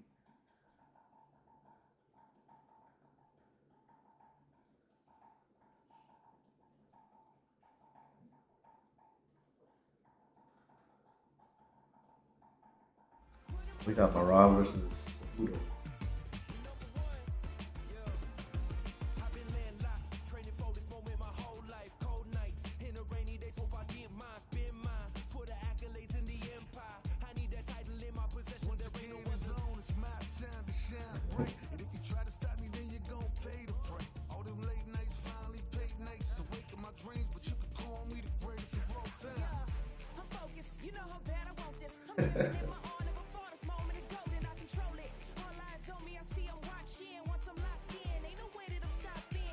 Yeah, Street Fighter 2. Crazy. Yeah, welcome back to the Capcom Cup LCQ day number 2. We are almost all the way down to our top 16 for tomorrow. Right now, we are here at the analyst couch, fueled by Pagoda, and I am. Nah, it wasn't out of nowhere, bro. None other than my. You must have done something in game that, like, some decision you made in game probably pissed me off. You know, I think that. So therefore, it was warranted. First and foremost. Bro, ask anybody. I don't teabag anybody these days. So the fact that I did it means you must have made a really silly decision and it pissed me off. Seeing like what it's like blowing up as a young Or maybe I was just trolling. It could be one or the other. I actually don't know. Especially in the second half, you had a huge surge to the point where now you're much more of a household like esports Street Fighter name. Yeah. What has that process been like for you? How has it changed your life? It kind of humbled me a bit because back when I was young, growing up, I was like, oh my god. Oh, what's up, Swordless Goose? How you doing? And I was like, there's no way he's real. Yeah. And I was like, yo, he's standing right there, right next to me. He's playing off-stream match. There's no way. But then it's like, once you start talking to people and getting to know people's names and everything like that, and then you start doing well, then your name pops in their mouth, and you're like, wait, that guy is talking about me? He knows who I am? Yeah, and it's like, wait, what? Because it's like, coming from online, especially when no one knows who you are, it's just like who. Oh, Pagoda's on CFN and everything like that. It's like, TV dinner. This guy's kind of like frozen food. I thought it was a restaurant. Playing you, then all of a sudden you go into offline tournaments. And Oh, okay. Kind of nice with it, and then eventually, of course, towards the later half, back when we were all playing online, more and more notable names start popping up left and right. Like I mean, Ramos, the Vega player from Street Fighter 5, is playing Chun-Li, and he's playing modern and. I think Higuchi will beat Veggie. In Street Fighter history, item. What's going on like, with without online, who would own him? You know, that's true. So just being able to get to that point where people now know me, like. Oh, Ramos was there? I didn't know that.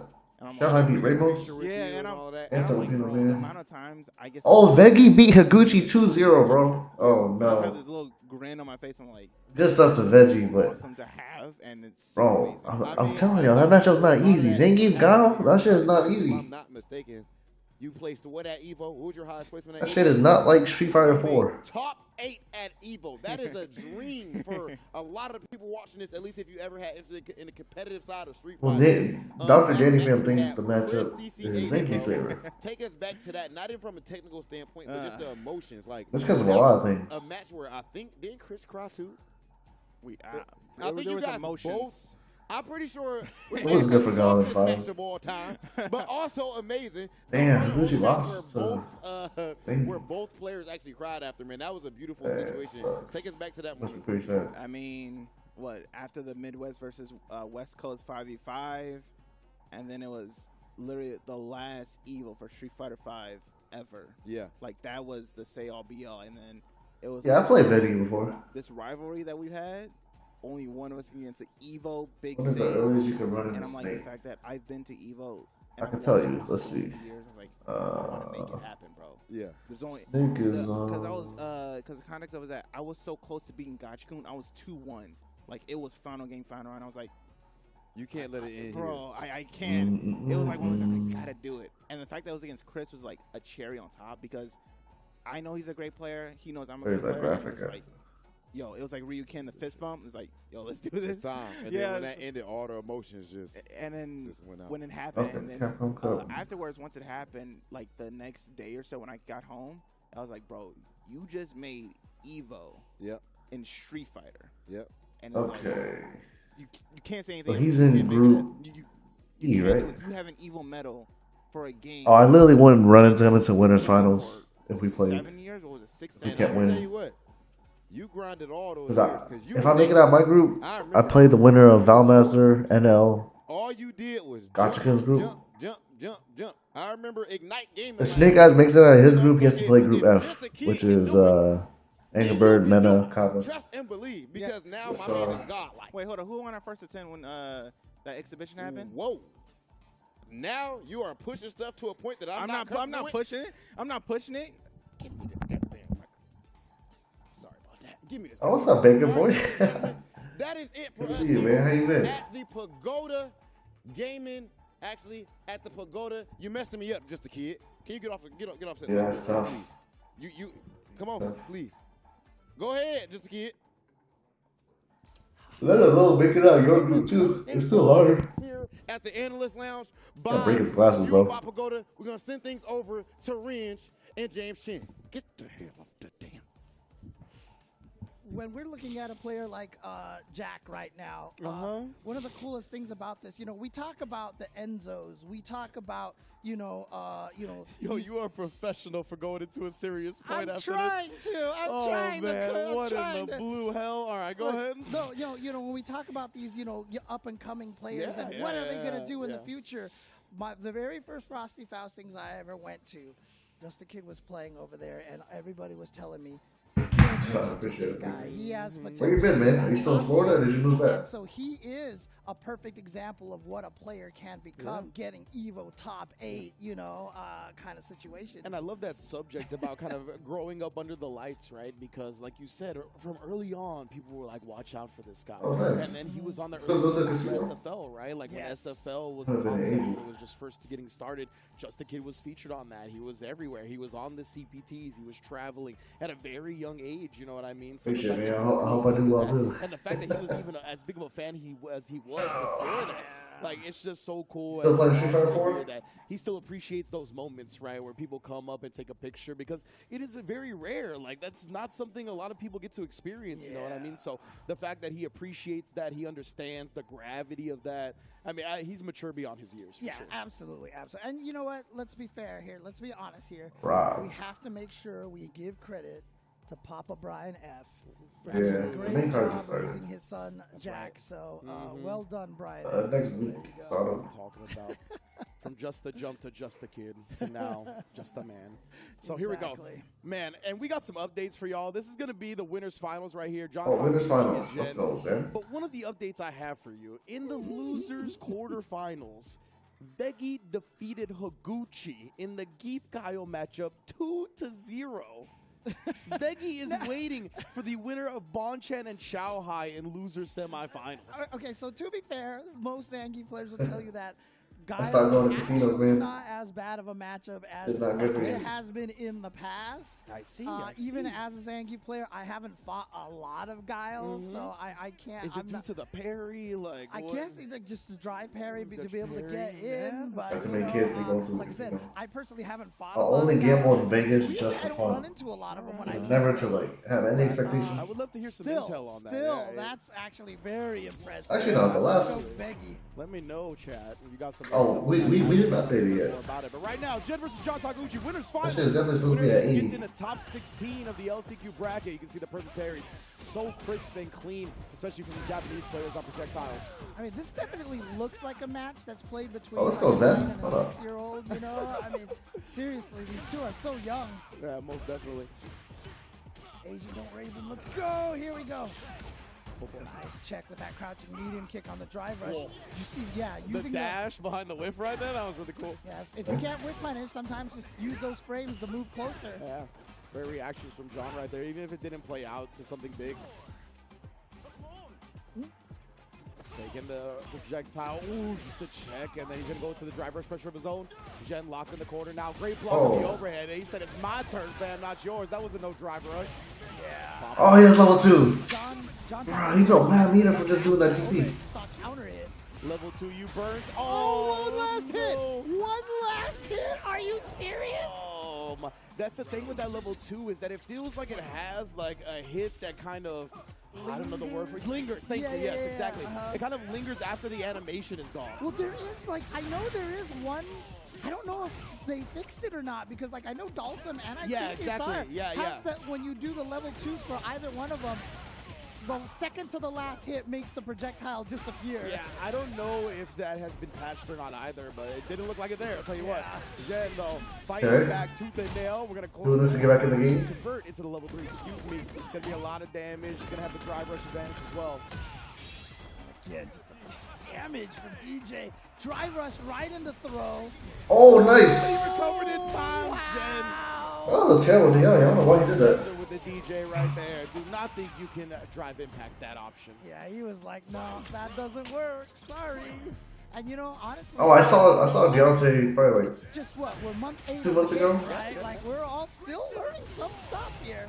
Wow, he goes for the whole level 2 instead Wait, why of did just he the do super that? Rashid kick. Yeah, I'm a little Guess surprised. he wants the corner? Combo, he wants the damage and the corner carry, of course. Right, super Rashid kick with a side switch. Yeah. Okay. Takeuchi was Goes one of in. the first players to really understand in season 1 of Street Oh, Fighter no. 5 Rashid's control of sides. Okay. And Jen, he's been so on point with the wake-up jackknives. He just takes the throw right now. John's willing to take it. He's got good life. He's got good drive. Not trying to get himself killed. Yeah, you see the discipline defensively right now from John, not sticking his hand in the blender. He's getting answered a lot. In the OD anti-air, he's just answering them so solidly right now. Every Rashid player in the chat, when they see that OD spinning mixer of an anti-air. Oh, and then in response to the drive rush as well. Look at the reactions on Johnny Tech. Wow, nicely done. Oh, that's just a drive rush into dread kick. Yeah, and it looked like he got exactly what he wanted. It seemed like John tried to check it in that soul bot. Yeah, because remember, when you special move, that kills drive You gotta stop jumping on freaking John. out of You can react to Rashid's fireball and jump it, but Zen's just jumping. Who knows what the future holds, though, I'll tell you what. Oh, man. Oh, wow, he linked that? Yeah. That was so cheap. Nice. Oh, you're dead. Yes, indeed. We I already didn't know. even look at his health. Yeah, As you soon didn't as you need see to. just cool punish counter, you're like, you're dead. You've seen how many times the DJ hit Rashid in the face, and you were like, that's enough to know he's going to die. Punish counter just cool low is like one of the best starters ever. That was really cool from John Takeuchi right there. The hop normal that moves forward caught the sway, the just cool. Something we got to look out for going forward. Here we go. Oh, still just goes for the air attack. Hasn't gone empty low, but what a decision right there, or what a timing to get that perfect parry. There's the empty low. I was just talking about that. He's got the level 3. Doesn't need to spend anything, actually. Never mind. John Takeuchi set point to qualify in a winner's side top 16.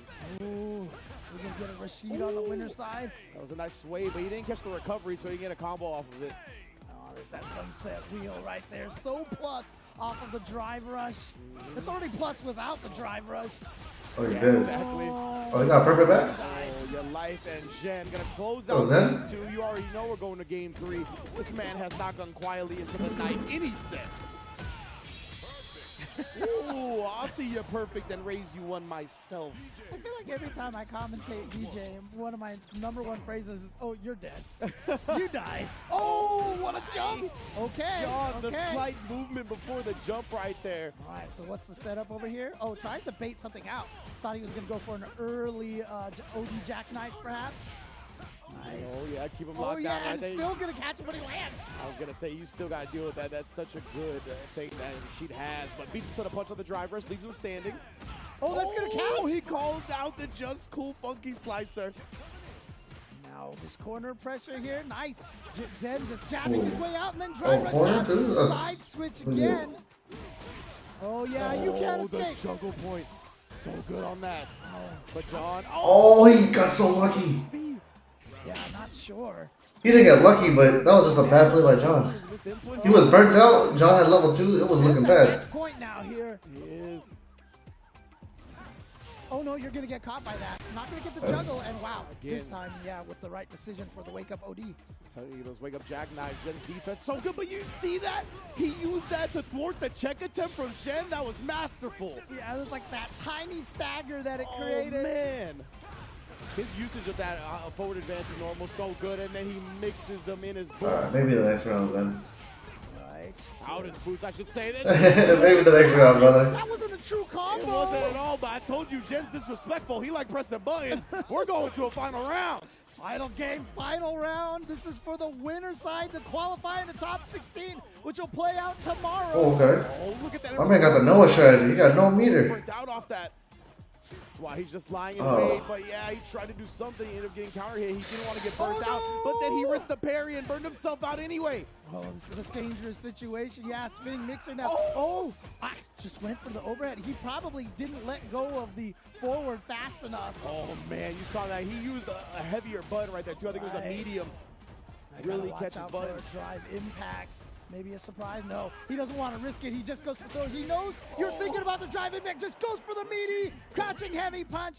John Takeuchi is going to put Zen into the loser's bracket. Oh, Bonchan beat Shanghai 2-1. John Takeuchi with the Rashid. Bonchan versus Veggie. Top 16. And he hit him with a couple of throws at the end. And remember what Jen has been so good at? Backdashing the throws in the corner. Right. And he just got hit, no counter hit. I'm pretty sure that was a backdash at the end that got clipped. Oh, John, man, the way he broke this down. So many good uses. The way he chased down the sway and block strings was the thing that stood out to me the most. Using that forward advancing, I think it's a command normal that Rashid has, the one where he hops forward, chased down the funky slicer with that, or I should say the Just Cool. He jumped one and punish countered the Just Cool funky slicer. He used the forward advancing normal off of a drive rush to use the rhythm to where the check wouldn't actually hit. It was just so good. Yeah, just great reactions from both players, really. But you saw that OD spinning mixer right there beat the drive rush in. John Takeuchi then finishes off that round with a perfect. Zen did return that. I mean, it looked like John Takeuchi was going to try to run away with that 2-0, but then Zen coming back. Yeah, that forward medium punch. Sorry, go ahead. Oh, yeah, and then coming back here and tying it up 1-1. And like I said, just every time DJ hits you in the corner like this, he does so much. I mean, he gets like, I think it was like even on just one level of super, he can get like 6,000 damage or something like that in the corner. It's ridiculous. That was so clean, too, from Jen. Area to combo off of that to get the anti-air. I don't know what that was. I don't know. That's what I was talking about before. The drive rush into the forward medium punch. Yeah. It completely dodged Jen's check attempt and punish countered it. That was so sick, man, to set up this level 2. And then it burns him out off of it and just really snowballed the round. Yeah. There we go. Yeah, and then that wasn't the true combo, but you see the counter hit on John Takeuchi's side. So clearly, Zen was trying to hit buttons in that situation. Yeah, but see, back-to-back throws. What the hell is that word he just said? Yeah, for sure.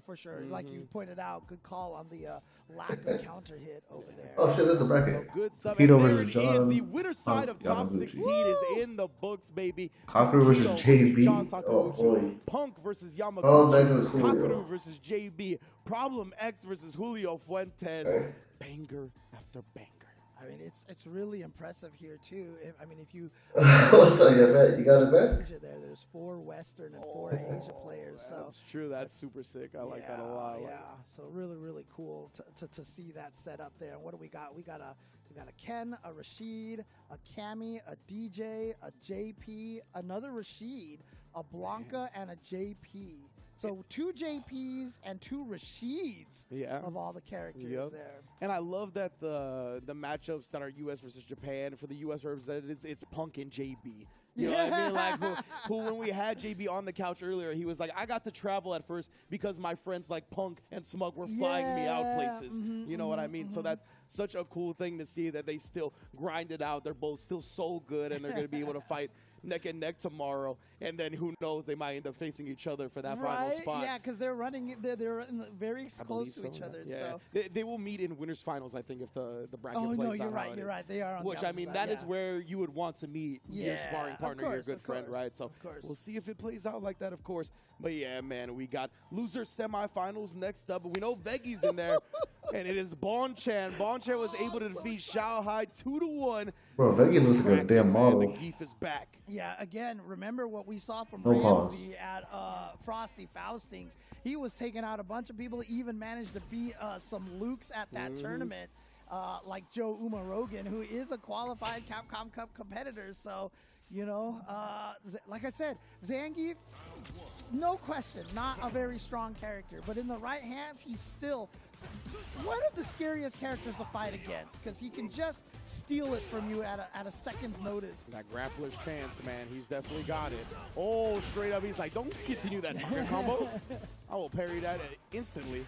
And, you know, as I mentioned with Hibiki as well, the other power of Zangief is that how do you find the high-level Zangiefs to fight against, right? Yeah, unfortunately for Veggie, I feel like Japan is one of the few regions that at least has a couple, right? Like Itazan. So we'll see. I don't know how much Bonchan plays him, of course. We're going to find out right now. As well. Yeah, Kichipa. Ooh, punish counter. Yeah, that's going to be a link, but he's not going to drive rush cancel it into anything for more damage.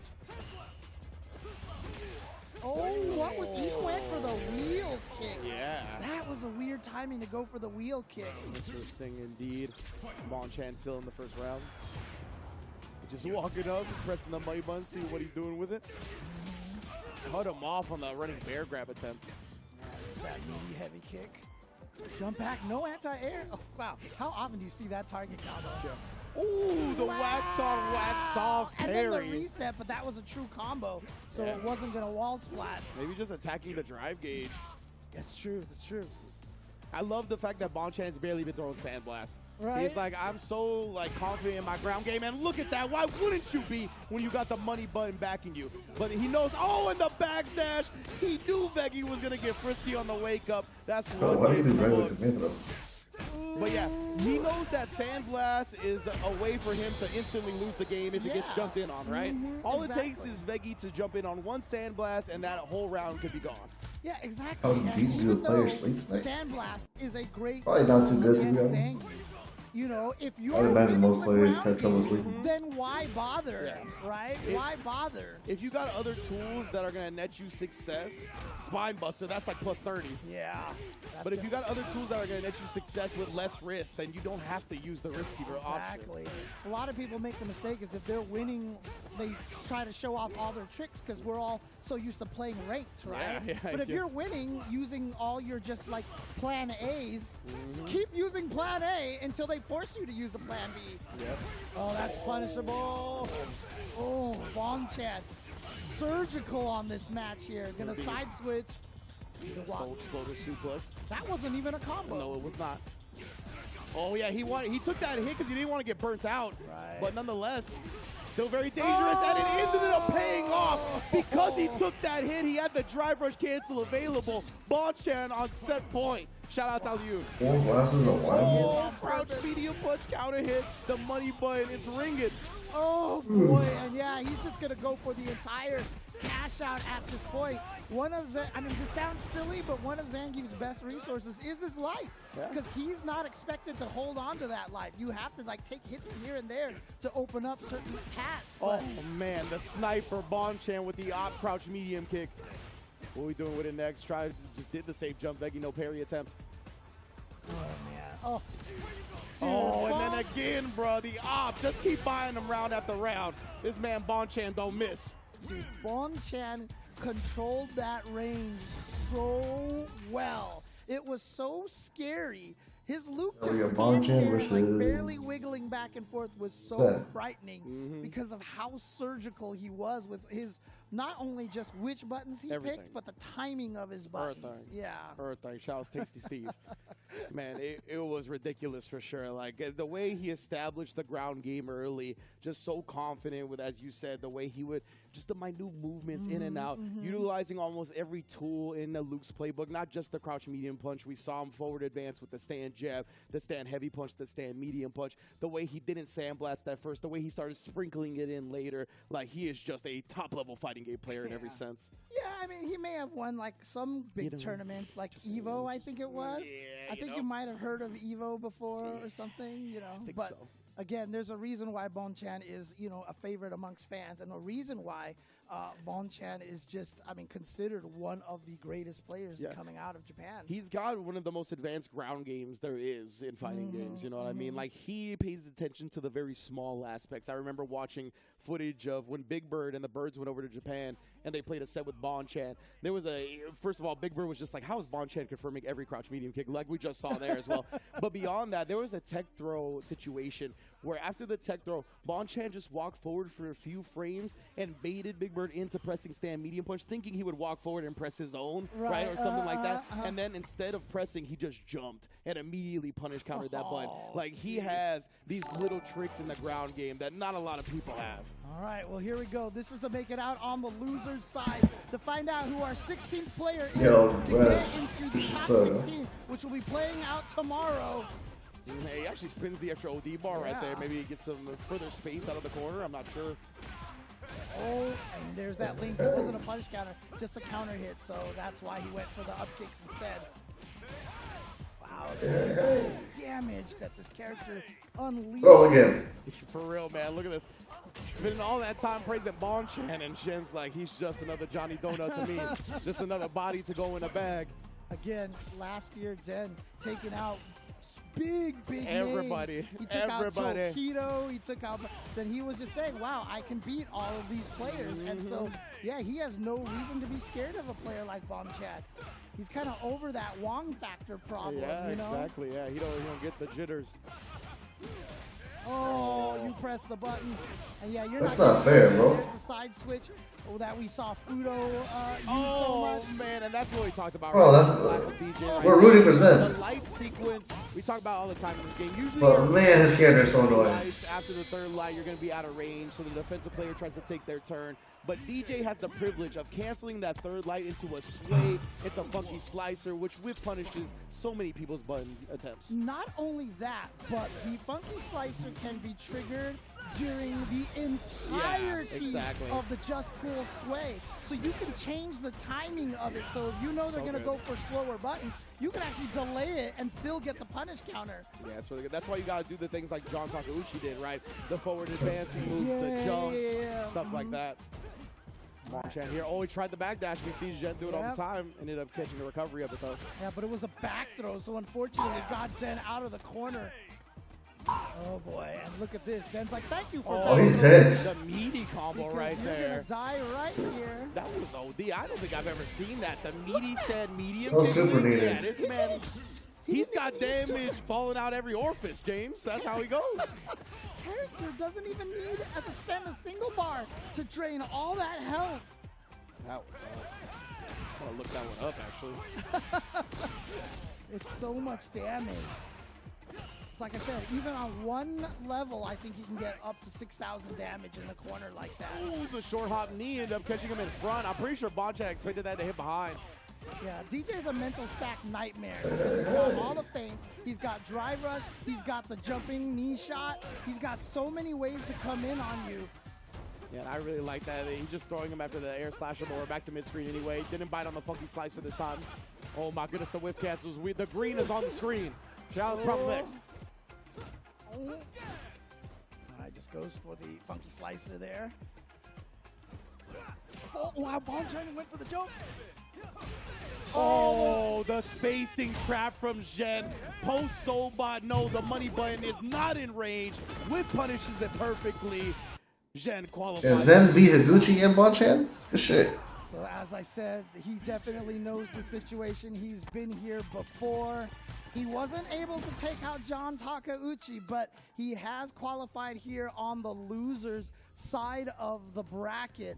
So Zen trying to repeat. I mean, look, if he can win the LCQ back-to-back years and then make a deep run in his group and get to the actual top 16 of Capcom Cup, I mean, that might be two of the greatest back-to-back years ever. I was going to say, one of the greatest starts to any fighting game career I've ever seen. You know what I mean? Like, no sophomore slump for this kid. That's you try to jump out of the corner, he has the freaking combo that puts right against the corner. So good into the same exact situation he was trying to avoid. The fireball, but recovered in time. He committed to the medium, right, which let him recover in time rather than the heavy with the double air slash. Right. Yeah, I mean, honestly, again, you know, confidence is so much in this game. There's been so many matches on stream that was sick. Yeah. That was what I was talking about. The no super medium linked to crouch medium punch. I hadn't seen that before.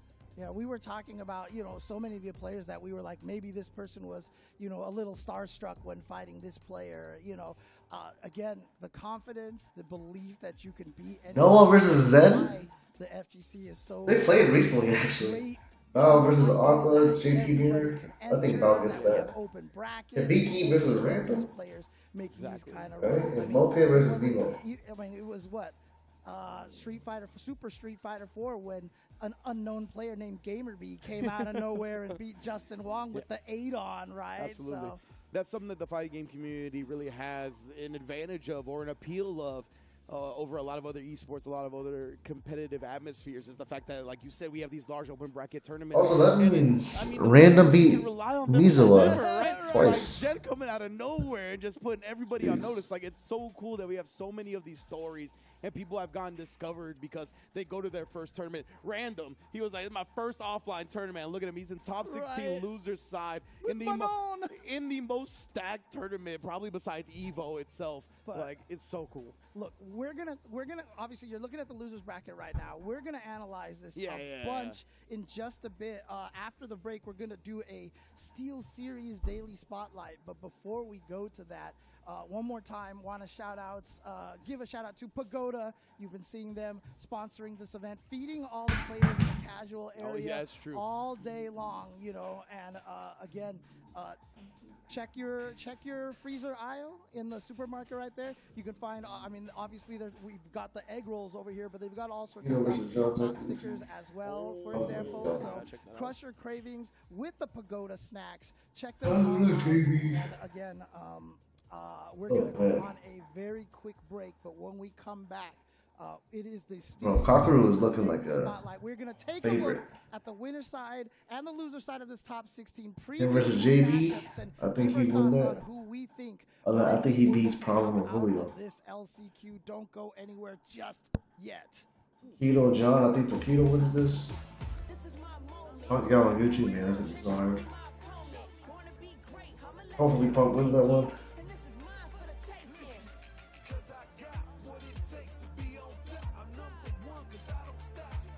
Wait, he called him suspicious for what?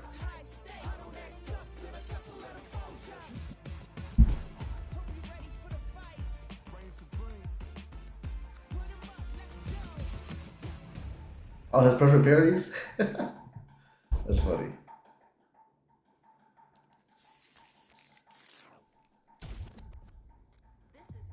Some people are just really good at perfect parodying.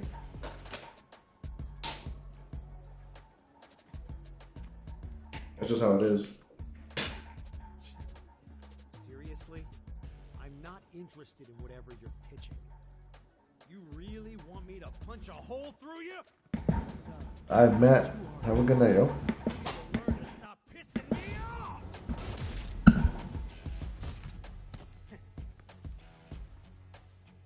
I knew there'd be more of you.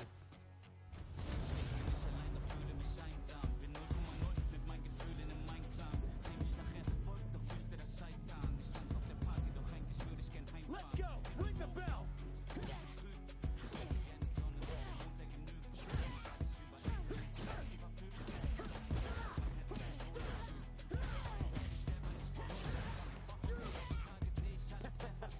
I'd be scared too.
Potential.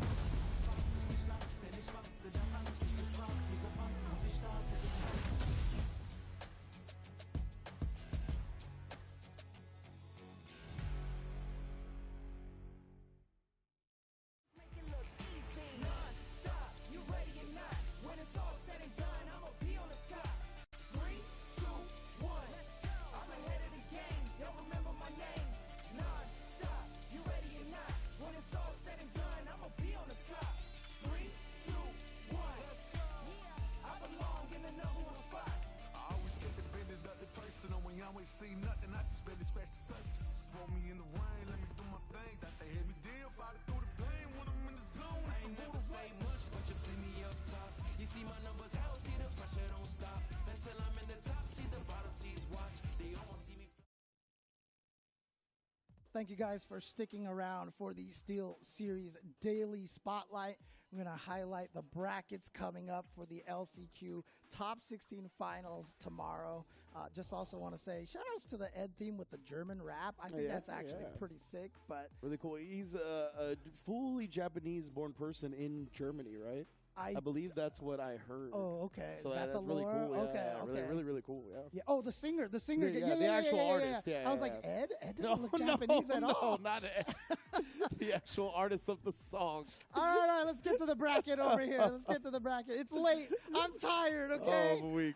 All right, but here we are, the winner's side. These are the last, 8 players here for the top 16 on the winner's side. You can see it on your screen. What match stands out to you first and foremost? Oh, man, I can't even pick one. Punk Yamaguchi is the one I'm still the most interested in.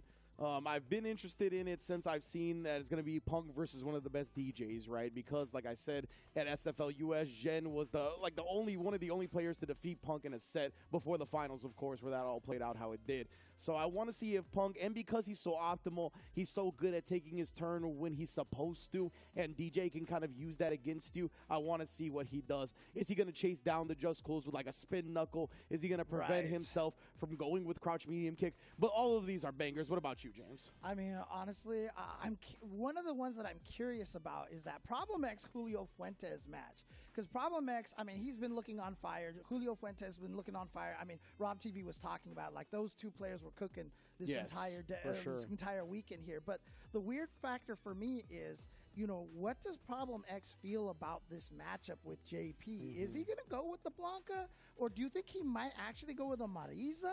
Yeah, exactly right. I believe, if I'm not mistaken, all of top 16 is going to be 3 out of 5. I'm pretty sure. Is it? So I'm pretty sure that's what Mother Base informed us of before. So if that's the case, he has an extra game to work with where he might want to experiment with Marisa. I believe Big Bird can fight, or he says that Marisa can fight JP decently well. So I'm assuming Problem X, if I'm mistaken on that, apologies.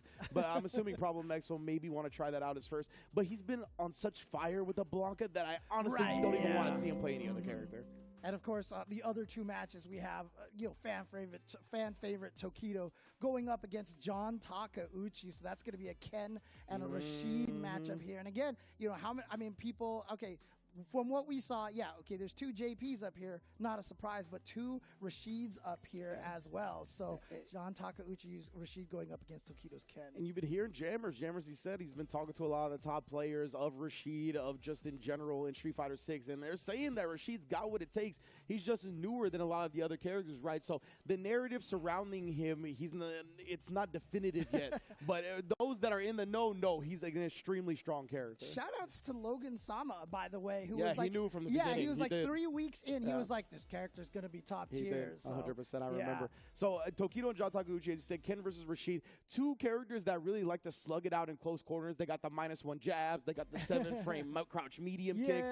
So I'm very interested to see how that one plays out. Kakadu and JB. Another Rashid again. Yeah, exactly. And the battle of the level 2s, right? We got JP versus Rashid. I'm interested in that one as well. They've both been looking hot on fire. And Kakadu, he continues to put himself on the map as probably the best JP in the world. And he's going to look to prove that over JB, who is historically one of the best Rashids we got. Yeah, exactly. So, you look at these 8 players right now. They're going to be battling it out on the winner's side. Bro, we got 8 more, bro. Dude, but on the loser side here, we've got some more matches. Noah the Prodigy going up against Zen. Oh boy! Oh boy, dude! If I said about this match, I was like, wow, that player doesn't show any respect. Who am I talking about, Rich? Exactly. Who am I talking about? Curious Joy. Appreciate the radio. Players in the bracket in terms of who to take their turn. No, it's not happening. No, it's happening tomorrow. To let the ODDPs fly, they'll challenge you with normals. Like, they just have so many ways to call out your offensive strats. and they're not afraid to put it all on the line. That's what kids are like. They don't know danger yet, man. They don't know danger yet. So they're just so disrespectful. But actually, can't really bring the bracket around. Can we get the graphic one more time? I'm sorry. I know we're taking a little while here. VX Bow and Aqua. We got the JP Mirror. Both of them looking extremely strong as well. I think Aqua put a lot of people on notice. Not expecting him maybe to do as well as he has, but he is here to take names and put. Did they say what time it starts tomorrow? And then we've got the low-tier heroes, Hibiki and Random. One of them has to eliminate the other. That's so unfortunate. It really is. We're getting a Hibiki and Manon match in top 16 of losers bracket with the Siren, are you still here? that we have. We're having We're just in the clip. versus Manon in top 16. That is crazy. And then to close that out, of course, it's going to be Moke versus Nemo. Vicious mentioned it on the couch, right? These two know each other extremely well, sparring partners. They're going to have to take one another out to advance in that top 16 loser side. Are we going to see who gets more unorthodox? Or are we just going to see solid, slow play? Very interested to see how that one goes. Yep, and that's the top 16 coming up there here in our Steel Series Daily Spotlight. Again, shout-outs to Steel Series and all of our sponsors here who are able to make Capcom Cup happen. But again, that's all going to be coming down tomorrow. That's the top 16, just to find out I don't see it who there. each player is. And literally, so that's tomorrow, Sunday, and then on Monday, Tuesday, and Wednesday, we do the group phases, and we find out which of those 48 I'm not players excited. get into the top 16. It will be Wednesday, Thursday, I want to have an unbiased viewing experience. Oh, that's right. Yeah, So, so okay, you're right. You're after right, the you're right. LCQ, everybody, we can't just go and shoot everybody's veins directly with some more Street Fighter 6. We got to give everybody a break. I need a break. We're going to take Monday and Tuesday off. Okay, As you can see, here's the schedule right here. Saturday, we are So 3 p.m. Eastern pools time. are over. The top 16 has grade been that out. finalized, Grade that baby. out, dude. And top 16 is obviously going down tomorrow. It's going to start at the same time as the LCQ pools did the past 2 days, so you're not going to want to miss anything there. And then next week is the show, baby. Capcom Cup X, starting on Wednesday, going through Friday for the group stages. Here are the groups, and of course, in Group H is going to be that LCQ winner, but star-studded lineup, baby. Yeah, that, and of course, So it's Cockerel talking or about Punk that wins group it, F. you know? That's what the reason You be. know, somebody here pit Snake Eyes up against 3 DJs, but we'll see how that goes. Again, all of these brackets going to work for him. all of these brackets very, very strong. Very, very strong. And Group you stuff know with what? it? I love the attitude of Ending Walker and Lashard talking about that Group F. They're like, hey, Yeah, it is not count easy. us out just yet.